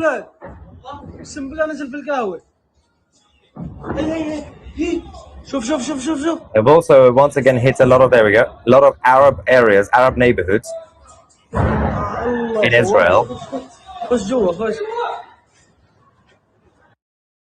Fortunately, we can confirm now at least 2 people have now been killed near Tel Aviv. I think this is in Ramat Gan, near Tel Aviv, just outside, by the latest round of attacks from Iran.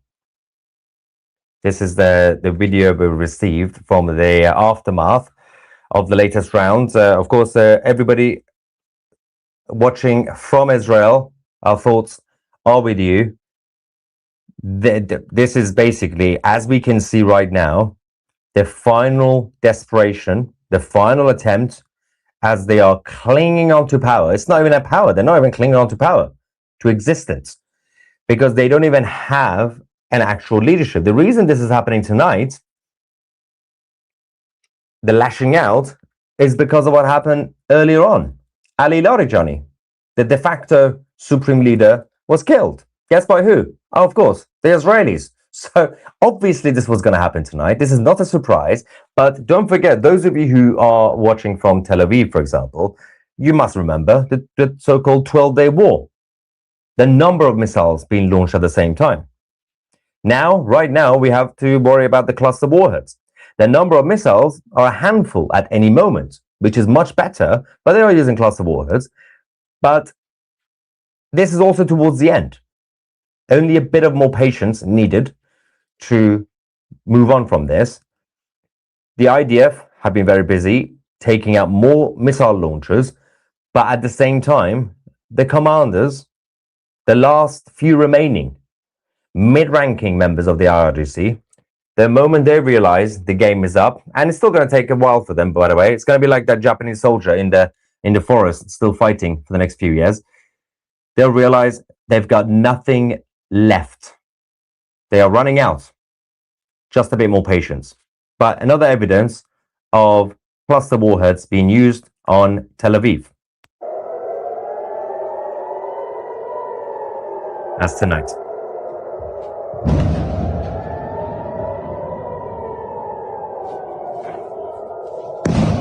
This is also thanks to China.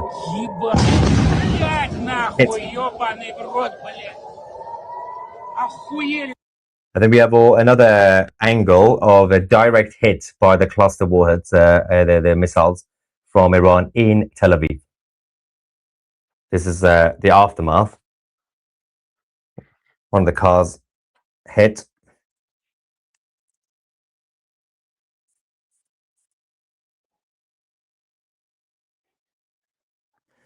Why does he always say something about sirens?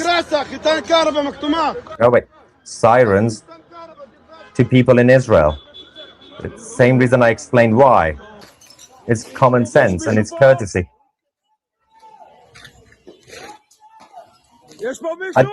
I thought that's kind of obvious why I do that, right? Is it not obvious why? Apparently, not everybody. I mean, to be fair, for those of you if you haven't been in war zones, if you haven't actually been in places where you have sirens going off every now and then, you probably won't know why. It's important for people to know when a siren is real, when a siren is not real. Imagine if you're watching something in your living room, a loud volume, and someone next door freaks out. Doesn't really help, especially in the middle of the night. What time is it? Like 2:30 a.m. Anyway, I don't know what time it is. 3:30, right? It's quite late. Let's quickly go to Iran again. People chanting "Long live the King" while being out celebrating the run-up to the Persian New Year.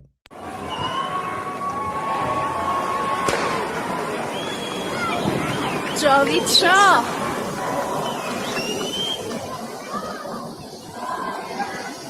Common sense is so rare.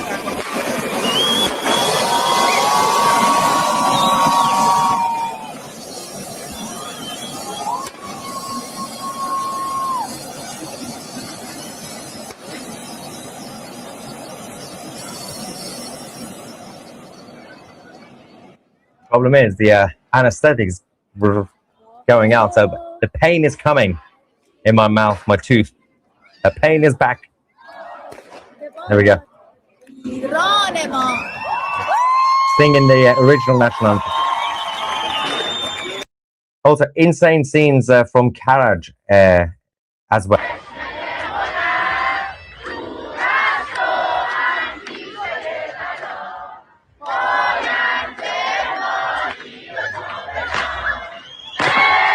This is the original national anthem of Iran before the revolution.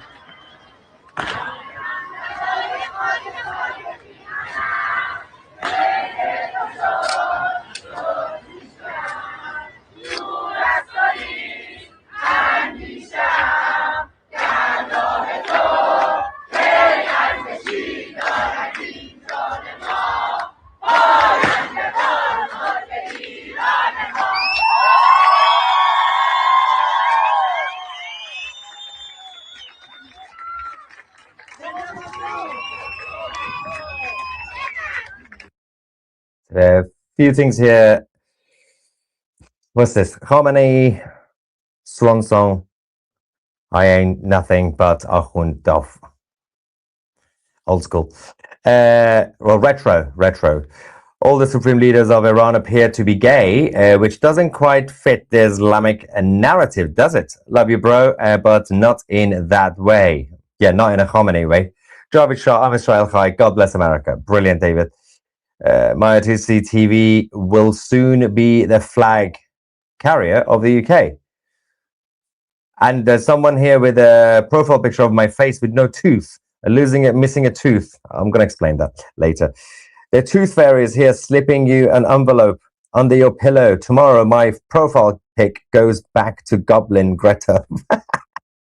I'm getting bullied. Don't worry. I'm gonna read later on some of your bullying messages about my tooth crisis. Let's go back to the Iranians dancing tonight in defiance.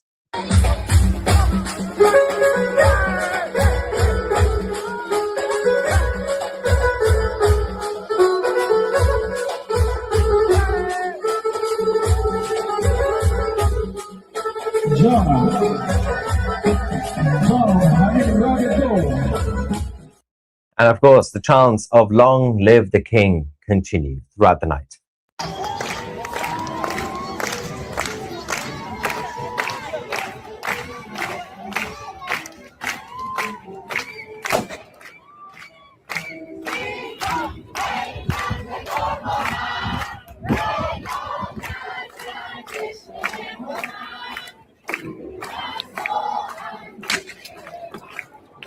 It's been a rough 47 years for these people. Very rough.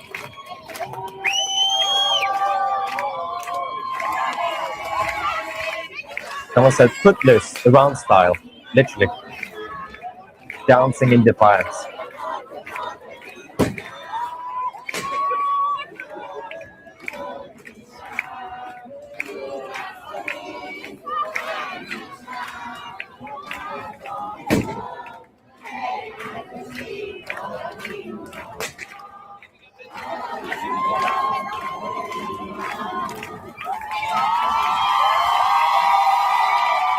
Someone says, "I would like a t-shirt with your face looking down and to the left saying, 'What is happening?'" Oh yeah, what is happening? Thanks for your great work. So many people are just driving me insane, believing all the psyops. You give my wife, and I, sanity. I thought, why am I giving your wife now? Didn't read the anime. You came up with a good one last stream. Trump says, "I don't know what the fuss is. They kept shouting free Palestine, so I flipped it for profit." Yeah, you can't blame the guy, can you? You kept telling him it's free. It's like, I like free things. I'm going to take it. Putin and Xi aren't sleeping well. especially Winnie the Pooh. Poor guy. Thoughts on calling Iran Persia again, TC? I've explained that many times. It's a terrible idea because in Iran you don't just have Persians, you have other Iranians as well. Iran will remain Iran, the land of Aryans. I believe the first thing the world has learned about us Iranians is that we party a lot. Yeah, I think the Iranians party more than Catholics. They drink more than Catholics. That says a lot, by the way. You should go to Persian Iranian parties because you go in, instead of giving you like in a slow drink, like in a cocktail or just a beer, somehow you start with a shot of tequila. Not really sure why. Sometimes a shot of vodka. When I say a shot, I mean 5. I don't know why. That's just how you start. By the end of the night, you'll be topless on the table. Anyway, in Chitgar, a lot of people, despite the shootings by the IRGC, still decided to come out. Absolute crazy people. Probably had some tequila before. They're not giving up, these guys. Insane.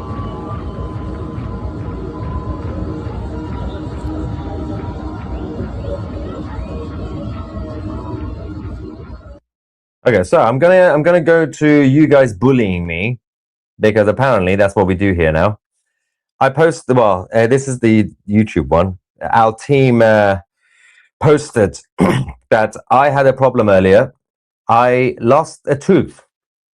I'm that old because I was eating bread and butter, right? Then I found out why this happened because there was a root canal a few years ago. I was supposed to get a crown and I didn't. And then the filling, and it was weak, it was old, and then the bread broke the whole thing. Anyway, so I had to go to emergency. So we told you guys the live stream is going to be late tonight, and this is what you guys responded with. I'm going to read some of the meanest comments and the funniest. Someone says this is viral dogs, viral. What the hell? Oh my god, the tooth problem is affecting my brain. Welcome back to Toothy TV. This is your global news channel. I'm Maya Toothy. Toothy TV. Cool. And Scrolls Away said, well, still better than losing a leg, I suppose. Yeah, Mushtaba Khamenei, how's your night going? I lost a tooth, but it's back now. I got a fixed story. It's back. And most of it was actually from the inside towards the tongue. It's not on this side because otherwise I couldn't smile. That was my biggest worry. Without this face, the whole business will go down. Anyway, someone else said, you'll be okay, Toothy. I mean, Toothy. There's a lot of Toothies around. Just a picture of him onto a cardboard body for the next video. Basically, people thought I was going to die. I'm a cardboard guy now. Can't we go live to the dentist, from the dentist? Can you be back by 2:30 Eastern time? 2:30 Eastern time. That's actually pretty good. Oh no, the Toothies got him. Oh, like the Houthis. I just got that. Like the Houthis got him, but the Toothies got him. Wow. And yeah, Toothy TV, quite a lot of Toothies. Great. That's the obvious one. So mean. I hear Mushtaba Khamenei prefers his men toothless. Yeah, it's not my type. His dad fights tigers. Yeah, that was my dad used to tell me bedtime stories, and every bedtime story involved him being the hero fighting a tiger for absolutely no reason. We're just chilling in the bedtime story. He improvised, obviously. Even if we're just having a picnic near a mountain, everything's fine, great weather, and then he says, and suddenly a tiger came, so I had to fight him. It's like, why are you fighting tigers? So everyone knows that story. So this person says his dad fights tigers, not a scratch. Maya eats bread. He's out for the count. I eat bread, and the whole business goes down. His hair must have weighed his head down when he bit into the bread. It's not that heavy. Maybe it is. Anyway, so there's a lot of other comments. Someone said stop doing coke. I think you mean drinking coke because it's bad for your teeth. I'm not really sure snorting it is It's not going to affect your teeth. It's probably going to affect your nostrils, but not your teeth.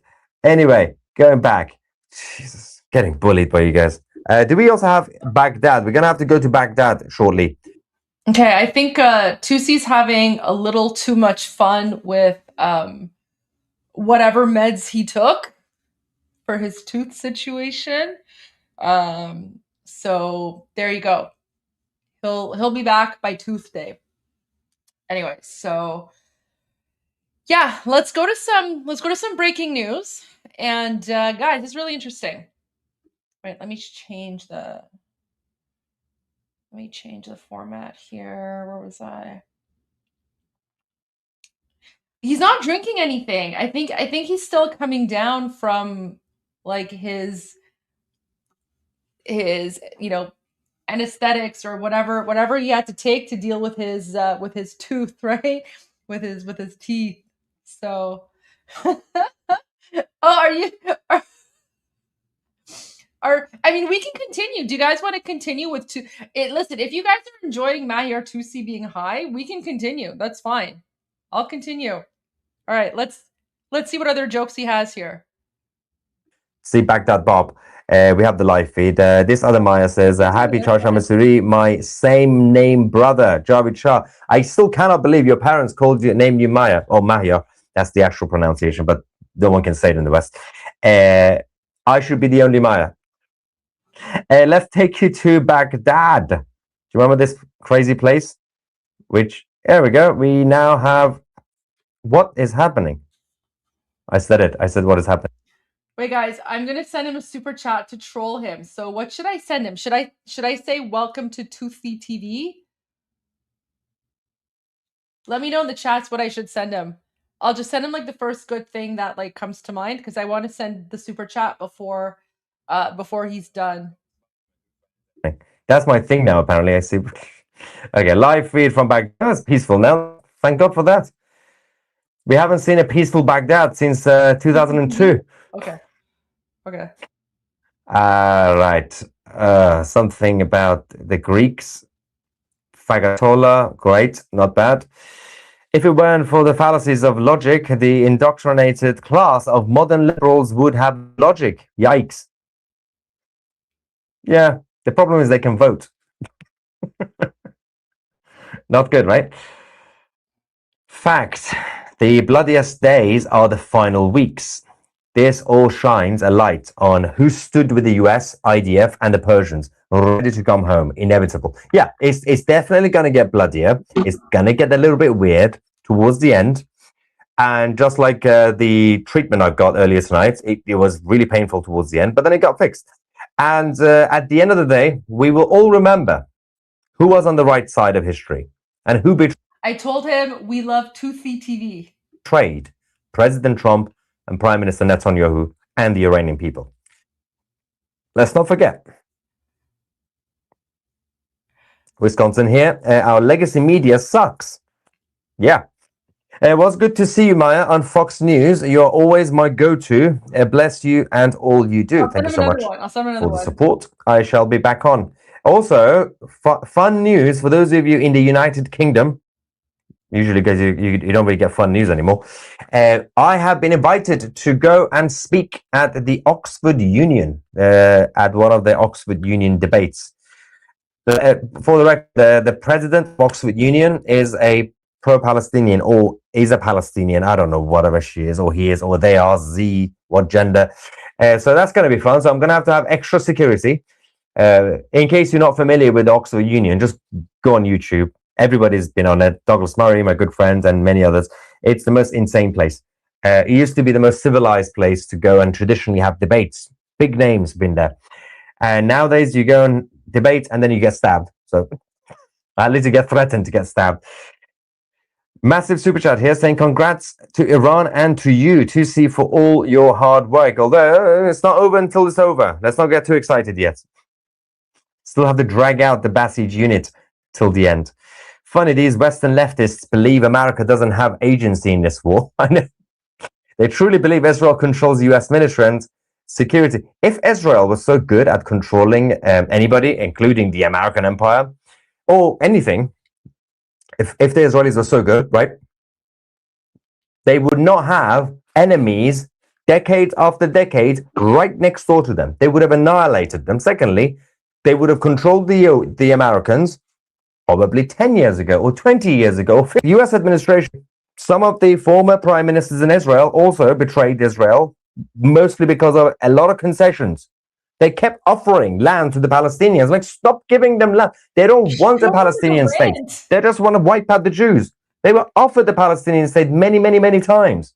The biggest one was in the 90s. Right? In fact, the biggest one we already tried. Literally gave the Palestinian land to the Gazans. They had to go in and drag out Israelis. Israelis created the two-state solution.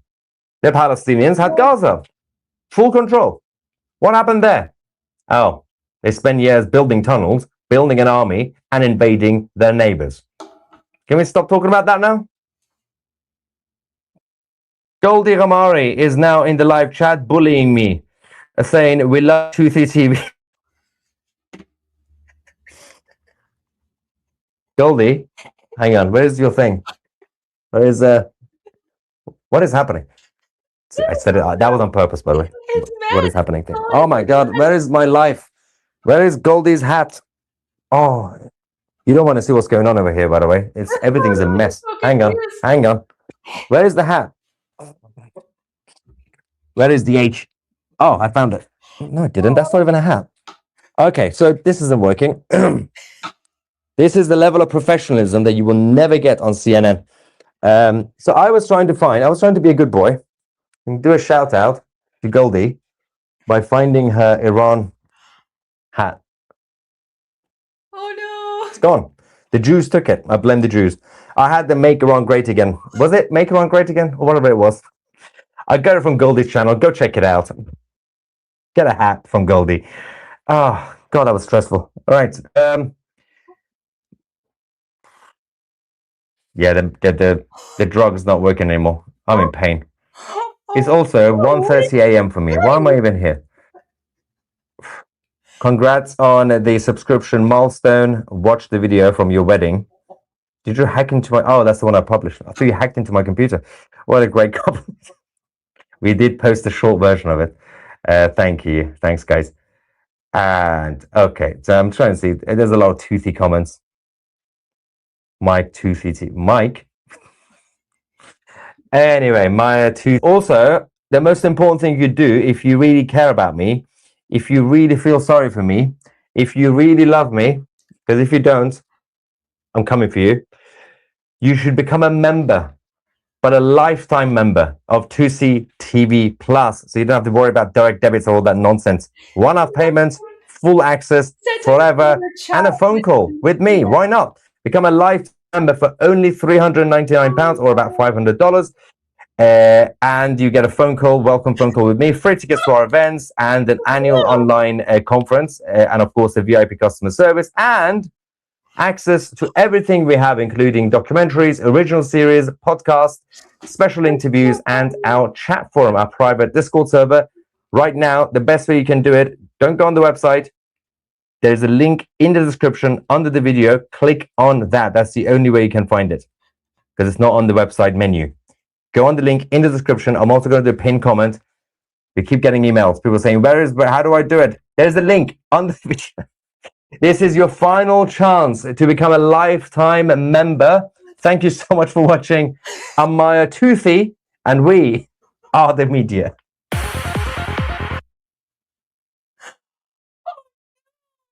Oh, my second comment was happy. Oh, my second comment was something like the world, or like the world can't handle the tooth. Happy Tooth Day. That was my second comment. Oh no, I feel terrible now. Oh my gosh. Okay, let's go back. Let's go back and look at that reaction again, because I feel terrible. Okay, guys. Oh my gosh. As building tunnels, building an army, and invading their neighbors. Can we stop talking about that now? Goldie And Armin is now in the live chat bullying me, saying we love Toothy TV. Goldie, hang on, where's your thing? Where is what is happening? See, I said it. That was on purpose, by the way. What is happening? Thing. Oh my God! Where is my life? Where is Goldie's hat? Oh, you don't want to see what's going on over here, by the way. Everything's a mess. Hang on, hang on. Where is the hat? Where is the H? Oh, I found it. No, it didn't. That's not even a hat. Okay, so this isn't working. This is the level of professionalism that you will never get on CNN. So I was trying to be a good boy. You know what? And do a shout out to Goldie by finding her Iran hat. Oh my gosh. It's gone. The Jews took it. I blame the Jews. I had them make Iran great again. Was it make Iran great again? Or whatever it was. And the Jews. It's gone. The Jews took it. I blame the Jews. I had them make Iran great again. Was it make Iran great again? Or whatever it was. I got it from Goldie's channel. Go check it out. Get a hat from Goldie. Oh, God, that was stressful. All right. No. I feel terrible. But you know what? At the end, he did say Toothy TV. Oh, I love that. For me, if you really love me, because if you don't, I'm coming for you. You should become a member about direct debits with me. Why? And you get a welcome phone call with me, free tickets to our events, and an annual online conference, and of course, a VIP customer service, and access to everything we have, including documentaries, original series, podcasts, special interviews, and our chat forum, our private Discord server. Right now, the best way you can do it, don't go on the website. There's a link in the description under the video. Click on that. That's the only way you can find it, because it's not on the website menu. Go on the link in the description. I'm also going to do a pinned comment. We keep getting emails. People saying, how do I do it? There's a link on the video. This is your final chance to become a lifetime member. Thank you so much for watching. I'm Maya Toothy, and we are the media.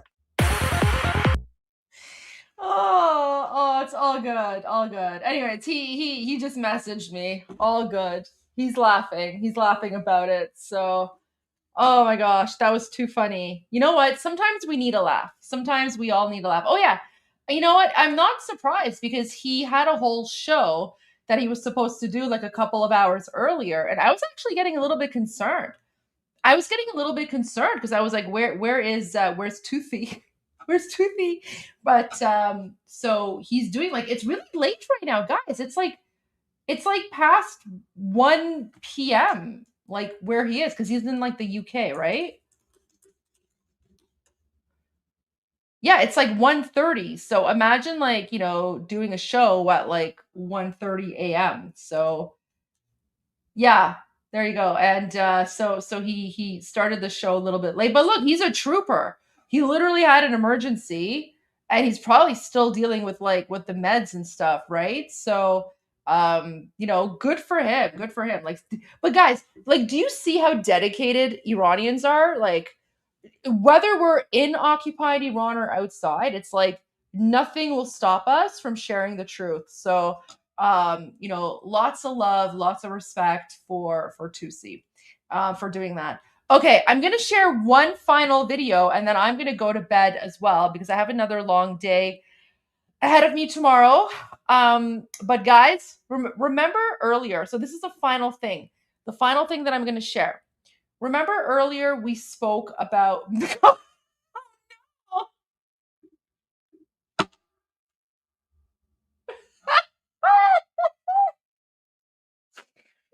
Bear Muller. Okay, wait, I'm gonna send this to him. He's gonna love that one.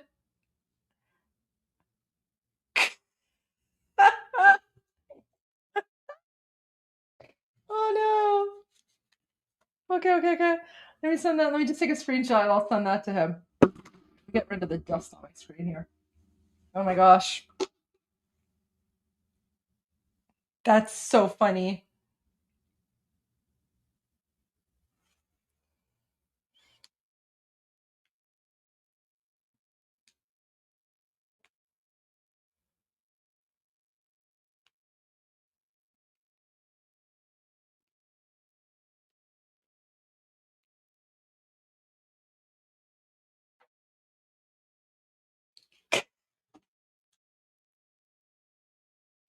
Magbar Molar is actually really good. So I actually certainly enjoyed that one. Magbar Molar. Oh my gosh. That was really good. That was really good. Oh no. Honestly, sometimes like your creativity just like it catches me off guard because these are things that I would never think of. But I absolutely love the fact that you guys are taking like these Persian phrases and you're like, you're like reappropriating them for like English words. Anyway, so I sent it to him and his response is amazing LOL. There you go. So you're all rooting for him. Yeah. Yeah. We're Oh, you know what? We should send him that video. What's that video from America's Next Top Model? I was rooting for you. We were all rooting for you. Do you remember that? Wait, what did Jane say? Wait, I missed that one. I was looking at Tech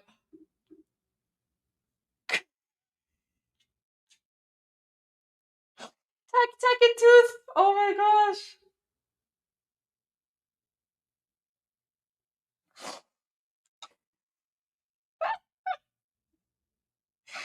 Oh my gosh. Oh my gosh. Okay. Okay. Tech and Tooth. That's a good one. Okay. Okay. All right. I'm going to share one final video or one final post because this is actually really interesting. So, guys, remember Armin and I earlier today we spoke about the finger? You know the finger? The finger, like you never like if you are someone who uses your finger to threaten Israel or the allies of Israel, that's basically like the finger of death, right? So, look at this. Look what Rodon did. Rodon is one of the few surviving IRGC commanders. And he did the finger today. He did the finger. Guys. Let's listen to what he said. So this post just came out about an hour ago. And Iran International, they provided like subtitles so you can just follow along in the caption. So like just watch this. ترامپ دیوانه، ترامپ نفح، ترامپی که هیچ هوشی نداره و هیچ فهمی نداره، کار جمعیت شما را تشبیه کرده به هوش مصنوعی. اینقدر این فرد بیهوشه که فرقی بین هوش، عقل و هوش مصنوعی هم نمیگذاره. اگر گوش بدید، اگر به شتر توهین نباشه، قیافش رو دیدید چقدر شبیه به شتره، اون سرش رو دیدید چقدر شبیه به شتره. در حقیقت امشب ما بایستی بگیم ترامپ در خواب بیند پنبه‌دانه، گهی نخبت خورد. ماشاءالله ماشاءالله. Okay, so the AI didn't translate that properly. Let me see if I can find the proper translation for that. Give me one moment. Ugh. Okay, it's like Shotor binat dar khob something. Wait, I'm gonna find this. I'm gonna find this. The AI translation isn't like totally accurate. Yeah, شتر بیند در خواب پنبه‌دانه گهی لپ لپ خورد که دانه دانه. Okay.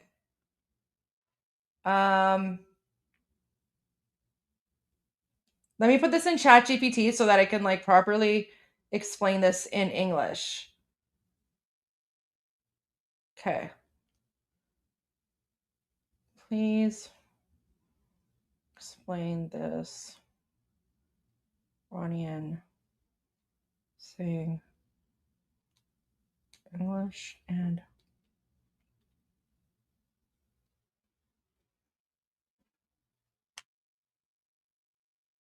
give me a moment. Sorry, guys.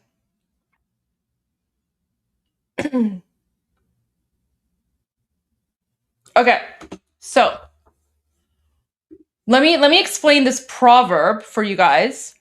Guys, Rodon is next. I'm telling you, this guy, he doesn't have long to live.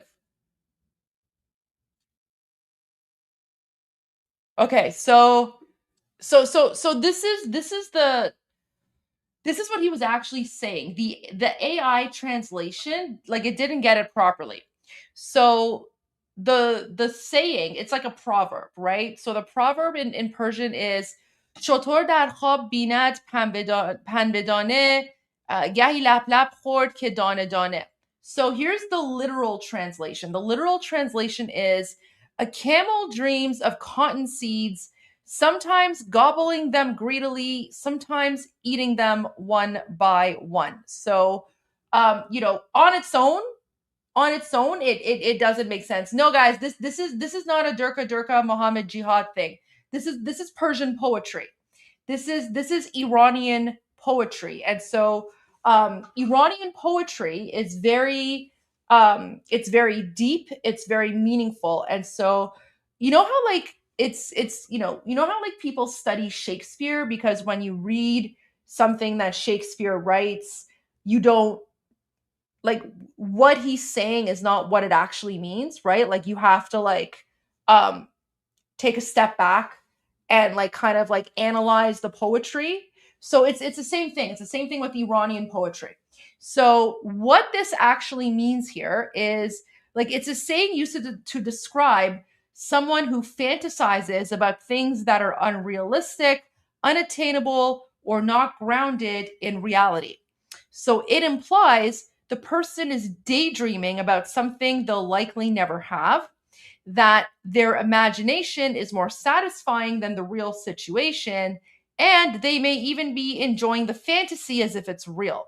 So this phrase here, like what Rodon said, is similar to living in a fantasy world, dream on, counting your chickens before they hatch. Slightly different, but related. There's also a subtle tone of mockery or disbelief, like saying, yeah, keep dreaming. So, and then why a camel and cotton seeds? That's because apparently camels love cotton seeds, but they're not something easily or freely available. So the camel dreams about eating them in abundance. So it highlights desire, impossibility, and imagination. So examples in English context: unrealistic ambition, okay, political fantasy, romantic delusion, financial denial. But so it's mostly the first two, right? An unrealistic ambition and political fantasy. So going back to what Rodon was saying, first of all, I find it quite frankly very insulting that Rodon is using this Persian phrase, Persian saying that has its roots in Iranian culture, to go after President Trump. Like, buddy, you're not Iranian, you're a Muslim Nazi. Stick to your Durka, Allahu Akbar, jihad. Like, don't bring Iranian poetry and Iranian sayings into this, because you're not one of us. You're an occupier. So do not appropriate our culture and our language. That's kind of insulting. But what's interesting is that he's so delusional that he's basically speaking about himself, right? So this phrase that he uses, he's speaking about himself, right? So now let's go back. So now now that I gave you the context for the camel part, now it kind of makes sense, right? Because the AI translation did this isn't mine. So this is from Iran International. So they added the subtitles themselves. But this is the crazy part. Everyone is dead, right? Like President Trump has said, everyone is dead. The Navy is destroyed. The Air Force is destroyed. The military is pretty much destroyed. Israel, United States are now going in, and they're getting all of the checkpoints, right? So But guys, this is how, like, you know, so when President Trump calls these people lunatics, right? It's because they are. And quite frankly, I'm grateful to President Trump for calling these people what they are, because we, you know, we Iranians, we've been trying to tell the world for a very long time that we're occupied by Muslim Nazis.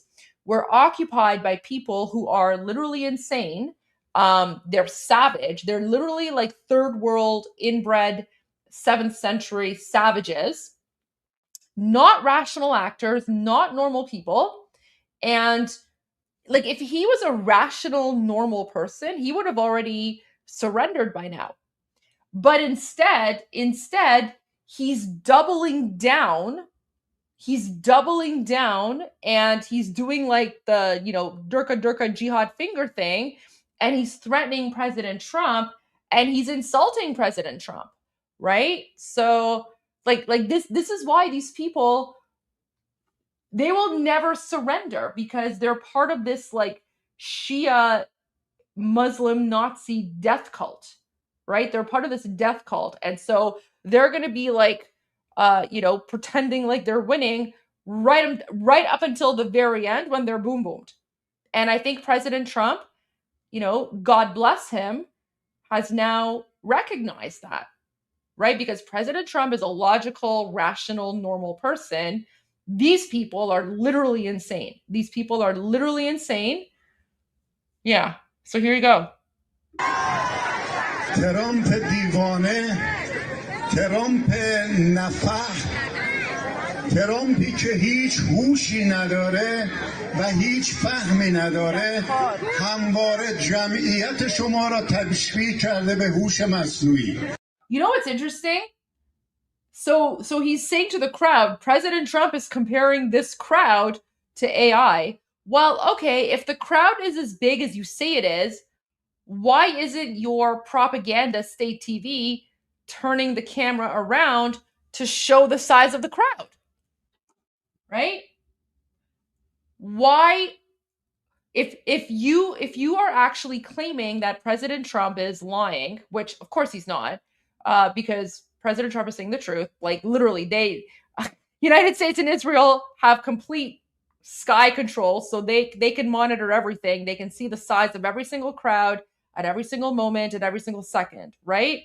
But if this guy is like, oh, he's lying about the size of the crowd, well, buddy, how come your Islamic regime propaganda camera isn't turning around to zoom in on the crowd? How come you're not showing the crowd? Right? How come you're not showing the crowd? نداره همواره جمعیت شما را تشبیه کرده به هوش مصنوعی. اینقدر این فرد بیهوشه که فرقی بین هوش، عقل و هوش مصنوعی هم نمیگذاره. اگر گوش بدید، اگر به شتر توهین نباشه، قیافش رو دیدید چقدر شبیه به So شتره. here, this part. So what he's saying is that, listen, guys, listen.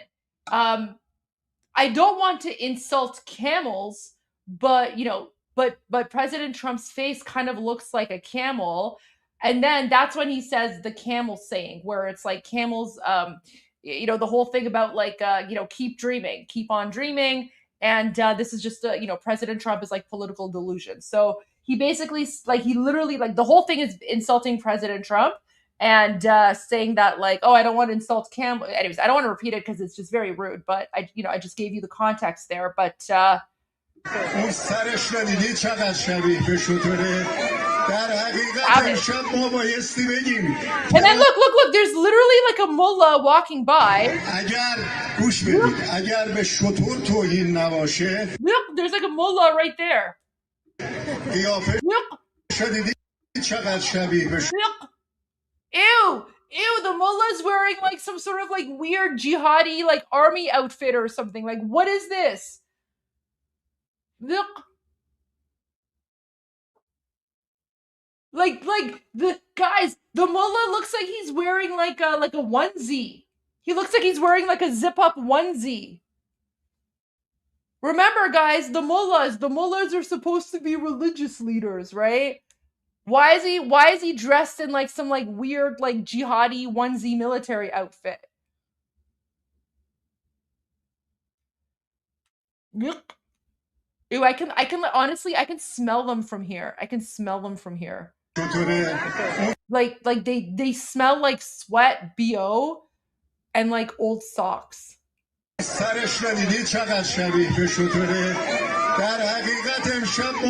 Like, do you understand now? Like, when President Trump says these people are lunatics, they're literally lunatics. They're literally lunatics.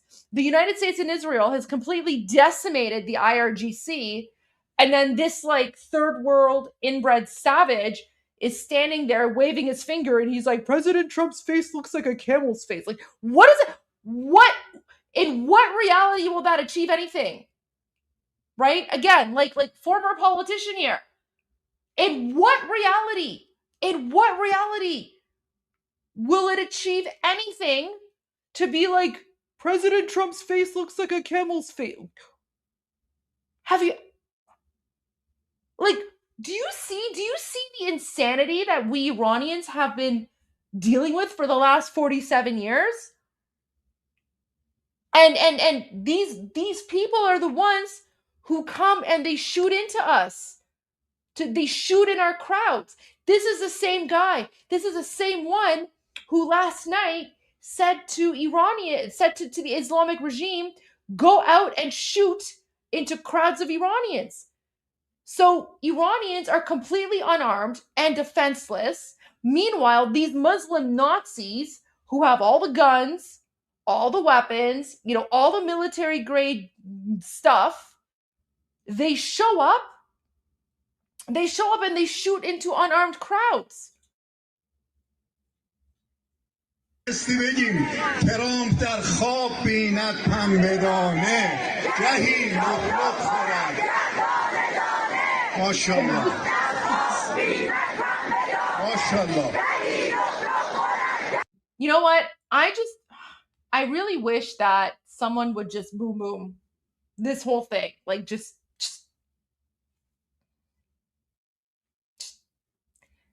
نسلشون رو نابود بکن. Like نسلشون رو باید نابود بکنید. How do you say that in English? How do I say that in English?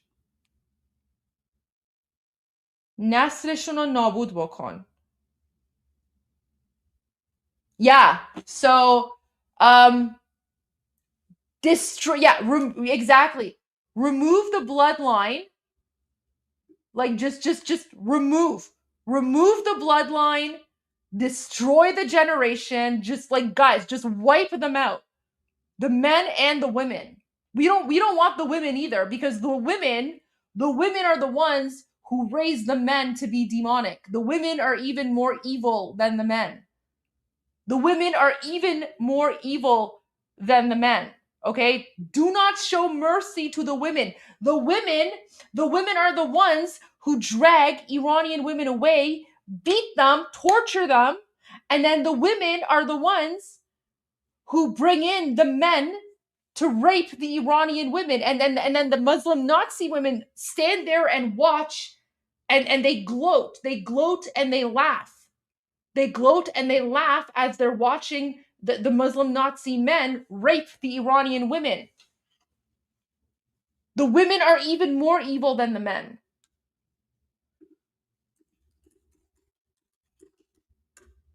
Look at this. Look at this.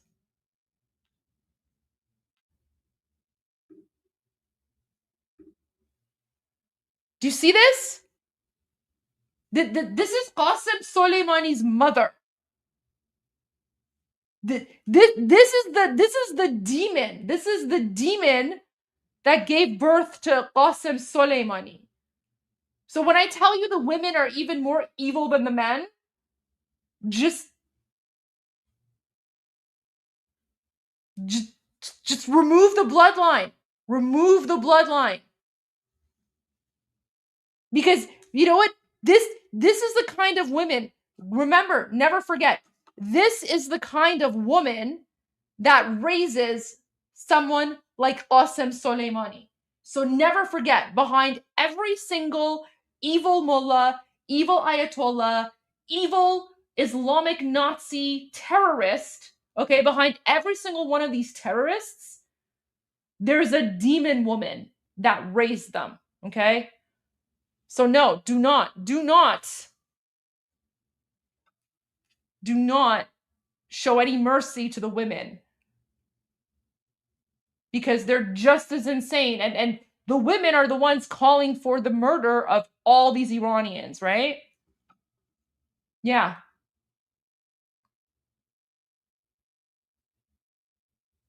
I don't know what this is. I honestly don't know what this is.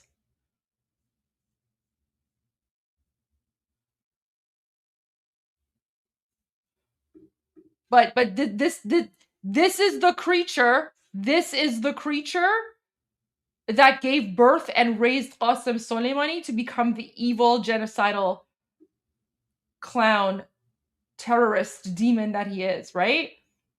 So, jeez, I don't know. Oh, I'm triggering a lot of the trolls in the chat. Man, oh man, oh man. There you go. Anyways, so going back to the post, I have a feeling that Ramadan might be next, because he did the whole finger pointy thing, right? So let's see what happens in the next 24 to 48 to 72 hours. But until then, we'll see you tomorrow for day 81 of Iran Revolution Live.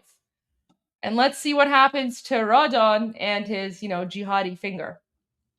As always, I'm Israel Chai. God bless America. Payande Iran and Javid Shah. Until I see you guys tomorrow, guys. غرق انقلاب است.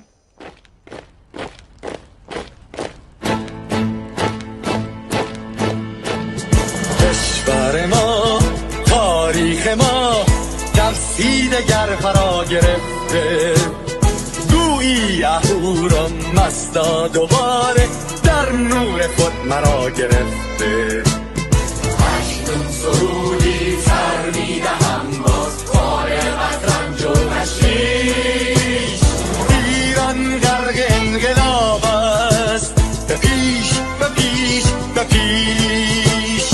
ایران غرق انقلاب است، به پیش به پیش به پیش. هن ای پدر، هن ای پسر، برخیز و باماش و همگام، تا درد آن تجربه تلخ ما را نکشیده در خواب. بگذار هر دم بغرند گرگ‌ها در لباس میش. ایران غرق انقلاب است، به پیش به پیش به پیش. ایران غرق انقلاب است، به پیش به پیش به پیش. ای کارگر، ای برزگر، راحت کنون ادامه دارد در این زمان که پرتو یزدان از هر سو بر تو میبارد.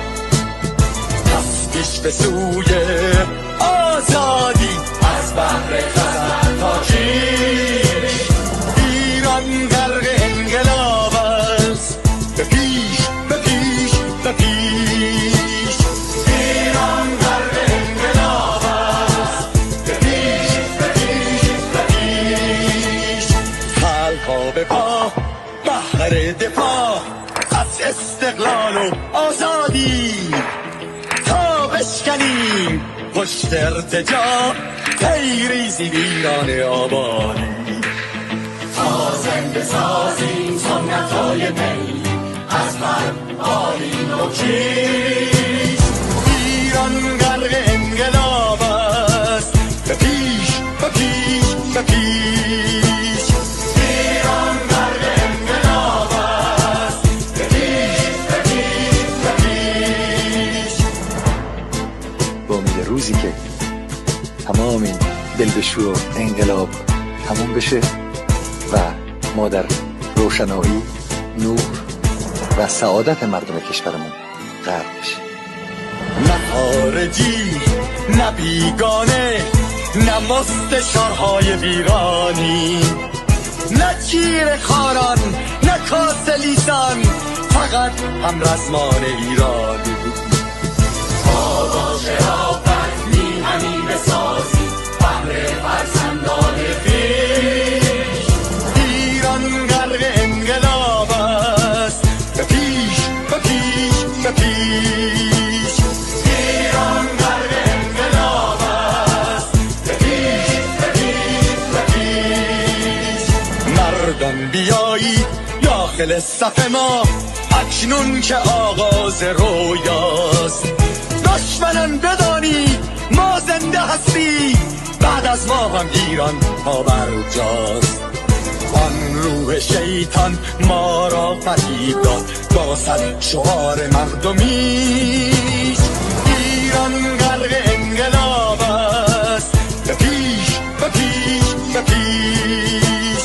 ایران غرق انقلاب است، به پیش به پیش به پیش. پرچم ما پرچم ایران غرق خون شهیدان، روی شانه هامان حمل میکنیمش در هر خیابان و میدان.